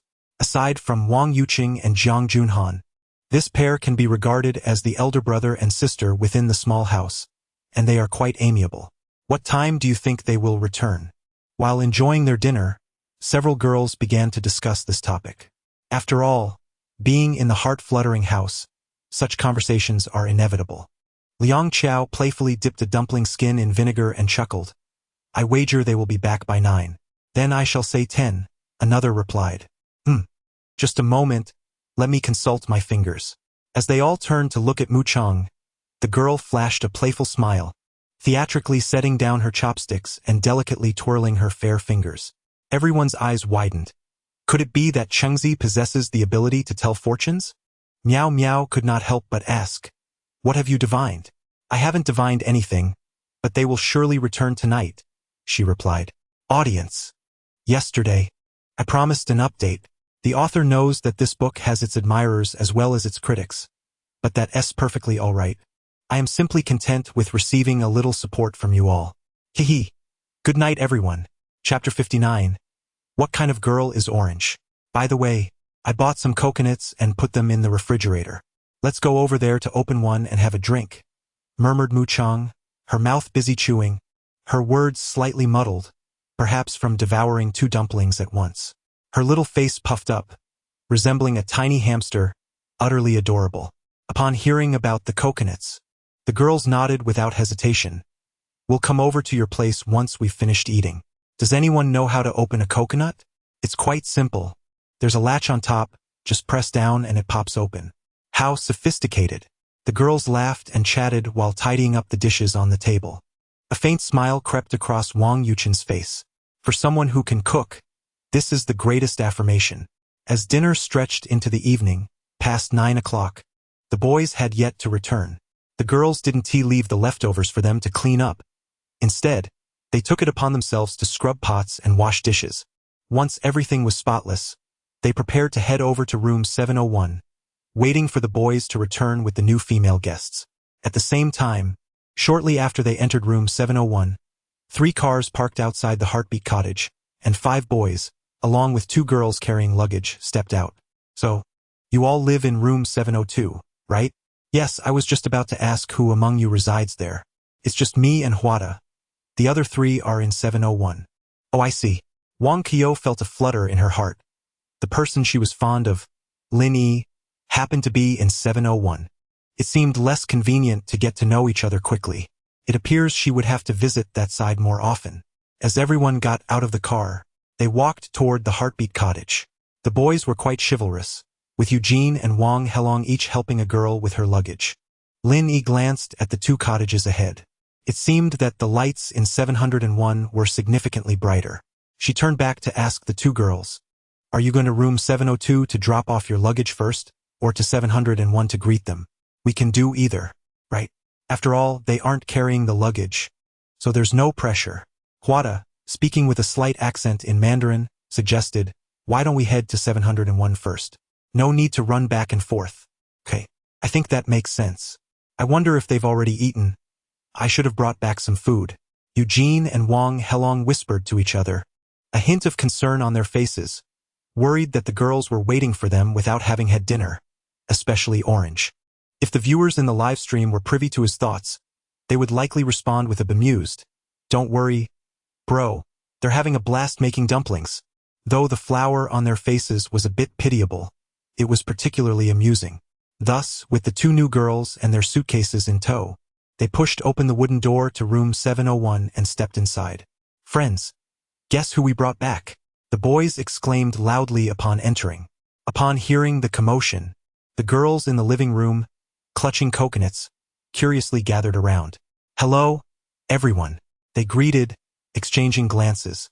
Without the need for further words, an awkward yet amicable smile served as their polite salutation. The 2 newcomers were still pondering which one among them was Orange. Nearby, Lin Yi inquired curiously, "Where's Orange?" "She's in the kitchen. By the way, would you like some coconut?" Liang Qiao remarked, subtly shaking the item in her hand. Her gaze could not help but assess the 2 new arrivals, silently concluding that neither could compare to Orange's beauty. Upon hearing this, Lin Yi and Huada headed towards the kitchen, leaving the rest behind to chat. However, after exchanging a glance, the 2 newcomers hurriedly followed suit, eager to meet the girl whose name had been so frequently mentioned by the boys. At that moment, Mu Chang was busy opening coconuts in the kitchen, determined to indulge in 2 at once. She was aware of the commotion outside but chose not to react excessively, reasoning that she would greet them soon enough. Little did she anticipate that before she could emerge with her coconuts, a throng of people would converge upon the kitchen, reminiscent of a grand assembly of martial arts sections. She felt akin to Xiaomin Hello. The girl, holding 2 coconuts, blinked her large eyes at them. After a brief pause, she gently spoke, waving her fingers playfully from behind the coconuts. However, Mu Chang found it peculiar that the 2 new girls seemed momentarily entranced upon seeing her. Although sensing something was amiss, she remained courteous, offering a soft smile. "Would you like some coconut? I just opened 2. Finally, upon hearing her words, the 2 girls snapped back to reality.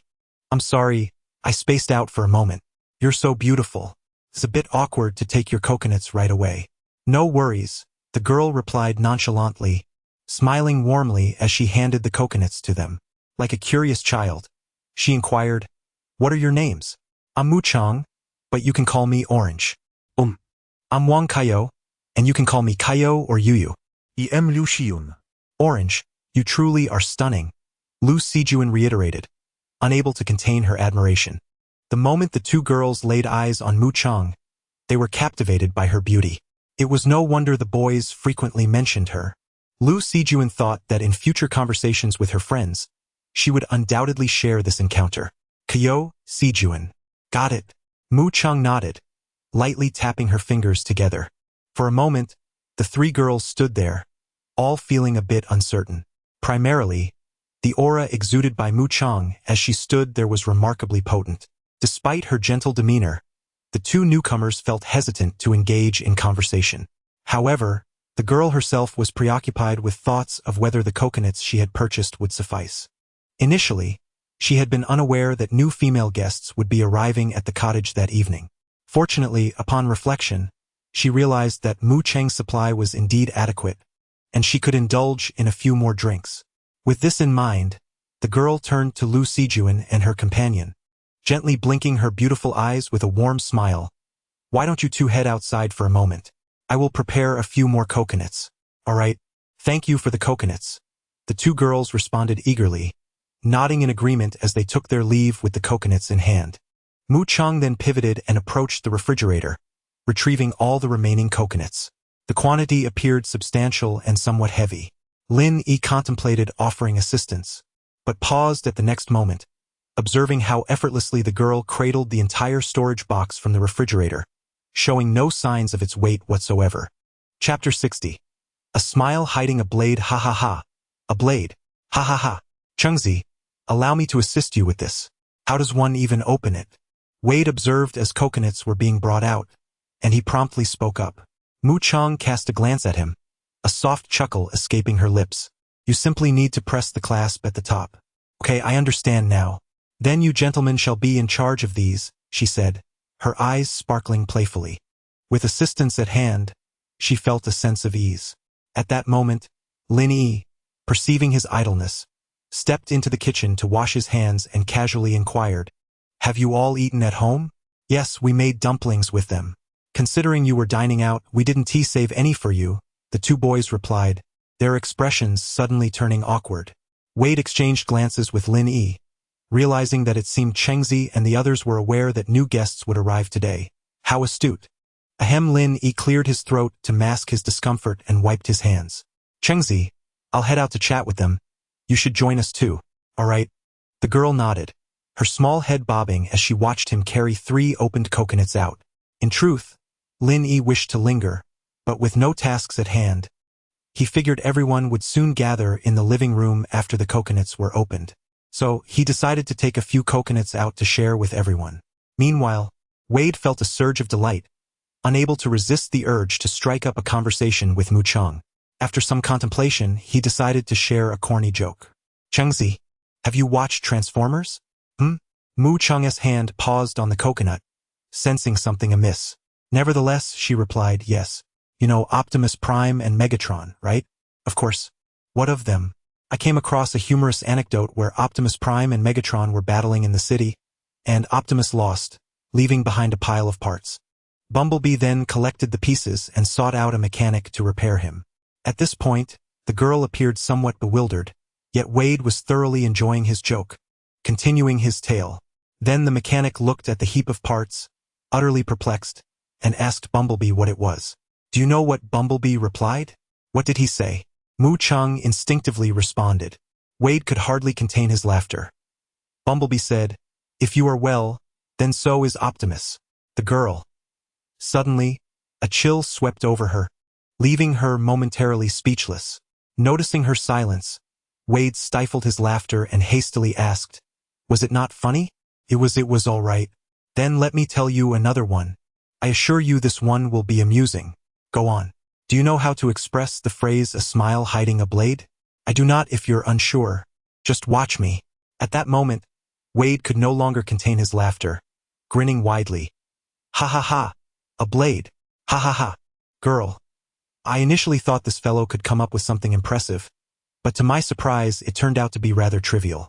Mu Chang lowered her head, gently caressing the strands of her hair, a hint of tenderness in her helpless smile. I feel like everyone has been a bit off since arriving at the cabin. Be sure to rest early tonight and don't stay up too late. With that, She carried the opened coconut outside, leaving water alone, bewildered in the wind. This cold joke, is it not amusing? In truth, it is rather funny, but not in the way Mu Chang finds it funny. Rather, the audience in the live stream was laughing hysterically. Ha ha ha, what kind of genius comes up with such a cold joke? I'm dying of laughter. But it's not the joke that amuses me. It's the expression on Chang Zi's face that has me rolling on the floor. She is genuinely so gentle even when faced with such a chilly moment. It's heartbreaking. It seems that people tend to laugh when at a loss for words. And even through the screen, I can sense Chang Zi's exasperation. Can this fellow not pull such stunts? I'm about to lose my composure due to two cold jokes and Mu Chang's reactions. It has left countless viewers in the live stream in fits of laughter. Some viewers were eager to upload the freshly recorded video to Douyin, ready for others to witness the hilarity. Meanwhile, in the heartfelt cabin, Mu Chang emerged with two coconuts, joining everyone in the living room. She sat cross-legged beside the coffee table. The black denim shorts against the white carpet made her beautiful legs appear as if they were glowing, occasionally drawing the attention of those around her. Then, Liang Qiao approached her side, and the two girls began to converse softly. What are you two discussing? We're talking about careers. Is your coconut sweet? Share a sip with me. I've had it before, I only want what you've had. Mu Chang, are you even listening to yourself? The two sisters giggled quietly, seemingly on a different wavelength from the rest. Yet some individuals, no matter how quietly they sit, cannot help but draw attention. Lu Sijuan surveyed the decor of room 701 and, upon noticing the photo wall behind the sofa, exclaimed, "Your pictures are all so beautiful." From the very first day in the cabin to yesterday's heartfelt date, they had all captured memorable moments. Lu Sijuan admired each photograph until she froze at the sight of a girl in a light blue slip dress at a bakery. She immediately glanced down at her own dress, then at the rabbit in front of her. In that instant, her body remained, but her soul seemed to drift away, as if petrified. Lu Sijuan felt ants crawling all over her. Ah, why did she have to wear this today? As the saying goes, it's not scary to wear the same outfit. It's just awkward if one is unattractive. Her dress bears at least an 80% resemblance to Mu Chang's light blue slip dress. As for appearances, that's another matter. Even she has to admit that Chang Zi is stunning. But the crux of the matter is, she managed to lift her skirt, while she did not. Ah! Lu Sijuan felt a shiver run down her spine, unable to bear looking at the subsequent photos any longer. It remains uncertain whether everyone has noticed. In fact, her conspicuous actions should not have escaped their attention. However, they chose to remain silent, opting instead to casually shift the conversation elsewhere. Suddenly, a WeChat notification from a mobile phone interrupted the atmosphere, rendering the room momentarily quiet. They were well acquainted with that sound, initially assuming it was another message from the production team. Yet, after a brief pause, it became evident that only one person's phone had received a message. Mu Chang. As she sipped her coconut juice, she glanced at her phone and discovered it was a group chat message from 3 music platforms. The manager from Penguin Music announced that the song would be launched on all 3 platforms tomorrow, hoping Mu Chang could promote it on Douyin. Mu Chang replied with an OK emoji. When she lifted her gaze, she realized that everyone was looking at her, seemingly curious about the sender of the message. The girl did not conceal the news, her lips curling into a slight smile. My song will be released on 3 music platforms tomorrow, so you can download it then. Really? The group expressed their surprise, as they all enjoyed Mu Chang's music. However, due to Douyin's limitations, they could only loop the song and were unable to switch tracks automatically. Now, with the music available on platforms, they could arrange their listening order at will and even download it into their car systems. The gathering in the small room was filled with excitement. The viewers in the live broadcast room were equally thrilled and enthusiastic. Meanwhile, the 2 new girls expressed their astonishment and curiosity, with Wang Qiu unable to restrain herself from asking, "Can Chengzi write songs too?" Chapter 61. The Art of Preservation. Orange. Can you truly compose songs? When this question escaped from Wang Qiu's lips, a spark of excitement ignited in both the observation room and among the live stream audience. Their expressions were laden with anticipation and exhilaration. Finally, the moment they had long awaited had arrived. Who could fathom how long they had been yearning for this instant? Meanwhile, the few boys present felt an ominous chill, as if someone was about to experience social demise. They averted their gazes, unable to bear the unfolding scene. However, the girls, oblivious to the events that transpired at the restaurant that evening, eagerly chimed in. Indeed, Orange can write songs. Her compositions are absolutely enchanting. Your internet is slow. Just a few days ago, representatives from a music platform approached our little studio to acquire the rights to Orange's songs. They are finally going to be released. Should I play one for you? I believe you will absolutely adore it. The girls exchanged excited remarks, and even the usually reserved Miao Miao could not resist the urge to open Douyin and promote Mu Cheng's music to them. This only further piqued Wang Kaiyou and her companion's curiosity about the songs sung by Orange. Then, perhaps by sheer coincidence, the first song Miao Miao selected was indeed the legendary tale of your willingness to be stranded for love. I too can plunge into the depths of the sea for you. How could one bear to? Upon hearing the prelude, Wang Kaiyou felt a wave of dread wash over her. Oh no! She realized she had unwittingly stepped into a domain of expertise. She gasped, experiencing the same sensation of ants crawling all over her body as Lu Sijuan had moments ago. Oh dear! With this thought, she glanced at Lu Sijuan, who met her gaze with a shared understanding. Their expressions strained. They struggled to control their reactions as they listened intently. Unbeknownst to others, this moment went unnoticed, though Liang Qiao, seated across from Mu Chang, regarded the two newcomers with a hint of puzzlement, wondering why they bore such expressions. She resolved to inquire later. Stealing a glance at Orange, who was still engrossed in her phone, a sly smile crept onto her face. Taking advantage of the distraction, she discreetly took a sip through her straw. Sweet. At that moment, the girl absorbed in her phone remained blissfully unaware of the myriad of events that had transpired in such a short span. She was, however, astounded within her mind, for just moments ago, the system's voice resonated in her consciousness once more. Ding! Please, host, initiate your heart's choice. Option 1. Record a new songs vlog for Douyin to promote its launch on music platforms. Reward, preservation of youth. Option 2. A casual promotion will suffice. Reward, a bottle of whitening sunscreen spray. Option 3. How about a celebratory dance? Reward, a pair of UV-blocking sunglasses. Wear them, and no one will be bothered by you. Only those who feel awkward will be. The system is rather generous. Upon witnessing the reward for the third option, Mu Chang couldn't help but internally scoff. Yet, when she turned her attention back to the first choice, the girl was utterly astonished. The elixir of youth. Could it truly be the one she had envisioned? Regardless, she was determined to choose it. No girl could resist the allure of such a transformative potion. When pondering what constitutes one of the most lucrative industries in this world, cosmetics and skincare products for women undoubtedly spring to mind.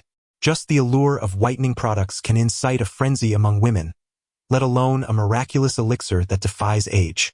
Thus, even Mu Chang, a girl with a male soul, found herself yearning for it. Imagine, at the age of 40 or 50, when everyone else has aged, you still possess the visage of someone in their 20s. Just the thought of it is exhilarating. System, I choose option 1. Mu Chang silently chanted, yet the system remained unresponsive. Presumably, it awaited her to finalize her choice before bestowing any rewards. However, that was merely a matter of tomorrow. Therefore, the girl set aside her excitement, feeling no urgency. Meanwhile, the others continued to enjoy the music. Miao Miao, beaming, joyfully inquired, "Isn't it delightful?" Yes, yes. The two girls eagerly nodded in agreement. The viewers in the live stream were on the verge of laughter. Sister, please rein in your charm, or they will truly be mortified. Who could have imagined that, on their very first day in the cozy abode, the two new female guests would find themselves in such an awkward predicament, both centered around the same individual? Had it been them, they likely would have packed their bags and left. Took considerable courage to remain. Fortunately, the boys were just as hesitant to gaze. Jiang Junhan proposed, "It's nearly 10 o'clock. We should head to room 702, as you'll need to tidy up." "Alright, sounds good," they replied. Si Jun and Kuyu, would you prefer to share a room, or stay separately with Miao Miao and me?" At that moment, Wang Yuchen stood up, suddenly interjecting. Perhaps concerned about the two girls misinterpreting her intentions, she paused and clarified. No misunderstandings. Please. I just thought you might feel more comfortable since you've just arrived. I'm fine with whatever. Wouldn't that be too much trouble for you having to move your things? Not at all. I don't have much to carry. Thank you, Yuchen. As they spoke, the girls quickly grabbed their luggage and exited, anxious to avoid any further embarrassment.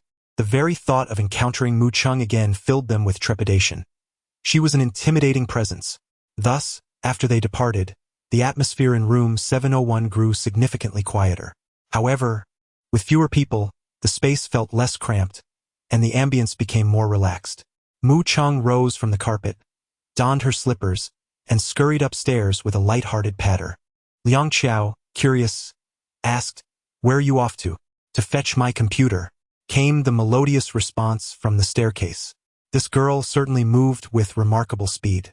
Gazing at the empty coconut, Liang Qiaowei took it to the kitchen's trash bin, then glanced at Wang Helong, who was seated in the dining area. Unable to suppress her curiosity, she inquired, "Did something happen during your dinner tonight?" "What?" Wang Helong replied, slightly bewildered. Qiao Qiao, sitting directly across from him, chuckled mischievously. "Why don't you recount the events of your dinner this evening?" Coughing, the person on the other side nearly choked on a piece of bread.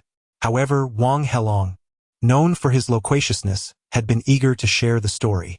Yet, with two women present, he felt it would be impolite to speak openly. Thus, he began, "Let me tell you." After hearing the happenings from the restaurant, Liang Qiaowei found herself in fits of laughter, leaning forward in delight. At last, she comprehended why the two newly arrived female guests had displayed such expressions. Giggling, she couldn't help but reflect on it again. Soon, Liang Qiaowei could no longer remain seated and dashed upstairs, intent on finding Qingzi. She couldn't allow herself to be the sole bearer of joy. Chapter 62. The departure of winter in the Heartbeat cabin, room 702. Wang Yuchen had already relocated her belongings to Miao Miao's room, leaving the empty double room for the two new girls. She felt a bit uneasy, as they were not particularly familiar with one another. Moreover, she genuinely appreciated Miao Miao's character. A quiet, innocent, and endearing girl. Once Wang Yuchen had taken her things, only Lu Sijuan and Wang Qiu remained in the room, alongside their luggage. At this moment, the two girls had already laid out the new bed linens provided by the production team. Wang Qiu lay face down, her face buried in her hands. Sijuan. I felt so embarrassed today. Just thinking about it gives me goosebumps. Who could possibly understand? Showcasing my singing in front of the original artist, and it was her own song. Even though Mu Chang was not in the dining area and might not even know about it, I still felt utterly mortified, she lamented, her expression one of distress. Lu Sijuan, fully empathizing with her feelings, had experienced something similar, albeit perhaps to a lesser extent. I can't help but say, you have no idea. Just now, when I saw Chengzi's photo, I almost packed my bags and left immediately. Sai, why do people's body types differ so greatly? Lu Sijuan remarked, glancing down at herself. Honestly, I feel like a fortune in comparison. I don't understand how Mu Chang can be both stunning and have such a great figure. How can someone be so fortunate? The two girls lay on the bed, and Wang Qiu turned to face Lu Sijuan, exchanging a silent glance. After a momentary pause, possibly as their moods lightened, she spoke again. But really, Chengzi is exceptionally beautiful, and she smells delightful. I caught a whiff of her fragrance when I was near her. I wonder what perfume she uses. I also wonder if she has a crush on someone right now. Probably not, as I observed closely in their room, and it seemed like there were two boys who looked at her with.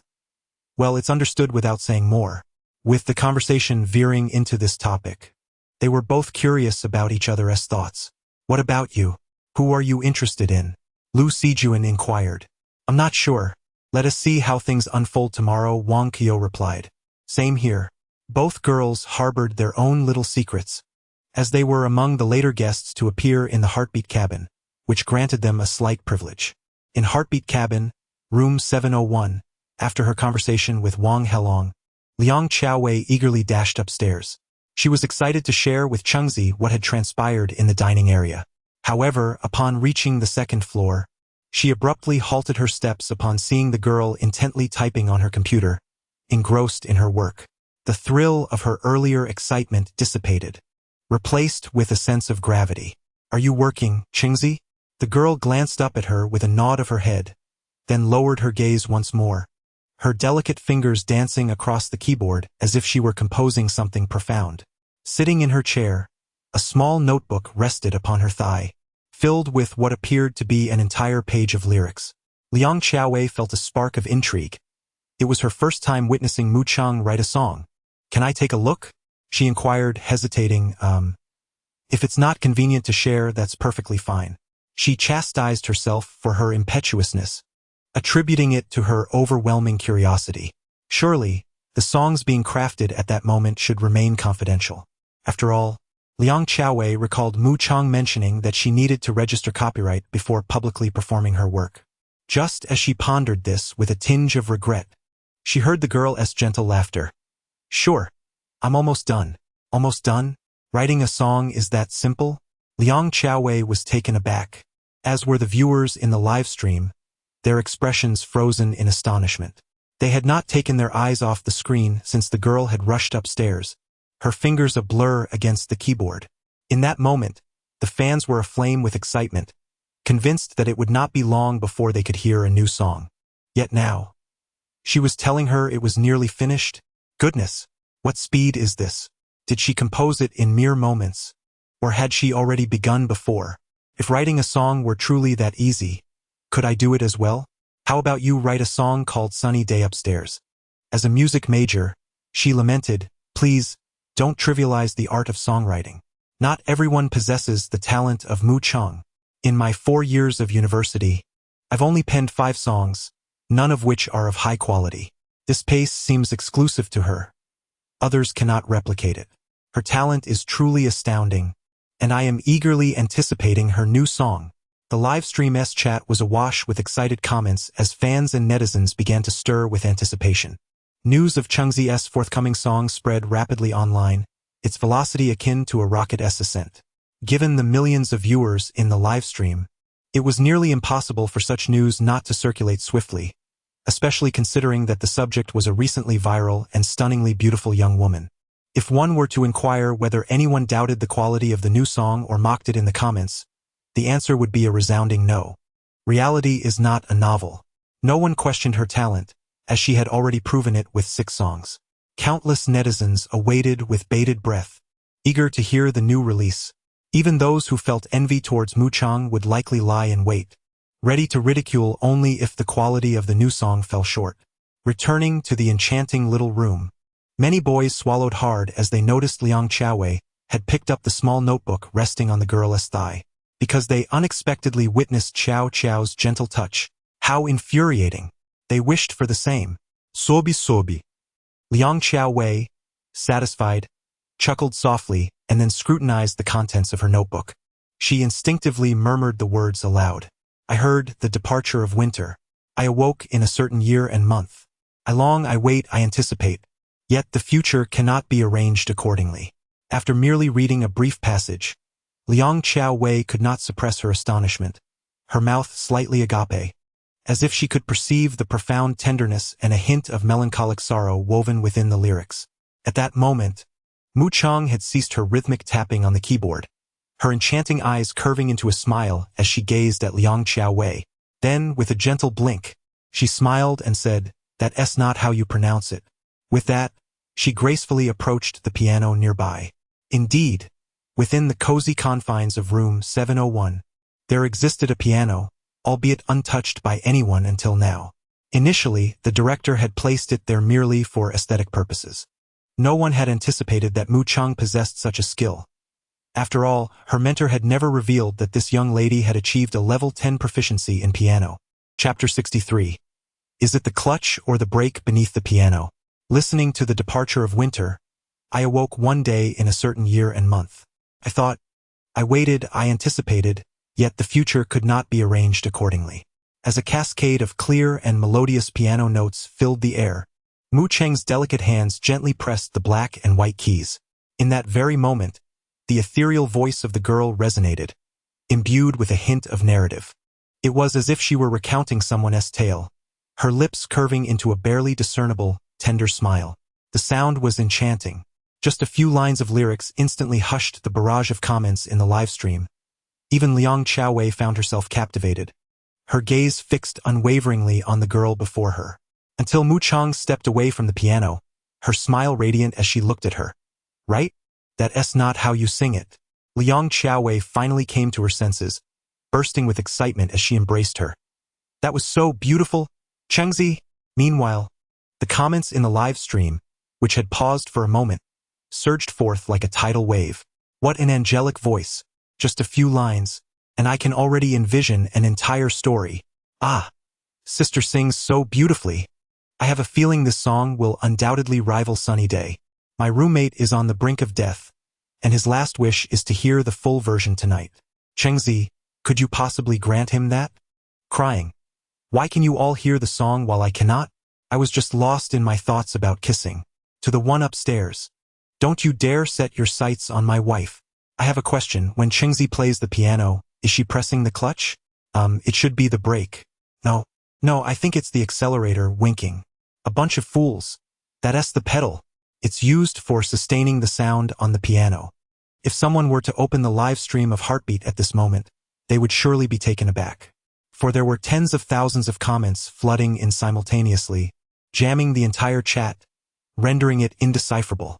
This clearly illustrates the fervent excitement and enthusiasm of the viewers and fans in the live stream. In the cozy room, the two girls embraced joyfully.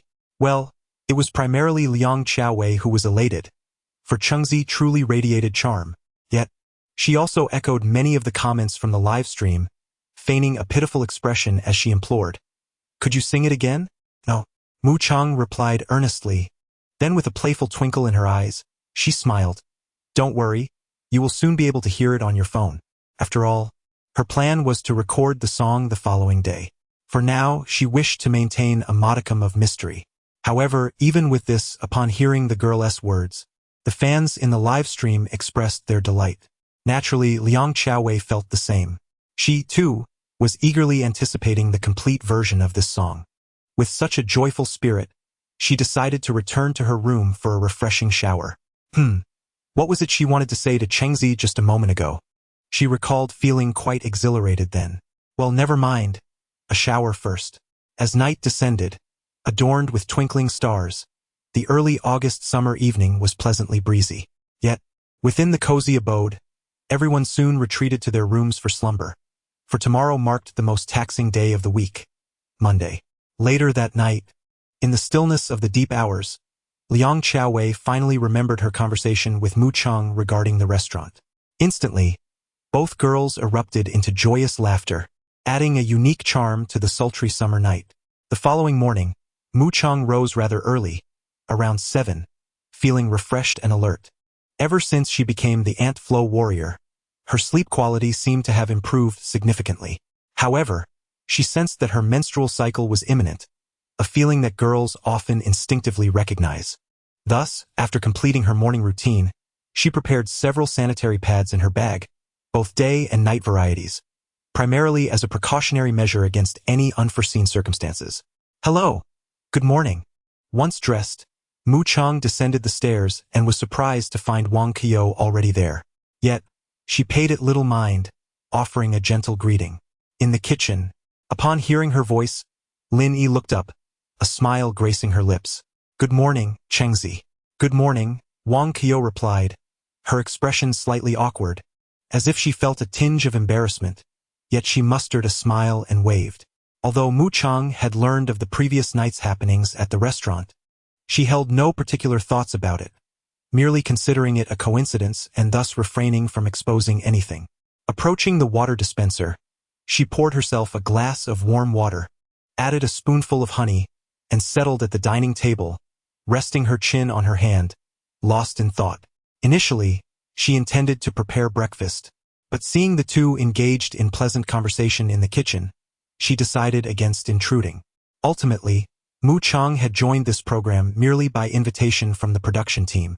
She had no intentions of pursuing romance, only hoping to forge friendships. However, as she sat quietly, attempting to be invisible, it proved far from easy. Since her arrival, Lin Yi's gaze had scarcely left her, despite still being occupied with breakfast preparations. Her thoughts likely drifted elsewhere. Wang Qiu, feeling the need to act, beckoned Lin Yi over. "Could you come here for a moment?" "Huh?" Lin Yi responded, momentarily taken aback. With a fleeting glance at Mu Chang seated there, she ultimately extinguished the fire and followed Wang Qiu outside. They passed through the dining area, seemingly avoiding an encounter with Mu Chang, who appeared to be on the verge of saying something. This distraction momentarily roused the dazed girl, and a flicker of curiosity danced in her beautiful eyes. Just then, a voice resonated in her mind. "Ding! Please, host, initiate your heartfelt choice. Choice 1.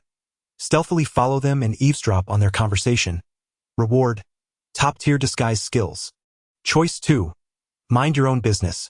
As the honey is too sweet, dilute it with some water. Reward: top-tier makeup skills." A classic dilemma. Without a second thought, Mu Chang opted to dilute the honey with warm water. She had no intention of eavesdropping. Although a tinge of curiosity lingered, she believed she could not concern herself with whatever disparaging remarks were made behind her back. Let them say what they will. As a Gemini, her character was inherently free-spirited. Congratulations, host, for completing the heartfelt choice. Reward: top-tier makeup skills. In an instant, a wealth of knowledge and techniques regarding makeup flooded her mind, transforming Mu Chang into a makeup virtuoso. Her eyes sparkled with excitement, and disregarding her neglected breakfast, she seized her water cup and dashed upstairs. Chapter 64. I hope I haven't upset you. Orange in the quaint courtyard of 701. Wang Qiu called Lin Yi outside. Without waiting for him to speak, she produced a card and handed it to him. "What is this?" Lin Yi instinctively accepted it and glanced down. It read, "Invitation card." He was taken aback. "You want to invite me?" "Yes. I have a privilege. This card allows me to invite one boy to a date, and he cannot refuse." She left the latter part unspoken. Wang Qiu stood on her tiptoes, appearing somewhat bashful and shy, yet mustered the courage to meet Lin Yi's gaze. With a gentle smile, she inquired, "Do you have time this afternoon or evening? We could go out and have some fun." Afternoon or evening. Lin Yi initially intended to mention his workload, predicting he would be working late. However, after a moment's hesitation, he refrained from declining and nodded. "I might be a bit late this afternoon. It's all right, I'll wait for you." "Well, okay." Thus, the invitation was joyfully settled. Wang Qiu felt an undeniable joy in her heart. She could sense that Orange may not harbor any feelings for Lin Yi, making this her opportunity. However, if Orange had any inclinations, she likely wouldn't stand a chance against the other girls vying for his attention. Who could possibly resist such a beautiful girl? With an exquisite figure, a gentle and charming personality, and remarkable talent? Last night, Wang Qiu and Lu Sijuan had specifically searched for Mu Chang's Douyin account, and were taken aback by her nearly 9 million followers. With just 6 videos, one had garnered over 10 million likes. Remarkably, Mu Chang had only shared her songs on Douyin, without even revealing her face. Satisfied with this undeniable evidence, Wang Qiu returned to the kitchen with Lin Yi. However, she noticed the absence of a certain girl. Lin Yi felt a sudden jolt of anxiety. Could it be that, by stepping out with Qiu, he had inadvertently upset Orange? If that were the case, he would be inclined to slap himself. This thought consumed him, making him somewhat distracted while preparing breakfast. He fried 2 eggs and, after eating, grabbed his backpack and headed to work. As he was leaving, he instinctively glanced up the stairs, but alas, he did not see Mu Chang. Meanwhile, the girl upstairs, engrossed in her makeup routine, remained blissfully unaware of the misunderstanding. Like a child with a new toy, she was brimming with excitement. It was astonishing to discover the power of top-tier makeup skills. To be honest, Mu Chang wasn't particularly adept at makeup. Her natural beauty rendered her enchanting whether adorned or not. While others used makeup to reshape their features, she merely enhanced her already radiant visage. Thus, she only mastered the basics, such as applying powder, defining her brows, blush and lipstick, what many refer to as a natural or light makeup look. Just a few days prior, she had gone on a date, using those very techniques to complement her lovely light blue spaghetti strap dress. Otherwise, Mu Chung rarely indulged in makeup. Primarily because she possessed limited skills, she simply preferred not to trouble her visage. However, now that she had acquired top-tier makeup techniques, she was eager to explore the allure of cosmetics. The girl delicately applied translucent powder, gently patting it onto her face. Observing social media, many girls applied powder with great force, often due to their coarse skin that readily clung to the makeup. In contrast, Mu Cheng's skin was naturally flawless, with pores nearly invisible upon close inspection. Therefore, her application required minimal effort, a gentle touch sufficing.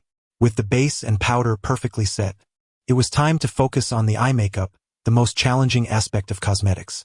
This was largely why Mu Chung found makeup tedious. Nevertheless, today she was determined to challenge herself with her newfound skills. Eye makeup primarily consists of eyeshadow, eyeliner, and under-eye highlights. To achieve a splendid eye look, meticulous attention to the eyeshadow is imperative, for if it is too bold, it may resemble Western styles, whereas if it is too faint, it may appear non-existent. After contemplating her eyeshadow palette, she ultimately chose a soft pink hue. Her eyeshadow was from Dior's luxurious makeup line. For a young lady, the array of cosmetics was quite comprehensive. Even if unused, they were essential, much like how one must rely on reliable logistic services to ensure timely deliveries. She had to be prepared for any occasion. Meanwhile, downstairs in the small apartment, Eugene was alone in the living room, engaged in an online meeting via his laptop. The company where he interned was a foreign enterprise that did not require an early arrival. Yet, morning meetings were still necessary, primarily to hear his supervisor discuss the projects to be completed that month and plans for the upcoming Qixi festival. The meeting seemed interminable. Even in a foreign company, some leaders could be quite verbose. Eugene diligently listened while taking notes. As the clock approached 9, the meeting finally concluded. He promptly shut his laptop with a clap and stretched. Chun Jia had returned unnoticed, beaming as she asked, "Finished with your work?"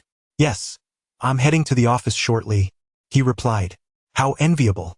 You start at 11, while I, in this tech giant, must be at the office by 9. Chun Jia's tone was rife with the envy and resentment of a working individual. She had returned to the small apartment to retrieve something she had forgotten earlier that morning. Had she not mentioned it to her supervisor, she would have already been at the office.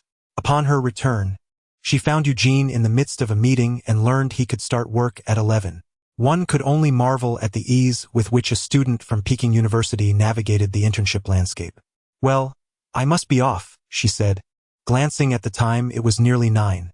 Gathering her documents from the sofa, she prepared to leave, as a shuttle bus organized by a production team awaited outside, providing convenient transportation. The two exchanged greetings before preparing to part ways.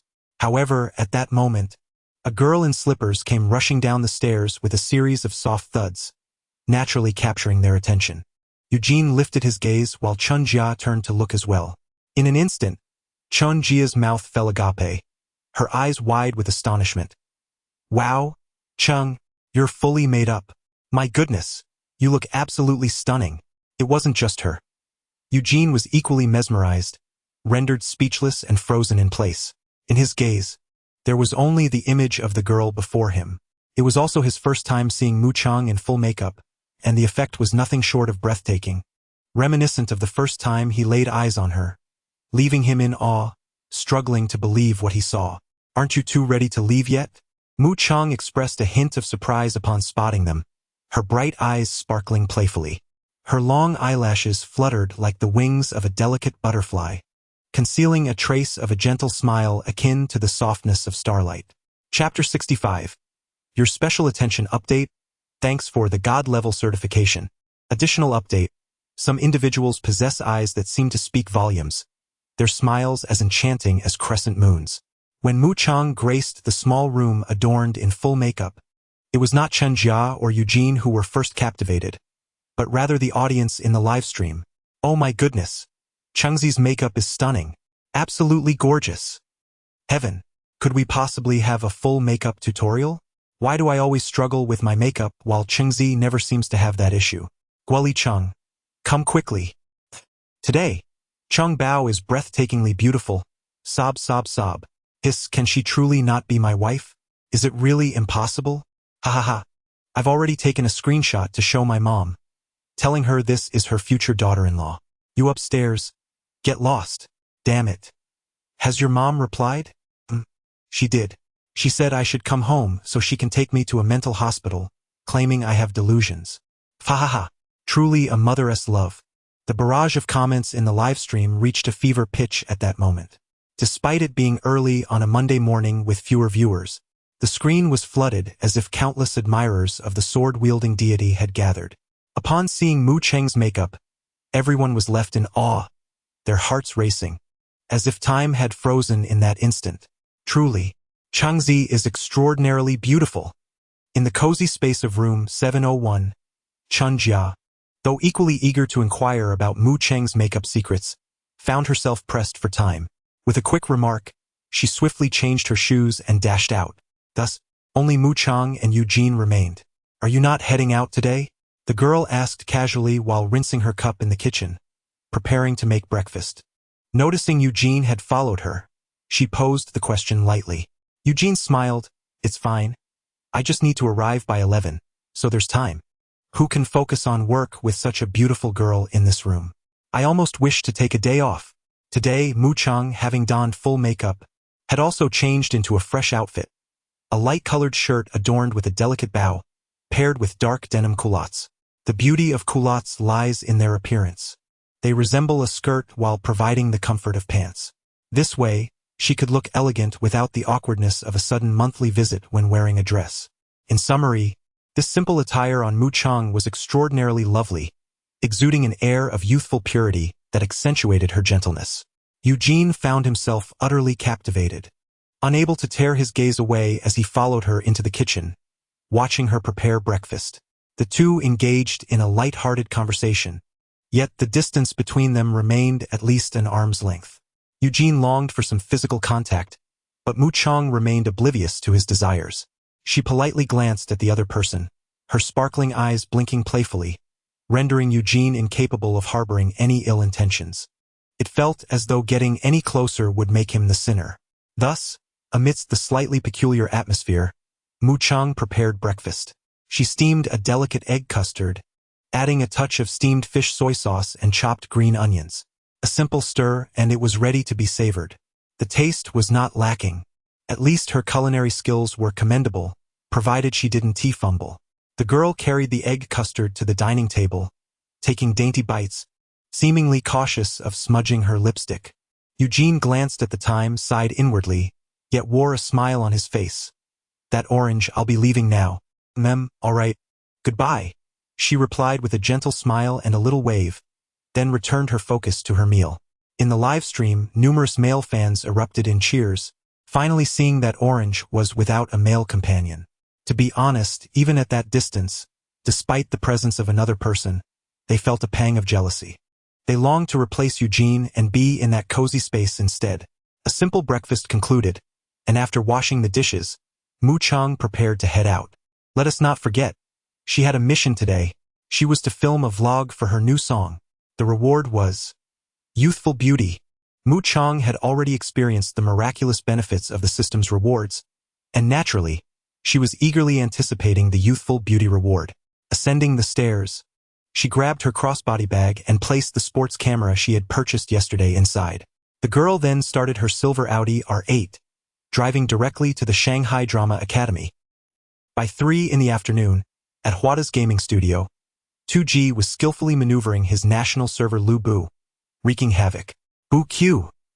A furious roar echoed as, in the game, Lu Bu descended like a deity, hammering down with a powerful strike, controlling 5 opponents with his ultimate move. In an instant, this fellow executed a flash, achieving a triple kill and sealing the victory. Ha ha ha, see? This is the prowess of the national server Lu Bu, Huada boasted proudly, showcasing his remarkable score of 11,121 to the viewers. However, his fans were not impressed. Laughable. If it weren't for the fact that you were single-handedly killed 5 times by Ji Xiaoman in the early game, would it have dragged on this long? Exactly. The opponents are utterly terrible. I could do it too, honestly. To be frank, if I were the jungler on 2G's team, I would want to report this guy. Unfazed by the fans' jabs, Hwada didn't care. Winning was what mattered. He wore a disdainful expression, as if he were above it all. Just as he was about to click into the ranked interface for another chaotic match, suddenly, a notification popped up on the screen from Douyin. Your special attention has been updated, Hwada. This phone was exclusively for live gaming, and he rarely scrolled through Douyin. Why was there a notification now? No, wait. Just as Ward instinctively reached to dismiss the notification window, a sudden thought struck him. The last time, he had used this very phone to search for Changzi's Douyin account. He had even marked it as a special follow. This meant that Changzi had updated her Douyin. In fact, while Ward was still lost in thought, many of his fans in the livestream had also received the same notification on their phones. They were all being alerted that someone they had marked as a special follow had posted new content. In that instant, the entire livestream erupted with excitement.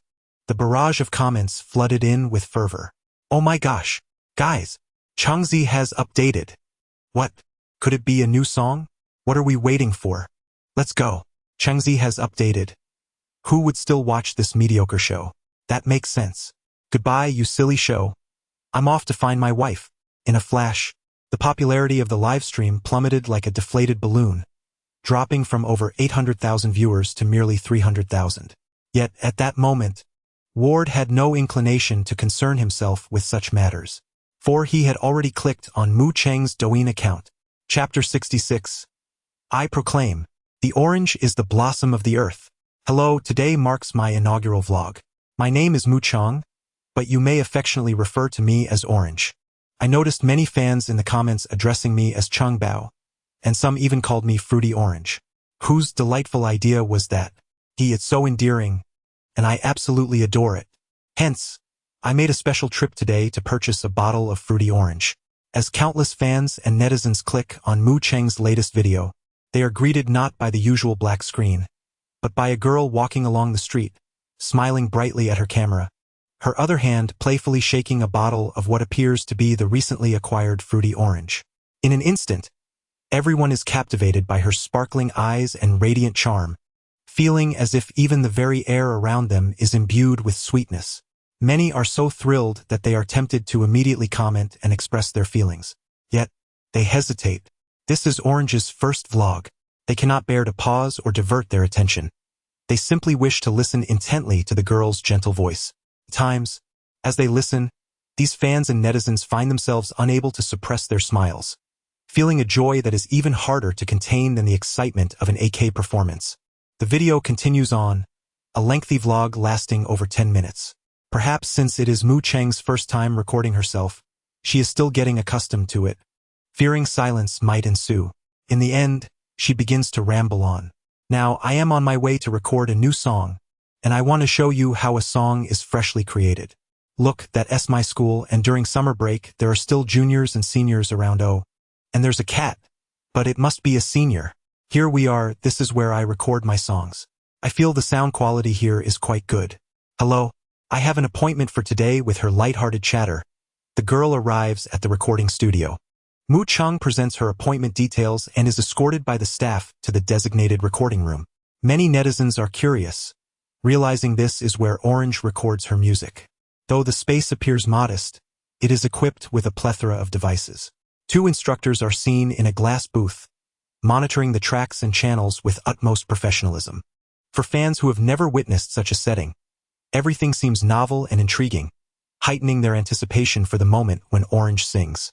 For Mu Cheng, stepping into the space feels familiar. She hands the track she composed yesterday over to the sound engineer, explicitly indicating where the vocals should be elevated and where the reverb should be reduced. In her vlog, she accelerates the segment to avoid monotony. Yet even so, her fans are astonished to see her so focused and professional, experiencing a sense of awe despite their lack of understanding. Soon, once the accompaniment is perfected, Mu Cheng enters the solitary recording booth. She dons her headphones.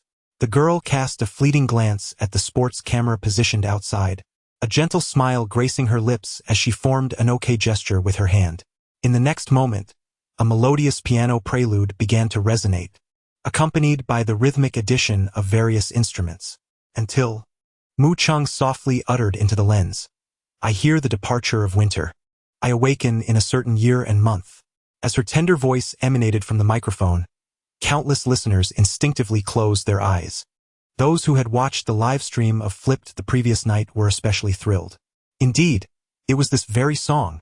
On a cloudy evening, outside the car window, there awaits someone in the future. Whom shall I encounter, and what words shall we exchange? The one I await is far away in the future. I hear the wind, amidst the subway and the throngs of people. I stand in line, holding the number tag of love. As the simple chorus reached its conclusion, Mu Chung swayed gently to the rhythm during the interlude, her petite head bobbing lightly. Her lips parted slightly, and through the screen, one could almost sense the enchanting fragrance wafting from her. Even the two teachers outside the glass partition were taken aback by her vocal prowess. Such skill, such breath control. She could easily rival the singers currently in the entertainment industry. This was remarkable. Inside the room, the girl remained blissfully unaware of their sentiments. As the rhythm subsided, she seamlessly continued, immersing herself in the narrative of the song, her voice a tender whisper, as if recounting a tale, with a gentle smile adorning her lips. The two sound engineers outside were enraptured by her performance. Meanwhile, fans watching the vlog were deeply absorbed in Mu Cheng's melodic voice, their minds conjuring images of a girl, reminiscent of their own youthful encounters. It was profoundly beautiful. Perhaps the ultimate outcome might not be as desired, yet it would forever remain an unforgettable experience. Meeting you was the most beautiful accident. Someday, my mystery will be unveiled. As the accompaniment gradually faded with her final note, the song came to an end. The two sound engineers outside could no longer contain themselves, rising to their feet in enthusiastic applause. They had never witnessed such a flawless rendition in a single take. Requiring no tuning whatsoever. It was simply splendid. In truth, the vlog was nearing its conclusion, with the subsequent minutes showcasing Mu Chung exiting the recording studio. She concluded with an announcement. By the way, tonight at 8, my 7 songs, including the freshly recorded Encounter, will be available on Penguin, Crying Dog, and NetEase Cloud music platforms. It's free, so please show your support. Then, she bid farewell. See you in the next vlog. Goodbye. The progress bar froze at 16 minutes, and at that moment, the fans, who had unknowingly watched until the end, suddenly jolted back to reality. They had never perceived how swiftly time had passed. Was it truly just 16 minutes? As they came to their senses, it became evident that Mu Cheng's latest video had erupted with overwhelming fervor. In the brief span of a single minute, the likes had surged past 100,000. Moreover, comments, which initially received nary a glance, had now amassed into the tens of thousands. It turned out that the song was titled Encounter, and it was utterly delightful. Presently, it boasted 150,000 likes, with projections soaring to 15 million. I shall firmly plant myself here. I declare Changzi as the floral emblem of Earth. Ah, how I concur. What should I do if Changzi were to pursue me? A little cat points to itself. Fear not, dear commenter above, for I shall intervene on your behalf. I implore you, Chung Bao, to create more vlogs. I truly adore her whimsical musings. Crying, indeed, my darling's musings are exceedingly charming. It has exploded. This video has completely taken off. Within just half an hour of its release, it rocketed into the top 3 of Douyin's trending list. While Encounter has been hailed by countless individuals as a masterpiece of golden melodies, it has even stirred the titans of the entertainment industry once again. Chapter 67. Nearly disturbed by private messages Deep City, at the headquarters of Penguin Music, which also serves as the main building for the Penguin Corporation. Gazing at the screen, the manager of Penguin Music could not suppress the smile that spread across his face as he witnessed a particular girl's Douyin video once again erupt in popularity across the internet. Just last night, while watching her live stream, he had heard Mu Chung perform a brief rendition of Encounter, and without hesitation, he had communicated in the group that they must acquire the copyright for the song. Upon reviewing the lyrics and score that Mu Chung had shared, he promptly offered a staggering 1 million for an annual copyright fee, equivalent in value to Sunny Day. As the manager of Penguin Music and a seasoned music producer, His professional instincts were remarkably acute. Just a single glance at the lyrics and score was enough for him to recognize that this was yet another masterpiece, worthy of accolades akin to the Golden Melody Awards. Thus, he acted without a moment's hesitation. Similarly, the other two music platform managers in the group shared his sentiments. This explains why, at the conclusion of Mu Cheng's vlog, she announced that 7 songs would be simultaneously released that evening. In the bustling metropolis, within a high-end residential community, Mu Cheng finished editing her video and promptly uploaded it to her Douyin account. Instantly, a familiar voice echoed in her mind. Congratulations, host, for completing the heart-throbbing choice. Reward, eternal youth. Eternal youth. Maintain forever youthful skin, capable of repairing irreversible damage caused by accidents. However, scars acquired prior to obtaining this reward are not included. Thus, she mused, if she lacked scar removal ointment, the scar on her thigh would remain. Yet, a wave of excitement and exhilaration washed over her. Indeed, it was eternal youth. She could genuinely preserve her youth and skin. Although she felt no immediate changes in her body, her faith in the system was unwavering. After all, she had personally experienced the wonders of the system. Of course, while she believed in its efficacy, the thought of intentionally inflicting a scar on her skin to test its effects was far from appealing. Akin to a character in a novel acquiring an indestructible body only to resort to self-mutilation with a knife. Such folly was simply absurd. Sighing, the girl at her computer desk stretched lazily, her alluring figure momentarily revealing her flawless, porcelain-like abdomen, radiating an irresistible charm that would tempt anyone to reach out and gently pinch it. Alas, such a delightful sight would likely go unseen. Mu Cheng grabbed her phone and glanced at the time. It was already past 3 in the afternoon. After returning from recording, she had eaten lunch and spent the entire time editing her video. Having worked in design in her previous life, Mu Cheng was no stranger to editing, though her proficiency was confined to what her resume claimed. Thus, it took her about half an hour to edit a vlog lasting over 10 minutes. When she casually opened her newly uploaded video, she noticed it had garnered over 300,000 views. Yet the likes and comments were surprisingly only a little over 10,000, leaving her momentarily astonished. Is the view count and the likes and comments divorced? How astonishing! Never mind, I shall proceed with my affairs. She scrolled through the comment section for a while before diving into other videos, disregarding the red notification dot with 99 private messages. The primary reason was that once, Mu Cheng had glanced at her Douyin messages and was nearly repulsed. Aside from messages from fans and those MCN agencies, there were some self-proclaimed 18 centimeters fools sending repugnant pictures akin to maggots. There were even numerous middle-aged men, some in their 30s or 40s, who directly inquired about rendezvous or monetary matters. At that moment, Mu Cheng was astounded by these private messages. Being a girl, she had not known the extent of such malevolence that lurked in the world, ready to speculate about her. Her previous videos had not even shown her face. She had merely sung. Yet, it attracted such a plethora of greasy characters. It was evident what kind of harassment other beautiful influencers must endure. Of course, perhaps boys also face harassment. Regardless, when venturing outside, the utmost priority is to safeguard oneself. Around 5 in the afternoon, Mu Cheng tidied up her home, packed several sets of clean clothes into a canvas bag, and prepared to return to her small abode. This time, she opted not to drive her Audi R8 but rather switched back to her Mercedes-Benz G-Class. While the sports car was undeniably stylish, prolonged driving proved to be rather uncomfortable, and the vehicle's simple central control, devoid of a screen, left Mu Cheng feeling somewhat disoriented. Hence, she decided to continue driving the Mercedes-Benz G-Class for a while. However, truth be told, this vehicle was purchased by Mu Cheng's father in 2015, and it had nearly been a decade since. Many of its features felt outdated, almost antiquated. Therefore, Mu Cheng was contemplating acquiring a new car, though she had yet to find the time to explore options. With a forceful swing, she shut the car door, producing a resounding bang. The Mercedes-Benz G-Class then slowly exited the parking garage.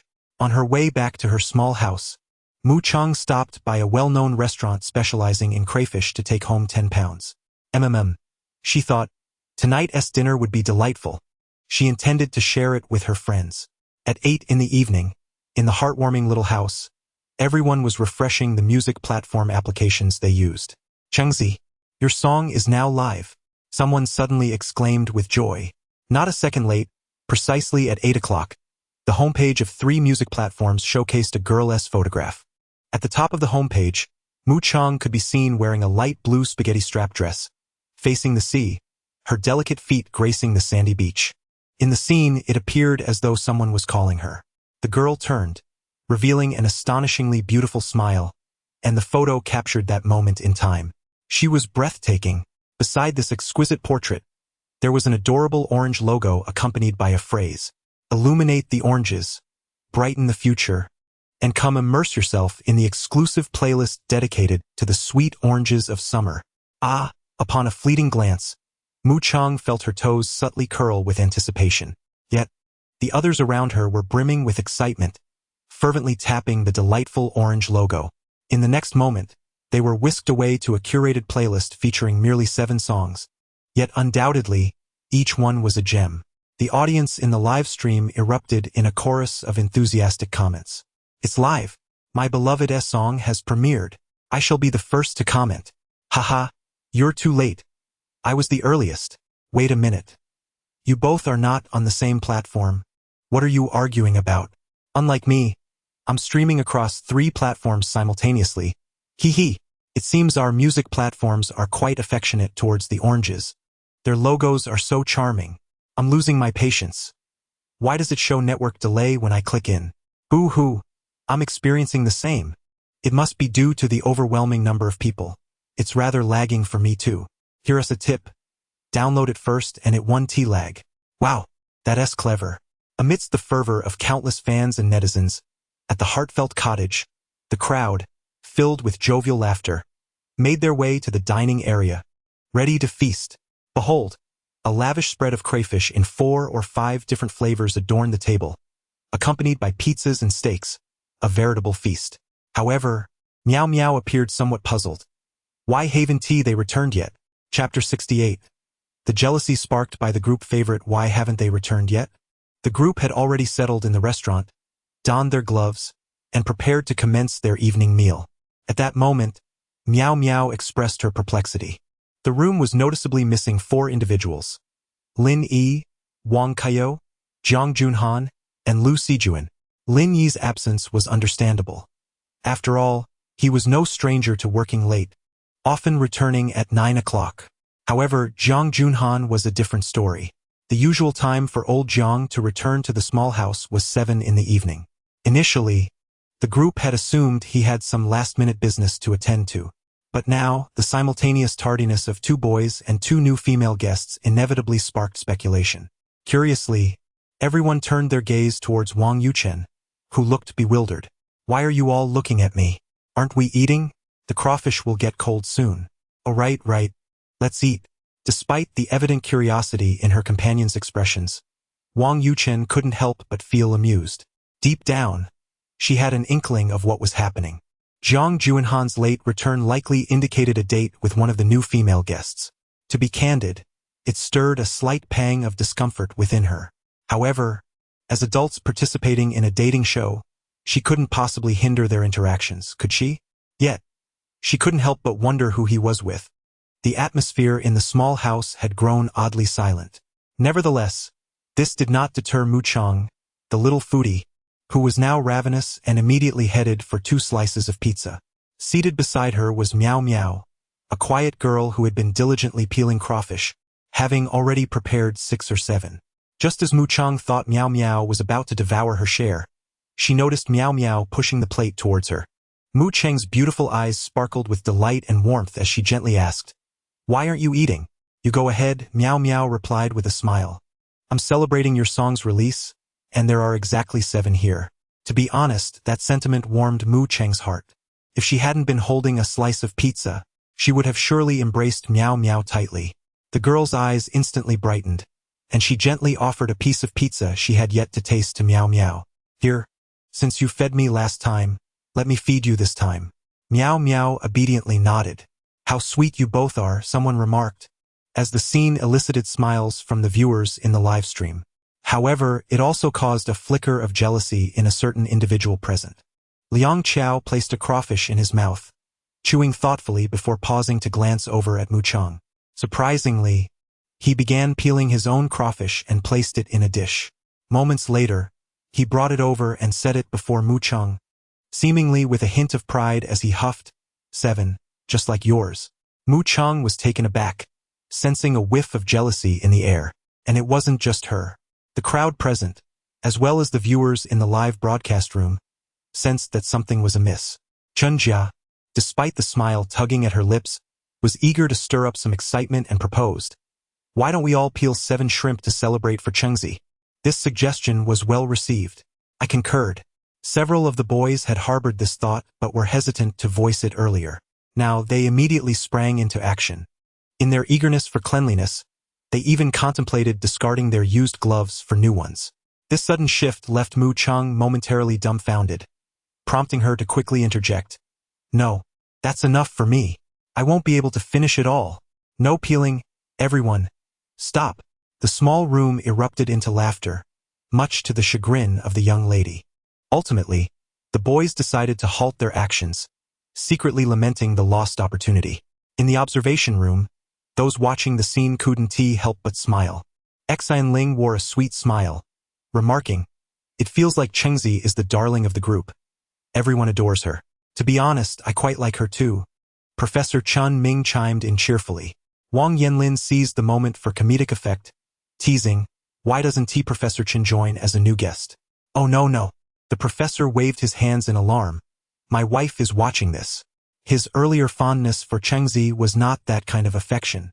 Teacher He, observing the playful banter, joined in with a smile, "I genuinely look forward to the day we can meet them.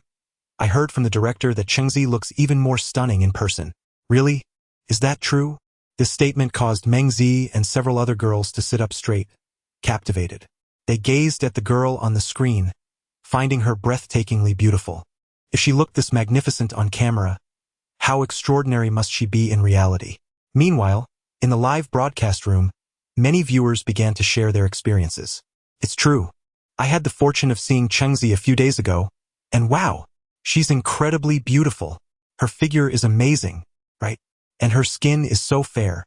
Even from a distance, it seemed to radiate light. Wait. Why have all of you seen Chengzi but I haven't? I'm in the same city. But I'm so envious. You in the city still have a chance to run into her, but what about me so far away? Hey, don't panic. I haven't said anything from Qinghai." Lying down. "Where is Qinghai? Near Qingdao?" That struck a chord. Returning to the observation room, upon hearing Teacher He's words, Xian Ling wore a faint smile. "Really? I'm quite looking forward to it." "Haha." Teacher He simply smiled faintly, offering no response. Yet, it felt as though they were conversing about something entirely different, leaving those present somewhat bewildered. Why did it seem like they couldn't quite grasp the conversation? Never mind. Everyone thought little of it, continuing to wear innocent smiles as they turned back to the screen.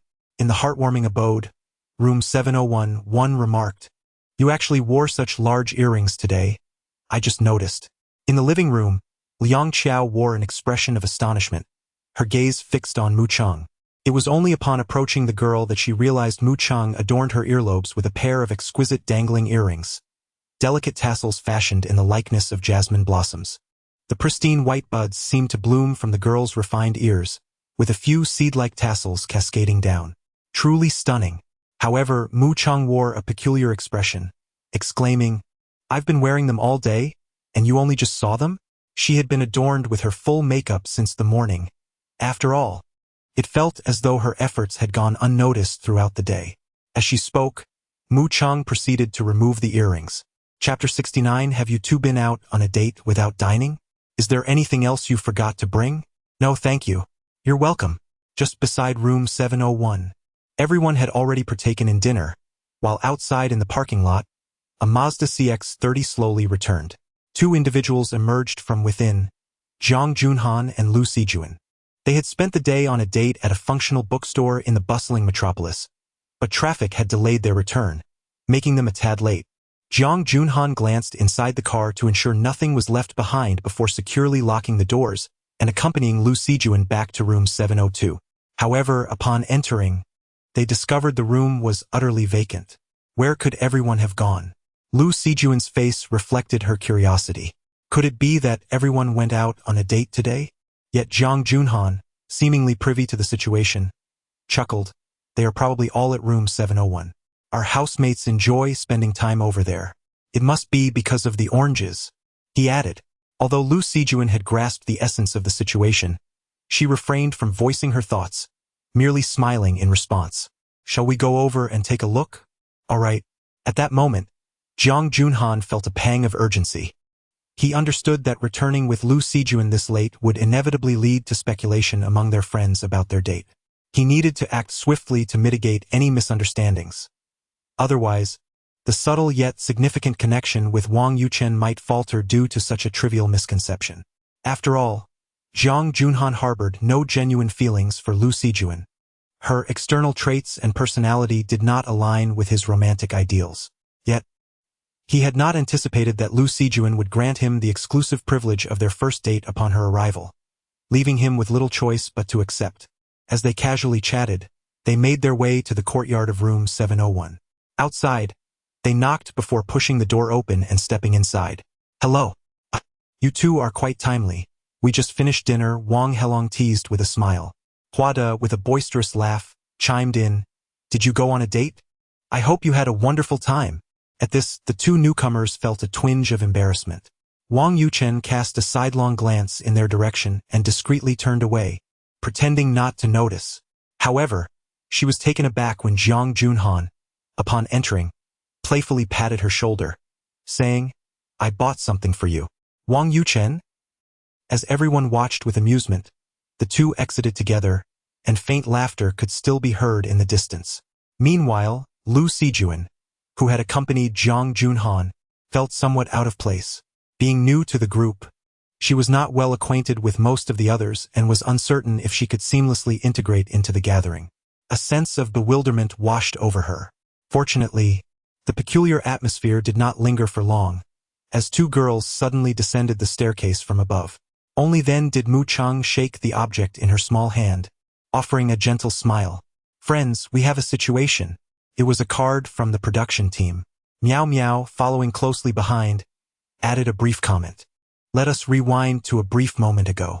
Mu Chang had just removed her earrings, sharing them with several girls, when Miao Miao expressed her desire to take a closer look. Shortly after trying on the earrings in the room, they emerged to find a small pink card laid out in the relaxation area on the second floor, the very place where Mu Chang had penned her song the previous night. Upon opening it, they discovered it was a new set of rules prepared by the production team. At that moment, the crowd downstairs gazed at the card as Chun Jia took it in hand and read aloud, Date Me Rules. Each resident has the opportunity to initiate a Date Me event. If you wish to organize an activity outside the small house, please visit the announcement board of the two houses and write down your invitation. Interested residents may affix their avatars to the board, indicating their willingness to participate in the invitation. This sounds rather intriguing. Does anyone wish to extend an invitation? Chun Jia glanced around at the group. The card circulated among everyone. Notably, it was not exclusive to House 701. House 702 had an identical card as well, though there were only two people there at the moment, who were not upstairs and thus unaware of its existence. May I see that? Hua De took the card, his expression revealing a flicker of interest. He was quite eager to participate, yet what could he propose? Perhaps inviting everyone to his live stream to watch him play games, only to become exasperated and use his phone as a makeshift knife? That would be utterly embarrassing. The mere thought made him cringe. Consequently, he promptly relinquished the idea and returned the card to the coffee table. On the other hand, Eugene appeared contemplative, his gaze inadvertently drawn toward a certain girl. He sensed that this might be an opportunity for him. Meanwhile, Mu Chang remained detached from the ongoing conversation, her attention directed toward Lu Sijuan, who had just returned. With curiosity, she blinked and asked, Where did you all go today? We visited a rather well-stocked bookstore, Lu Sijuan replied with a smile, though a hint of exasperation crept into her voice. But how did you all guess where we were? Simple. At this late hour, you four are the only ones unaccounted for. Look, there are still two people missing, Mu Chang observed. Lu Sijuan paused, realizing that Wang Kaiyou and Lin Yi were absent from their midst. Had they decided not to return tonight? Was the progression of their relationship so swift? However, she had overthought it. The truth was that Lin Yi had been working overtime, and Wang Kaiyou had waited too long, causing their subsequent date to be postponed until the evening. As the clock approached 10 o'clock, they finally returned. Lin Yi appeared weary, while Wang Kaiyou held a kite, her expression betraying a lack of enthusiasm. One could easily imagine the scenario. Working until after 7, then hastily driving to meet for a date. The crux of the matter is that the girl in question does not ignite your affections. Rather, it is another.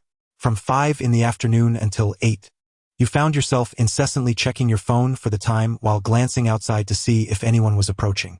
Ultimately, after enduring hunger pangs, the evening yielded no particularly delightful experiences, resulting in a fruitless rendezvous. The sensation was indeed exhausting. It appears that she harbors a genuine fondness for Lin Yi. Otherwise, she would likely have been unwilling to wait for several hours. What's wrong? You return with an expression devoid of vitality. Inside the small room, Lin Yi and Wang Kaiyou had parted ways outside, and upon entering, Eugene noticed them and inquired with a smile. Ordinarily, one would not display such a demeanor after a date. In response to his remark, Lin Yi shook his head with a resigned smile, choosing not to address the comment but instead asked, "Is there anything left to eat in the kitchen?" "Yes, there are some crayfish and pizza, specifically saved for you. However, there is no steak left." Eugene expressed his surprise. "You went on a date without dining?" Chapter 70. How did you know that Chengzi gifted me earrings? It's not that I haven't eaten, but I am utterly exhausted. Who among us works overtime all day only to go on a date and play with kites? It's no wonder I feel so drained. In any case, both of us were dissatisfied with this date. Lin Yi felt that it paled in comparison to the last one, where he simply enjoyed watching Chengzi happily make cake. They had a light meal downstairs, finishing off the crayfish and cleaning their own dishes. At this hour, the girls in the small house had returned to their rooms to rest, leaving only Eugene and Wang Helong downstairs to keep Lin Yi company. As for boys, sometimes even when they harbor feelings for the same girl, it does not affect their camaraderie. After all, upon arriving at the small house, everyone is in a relationship of fair competition. By the way, did you all have any thoughts on the new rule introduced today in the small house? Outside in the courtyard, a few boys were chatting about old amusing anecdotes while enjoying the evening breeze. Suddenly, Eugene brought up the little card. Wang Helong smiled at him. "I have no particular thoughts, but judging by your tone, it seems you have something in mind?" "Well, I was thinking of inviting you all to a basketball game. Do you play?" Lin Yi asked curiously. Eugene nodded and smiled. "Just me playing. Our team from Peking University is coming to the Magic City to compete." "Oh, that sounds interesting. Peking University is a strong contender in the CBA." No. It's not to that extent. We just want to arrange a friendly match with the students from Jiaodong University in the Magic City. In fact, upon seeing that little card tonight, Eugene had already conceived an idea. He discreetly inquired among his teammates to see if anyone could come, and the response was affirmative. Everyone could make it. Since it's summer vacation, they could treat it as a trip. Moreover, several of them work in basketball-related social media and frequently travel to various cities for games. Subsequently, Eugene reached out to a friend from Jiaodong University in the Magic City, who was also a high school classmate and a member of the basketball club. After some discussion, the friend agreed to set up a friendly match. Thus, it was settled. The game is scheduled for Wednesday at the basketball court of Jiaodong University in the Magic City. Upon hearing this, Wang Helong was taken aback. "My school? Wow. It's right at our doorstep." Lin Yi couldn't help but burst into laughter. "I say, Brother Wang, why don't you join in from Jiaodong University? Let us have an internal battle in our small house. I can't compete. Playing against you sports enthusiasts would be akin to inviting hardship upon myself." Wang Helong sighed in resignation. Though he can play basketball, it's merely for casual fun on the local courts, engaging in leisurely games. Competitions between universities are typically intense. He wouldn't want to embarrass himself if he couldn't keep up. As everyone chatted and laughed, Lin Yi's spirits lifted considerably. At that moment, he suddenly felt an urge to seek out Mu Chang. Primarily, I am curious to know if she was unhappy this morning. especially since I have not seen the girl upon her return. I feel a subtle emptiness within me. Let us go back and take a shower. I shall go first. I shall, so do not attempt to snatch it from me.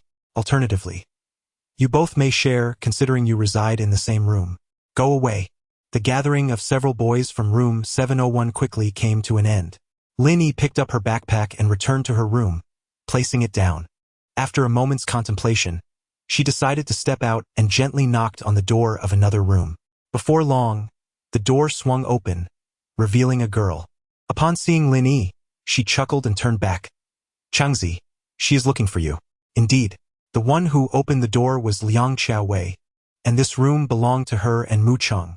She found it hard to believe that Lin Yi had any matter to discuss with her, so without a second thought, she called for Chengzi. Hearing this, Lin Yi felt a tinge of embarrassment. Fortunately, as a boy, he could afford to have a thicker skin. He merely smiled and replied, "Yes, I am looking for Chengzi. What is it?" Meanwhile, Mu Cheng, who was just about to remove her makeup, was suddenly called out. A hint of confusion appeared on her face, and she casually closed the door behind her as she stepped out. On the other side, in the charming little haven of room 702, the atmosphere differed from that of 701, as several girls congregated to chat. Wang Yuchen held a delightful stamp in her hand, a gift from Jiang Junhan, who had bought it before going on a date, and upon returning, presented it to her. Thus, our dear Yuchen was in high spirits, and even the slight pang of jealousy had dissipated. She glanced at the somewhat glum Wang Kaiyou and could not help but inquire, "How was your date today?" "I waited until 8 for Lin Yi. We did not play for long. He must have had to work overtime, as he usually returns quite late." "No, it's mainly that." Wang Kaiyou leaned in closer to share her thoughts in a hushed tone. "I feel like when he is with me, his mind seems to wander elsewhere." Upon hearing this, the others understood the sentiment, and even Miao Miao nodded in agreement. She recalled her own first date when Yujin also seemed distracted. Lost in thought, Miao Miao began to gaze at the earrings in her hand, which Chengzi had just gifted her. "Hey, Miao Miao, are those your newly purchased earrings?" The moment Miao Miao became lost in her reverie, the attention of the other girls shifted to her, as she had been silent while they chatted. Lu Sijuan, a woman accustomed to purchasing luxury goods, immediately recognized the earrings. These should be from the Cartier Clover series, if I am not mistaken. "Ah, it seems so. I have seen them at the counter before." "Miao Miao, did you purchase them through a purchasing agent?" Wang Kaiyou inquired with keen interest. Her assumption stemmed from the fact that Miao Miao's ears were not pierced, yet she held the earrings without a box. Surely, she did not intend to flaunt them to impress them, did she? She felt that Miao Miao was not the kind of girl to act this way. However, at that moment, her sister, lost in thought, suddenly came to her senses, appearing somewhat bewildered. She glanced at the earrings and gently spoke. "No, these were just given to me by Chengzi. Are they very expensive?" The other girls were taken aback, their eyes widening in astonishment. Lu Sijuan could not help but exclaim, "Given to you? Worth 50,000 yuan. Just like that? Goodness, where can one find such a generous person? I want that too." Upon hearing this, Miao Miao was even more bewildered, nearly taken aback. Was this earring truly worth 50,000 yuan? Yet, Chengzi had told her that she had never worn it since purchasing it, and didn't he know where the box had gone, hence giving it to her. The girls exchanged glances, their expressions a complex mixture of emotions, as they regarded the exquisitely crafted Cartier four-leaf clover. It seemed to evoke a sense of envy within them. 50,000 yuan, never worn, and the box lost. How could such words be uttered in one breath? Even the viewers in the live stream were left utterly astonished, unable to contain their disbelief as they collectively exclaimed in shock. Chapter 71. The disappearance of earrings. Do you have something to discuss with me? On the balcony of the second floor of room 701, a girl emerged in her slippers, gazing gently at Lin Yi. His eyes inadvertently flickered her way, and he felt his heartbeat quicken slightly. "Chang, your makeup looks stunning today." Their eyes met inadvertently, and faced with Mu Cheng's inquisitive gaze, Lin Yi struggled to regain his composure and hesitantly continued. "Well, this morning, Kaiyou asked me out to fly kites. I know that." And then, Mu Cheng blinked, her expression revealing intrigue. Was there perhaps some gossip to uncover? Lin Yi was momentarily puzzled by her demeanor. Was she upset or not? After contemplating, he added, "When I returned this morning, I noticed you were missing, and I became concerned that something might have happened to you." He had conveyed this rather delicately, for he could not directly inquire. "Are you unhappy because of me?" The mere thought made Lin Yi feel somewhat uncomfortable, as if he were a klitsch. Thus Mu Chang, upon hearing his gentle words, appeared bewildered. "No, why would I have any issues?" The atmosphere became somewhat peculiar, as both were clearly not on the same wavelength. At that moment, the girl seemed to recall something, her beautiful eyes glimmering with hope. "Can you see my earrings?"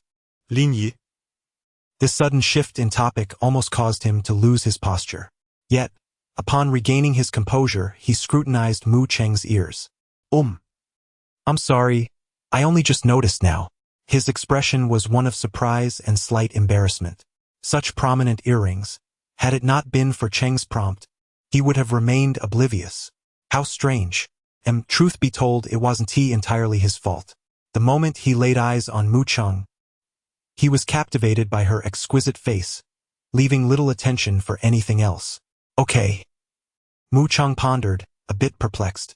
Was this the disappearance of earrings phenomenon? She had just been told about it by Chow Chow and had been skeptical.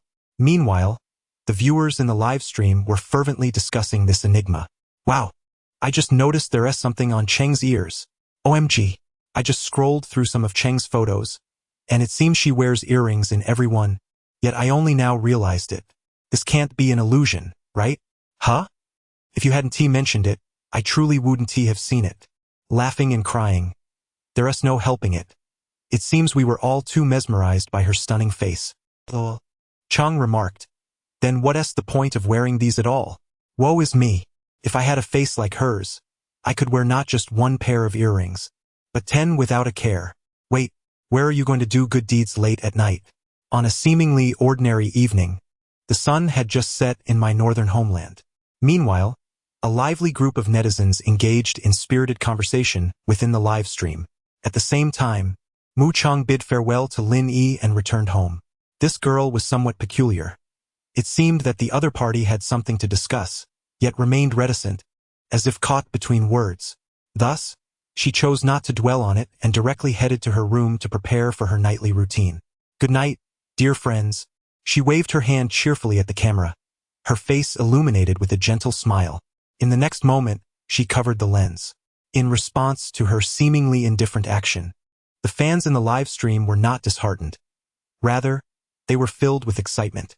"Ah, Chengzi smiled at me. Could it be that she likes me?" Blushing. "JPG, good night. Changbao, I am off to listen to your song now." They chuckled, pondering that while listening to Chengzi's encounter, they might meet her in their dreams. However, amidst the flurry of comments, the number of viewers in the live stream swiftly plummeted to just over 200,000, with some fans still lingering in the background without logging off. Otherwise, there might have been fewer than 100,000 left. It was rather alarming. The director backstage of the program couldn't help but sigh inwardly. If someone had told him that a show could drop from 5 to 6 million viewers to just 20,000 in an instant, he would have found it hard to believe. Yet now, disbelief was futile. The stark reality was undeniable. Moreover, unbeknownst to many, Mu Chang had already amassed over 10 million followers on Douyin. Incredible. Lost in thought, the director clicked to follow her with special attention. The following day was Tuesday. The weather was quite pleasant, having experienced a brief morning rain. The city's atmosphere resembled a sauna of steel, humid and warm. Meanwhile, at the heartfelt house, located far from the bustling city, it felt considerably cooler. By 3 in the afternoon, no one ventured outside. Earlier that morning, the production team had sent a message requesting everyone who could return in the afternoon to do so for a significant event. Consequently, a few employees called in to take leave without hesitation, as their superiors were already aware of their participation in the show and approved their requests without a second thought. In room 701, someone mused, what could the production team want us back for? Mu Chang, who had also left but was called back, packed some afternoon tea to share with her friends in the dining area. Hearing Liang Chao's words, she paused mid-bite but couldn't help but respond. Could it be that a new guest is coming? The room fell silent, Their tea-drinking momentarily halted. Mu Chang shook her head, her eyes sparkling with a smile. I don't know, but I suspect that's the case. Otherwise, why would they suddenly call everyone back? Perhaps. With the Qixi festival approaching, they plan to surprise us with gifts? Chun Jia suddenly exclaimed with a cheerful smile. Wang Helong promptly responded, if we are to exchange gifts, it should be on the day of Qixi, which is still several days away. Indeed, since pondering over it yields no clarity, one ought to indulge in delightful treats and refreshments. It must be said, the afternoon tea that Chengzi brought back was truly exquisite. Of course, they remain blissfully unaware of the cost. Otherwise, they would likely be quite taken aback. Who would have thought that a simple afternoon tea could amount to nearly 3 digits? Just the few cups of coffee and milk tea alone would cost at least 50 or 60 each. Not to mention the assortment of snacks.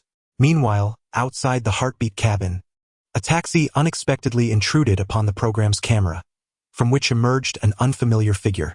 The audience in the live broadcast room was left utterly astonished. No way.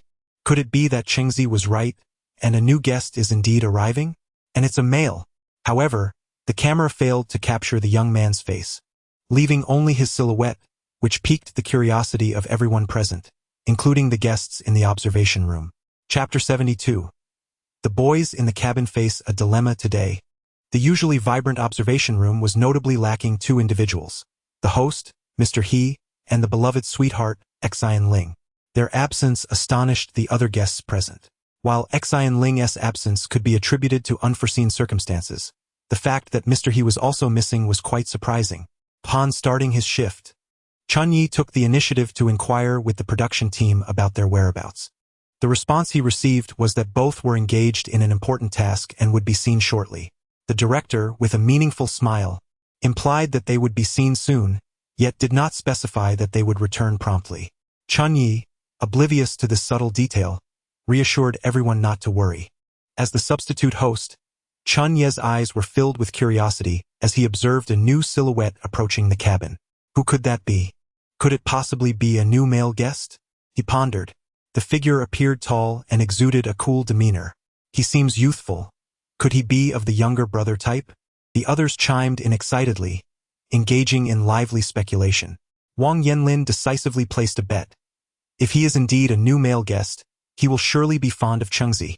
Hold your horses, kid, Professor Chan Ming chuckled, yet did not contradict him, as he secretly agreed that few boys could resist Chengzi's charm, especially in a romantic variety show setting. The group exchanged knowing smiles before refocusing on the large screen, eagerly anticipating the unfolding events. Of course, the viewers in the live stream shared the same sentiment, their faces alight with expectation.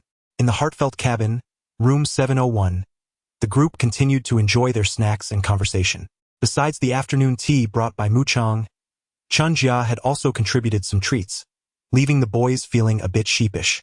They silently resolved to bring more snacks on their next visit to the cabin.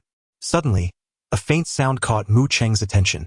The girl paused, her small hand halting mid-motion. It seems like someone is outside. Is that true? The group froze momentarily, their expressions shifting to one of uncertainty as they gazed towards the entrance. Upon closer inspection, they indeed discerned some commotion. Goodness, if it's late at night, could be a bit frightening. Liang Qiao discreetly shifted closer to Chengzi, the 2 girls nearly pressed together. As everyone fixated on the door, a boy dragging luggage stepped inside, abruptly halting in his tracks. The room was filled with bewildered expressions. The boys in the cabin exchanged glances. Wait, who are you? Mate, are you new here? The 2 girls brightened at the sight. Wow, he is kind of handsome. Meanwhile, Mu Chang, with her straightforward thoughts, mused. He doesn't seem like someone who wears height-increasing insoles. He has a certain appeal. Excuse me, may I interrupt? In the midst of an atmosphere thick with silence, the new boy finally raised his hand, shyly greeting those around him. Upon hearing this, the others snapped back to reality. Eugene could not help but inquire, "Are you the new one from room 601? Yes, but also no, how should I put it? To be honest, being stared at by 6 pairs of eyes made the newcomer somewhat anxious, causing him to stutter while speaking. Meanwhile, in the observation room and among the live stream viewers, realization dawned. and a wave of astonishment swept through. What? Zhou Qiu? This guy is on a dating show? Wait, wasn't it supposed to be a show for ordinary people? What is so strange about it? Chengzi is a singer now and can be part of it. So why can't an artist? But Chengzi hasn't debuted yet. He's merely a certified musician. Oh no, I'm starting to feel nervous. My wife won't fall for this guy, right? Although I admit, he does have a bit of charm. But who in this room isn't a handsome figure like Yen Zhu or Yifei? Wow, the voice from above is really pleasant. I'm in love. But shouldn't the focus now be on why Zhou Qiu is participating in a dating show? Oh right, at the moment Zhou Qiu appeared, the live chat exploded, with countless viewers wide-eyed in disbelief. Although he was merely an idol who had debuted a few years prior, he had participated in quite a number of variety shows. Moreover, the online audience in the live stream had swelled to nearly 8 million, instantly recognizing his identity as an idol artist. To think he would join a dating show! This could be considered a significant disruption to the usual norms. Did they not notice that the boys in room 701 were already on high alert? Indeed, the ones feeling the most tense were not Zhou Qiu himself, but rather Lin Yi and his companions. They felt as though they could not sit still, their discomfort compelling them to rise. Is he some sort of celebrity? I think I've seen him on Douyin. Meanwhile, Liang Xiaowei was quietly whispering to Mu Cheng. The girl responded softly, her breath fragrant. I don't know him, but he looks like someone who can sing and dance. I wonder if he can play basketball? He is quite handsome. Liang Xiaowei glanced at Zhou Qiu, her eyes reflecting admiration for the handsome young man. At that moment, the boys over there began to introduce themselves. Hello, I am Zhou Qiu. Wang Helong quickly shook his hand, responding, nice to meet you. Lin Yi. Just call me AE. Are you really the new one in room 701? Yes, I'm here to stay for a while. You can see I've brought my luggage. How old are you, brother? I'm 22. The group engaged in a conversation akin to a roll call, causing beads of sweat to form on Zhou Qiu's forehead. He was never adept at lying. Where is teacher He? Why hasn't he arrived yet? Fortunately, moments later, a few boys resignedly accepted the arrival of yet another new male participant in group 701. They all invited him to join them and share a meal. Chen Jia fixed her gaze upon his face, and suddenly a spark of realization struck her. Zhou Qiu. Did you participate in the creation camp? Zhou Qiu. Is he truly a celebrity? Mu Cheng also felt a tinge of curiosity. It was rather unusual for a star to partake in a dating reality show. Something seemed amiss. At this moment, Zhou Qiu, realizing the situation, repeatedly waved his hands. No, I am not. You must have mistaken me for someone else. That explains it. She mused. I thought he looked so familiar. Liang Qiao, noticing his flustered expression, couldn't help but find amusement in the situation. This young man simply could not conceal his emotions. He revealed his true self so quickly. Well, I am indeed not a male guest of 701, Zhou Qiu admitted, his deception unraveled. With no other recourse, he reluctantly continued, however, I have come bearing gifts for you all, contained within that box. Ah, look, I told you someone was here to deliver gifts for the Qixi festival. Chen Jia exclaimed with sudden delight. The other boys present seemed to breathe a collective sigh of relief. Chapter 73. Finally encountering the longed-for orange at nearly the same moment, another guest arrived at the 702 cabin. Dressed in a sweet white dress, Xian Ling knocked gently on the door. Knock, knock. Inside the cabin, Wade heard the commotion and approached to open the door, momentarily taken aback. It was none other than the beloved sweetheart, Xian Ling. As a child of the 90s, he was certainly familiar with this vibrant woman, who, at 40, still graced the entertainment stage. Hello, I hope I'm not intruding. May I come in? Xian Ling beamed with a charming smile.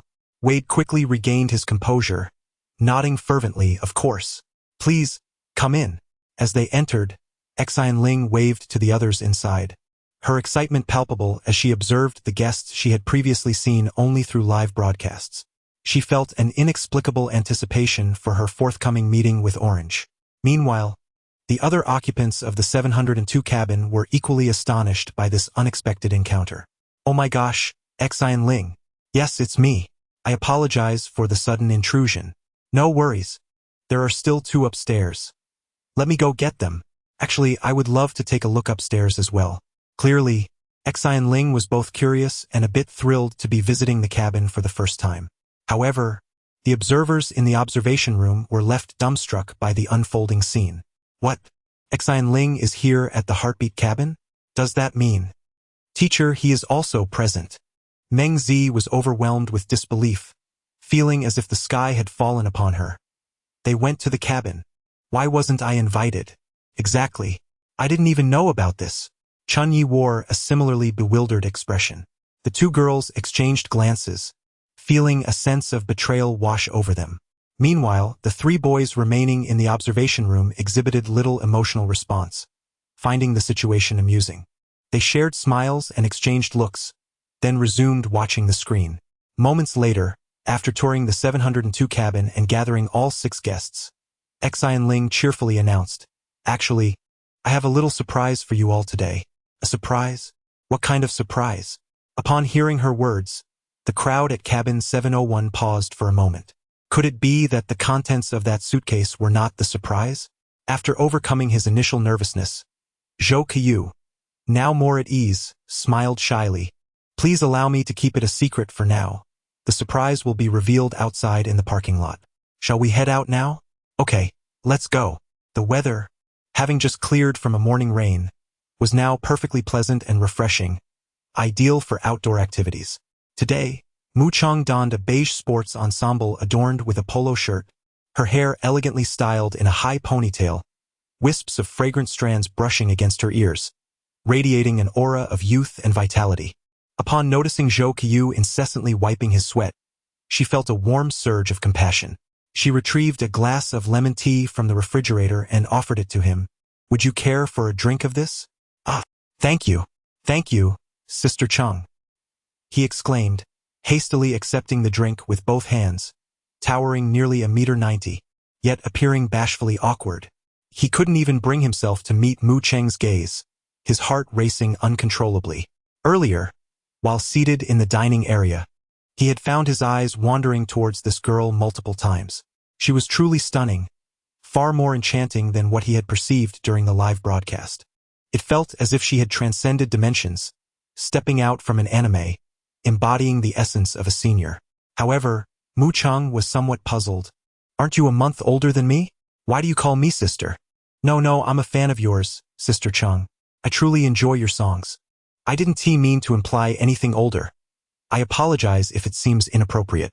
Please don't be upset. Alright, it just feels a bit strange." The girl replied with a light laugh, her tone imbued with warmth. Of course, she bore no ill will. Her curiosity simply prompted the question. As the group followed Zhou Qiu towards the parking lot, a sense of merriment enveloped them. The 3 girls chattered animatedly, while the boys, having relaxed their vigilance, were invigorated, eager to showcase their skills shortly.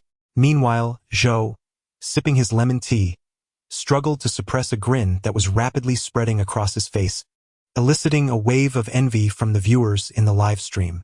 "What sort of lemon tea is this? It's not even remotely enjoyable. Ah, I'm so envious," they lamented, feeling a surge of sourness once again. Outside the parking lot, Teacher he was busy coordinating with the production team regarding the necessary props for the upcoming activities. Upon spotting people emerging, he beamed and waved, calling out, "Hey, friends." "Ah, Teacher he. Wow, you look so handsome." The crowd erupted in excitement and enthusiasm. While they might not recognize everyone, Teacher he was a familiar face to anyone who had watched even a smidgen of variety shows or followed the entertainment industry. He was hailed as the stabilizing force within the domestic entertainment scene. Soon, the participants from rooms 701 and 702 emerged, and the atmosphere in the parking lot transformed into a festive celebration, brimming with liveliness. The moment Xian Ling spotted Mu Cheng, her eyes sparkled with delight. "Chengzi, you're even more beautiful than on television. May I give you a hug?" Of course. Mu Cheng readily agreed to the affectionate gesture. With a radiant smile illuminating her beautiful eyes, she embraced Xian Ling, and the height difference between the 2 girls became evident in that moment. As the 40-year-old sister Xinling, there is surprisingly a sense of tenderness in her embrace with Chengzi. Teacher he, witnessing this, couldn't help but chuckle, remarking at last, "I have the pleasure of meeting the Chengzi you have longed for, Xinling. What are your feelings at this moment?" Xinling candidly replied, "I find her truly delightful, and she is exceptionally beautiful in person." What began as playful banter from teacher, he was met with a serious response from Xinling, leaving Chengzi somewhat flustered. Her delicate cheeks flushed, yet she gracefully displayed a smile. After a simple embrace, the two women parted ways. Next, teacher he was set to reveal the delightful surprise the production team had prepared. The group stood in a line, reminiscent of military training at university. The three in front, including teacher he, resembled instructors. With a gentle smile, teacher he expressed, "It is a pleasure to see you all. We have been observing your live broadcasts from the observation room, and this is our first opportunity to engage with you up close." Chapter 74. The universe yet unsettled.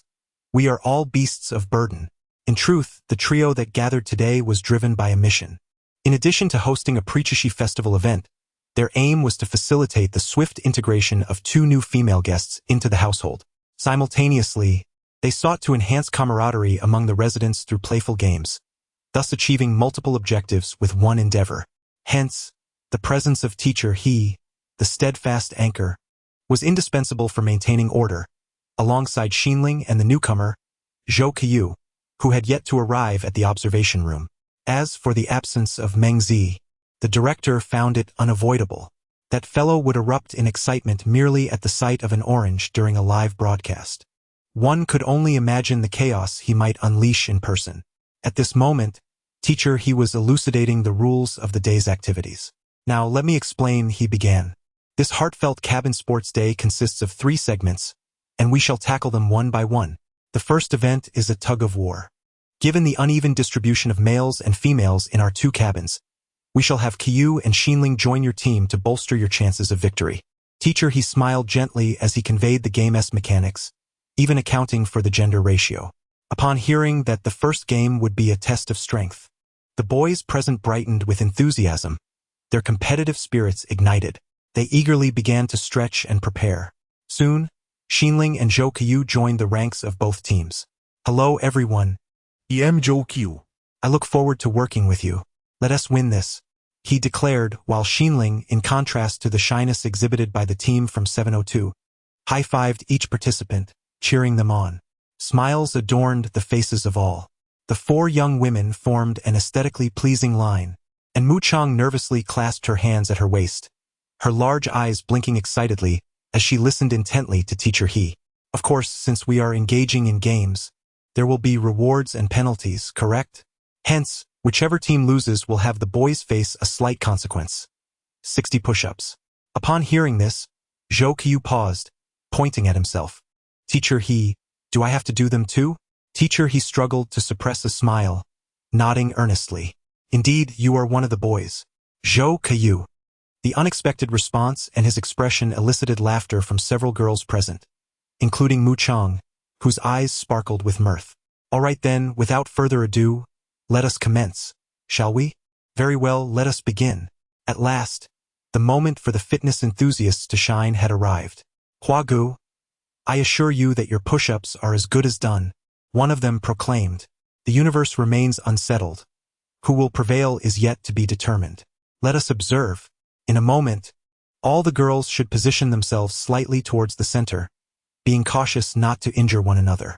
I, along with Qiu, will brace ourselves at the front, while Brother Hua will take up the rear. With a gentle clap of his hands, teacher he ignited the atmosphere. A few boys at the scene immediately began exchanging banter, albeit in a restrained manner. Meanwhile, others busied themselves strategizing. This scene stirred the audience in the live stream, inciting a fervor that made them yearn to immediately disconnect their charging cables. Yes, this was indeed a tug of war. "All right, everyone, are we ready?" Teacher he noted that the participants from the 2 teams had established their distances. Suddenly, he produced a whistle from seemingly nowhere. "Ready! Then, 3, 2, 1, go." The moment the whistle pierced the air in the parking lot, the rope, firmly grasped by all, snapped taut. An unprecedented surge of strength erupted from everyone. Teacher he silently exclaimed in awe, a smile of anticipation gracing his face. This was thrilling. 1-2-1. Pull back. We cannot lose. Initially, the contest was fiercely contested, with neither side willing to yield. The boys' veins bulged, their expressions wild, creating an impression that the thick rope could snap at any moment. However, as time passed, the fatigue of Team 702 began to surface. Sweat drenched their bodies, and they felt a diminishing strength. With a loud command, Team 701 once again exerted force on the rope, clinching victory. Woohoo! Oh yeah, fantastic job. Friends, you were all incredible, exclaimed Chinjia, panting yet astonished. Wow, Chengzi, your strength is astounding. I felt as if I were merely being pulled along, completely unaware of my own effort. It seemed that all the force had come from the girl behind her. It's all right. I might have gotten a bit too into it, Mu Chang replied with a gentle smile. She glanced towards Team 702, her expression betraying a hint of concern. Seizing the moment while everyone was engaged in celebratory high-fives, she swiftly removed her gloves and rushed over, kneeling beside Miao Miao, who was sitting on the ground. Are you all right? She inquired softly, having noticed earlier that Miao Miao nearly stumbled during the tug-of-war. I'm fine, just a bit tired, Miao Miao replied, shaking her head with a smile. The warmth in her heart blossomed as she caught a glimpse of her sister's caring gaze. The two girls exchanged an unintentional smile, and with gentle eyes, Mu Chang reached out, lifting her from the ground before brushing off the dust from her pants.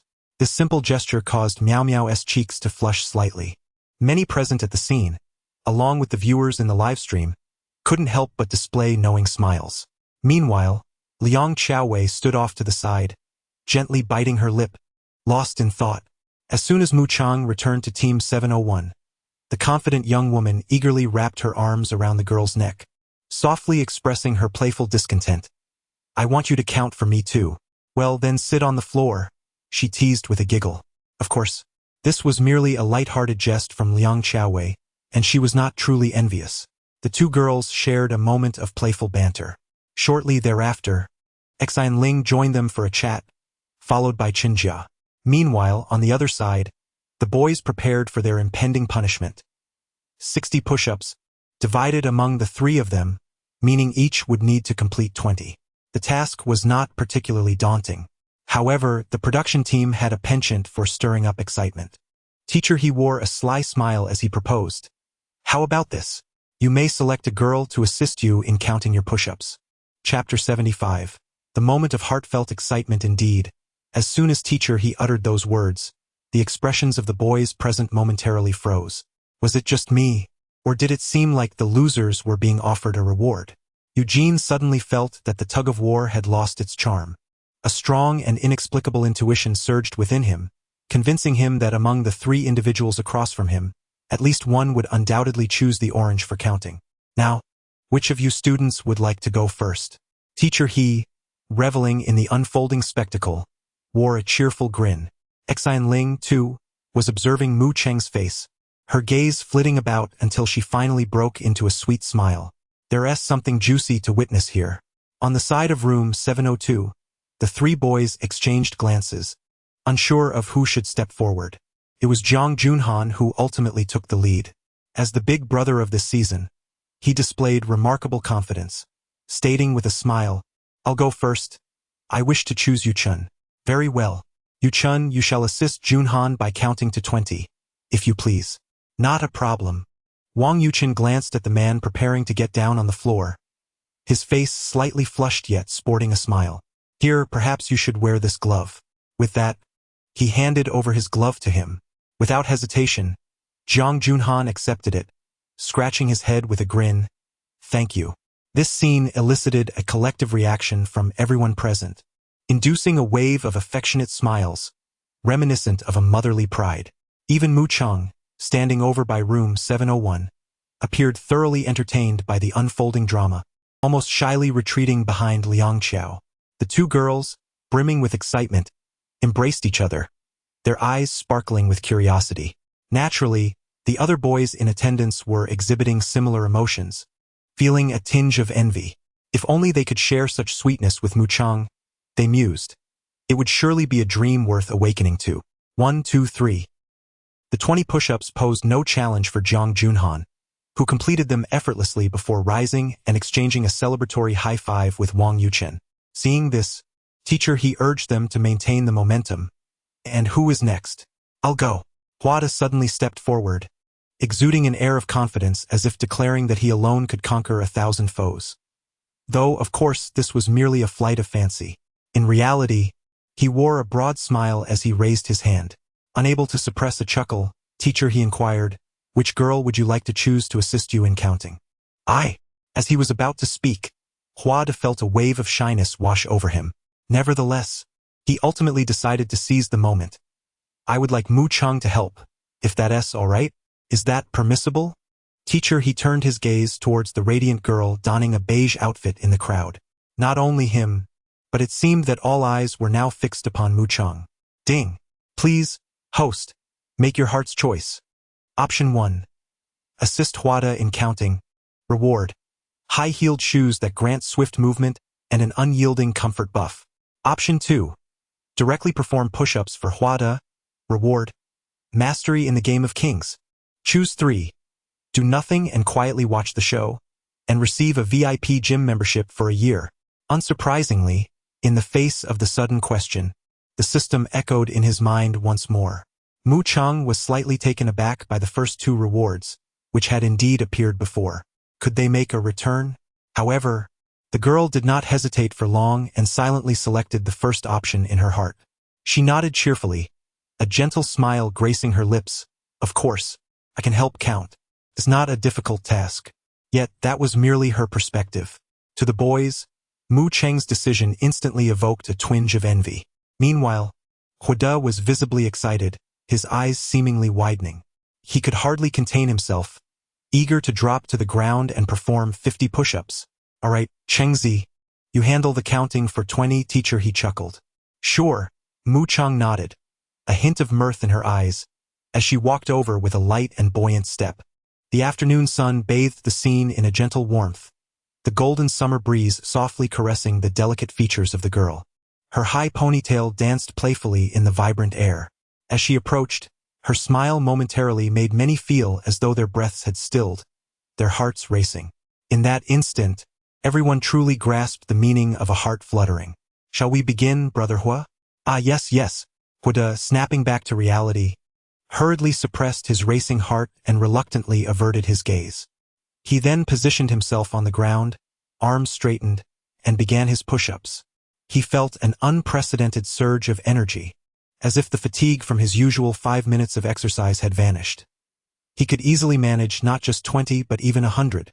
Watching him exert himself, Mu Chang couldn't help but smile, yet she maintained her serious demeanor while counting. 19. 20, done. So fast.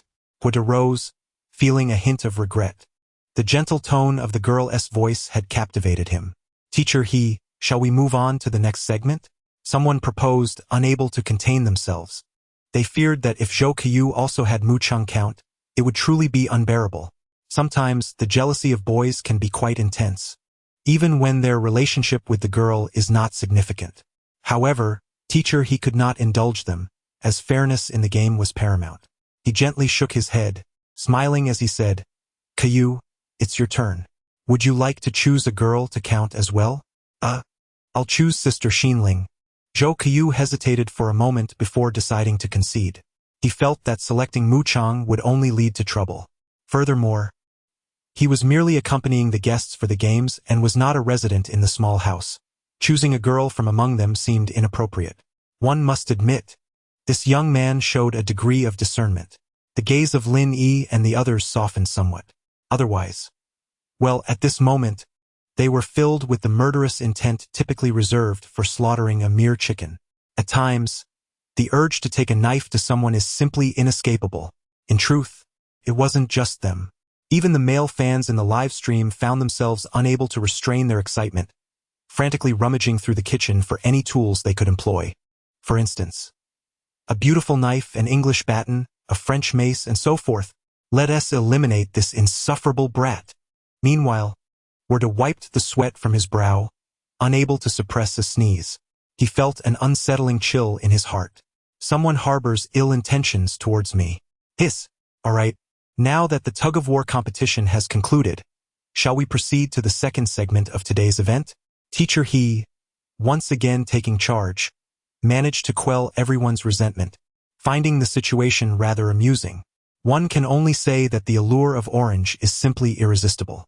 Chapter 76. Upon reflection, it no longer seemed so perverse. Here, Teacher He began to elaborate on the rules of the second game. Meanwhile, a prompt echoed in Mu Cheng's mind.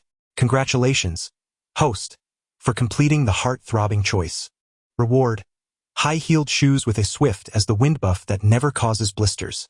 However, it appeared that this buff would only activate when wearing high heels, thus she felt no immediate effect. The girl glanced down at her delicate, fair feet and suddenly felt a curious desire to experience the sensation of wearing high heels.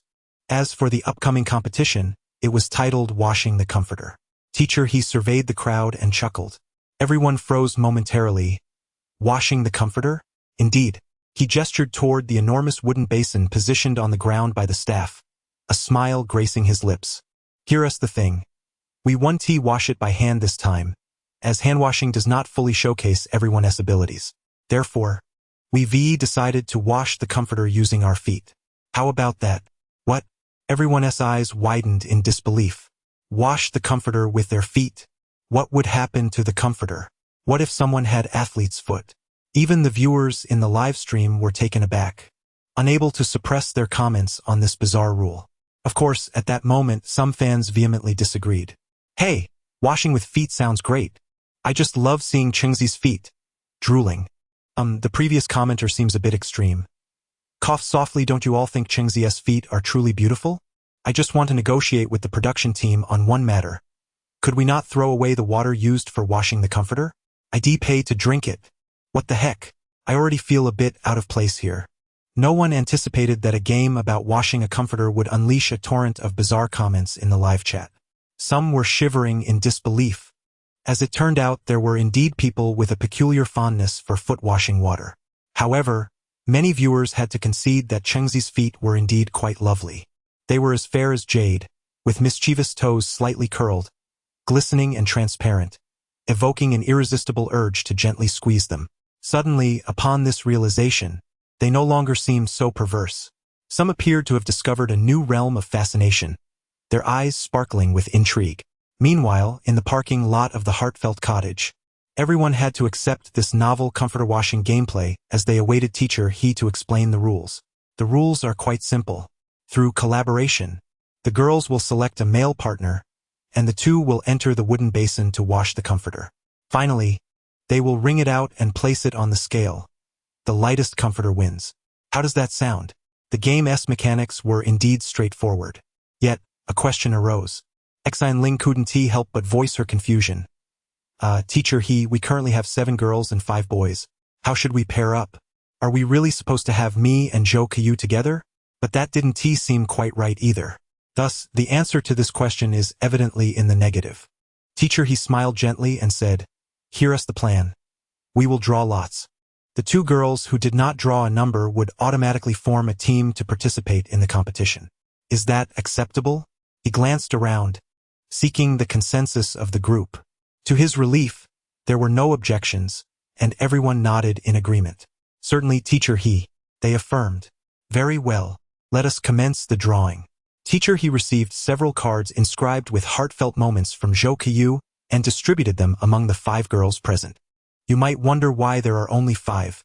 Teacher He, with a smile, explained, Since Xiao Wang and Xiao Lu are newcomers to our little group, let us be gracious and allow them to make their selections first. Now, may I inquire who drew number 3? Teacher He, it's me. Miao Miao obediently raised her hand. Teacher He smiled and beckoned her to join Wang Qiu and Lu Sijuan. As the parking area was somewhat limited, the game could only accommodate 3 wooden tubs per round. Thus, the washing the quilt game would proceed in 2 rounds. At this moment, Mu Cheng glanced at her card, her eyes widening in surprise. To her astonishment, it bore no number at all. This meant she would have to team up with another girl. Who could it be? Hey, Chengzi! Liang Qiao jumped over, waving the white card in her hand. Well, I don't have a number either. The 2 girls exchanged a glance, unable to suppress their laughter.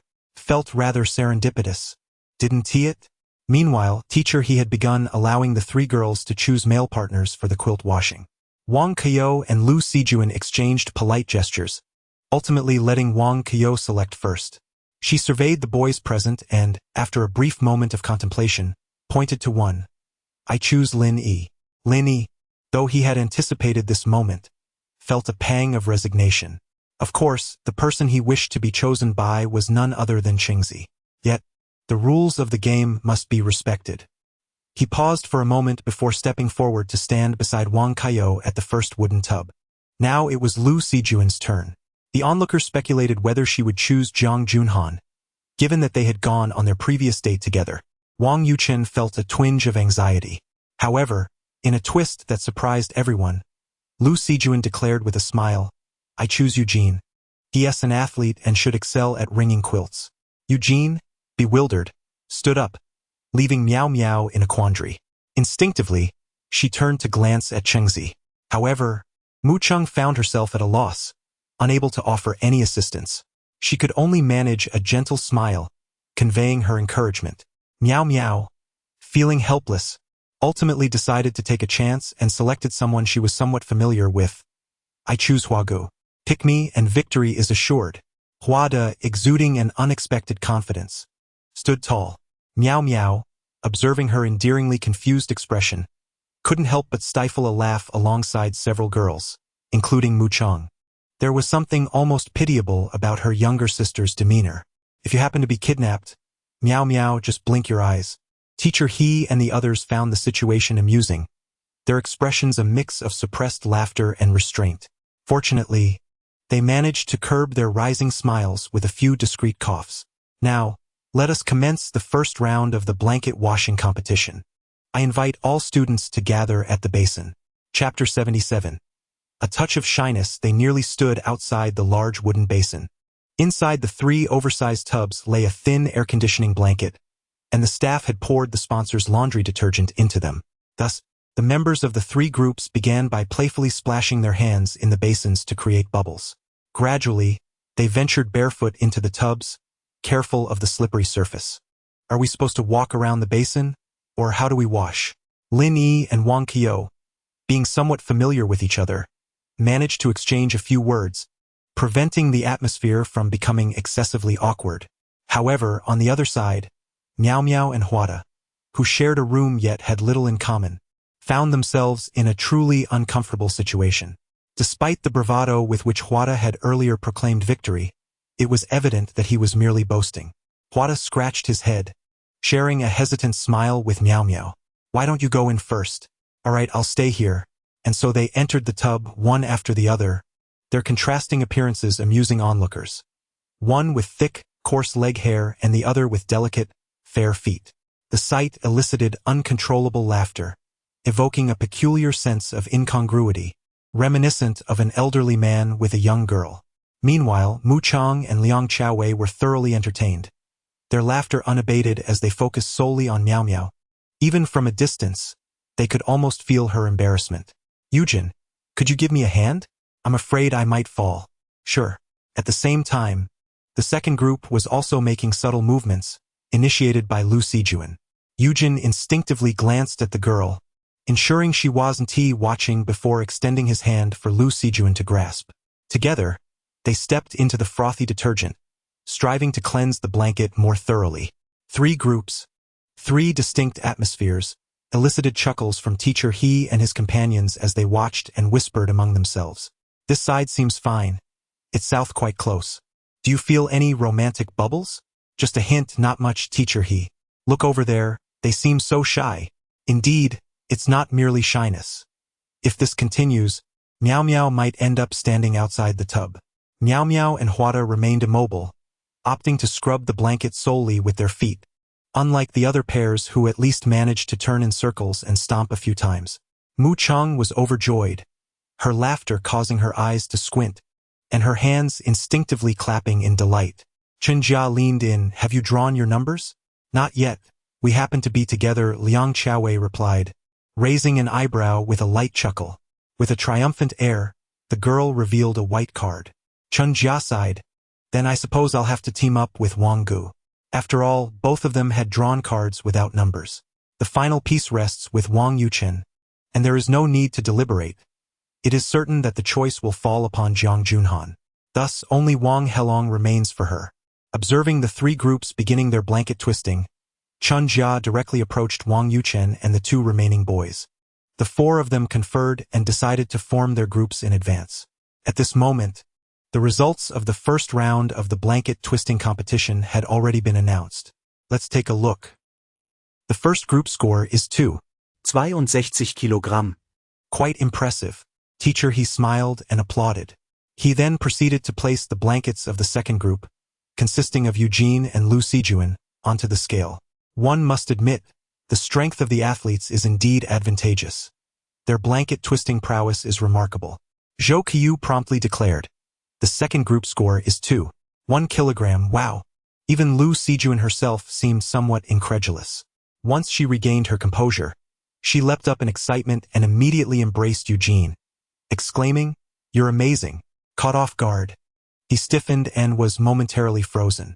This scene elicited a slight pang of disappointment in Miao Miao, who was watching from behind. Fortunately, this fleeting emotion was not overwhelming, merely a slight discomfort. For someone who had never experienced romance, she recognized this as a sign of envy. Yet, she also found it peculiar that her reaction didn't seem as intense as she anticipated. Miao Miao, a super scholar capable of gaining admission to one of the prestigious departments of the 5 institutes, may appear demure, but in truth, she is a highly rational individual. At this moment, she began to ponder the reasons behind her reaction. Soon, it was her turn to weigh the blanket alongside Wu De. Xian Ling cheerfully announced, with a hint of sweetness in her tone, "Ah, you have 78 kilograms. It seems you will be last for now. That's all right. I believe we won't be the last." Wu De maintained his confidence. Miao Miao nodded in agreement, displaying a smile. Ultimately, for her, the outcome of this game was inconsequential. The emphasis lay on participation. "All right, we conclude the first round. Now it's time for the other 3 groups." Teacher, he began, first applauding Eugene and Lu Sijuan before continuing. He glanced at the remaining individuals, a smile gracing his face. "I would like to ask, which 2 girls drew the cards without numbers?" With a dramatic flourish, Mu Chang and Liang Qiao joyfully leapt forward in unison. It was evident that they were genuinely delighted, even a tad smug, which amused everyone around them. They were truly a source of entertainment. Moreover, it relieved the several boys who had just participated in the first round of blanket washing to see that Chengzi had not paired up with that fellow Wang Helong. What a coincidence! Xian Ling remarked in surprise, gazing at the 2 girls. This pair of good friends had drawn identical cards. Zhou Qiu turned to the other 4 individuals. His curiosity piqued as he inquired, "So, ladies, whom do you choose?" "I've already made my selection. I shall team up with him," Chun Jia proclaimed, stepping forward and gesturing towards Wang Helong with a cheerful smile. Wang Helong reciprocated the smile, raising his hand. However, upon closer inspection, one could discern a hint of regret lingering in his expression, albeit subtly concealed. This fleeting glimpse did not escape Liang Qiao's notice, causing her gaze to shift thoughtfully towards Chengzi. The atmosphere was rife with unspoken currents, each person harboring their own secret thoughts. In stark contrast, Mu Chang appeared blissfully oblivious, playfully beckoning Liang Qiao with a wave and a cheeky wink. "Come over here. I'm waiting." Today marks a birthday celebration at home, so the young author has decided to share the only completed draft with you all. If you return before 8 o'clock, there will be 2 additional updates. If you come back before 10, there will be 1 more. If you do not return, then do be good and head to bed early. Chapter 78. Sister, don't step on the quilt, step on me. The production team has replaced the old basin with a brand new, oversized wooden tub. They have placed unwashed quilts inside. 2 young ladies are energetically splashing water, creating a rich foam in the basin. With a signal from teacher you may enter the basin. Mu Chang and Liang Qiao casually removed their slippers, hand in hand, and dipped their feet into the water. The coolness of the water was refreshing and delightful, reminiscent of skating on ice. I step, I step, I step. The 2 girls could not contain their laughter, and one of them began playfully kicking the quilt, splashing water onto Liang Xiaowei's hair. Consequently, a burst of joyous screams filled the air. Unbeknownst to them, they had initiated a playful foot-stomping session. Their laughter soon attracted the attention of everyone present. Onlookers couldn't help but smile at the sight of the two girls having so much fun. Zhou Qiu pondered aloud in a hushed tone to teacher He, "Why do I feel like they are the real stars of a drama?" Shushing him, teacher He exchanged a knowing glance and smiled. At that moment, Xian Ling felt a pang of envy. I wish I could join them in that water basin. Of course, she was not alone in her sentiment. For instance, Meng Zi in the observation room shared the same desire. Additionally, the viewers in the livestream were inexplicably thrilled and excited. Ah, sister, don't step on the quilt. Come, step on me. I'm easier to step on. Eyes sparkling. Oh, I can't even imagine how beautiful Orange's toes would look with nail polish. To all the rogues out there, remember, watching her for an hour doesn't possess her, but reading for an hour grants you knowledge. We must strive for self-improvement to elevate our nation. Reject the allure of beauty, starting from the humble beginnings. Smile. IP. Yuqing. You better clarify which part of the humble province you mean. Angry. IP. Lianyungong. Donghai County. From the humble province. Woe is me. I dream of becoming that quilt. Crying. 1,000 voices cry out for Orange to paint her nails. Agreed. Agreed. 12,315. I can't take it anymore, brothers. I really can't watch any longer. I feel a bit malnourished. I'll take a quick trip to the restroom. Oh? No. You upstairs, big fool. What exactly are you trying to do? At that moment, as Mu Chang stepped delicately into the water with her porcelain-like feet, the entire livestream chat erupted. Countless admirers were fixated on the girl's feet, salivating in excitement. Meanwhile, the female fans hidden among the comments appeared puzzled and disheartened. Is there truly such an allure in a girl's feet? If so, why weren't these fellows as thrilled when Miao Miao and the others entered the water earlier? Nevertheless, they were somewhat oblivious to the meaning behind the phrase top-quality edible. Amidst the fervent excitement of countless spectators, there are hardly any who pay heed to the other two groups washing their blankets. Even the camera of PD Brother remains fixated on the two young ladies over here. After all, they too are keen observers. Nevertheless, this is still a game, and naturally, there are time constraints. Soon, teacher He chuckled and announced, "All right, it's time to start wringing the blankets." Upon hearing this, everyone eagerly extended their feet and slipped on their shoes, returning to the ground. Wang Helong nearly slipped, startling himself. It's a bit slippery. There's too much foam here. Be careful. Chun Jia also donned her slippers and dragged the blanket out of the wooden basin.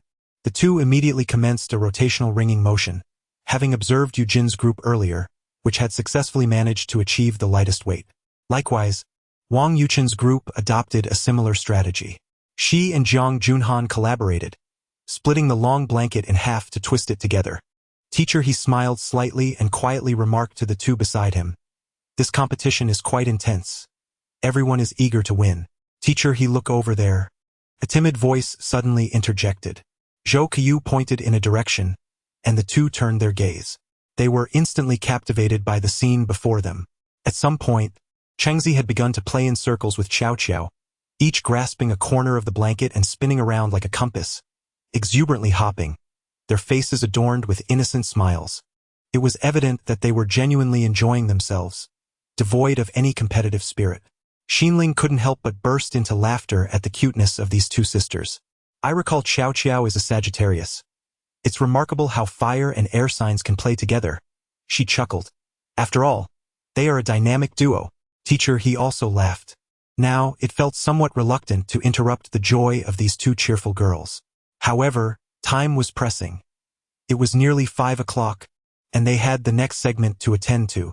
Thus, he could only clap his hands and cheerfully call out, "All right, everyone, let us commence the weighing." Starting with the fourth group, which comprised Qin Jia and Wang Helong, a crowd gathered, their faces brimming with curiosity. Wang Helong lifted the blanket onto the scale. Oh, 35 kilograms. Quite impressive. The result was notably better than the previous two groups. Chun Jia and Wang Helong exchanged a celebratory high five. When it was the fifth group's turn, Jiang Junhan gently placed the blanket on the scale, which instantly displayed 12 Kilogramm. This was significantly better than the previous group, eliciting gasps of astonishment from the onlookers. Clearly, their method held some merit as they were inching closer to Eugène's group. To you both, Orange and Xiao Xiao, how are you? Do you feel confident? Perhaps it is due to my genuine fondness for these two girls that teacher he playfully inquired once more. Upon hearing this, Mu Chang shook her little head, her beautiful eyes sparkling with a mischievous smile as she remarked, I feel like mine is quite heavy. I should probably lose, Even Liang Qiao had her doubts about herself, letting out a light chuckle. After all, they had just been playing, completely disregarding the notion of winning or losing, showing no concern for the outcome. Thus, under the expectant gazes of everyone, it was Mu Chang who casually placed her cup on the weighing scale. In the next moment, it astonishingly displayed. Tomorrow is Children's Day. Everyone can send me some free little gifts. As for those that require spending, no need. Save that for something delicious for yourselves. May everyone find peace and joy. Good night. Chapter 79 has been perfectly calculated. Why is this not considered a victory? Regarding the pacing of this book, the young author has noticed numerous attractive individuals inquiring, so I shall briefly elucidate. This book has a slower pace in the early stages, transitioning to a quicker rhythm as it delves into the entertainment industry, primarily showcasing Orange's daily life. Currently, the dating show segment is nearing 2/3 of the way through, and the tempo will gradually accelerate. Of course, this has been the original plan of the young author, but I mention it due to the inquiries. I will endeavor to increase updates while ensuring quality. Thank you all for your unwavering support. I cherish you. It is a fact that no matter how stunning one may appear, the scale remains unyielding. When teacher he glanced at the displayed figure, he could not help but burst into laughter. The neatly twisted quilt by Mu Chang and Liang Qiao had precisely met the International Mathematical Standard 3.14159. Goodness, they managed to conjure up the value of pi. The viewers in the live stream, astonished, erupted into laughter, not to mention the curious friends on site, who showered them with playful banter and congratulations. Orange and Xiao Xiao, congratulations. This score is truly not something just anyone can achieve. Twisting you are impressive. Could you possibly teach me? Ha ha ha. From a mathematical perspective, I believe they have indeed won. Faced with the teasing and laughter of the crowd, the two girls exchanged a bewildered glance, appearing somewhat perplexed. The atmosphere was filled with mirth. Even the comments in the live stream were brimming with joy. It must be said, Orange and Xiao Xiao together are quite the comedic duo. This pair of sisters is simply too adorable. Teacher he wore a smile. Well, it's unfortunate. Your sixth group has lost this round. There must be a small penalty. All right. Liang Qiao nodded lightly, smiling. She was willing to accept defeat. After all, it was merely a game with Orange, and winning was never her intention. As for Mu Chang, the girl was even less concerned. She could effortlessly perform 10 push-ups with one hand. Meanwhile, observing the joyful expressions of the onlookers, teacher he was deliberating with Xian Ling and others about what kind of punishment would be appropriate. Do you have any ideas for a fun penalty? Teacher he, please don't look at me. Under teacher he's gaze, Zhou Qiu waved his hands repeatedly, as Mu Cheng's little admirer, suggesting a punishment for his idol seemed quite inappropriate. However, Xian Ling had a small idea. She lightly tapped teacher he and smiled. We previously saw that Orange can dance, right? Are you suggesting that the punishment be for them to dance? Teacher he instantly grasped Xian Ling's intention. He suddenly felt that this idea might be rather splendid. After all, using push-ups as a punishment for the girls is rather unkind, as it can easily lead to wardrobe malfunctions. Hence, opting for a dance performance is indeed a delightful decision. With this thought in mind, teacher he clapped his hands, directing everyone's attention towards him. He smiled slightly and proposed, how about this? Instead of a punishment, let's offer a little reward. Shall we have Chengzi and Xiao Qiao perform a dance? The crowd gasped in astonishment, while the viewers in the live stream fell momentarily silent, only to erupt into a frenzy of excitement once they processed his words. Absolutely. I think that's a splendid idea. I've never seen Chengzi dance. Teacher he, I adore you. Haha. I can't wait to see Chengzi and Xiao Qiao perform a duet tango. Wow, this is truly a treat. Hold on. I need to get my recording ready. Where did my screen recorder go? The live stream had spiraled into utter chaos, with everyone caught up in their enthusiasm. Meanwhile, in the parking lot of the heartfelt house, the audience's eyes lit up at the announcement, visibly intrigued, especially the group of boys who looked eager to join Qingzi and her friends. On the other side, Mu Chang and Liang Chaowei were somewhat taken aback, not expecting the punishment to be a dance. Liang Chaowei's mouth fell slightly open. But I can't dance. No worries, it's just a short segment, quite simple. I can teach you, Xinling said, approaching the two girls with a sweet smile and a wink. Have you heard my song I Love You? Of course. That song has made a resurgence in the past 2 years. How could we not know it? Mu Chang, who had a sudden realization, blinked her beautiful eyes and smiled radiantly. If it's I Love You, then I can definitely dance to it. After all, she had been trained in classical dance since childhood and possessed a natural talent for it. Moreover, she regularly practiced dancing as a hobby. By now, Mu Chang had fully embraced her persona, and the dance techniques were effortlessly ingrained in her muscle memory. Coupled with her fondness for the song, which featured relatively simple choreography, she was confident in her ability. Upon hearing this, Xinling's eyes sparkled as she grinned at the two girls. Shall we dance to this? Okay. Liang Chaowei replied, feeling a bit pressured to nod in agreement, despite her lack of dancing skills. However, she thought to herself that everyone would likely be focused on Chengzi, allowing her to simply join in without much effort.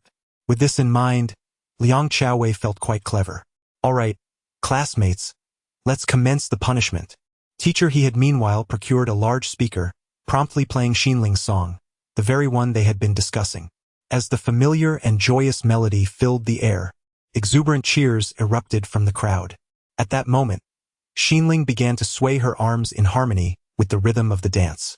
Observing this, Muching took Liang Xiao's hand, and the two girls, one radiant with a gentle smile, the other slightly bewildered yet eliciting laughter, began to move in sync with the beat. Teacher He, as the host, skillfully ignited the atmosphere by grasping the microphone and cheerfully declaring, "Students on the mountaintop, shall we all join in together?" The response was an enthusiastic yes, followed by a resounding cheer of woo-hoo. The energy at the venue surged to an explosive level. Despite the coolness of the afternoon, it could not dampen the fervor within everyone's hearts. The parking lot was filled with joy and laughter. Meanwhile, in the live broadcast room, the audience was equally exhilarated, brimming with excitement, even feeling an overwhelming urge to leap through the screen and join in the festivities. Chapter 80. Do not call the strategist. The strategist also wishes to pursue. If you suddenly sneeze, it must be because I am thinking of you. In the stillness of the midnight hour, as the prelude of the song Love You transitions into the main melody, outside the parking lot, a small circle has formed around three girls. Their faces are adorned with excited smiles, clapping rhythmically to the beat. In the center of the circle, Liang Qiao appears flustered, glancing between Xian Ling and Cheng Zi, attempting to mimic their moves. However, she soon breaks into a mischievous grin, quietly sidling away to indulge in a moment of leisure, joining the others in their clapping. Thus, only Xian Ling and Mu Cheng remain. Of course, the two girls have noticed Xiao Qiao's departure from their group, but they exchange knowing smiles, treating it as if nothing had transpired. They continue their graceful yet powerful movements, softly singing along and keeping time with the lyrics. After having washed the blankets with laundry detergent, Mu Cheng's petite feet still bear traces of foam, making her slippers rather slippery. Consequently, she dances barefoot on the ground, bouncing with youthful exuberance, her radiant smile captivating many. Several boys are spellbound, their eyes fixated on her. Qingzi dances beautifully. It seems even sweeter than Xian Ling's original performance. Love is about my constant pestering of you. Oh baby, say sweet nothings a little more. Glance at me a little longer. Show me a bit more so that I can truly see you. Oh bye. At this moment, amidst the light-hearted and joyful rhythm, they finally arrive at the chorus. Mu Chang and Xian Ling share a tacit smile, their eyes sparkling as they place their hands on their slender waists, their long, fair legs gracefully swaying. The high ponytail tied atop Mu Cheng's head seems to reflect her playful spirit, cascading gently in the breeze. A soft wind carries the delightful fragrance of youth, mingled with her sweet smile. This scene sends the audience in the live stream into a frenzy, their hearts racing with excitement as they flood the comments. Strategist. Where is the strategist? I want to pursue this one. Stop calling the strategist upstairs. The strategist wants to pursue as well. Ah, sister. You are so beautiful. Can I live inside this video, even without food or drink? I'm dying of laughter. Look at those boys. Their eyes are glued. Who can resist this? Laughing and crying, "Jo Caillou, you better send me the photos from your phone." As the excitement in the live stream surpasses 10 million, the atmosphere on the scene is indeed as exhilarating as they describe. Several young men stood utterly dumbfounded, their expressions amusingly vacant. Meanwhile, Jo Caillou, displaying remarkable wit, promptly retrieved his phone and began capturing a flurry of photographs of Mu Chang. The grin on his face seemed to stretch from ear to ear, a testament to the sweetness of the moment. Of course, the gathering was not solely comprised of boys. The few girls present in the small room were equally exuberant. They jumped with delight, waving their hands in excitement. In fact, Miao Miao even activated her phone's flash to cheer for Chengzi. The atmosphere was undeniably electrifying, akin to that of a miniature concert. The snippet of music played, a brief dance segment, did not encompass the entirety of a song, and as the melody faded, two girls twirled on the spot. Mu Chang flashed a radiant smile towards the girls on the other side and playfully winked, eliciting a chorus of enthusiastic screams from them. Liang Qiaowei, unable to contain herself, leaped into the air, exclaiming, "Ah Chengzi, I love you too." It was evident that this ardent fan not only avoided any punishment but also yearned to embrace her idol. "Teacher," he jested, eliciting laughter from the crowd. This left Liang Qiaowei somewhat embarrassed, yet she chuckled in response. As the music gradually ceased, Xian Ling, slightly breathless yet maintaining her signature smile, turned to Mu Chang and gave her a thumbs up, exclaiming, "Chengzi, you were incredible. I feel like you danced even better than I did." She noted that despite Mu Chang's lively performance, she appeared completely unfazed, without a hint of perspiration. "What remarkable stamina. Oh no, Sister Xian Ling, you are the original artist." "I would feel proud to say that," Mu Chang replied. "Pride is well-deserved, especially with your stunning looks. Moreover, I truly enjoy your music. Your writing is exceptional." Thus, the two young women engaged in a light-hearted exchange of mutual admiration, which undoubtedly contained genuine compliments. After all, Xian Ling genuinely adored the breathtaking beauty before her, convinced that Mu Chang would undoubtedly carve out an extraordinary place within the entertainment industry. Such praise came from a seasoned artist with decades of experience, as well as the instinct of a woman. With smiles gracing their faces, they emerged from the dance atmosphere, and Mu Chang donned her shoes. It must be said, dancing barefoot on the cement floor was somewhat painful. However, her youth-preserving qualities assured that her skin remained unscathed. "Quite splendid. Wow. Woohoo! Chengzi, your dancing is magnificent." At this moment, the crowd in the small room finally reacted, erupting into applause and exuberant cheers. Mu Chang smiled gently. "I haven't danced in such a long time. I almost couldn't keep up with Sister Xian Ling. At least you're better than someone like me who can't dance at all." Liang Qiaowei chimed in weakly. In an instant, laughter erupted. The memory of Qiao Qiao's lively antics just moments ago was utterly hilarious. For a brief moment, the parking lot resembled a bustling marketplace in a city village, filled with noise and commotion. Teacher He, realizing he could not quell the chaos, could only smile helplessly and exchanged a glance with Jo Caillou, waiting for the excitement to subside. After a moment, he clapped his hands to draw attention, chuckling, "All right, shall we prepare for the third segment? Let us quicken our pace, or the sun will soon set, my dear students." It must be said, those who have truly experienced being a teacher possess a remarkable ability to restore order with mere words. Instantly, silence enveloped the crowd. The companions from the heartfelt cottage stood at attention, reminiscent of military training, eagerly awaiting the next competition. Yet, there were still some who remained entranced by the earlier performance, their minds lingering on the enchanting smile of the girl who had winked. Chapter 81. The discerning ability of Orange's time, unbeknownst to anyone, has gracefully advanced to 7 o'clock in the evening. At this moment, the courtyard of room 702 in the heartfelt cottage is filled with joyous laughter and cheerful banter, accompanied by the tantalizing aroma of charcoal wafting from the barbecue grill. In truth, today, Teacher He and others have come to host a competition for the residents of the cottage, bringing with them a delightful surprise. This unexpected surprise is none other than the impromptu barbecue. The production team has meticulously prepared an array of ingredients: beef, seafood, vegetables, and fruits, ensuring that there is an abundance for everyone. The viewers in the live stream cannot help but salivate at the sight. Indulging in such culinary pleasures at night may not be the best for those unfortunate souls burdened with late-night work, who might find themselves in tears. By the way, I have something to share with you all. As the charcoal begins to glow, Eugene suddenly recalls something important and turns to the crowd with a smile. Intrigued, everyone leans in closer. What could it be? He continues, "Our school's team will be visiting Shanghai Jiao Tong University tomorrow for a friendly match. I would like to extend an invitation for you to come and enjoy the day with us." "Wait, are you playing in the match?" Lu Sijuan asks eagerly, her interest piqued. Eugene nods with a grin. "Yes, I intend to initiate the Date Me event, and I wanted to give you all a heads up." As he speaks, he casts a hopeful glance toward Mu Chang, wishing to see a different expression from her. However, when their eyes meet, Mu Chang merely smiles faintly and gestures an okay with her hand, leaving Eugene a bit perplexed. Will she genuinely look forward to watching him play, or is she merely curious? Regardless, if Orange decides to come tomorrow, he is determined to showcase his utmost skill and outperform the team from Jiao Tong University. His friends, so?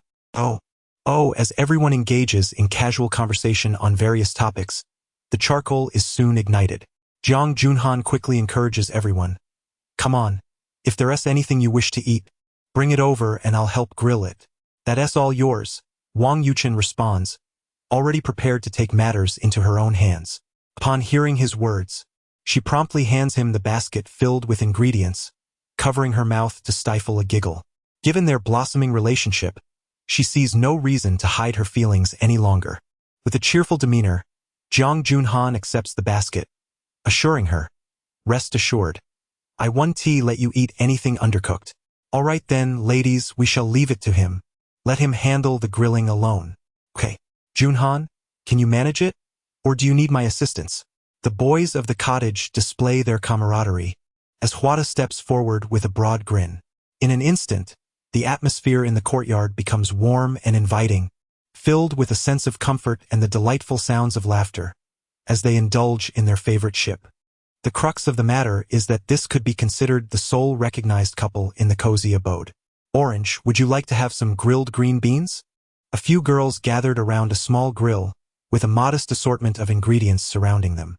The production team, mindful of the large number of people in the cabin, had thoughtfully prepared 2 grilling stations for their use. The boys were responsible for the larger grill, while the girls could conveniently use the smaller one if they wished to participate in the grilling. Thus, Mu Chang and her friends found themselves seated together, directly across from the boys. Of course, if any boy possessed a bit more audacity, he could join them as well, such as Wang Helong, who boldly took a seat on the stool beside Mu Chang and cheerfully remarked, "You danced beautifully today. I learned it from a video. I can send it to you if you'd like." The girl replied casually in a soft tone. For some reason, she felt little attraction towards Wang Helong, not merely because he seemed to have an interest in her, but rather due to an inexplicable aversion to his character. In contrast, Lin Yi and Eugene, though they too pursued her, possessed commendable qualities, making friendship with them quite enjoyable. However, Wang Helong was different. Mu Chang couldn't quite articulate her feelings, but she was aware that this was simply a girl's intuition. "Orange, look, the freshly grilled green beans." Liang Qiao smiled as she approached, handing a small plate to Mu Chang. Their eyes met briefly, and Wang Helong, feeling slightly embarrassed, quickly averted his gaze with a sheepish grin. "Thank you," Mu Chang said, her lips curving into a cheerful smile as she blew a kiss to Qiao Qiao. In that moment, Liang Qiao wore an adorably bashful expression, prompting Miao Miao to let out a playful sound, which instantly elicited laughter from everyone. It was evident that they had grown quite familiar with one another, even the usually demure meow meow engaging in lighthearted banter. Orange, could you help me peel some garlic? I'd like to make garlic eggplant, please, please, Chun Jia inquired at that moment. Mu Chang readily agreed, as her culinary skills weren't particularly remarkable, and she preferred to leave the grilling to others. Thus, she was happy to assist with simple tasks that posed no challenge. After all, sitting idly while others worked would seem quite inappropriate. Perhaps this was part of Mu Chang's charm, which endeared her to everyone. She was easygoing yet not eccentric, possessing not only beauty but also a captivating personality.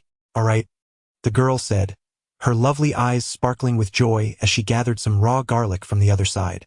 She diligently began peeling it, fully engaged in the task.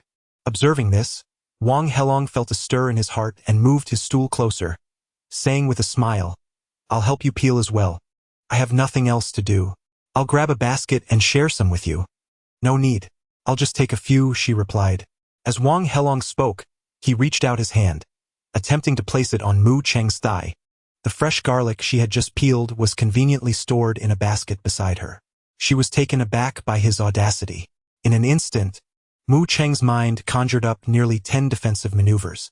For instance, she considered slapping the basket across Wang Helong's face or, akin to a crow, appending the table and declaring that the meal was over. She even contemplated delivering a swift elbow strike to his hand or using a small knife from the table to draw blood. In a mere second, he had met his demise in her imagination several times over. As his hand drew nearer, Mu Chang ultimately abandoned her violent thoughts and, in a surprising turn of acquiescence, placed the basket into Wang Helong's hands. Here, take this. I'll see if there's anything else I can assist with. Before she had finished speaking, she had already stood up. Her voice remained soft and melodious, yet it conveyed an unmistakable air of detachment. Meanwhile, in the live stream, Chapter 82, Strange yet familiar. She has arrived. Did I just witness that rascal attempting to caress Chengxi's leg? Which hand was it? I demand to know which hand. Damn it. I have long found Wang Helong insufferable. If my memory serves me correctly, didn't he also try to sneak a peek at Chengxi's neckline last time? What? As a new fan, I cannot believe such incidents transpired, and it doesn't end there. Previously, when he sought to court Xiao Xiao, he clandestinely allied with Jia, expressing his desire to track Chengxi's movements. Fortunately, Jia has largely ignored him of late. I cannot endure this any longer.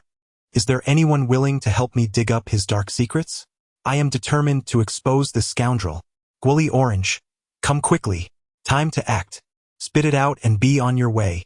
The production team has always been aware of who truly commands the most attention in this small house. Consequently, the cameras invariably gravitate towards Mu Chang. Little did they expect that Wang Helong would exhibit such shameless audacity, brazenly attempting to take advantage of Chengxi. Observing the increasingly furious comments flooding the live stream, the director furrowed his brow in concern. It is crucial to note that Chengxi has surpassed 10 million fans, with 2/3 of them currently watching the live broadcast. Their outrage is palpable, even causing the production team to take notice. The situation has escalated to the point of a potential livestream disaster. Wang Helong. What a fool! Has he forgotten that this is a live show? How dare he? Even the director found himself cursing inwardly. As the comments continued to spiral out of control, he reluctantly directed the camera to follow Mu Chang. If it was possible to avoid capturing Wang Helong, then so be it. The director resolved to minimize Wang Helong's screen time, or perhaps omit him entirely. This might pacify Chengxi's fans. However, little did he anticipate that this matter would evolve into something far more complex. In the heartfelt cottage, the courtyard of room 702, Mu Chang remained oblivious to the unfolding drama in the live stream. She had just stepped out, intending to find a different spot to sit, when she suddenly sensed an unusual feeling. This sensation was both foreign and strikingly familiar. Chengxi, what's the matter? Wang Qiu, passing by with skewers, noticed the girl's subtle change in expression and inquired with curiosity. The girl pressed her lips together and replied, "It's nothing, just that has arrived." Instantly, Wang Qiu understood. It is not surprising for a girl to experience such occurrences unexpectedly. Concerned, she suggested, "Shall I fetch you some sanitary napkins from the room?" "Yes, That strange yet familiar feeling for Mu Chang was indeed the arrival of her menstrual cycle. After all, she had never experienced it in her previous life. It only existed in her memories. This was her first encounter with such a phenomenon. Uncertain whether it was her heightened emotions from earlier or simply the timing that caught Mu Chang unprepared, she gently shook her head at Wang Keo. "There's no need. I can just change when I get back," she replied softly. "All right, then do hurry," Wang Keo urged, quickly rushing to check for any traces behind Mu Chang. Thankfully, the girl's pants remained pristine, suggesting all was well. Thus, the two parted ways, with Mu Chang hastening her steps back to room 701. As she passed by Wang Helong, she didn't spare him a glance, which left him feeling slightly awkward. Truth be told, he had entertained a rather inappropriate thought earlier, initially intending to casually brush against her while reaching for the raw garlic. However, he had not anticipated Mu Chang's intense reaction, nor her swift response in thrusting the basket towards him, leaving him no opportunity to act further. This minor frustration led him to vent his emotions on the basket of garlic cloves. Meanwhile, Liang Xiaowei returned with a platter of freshly grilled oysters, only to find Mu Chang absent. She turned to Wang Helong, nodding slightly as she inquired, "Where's Mu Chang? Wasn't she just sitting here?" "She went back to fetch something," Wang Helong replied, but before he could elaborate, Wang Keo interjected, casting a knowing glance at Liang Xiaowei. Instantly, Liang understood, her surprise evident as she hurriedly set down the oysters. "I'll go check on her. Do hurry," the two women communicated in unison, leaving Wang Helong utterly bewildered. Anxiety began to creep in. Surely he hadn't offended Mu Chang, had he? The thought sent him into a frenzy, causing him to inadvertently fling a peeled garlic clove, which landed squarely on Chun Jia's head. She responded with a roll of her eyes, rubbing her head in annoyance. At that moment, Mu Chang had returned to her room, having changed into a fresh pair of comfortable underwear and sanitary napkin. After washing her hands, she emerged, feeling relieved as the system had indicated. Surprisingly, aside from some unusual sensations, there was no pain whatsoever. However, truth be told, had she not already embraced her femininity, Mu Chang would have been oblivious to the proper use of a sanitary napkin. The small wings adhered snugly to her underwear, a detail she had previously found curious. "Mu Chang, are you in there?" Liang Xiaowei called out, charging toward the bathroom just as Mu Chang finished washing her hands. Stepping out, her eyes widened in surprise. "What brings you back? Kyo told me you got your period, and I was worried about you." "Oh, I'm not that sensitive," Mu Chang replied with a gentle smile, her eyes crinkling with warmth. It was indeed touching to feel cared for. Liang Xiaowei chuckled, "Well, I don't care, we're best friends now." Leaning in closer, she asked with curiosity, "Does it hurt?" "It does not hurt at all. How can it be that even this does not cause any pain? I am truly envious. How can there be girls in this world who can eat without gaining weight and experience no discomfort during their monthly cycle? And they don't even have leg hair. How infuriating." Liang Xiaowei is overwhelmed with jealousy. It truly vexes her. However, despite her grievances, she soon fetches her checkered shirt jacket and hands it to Mu Chang with a gentle smile, saying, "Please drape it over your legs later, so you don't catch a chill." The girl playfully grins and, with a mischievous twinkle in her eyes, ties the long sleeves together. Instantly, the checkered shirt transforms into a charming checkered dress. Paired with Mu Chang's polo shirt, this ensemble evokes a delightful novelty. Yet, with her stunning visage, this combination appears not only harmonious but also inexplicably endearing. Liang Xiaowei's eyes light up, feeling quite pleased. Indeed, her clothing looks splendid on Chang. Chapter 83. Halfway through the show, someone's reputation collapses. Two young ladies returned from the 701 room, their laughter echoing in the air. Miao Miao immediately approached with concern, her gaze fixed intently on Mu Chang as she inquired, "Are you all right?" She was aware that Chengzi was experiencing her monthly cycle. It must be noted that Wang Keo had a penchant for loose lips. Nevertheless, the situation was not dire, as the boys remained oblivious to the unfolding events, with only Wang Helong displaying a hint of anxiety. The primary issue was that these girls' cryptic banter was rather intimidating. Even Chen Jia had turned a cold shoulder towards him. "Mu Chang, with a gentle smile gracing her beautiful eyes. Reassured, I'm perfectly fine. No need to worry. It just caught me off guard. In truth, she often found herself in similar predicaments. Knowing that everything was all right, Meow Meow exhaled in relief, her face lighting up with a smile. Her excessive worry stemmed from a past incident where a classmate had been hospitalized due to severe menstrual pain. As the girls exchanged a few more words, Liang Xiaowei approached, glancing around in search of something. Where are the oysters I just placed here? He queried. Chen Jia, with a playful grin, pointed at Wang Helong, who instantly received an angry glare from Liang Xiaowei, followed by a disdainful huff as he returned to the ingredient area to retrieve another batch of oysters.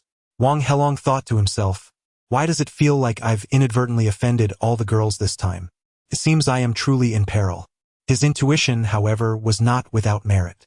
At that very moment, within a certain WeChat group, nearly 500 Guo Li Cheng fans were fervently hunting for clues. Only love Qingzi. Oh my! I had no idea. This guy even has a secret account. If it weren't for my astuteness, I would have completely overlooked it. Qingzi's wife is mine.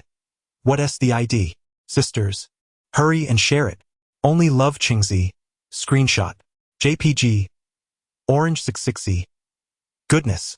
I just searched this secret account SID on Douyin, and guess what I found? Orange 660. I'm in stitches. All his likes are about treatments for kidney deficiency. Kuntastan no. Ungu li sheng. Ah. No wonder he devoured all of Chow Chow's oysters. Turns out he is a kidney-deficient man. Orange 0603. I mentioned earlier how he seemed to lack effort during tug-of-war today, yet pretended to be drenched in sweat. Sly grin. Puff milk tea. Oh my goodness. This is incredible. You all must see this video. It's an orange. Ah, my eyes. Vao Juan. Horrified. As Mu Chang's fans gradually unearthed the scandalous details, many were left astonished by Wang Helong, this seemingly unassuming individual. He led such a flamboyant life behind the scenes? Even those kinds of photos existed. The crowd gasped in awe, eagerly saving and sharing the revelations with other members of the Guo Li Cheng group. In a flash, a small ripple turned into a tidal wave. No one anticipated that the outwardly refined Wang Helong was, in truth, a man who entertained at clubs. This revelation was nothing short of eye-opening. As the gathering delves into the intriguing revelations, some individuals can no longer contain their excitement and promptly share photos and videos online. Consequently, the topic swiftly ascends to trending status. Cheers! This evening, let us commend Han Ge for the impeccable skewers he has prepared. They truly deserve recognition. The barbecue at 702 has been splendidly organized, with everyone contributing to the feast now elegantly displayed on the table. Smiles adorn the faces of the guests as they raise their glasses in joyful celebration. Mu Cheng, too, has poured herself a glass of chilled coconut milk, joining in the toast, her delicate visage illuminated by a radiant smile. Being among these friends brings her immense joy, except for one individual. She has distanced herself from that foolish person, retreating to the embrace of 702's camaraderie. Meow Meow gazes at her in astonishment, whispering, "Sister, now that you've started, can you still drink something cold?" "I'm perfectly fine. Perhaps it's just my constitution. No matter how much I drink, it poses no issue." How enviable. Yes. Meow Meow feels a tinge of jealousy. Indeed, any girl would likely feel the same upon hearing such words. After all, countless women endure the discomfort of menstrual cramps, some requiring pain relief just to survive. The two girls exchange glances, and Mu Cheng can't help but be amused by Meow Meow's earnest gaze. With a playful smirk, she quips, "If you keep looking at me like that, I might think you're trying to steal my coconut milk." "Well, that wouldn't be entirely out of the question." Meow Meow chuckles, instinctively leaning against the girl's arm, inhaling the fragrant scent of her hair. "You smell delightful like oranges." At this moment, witnessing the cheerful atmosphere, Lin Yi proposes with a smile. "Shall we play a game?" "What game?" "Come on, think of something, truth or dare? Or perhaps you have what I don't tea." "Let us go with you have what I don't tea. It sounds fun." "Okay, let us do it." Upon mentioning the game, excitement courses through the group. Evidently, they have not had their fill of enjoyment earlier. Linny chuckles, "All right, Let us begin with you have what I don tea from Orange. Oh, the girl raises an eyebrow, a glint of mischievous delight sparkling in her beautiful eyes. Since that is the case, she shall not hold back. She boldly declares, I have 2 buildings for rent in Magic City. The crowd gasps in astonishment. Meanwhile, in the backstage of the Heartthrob program, the director fixates on the screen of his phone, rendered speechless. If anyone were to peer over at that moment, they would undoubtedly discover the trending topics on Weibo, prominently featuring Heartthrob 7 male guest Wang Helong's scandal. Indeed, the events surrounding Wang Helong have surged into the top 10 trending topics, fueled by the machinations of the observant, with the fervor only escalating further. The explosive nature of the trending search term speaks volumes. The director took a deep breath. Go. Contact that individual and inform him that he need not come in starting tomorrow. But director, we will only have 4 male guests left in our little studio. It matters not. Just relay the message. To be candid, the fallout from a guest scandal can have significant repercussions, potentially diminishing a show's popularity. In more severe cases, it could lead to demands for the entire program to undergo restructuring. Fortunately, Wang Helong's scandal only involves unsavory revelations and has not crossed into legal territory. Otherwise, the show, having just gained traction, would face immediate ruin. One cannot overlook that this is, in fact, a drawback of live programming. When a scandal erupts, there is scarcely any time to react. With this thought in mind, the director promptly sought out the post-production team, instructing them to work overtime that evening to eliminate all footage pertaining solely to Wang Helong. In an instant, the post-production department was filled with lamentations. They had been on the brink of concluding their day, only to be thrust into this predicament. In that moment, their frustration toward Wang Helong was palpable. Chapter 84. Do you think I might have a wardrobe malfunction? A special birthday update for Orange. A meticulously organized barbecue gathering by the production team stretched late into the night, concluding only after 10 o'clock. During this time, Wang Helong seemingly stepped out for a moment but never returned. Had not several individuals from room 701 already retired to their quarters, this absence might have gone unnoticed. A sense of curiosity enveloped the group. Eugene ascended to the 2nd floor, only to find that he was not in his room. Where could he have gone? Just as confusion began to settle among them, a notification from the production team suddenly pinged on everyone's phones. Heartthrob 7. A notification. Wang Helong, the guest, has temporarily left the Heartthrob cabin for certain reasons. A temporary departure. This was the last courtesy extended by the production team. Meanwhile, their editing department was in disarray, cursing as they struggled to compile the footage, wishing they could reprimand him directly. In the Heartthrob cabin, the group exchanged puzzled glances, each shaking their head in unison, indicating their ignorance of the situation.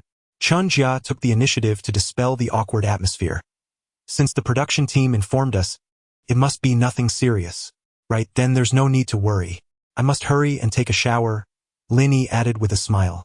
They all reeked of barbecue, a scent no one could endure for long. Thus, they bid each other good night, leaving Wang Helong's absence unaddressed, and resumed their own activities. Eugene, however, reminded Orange, primarily addressing her, don't forget to come watch my basketball game tomorrow at 4 in the afternoon. The specific location will be sent to your phones later. Okay. The girls chimed in, ascending the stairs ahead of him. Mu Chung promptly loosened her hair tie, allowing her long ponytail to cascade down like a flowing black waterfall. She had a nagging premonition that Wang Helong's departure might somehow be connected to her, though it was of little consequence. After all, this guy had attempted to take advantage of her. Truth be told, she harbored no affection for him whatsoever. Orange, will you wash up first or shall I? You go ahead. I'll step outside for some fresh air and see if I can find inspiration for a song. You must give it your all. Upon hearing about the songwriting, Liang Xiaowei instantly perked up, excitedly offering a hug of encouragement. The two girls exchanged smiles, and then, Liang Xiaowei began to hum a tune, skipping joyfully to the bathroom in her sleepwear. If one listened closely, they could hear her voice fading away, singing, "Love can conquer distance. No matter how far, we must be together." As her voice gradually diminished, Mu Chang did not linger in the room. She grabbed a small notebook and made her way to the piano outside, jotting down her ideas. Before long, Lin Yi and Eugene also made their way to the second floor. They intended to greet her but were met with the sight of the girl earnestly composing music, prompting them to share a silent smile and refrain from interrupting her. When Mu Chang emerged from her shower, it was already well past 11 o'clock. After all, she was a girl. The time spent bathing is inherently lengthy, and it is compounded by the lingering scent of barbecue. As Mu Chang emerged, she was simultaneously applying body lotion, delicately smoothing the fragrant cream over her arms and neck. At that moment, Liang Qiaowei was indulging in a facial mask. Upon seeing Mu Cheng's appearance, her curiosity was piqued, and her lips moved slightly. Changzi, which brand of body lotion are you using? Is Huadi NBNM effective? I think it's quite good. Look, isn't my skin rather fair? As she spoke, the girl seemed to boast, her beautiful eyes sparkling with playful pride as she extended her arm. Indeed, under the light, her skin appeared to glow with a luminous whiteness. Liang Qiaowei felt a flutter of desire. Such remarkable results? At that moment, she was not alone. In the live stream, many female fans also brightened at the sight. Is this true? Is this brand truly that good? Honestly, I have used it and I found it quite satisfactory. Wow, I must hurry and order 2 bottles. I trust Chengzi. Whatever she uses is undoubtedly effective. Ah, I want to buy it too. My body lotion is running low. I haven't decided which brand to purchase yet, so I'll buy a bottle to try. Ah, are those 2 upstairs shills? They're making me want to buy it. Crying, I don't expect to be as fair as Chengzi, but at least half the effect would suffice. Fruit-flavored orange. Quickly head to the Huadi NBNM livestream. Received. Thanks to Mu Chang's comment, the livestream's chat instantly became animated. Is it true? Can using this body lotion make one as fair as Chengzi? While some thought it a bit exaggerated, many felt that since Chengzi used it, trying it for themselves could not be a mistake. After all, she is so beautiful, and if it worked for her, it would surely yield at least some improvement for them. It must be said that sometimes psychological influence can be more persuasive than reality. In a flash, tens of thousands of fans had clicked into the Douyin Huadi NBNM livestream, placing orders for the same body lotion without even glancing at the details. The host of the livestream was left bewildered. In her 6 months at Huadi NBNM, she had never witnessed such a surge of viewers. What was happening? Were they here to attack me online? But I haven't said anything wrong. The host was filled with trepidation. Meanwhile, Mu Chang remained unaware that her single remark had sparked a rush for body lotion. However, she did notice that the camera in the room had not been covered. The two had been preoccupied with bathing upon their return and had not noticed immediately. Fortunately, both she and Xiao Qiao were dressed in rather modest pajamas, alleviating any concerns about exposure. Waving gently at the camera with a soft smile, the girl winked as she raised her hand, still smeared with body lotion, before promptly covering the camera. In that instant, the live stream's chat became animated once more. However, these matters were of no concern to Mu Chang, as she could not see the barrage of comments. She merely turned and ran to the bedside, unable to resist playfully patting Liang Qiaowei on the shoulder. Could you please not be so carefree? What if you step out of the shower and accidentally expose yourself? Do you really think there's a possibility of that happening? Liang Qiaowei was momentarily taken aback by the question. She then glanced down at herself, feeling somewhat disheartened as she asked, Mu Chang. She nearly burst into laughter. No, I cannot laugh. Well, I still couldn't hold it in. All right, Chengzi, even you have started to mock me now. I must experience the allure of being the center of attention. Just then, it was time for her facial mask. Liang Qiaowei instantly tossed it aside, leaping onto the bed to launch a counterattack against the girl. However, the confident young lady was swiftly pinned down by Mu Chang on the bed, who playfully slapped her backside. Smack! Well, not only did I fail to seize the advantage, but I also found myself at a disadvantage. Yet, it didn't seem like a loss after all. As the two girls frolicked and laughed in the room, elsewhere, with the closure of Mu Cheng's livestream in the Pounding Heart room, the homeless Gua Li Orange instantaneously shifted to another battlefield. Chapter 85. A single remark sends the livestream into a frenzy. Birthday surprise from Orange. Huotion Bonmu. A relatively young domestic brand, has not seen remarkable sales in recent years. Targeting a student demographic, It is known for its affordability, which significantly undercuts many other skincare brands. Consequently, the live stream typically attracts only a handful of viewers, most of whom merely browse without making purchases. However, today marked an unexpected turn of events. Out of nowhere, tens of thousands of viewers flooded into the live stream, with many placing orders without even asking questions. Remarkably, the items being purchased were exclusively body lotions. The two hosts in the live stream were left utterly bewildered. What on earth was happening? They hadn't heard of any recent marketing initiatives, and even if there had been, wouldn't it be a financial loss? Drawing on their experience, the slightly plump female host quickly regained her composure and asked, "Welcome to the live stream, everyone. Can someone explain this sudden influx of thousands? Am I about to face online harassment?" Online harassment. The other host was taken aback, nearly dropping her water cup. Observing this scene, the fruit orange viewers seemed to realize that their overwhelming enthusiasm might have startled the newcomers. This realization brought a chuckle to the fruit oranges, who felt a bit embarrassed and swiftly began to flood the chat with messages. After several explanations from the viewers, the two female hosts finally grasped the situation. Sighing in relief, they exchanged glances. Honestly, after 6 months of promoting their brand, they found it disheartening that a single phrase from a female guest on a dating show could generate more sales than their entire live stream. Wait a moment. Dear viewers and fruit oranges, let me check on the main character. Please hold your excitement. The hosts were apprehensive that the viewers' enthusiasm might be impulsive, leading to cancellations later, which would negatively impact their performance and Hua Tian Ban Mu's reputation.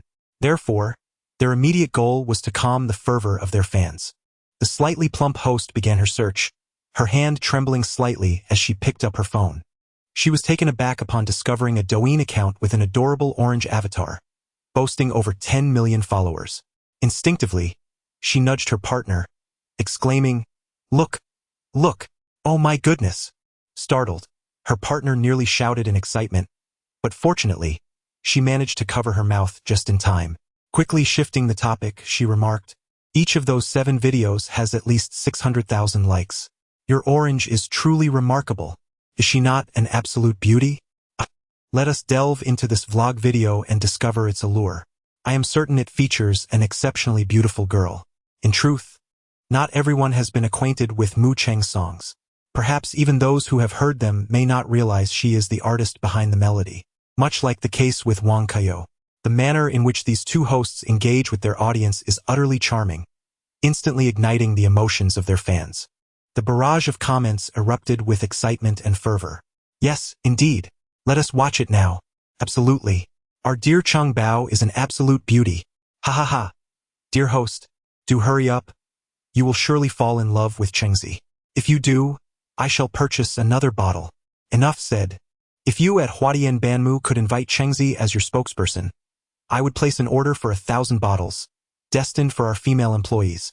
Wow, what generosity from the boss. Is your company still hiring? The nearly 100,000 comments cascaded through the live stream with fervent enthusiasm. However, at this moment, the Guo Licheng fans calmed down a tad.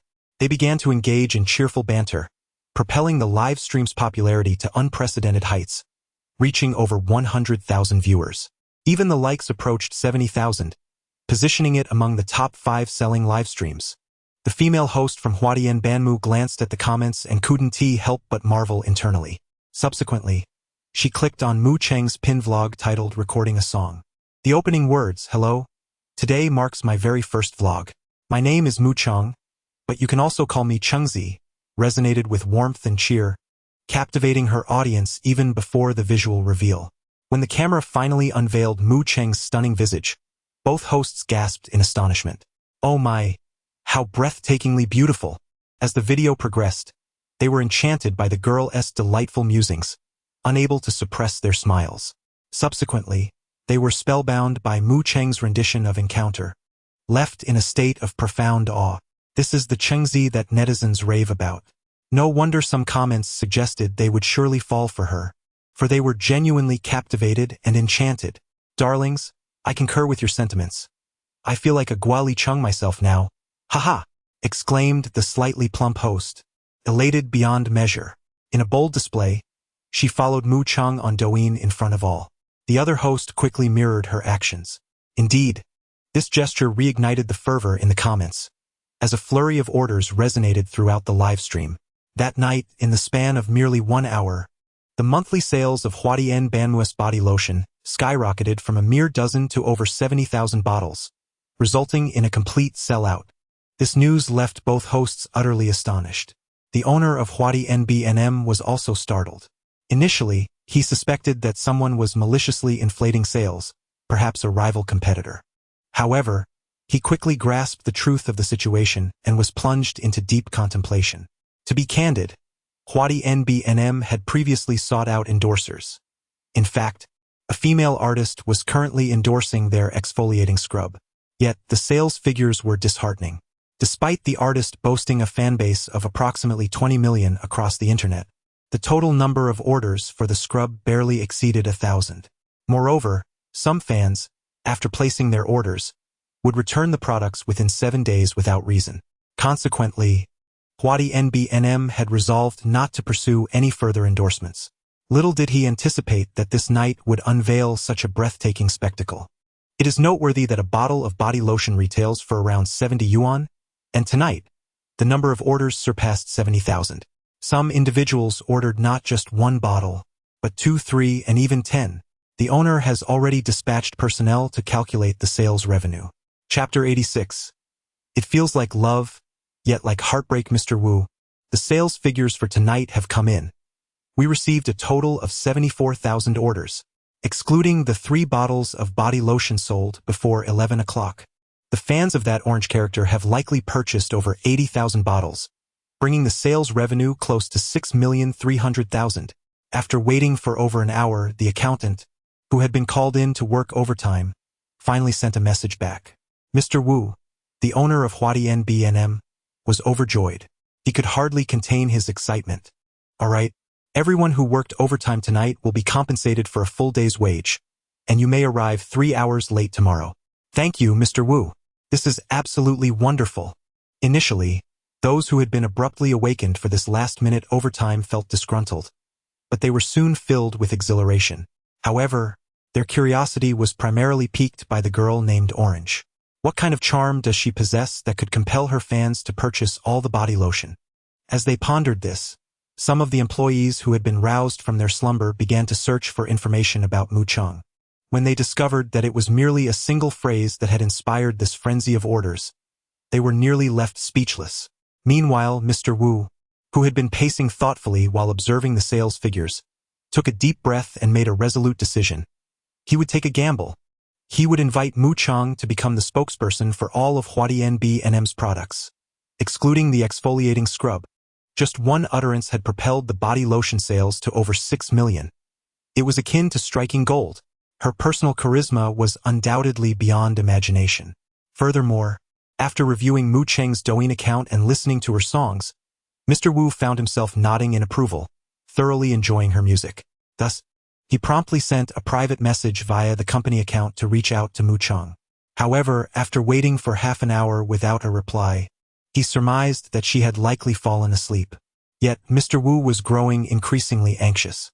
As the saying goes, desperate times call for desperate measures. When he reopened Mu Cheng's Douyin account, he noticed the email address in her bio. Without regard for its validity, he sent a heartfelt invitation via the company email. He had not anticipated a prompt response from Mu Cheng, yet unexpectedly. Ding ding. Wednesday dawned bright in the bustling metropolis, with no rain in sight. It was a rather pleasant day, perfect for an invigorating athletic endeavor. The campus of Jiaodong University was abuzz with activity. As August had arrived, many students had returned, while others remained from the summer break. Some strolled leisurely, while others, with a keen sense of curiosity, made their way to an indoor basketball court on campus. Li Yanjun was among them, a fourth-year student aware that his fellow engineering seniors were set to compete against a team from Peking University today. Upon exiting the library after a session of solitary study, he promptly prepared to make his way there. However, halfway through his journey, he unexpectedly encountered a girl donning a mask. "Hello. May I inquire where the fourth basketball court is located?" Li Yanjun was momentarily taken aback, captivated by the enchanting quality of her voice. It was more melodious than that of his online romantic interest. Regaining his composure, he hastily replied, "The fourth basketball court is on my way as well. Would you like me to accompany you?" "What a coincidence." "That sounds great," the girl nodded, her eyes sparkling with delight. Her gentle laughter compelled Li Yanjun to glance into her eyes. As their gazes met, he found himself irresistibly drawn to her crescent moon-shaped eyes, which were utterly stunning. It is often said that the eyes are the windows to the soul. If a person's eyes are beautiful, then surely this girl is exquisite. He had completely forgotten about his online relationship. Unable to restrain himself, he initiated conversation. "Aren't you from our school?" "No, I was invited to watch the match today," she replied. "Are you also attending the game between our university and Peking University?" Li Yanjun seized the opportunity to continue the dialogue, smiling. "So, do you support Peking University or our university?" "My friend is from Peking University." "Ah, I see. So, you support Peking University." "My apologies, then. I too support Peking University." They continued to engage in light conversation. In truth, Mu Chang had already searched for the basketball court upon her arrival, but had been unable to locate it. Ultimately, she had to ask this boy, who appeared somewhat teacher-like, for directions. Why did she think he resembled a teacher? Because Li Yanjun had a slightly receding hairline, which gave him a more mature appearance, or so she thought.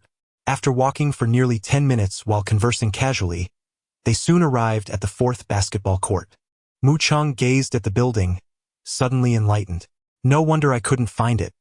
This basketball court resembles a cafeteria," she remarked, realizing she had overlooked it on her way here. Upon entering, her gaze wandered, and before long, she spotted Liang Qiaowei and the others. She waved goodbye to Li Yanjun, smiling. "I found my friends." "Thank you, Teacher Li." "No need." "Huh?" Li Yanjun was still dazedly observing her retreating figure when he suddenly froze. Once he regained his senses, an awkward silence enveloped him. Did he truly appear so aged? As they parted ways, the lingering scent of the girl gradually faded, leaving him with a tinge of melancholy. It felt as though he had fallen in love, or perhaps experienced heartbreak. Meanwhile, Mu Chang had successfully located Liang Qiaowei and the others. The fourth basketball court was an indoor facility, though not designated solely for competitions, featuring several courts, flanked by rows of stone benches against the walls. At that moment, several members of the Heartbeat Club had already arrived, including Lin Yi and Wang Yuchen. It is likely that they are still at work and won't arrive anytime soon. Meanwhile, on the basketball court, Eugene, clad in a striking blue jersey from Peking University, elegantly pivoted to take a shot. In an instant, he spotted Mu Chang entering and greeted her with a charming wave. Mu Chang responded with a gentle smile and a nod of acknowledgement. Yes, today, they would undoubtedly triumph over Jiaodong University. Eugene felt an exhilarating surge of energy coursing through him, almost yearning to dash over and execute a thunderous dunk. "Chengzi, over here." From the broad vantage point of the stone bench, the crowd in the small room noticed Mu Chang and began to wave, smiling in her direction. Only Liang Qiaomi regarded her attire with a peculiar expression, slowly forming a question mark. "What is your outfit today?" She was clad in a chic pair of camouflage pants, complemented by a pair of marten boots. At first glance, it seemed like the attire of a trendy girl, right? Yet, curiously, she wore a loose grayish-white t-shirt that perfectly concealed her figure. Her hair was casually styled into a whimsical bun secured with a sharp clip, resembling a playful bird's nest. One must admit, this ensemble would spell disaster on anyone else. However, on Mu Chang it looked quite appealing, especially that whimsical bun, which beautifully accentuated her relaxed demeanor. Truly lovely. In truth, the author has no stored drafts and has been typing since finishing lunch at 1 o'clock this afternoon, resulting in only 3 chapters. Chapter 87. The simplicity of a boy's bragging beauty is beauty, yet the way you adorn your exquisite face may not be entirely appropriate. Liang Qiaowei was rendered speechless by her attire. However, at that moment, Mu Cheng's enchanting eyes sparkled as she inquired, "If you find it unappealing, then how about this?" Suddenly, the girl grasped the hem of her loose t-shirt, rolling it up to reveal a tantalizing glimpse of her midriff. Instantly, the ambience shifted, exuding a hint of alluring charm. Liang Qiaowei's eyes brightened, accompanied by a mischievous grin. as he playfully poked her belly, provoking an exasperated eye roll from the girl. She promptly released her grip, concealing that enticing sliver of skin back beneath the gray-white t-shirt, leaving one to ponder the true allure of her figure hidden underneath. "Here, take this inflatable cheering stick," Mu Chang declared, having procured various items from a nearby shop prior to her arrival, including a poppable inflatable cheering stick and clapping hands. After all, today was dedicated to cheering for Eugene in his match, and such props were essential. She had already regarded him as a friend, and a bit of support among friends was only natural. At least that was how Mu Chang perceived it, and she generously acted upon it. Liang Qiaowei eagerly grabbed two of the props, exclaiming, "This looks quite entertaining. I'll take a clapping hand. Hua Gu, you all can divide these among yourselves. All right, thanks. Chengzi, you're always so thoughtful." "Not at all. I noticed that Mei Mei seems to have brought flowers as well." Suddenly, Mu Chang let out a light laugh, her tone teasing, for beside Miao Miao's seat lay a bouquet of pale blue roses, specifically the ice blue variety. Upon hearing this, the younger girl flushed instantly and murmured, "I just happened to see them and bought them." "I understand. I completely understand," Mu Chang replied, her laughter mingling with the cheerful atmosphere. Meanwhile, on the other side, within the Peking University team, a tall boy donned in a jersey marked with the number 24 casually draped an arm around Eugene's neck. He patted Eugene, his voice laced with astonishment. "Don't tell me that girl in the gray shirt is the one you're pursuing? What are you up to?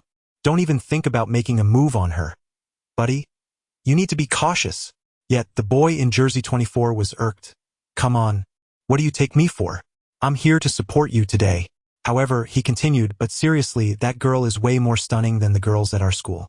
No wonder you joined a dating show." As the conversation unfolded, he genuinely felt a pang of envy. Why was it that he had yet to encounter someone as beautiful? It seemed Eugene had beaten him to it. Eugene, chuckling helplessly, explained, "I had no idea someone so beautiful would be here before I joined the dating show. It was merely a stroke of luck to meet her. By the way, have you heard the song Encounter?" She asked the one who sings it. The subtle undertones of boasting lingered in his words. For the young men, the allure of a beautiful girl they could not pursue became a point of pride simply because they were acquainted with her. Indeed, the boy wearing number 24 was in a state of frustration, torn between concern for his friends and envy of their success. "All right, I shall do my utmost to pass the ball to you shortly, allowing you to flaunt your prowess," he jested. "Is this true, my esteemed mentor?" Eugene's spirits lifted instantly as he chuckled.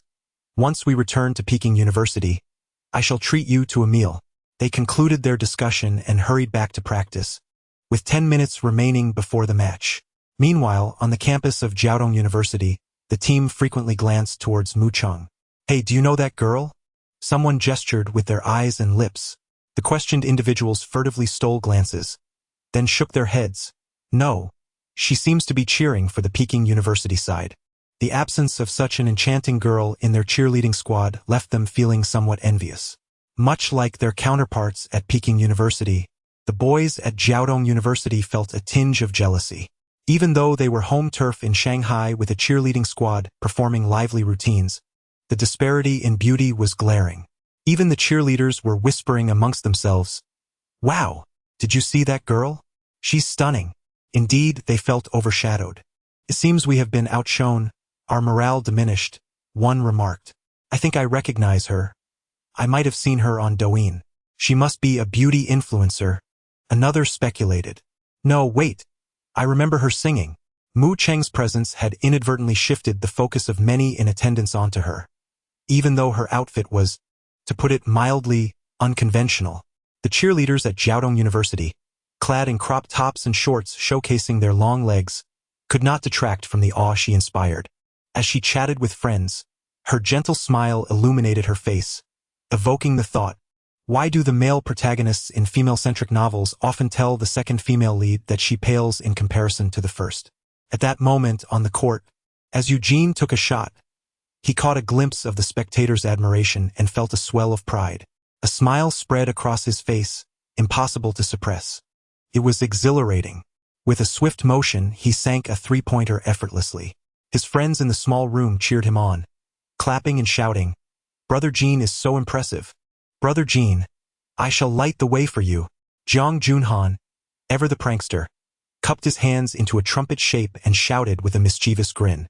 Then, she was playfully teased by Wang Kaiyou. I'm going to tell Sister Yuqin that you originally wanted to light up for Brother Jean. Never mind. You all can do it instead. I'll do it.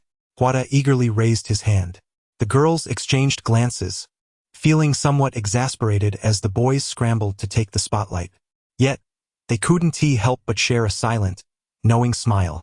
Mu Chang gently tapped 2 cheering sticks together, reflecting on the events of the afternoon. Had she really become the spokesperson for 3 products of Huatian Banmu all at once?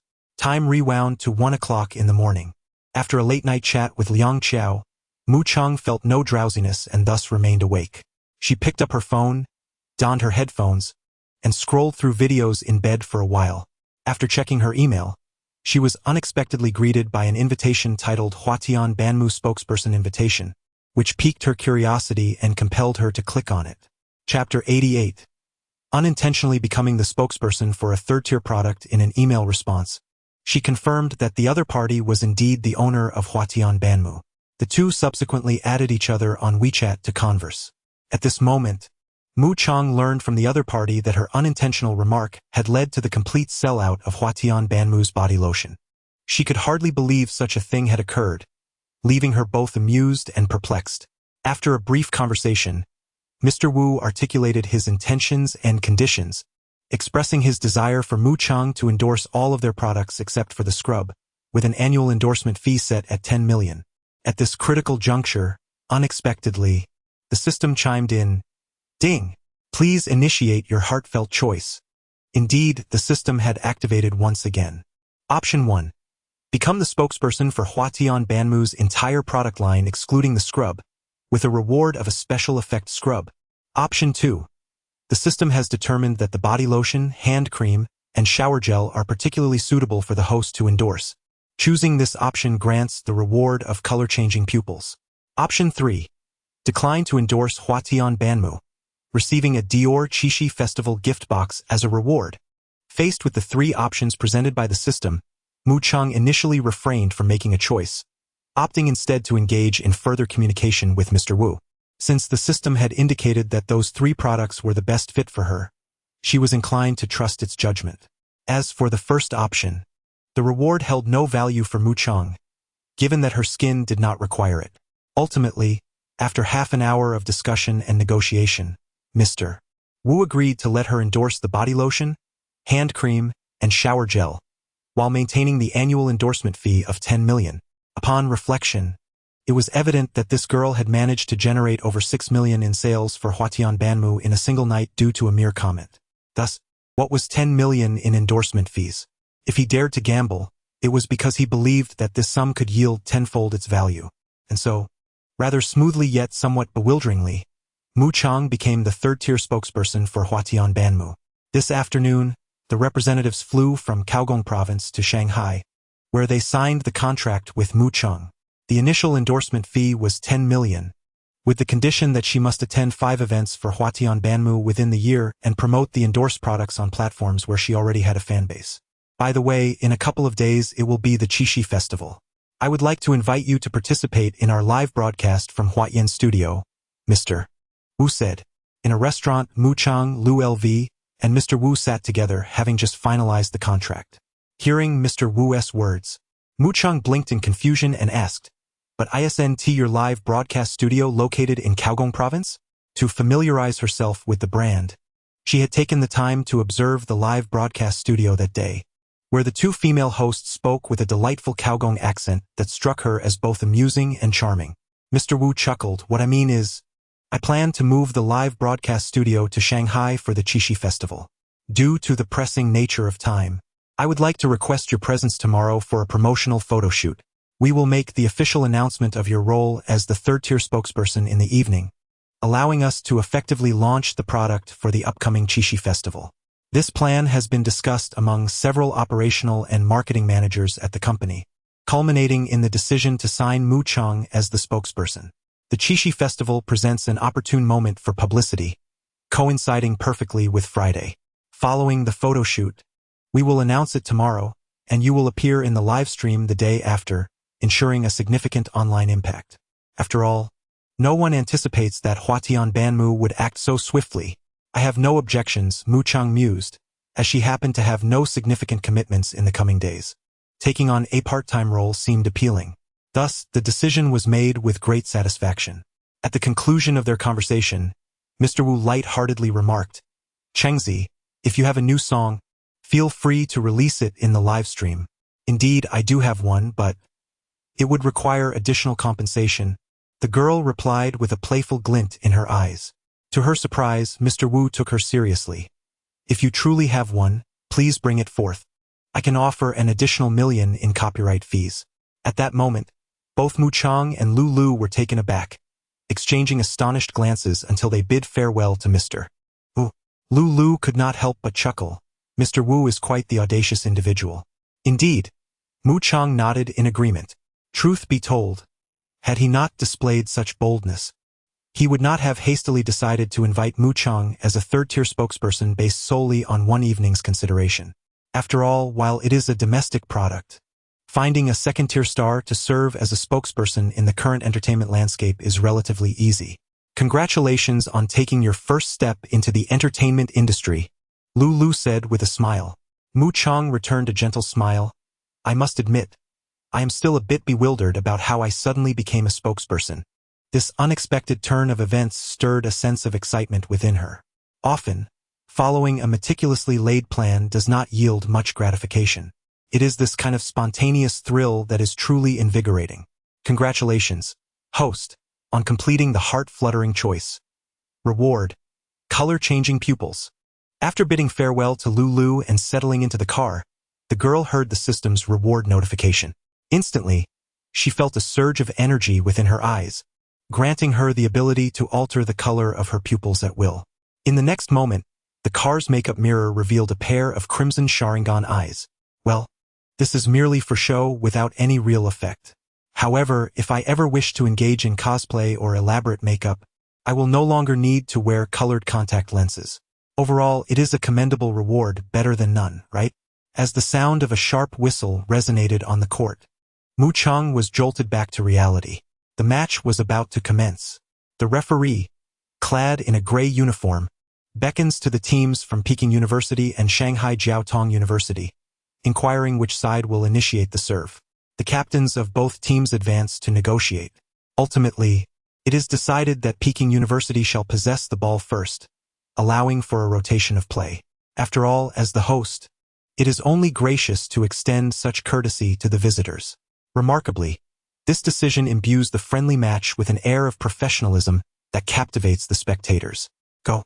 Shanghai Jiaotong University. Victory is ours. The cheerleaders across the way erupt in enthusiastic shouts, brandishing their pom-poms to rally support for their team. Observing this, the companions in the small booth exchange glances, contemplating whether they too should join in. Let us cheer for Peking University. As soon as Huada's voice resonates, a girl leaps to her feet, her voice light and melodious, instantly capturing the attention of everyone present. Wow, what a beauty! Ah, that girl is stunning. Wait a moment. SNT that Chingzi? She actually came to our school. Some are taken aback by her allure, while devoted fans of Gwili Orange express boundless delight at her presence. A burst of updates completed. Exhausted from the effort, I took a day off specifically to write at home. I hope to celebrate Changzi's birthday in a unique and romantic way. Romance everlasting.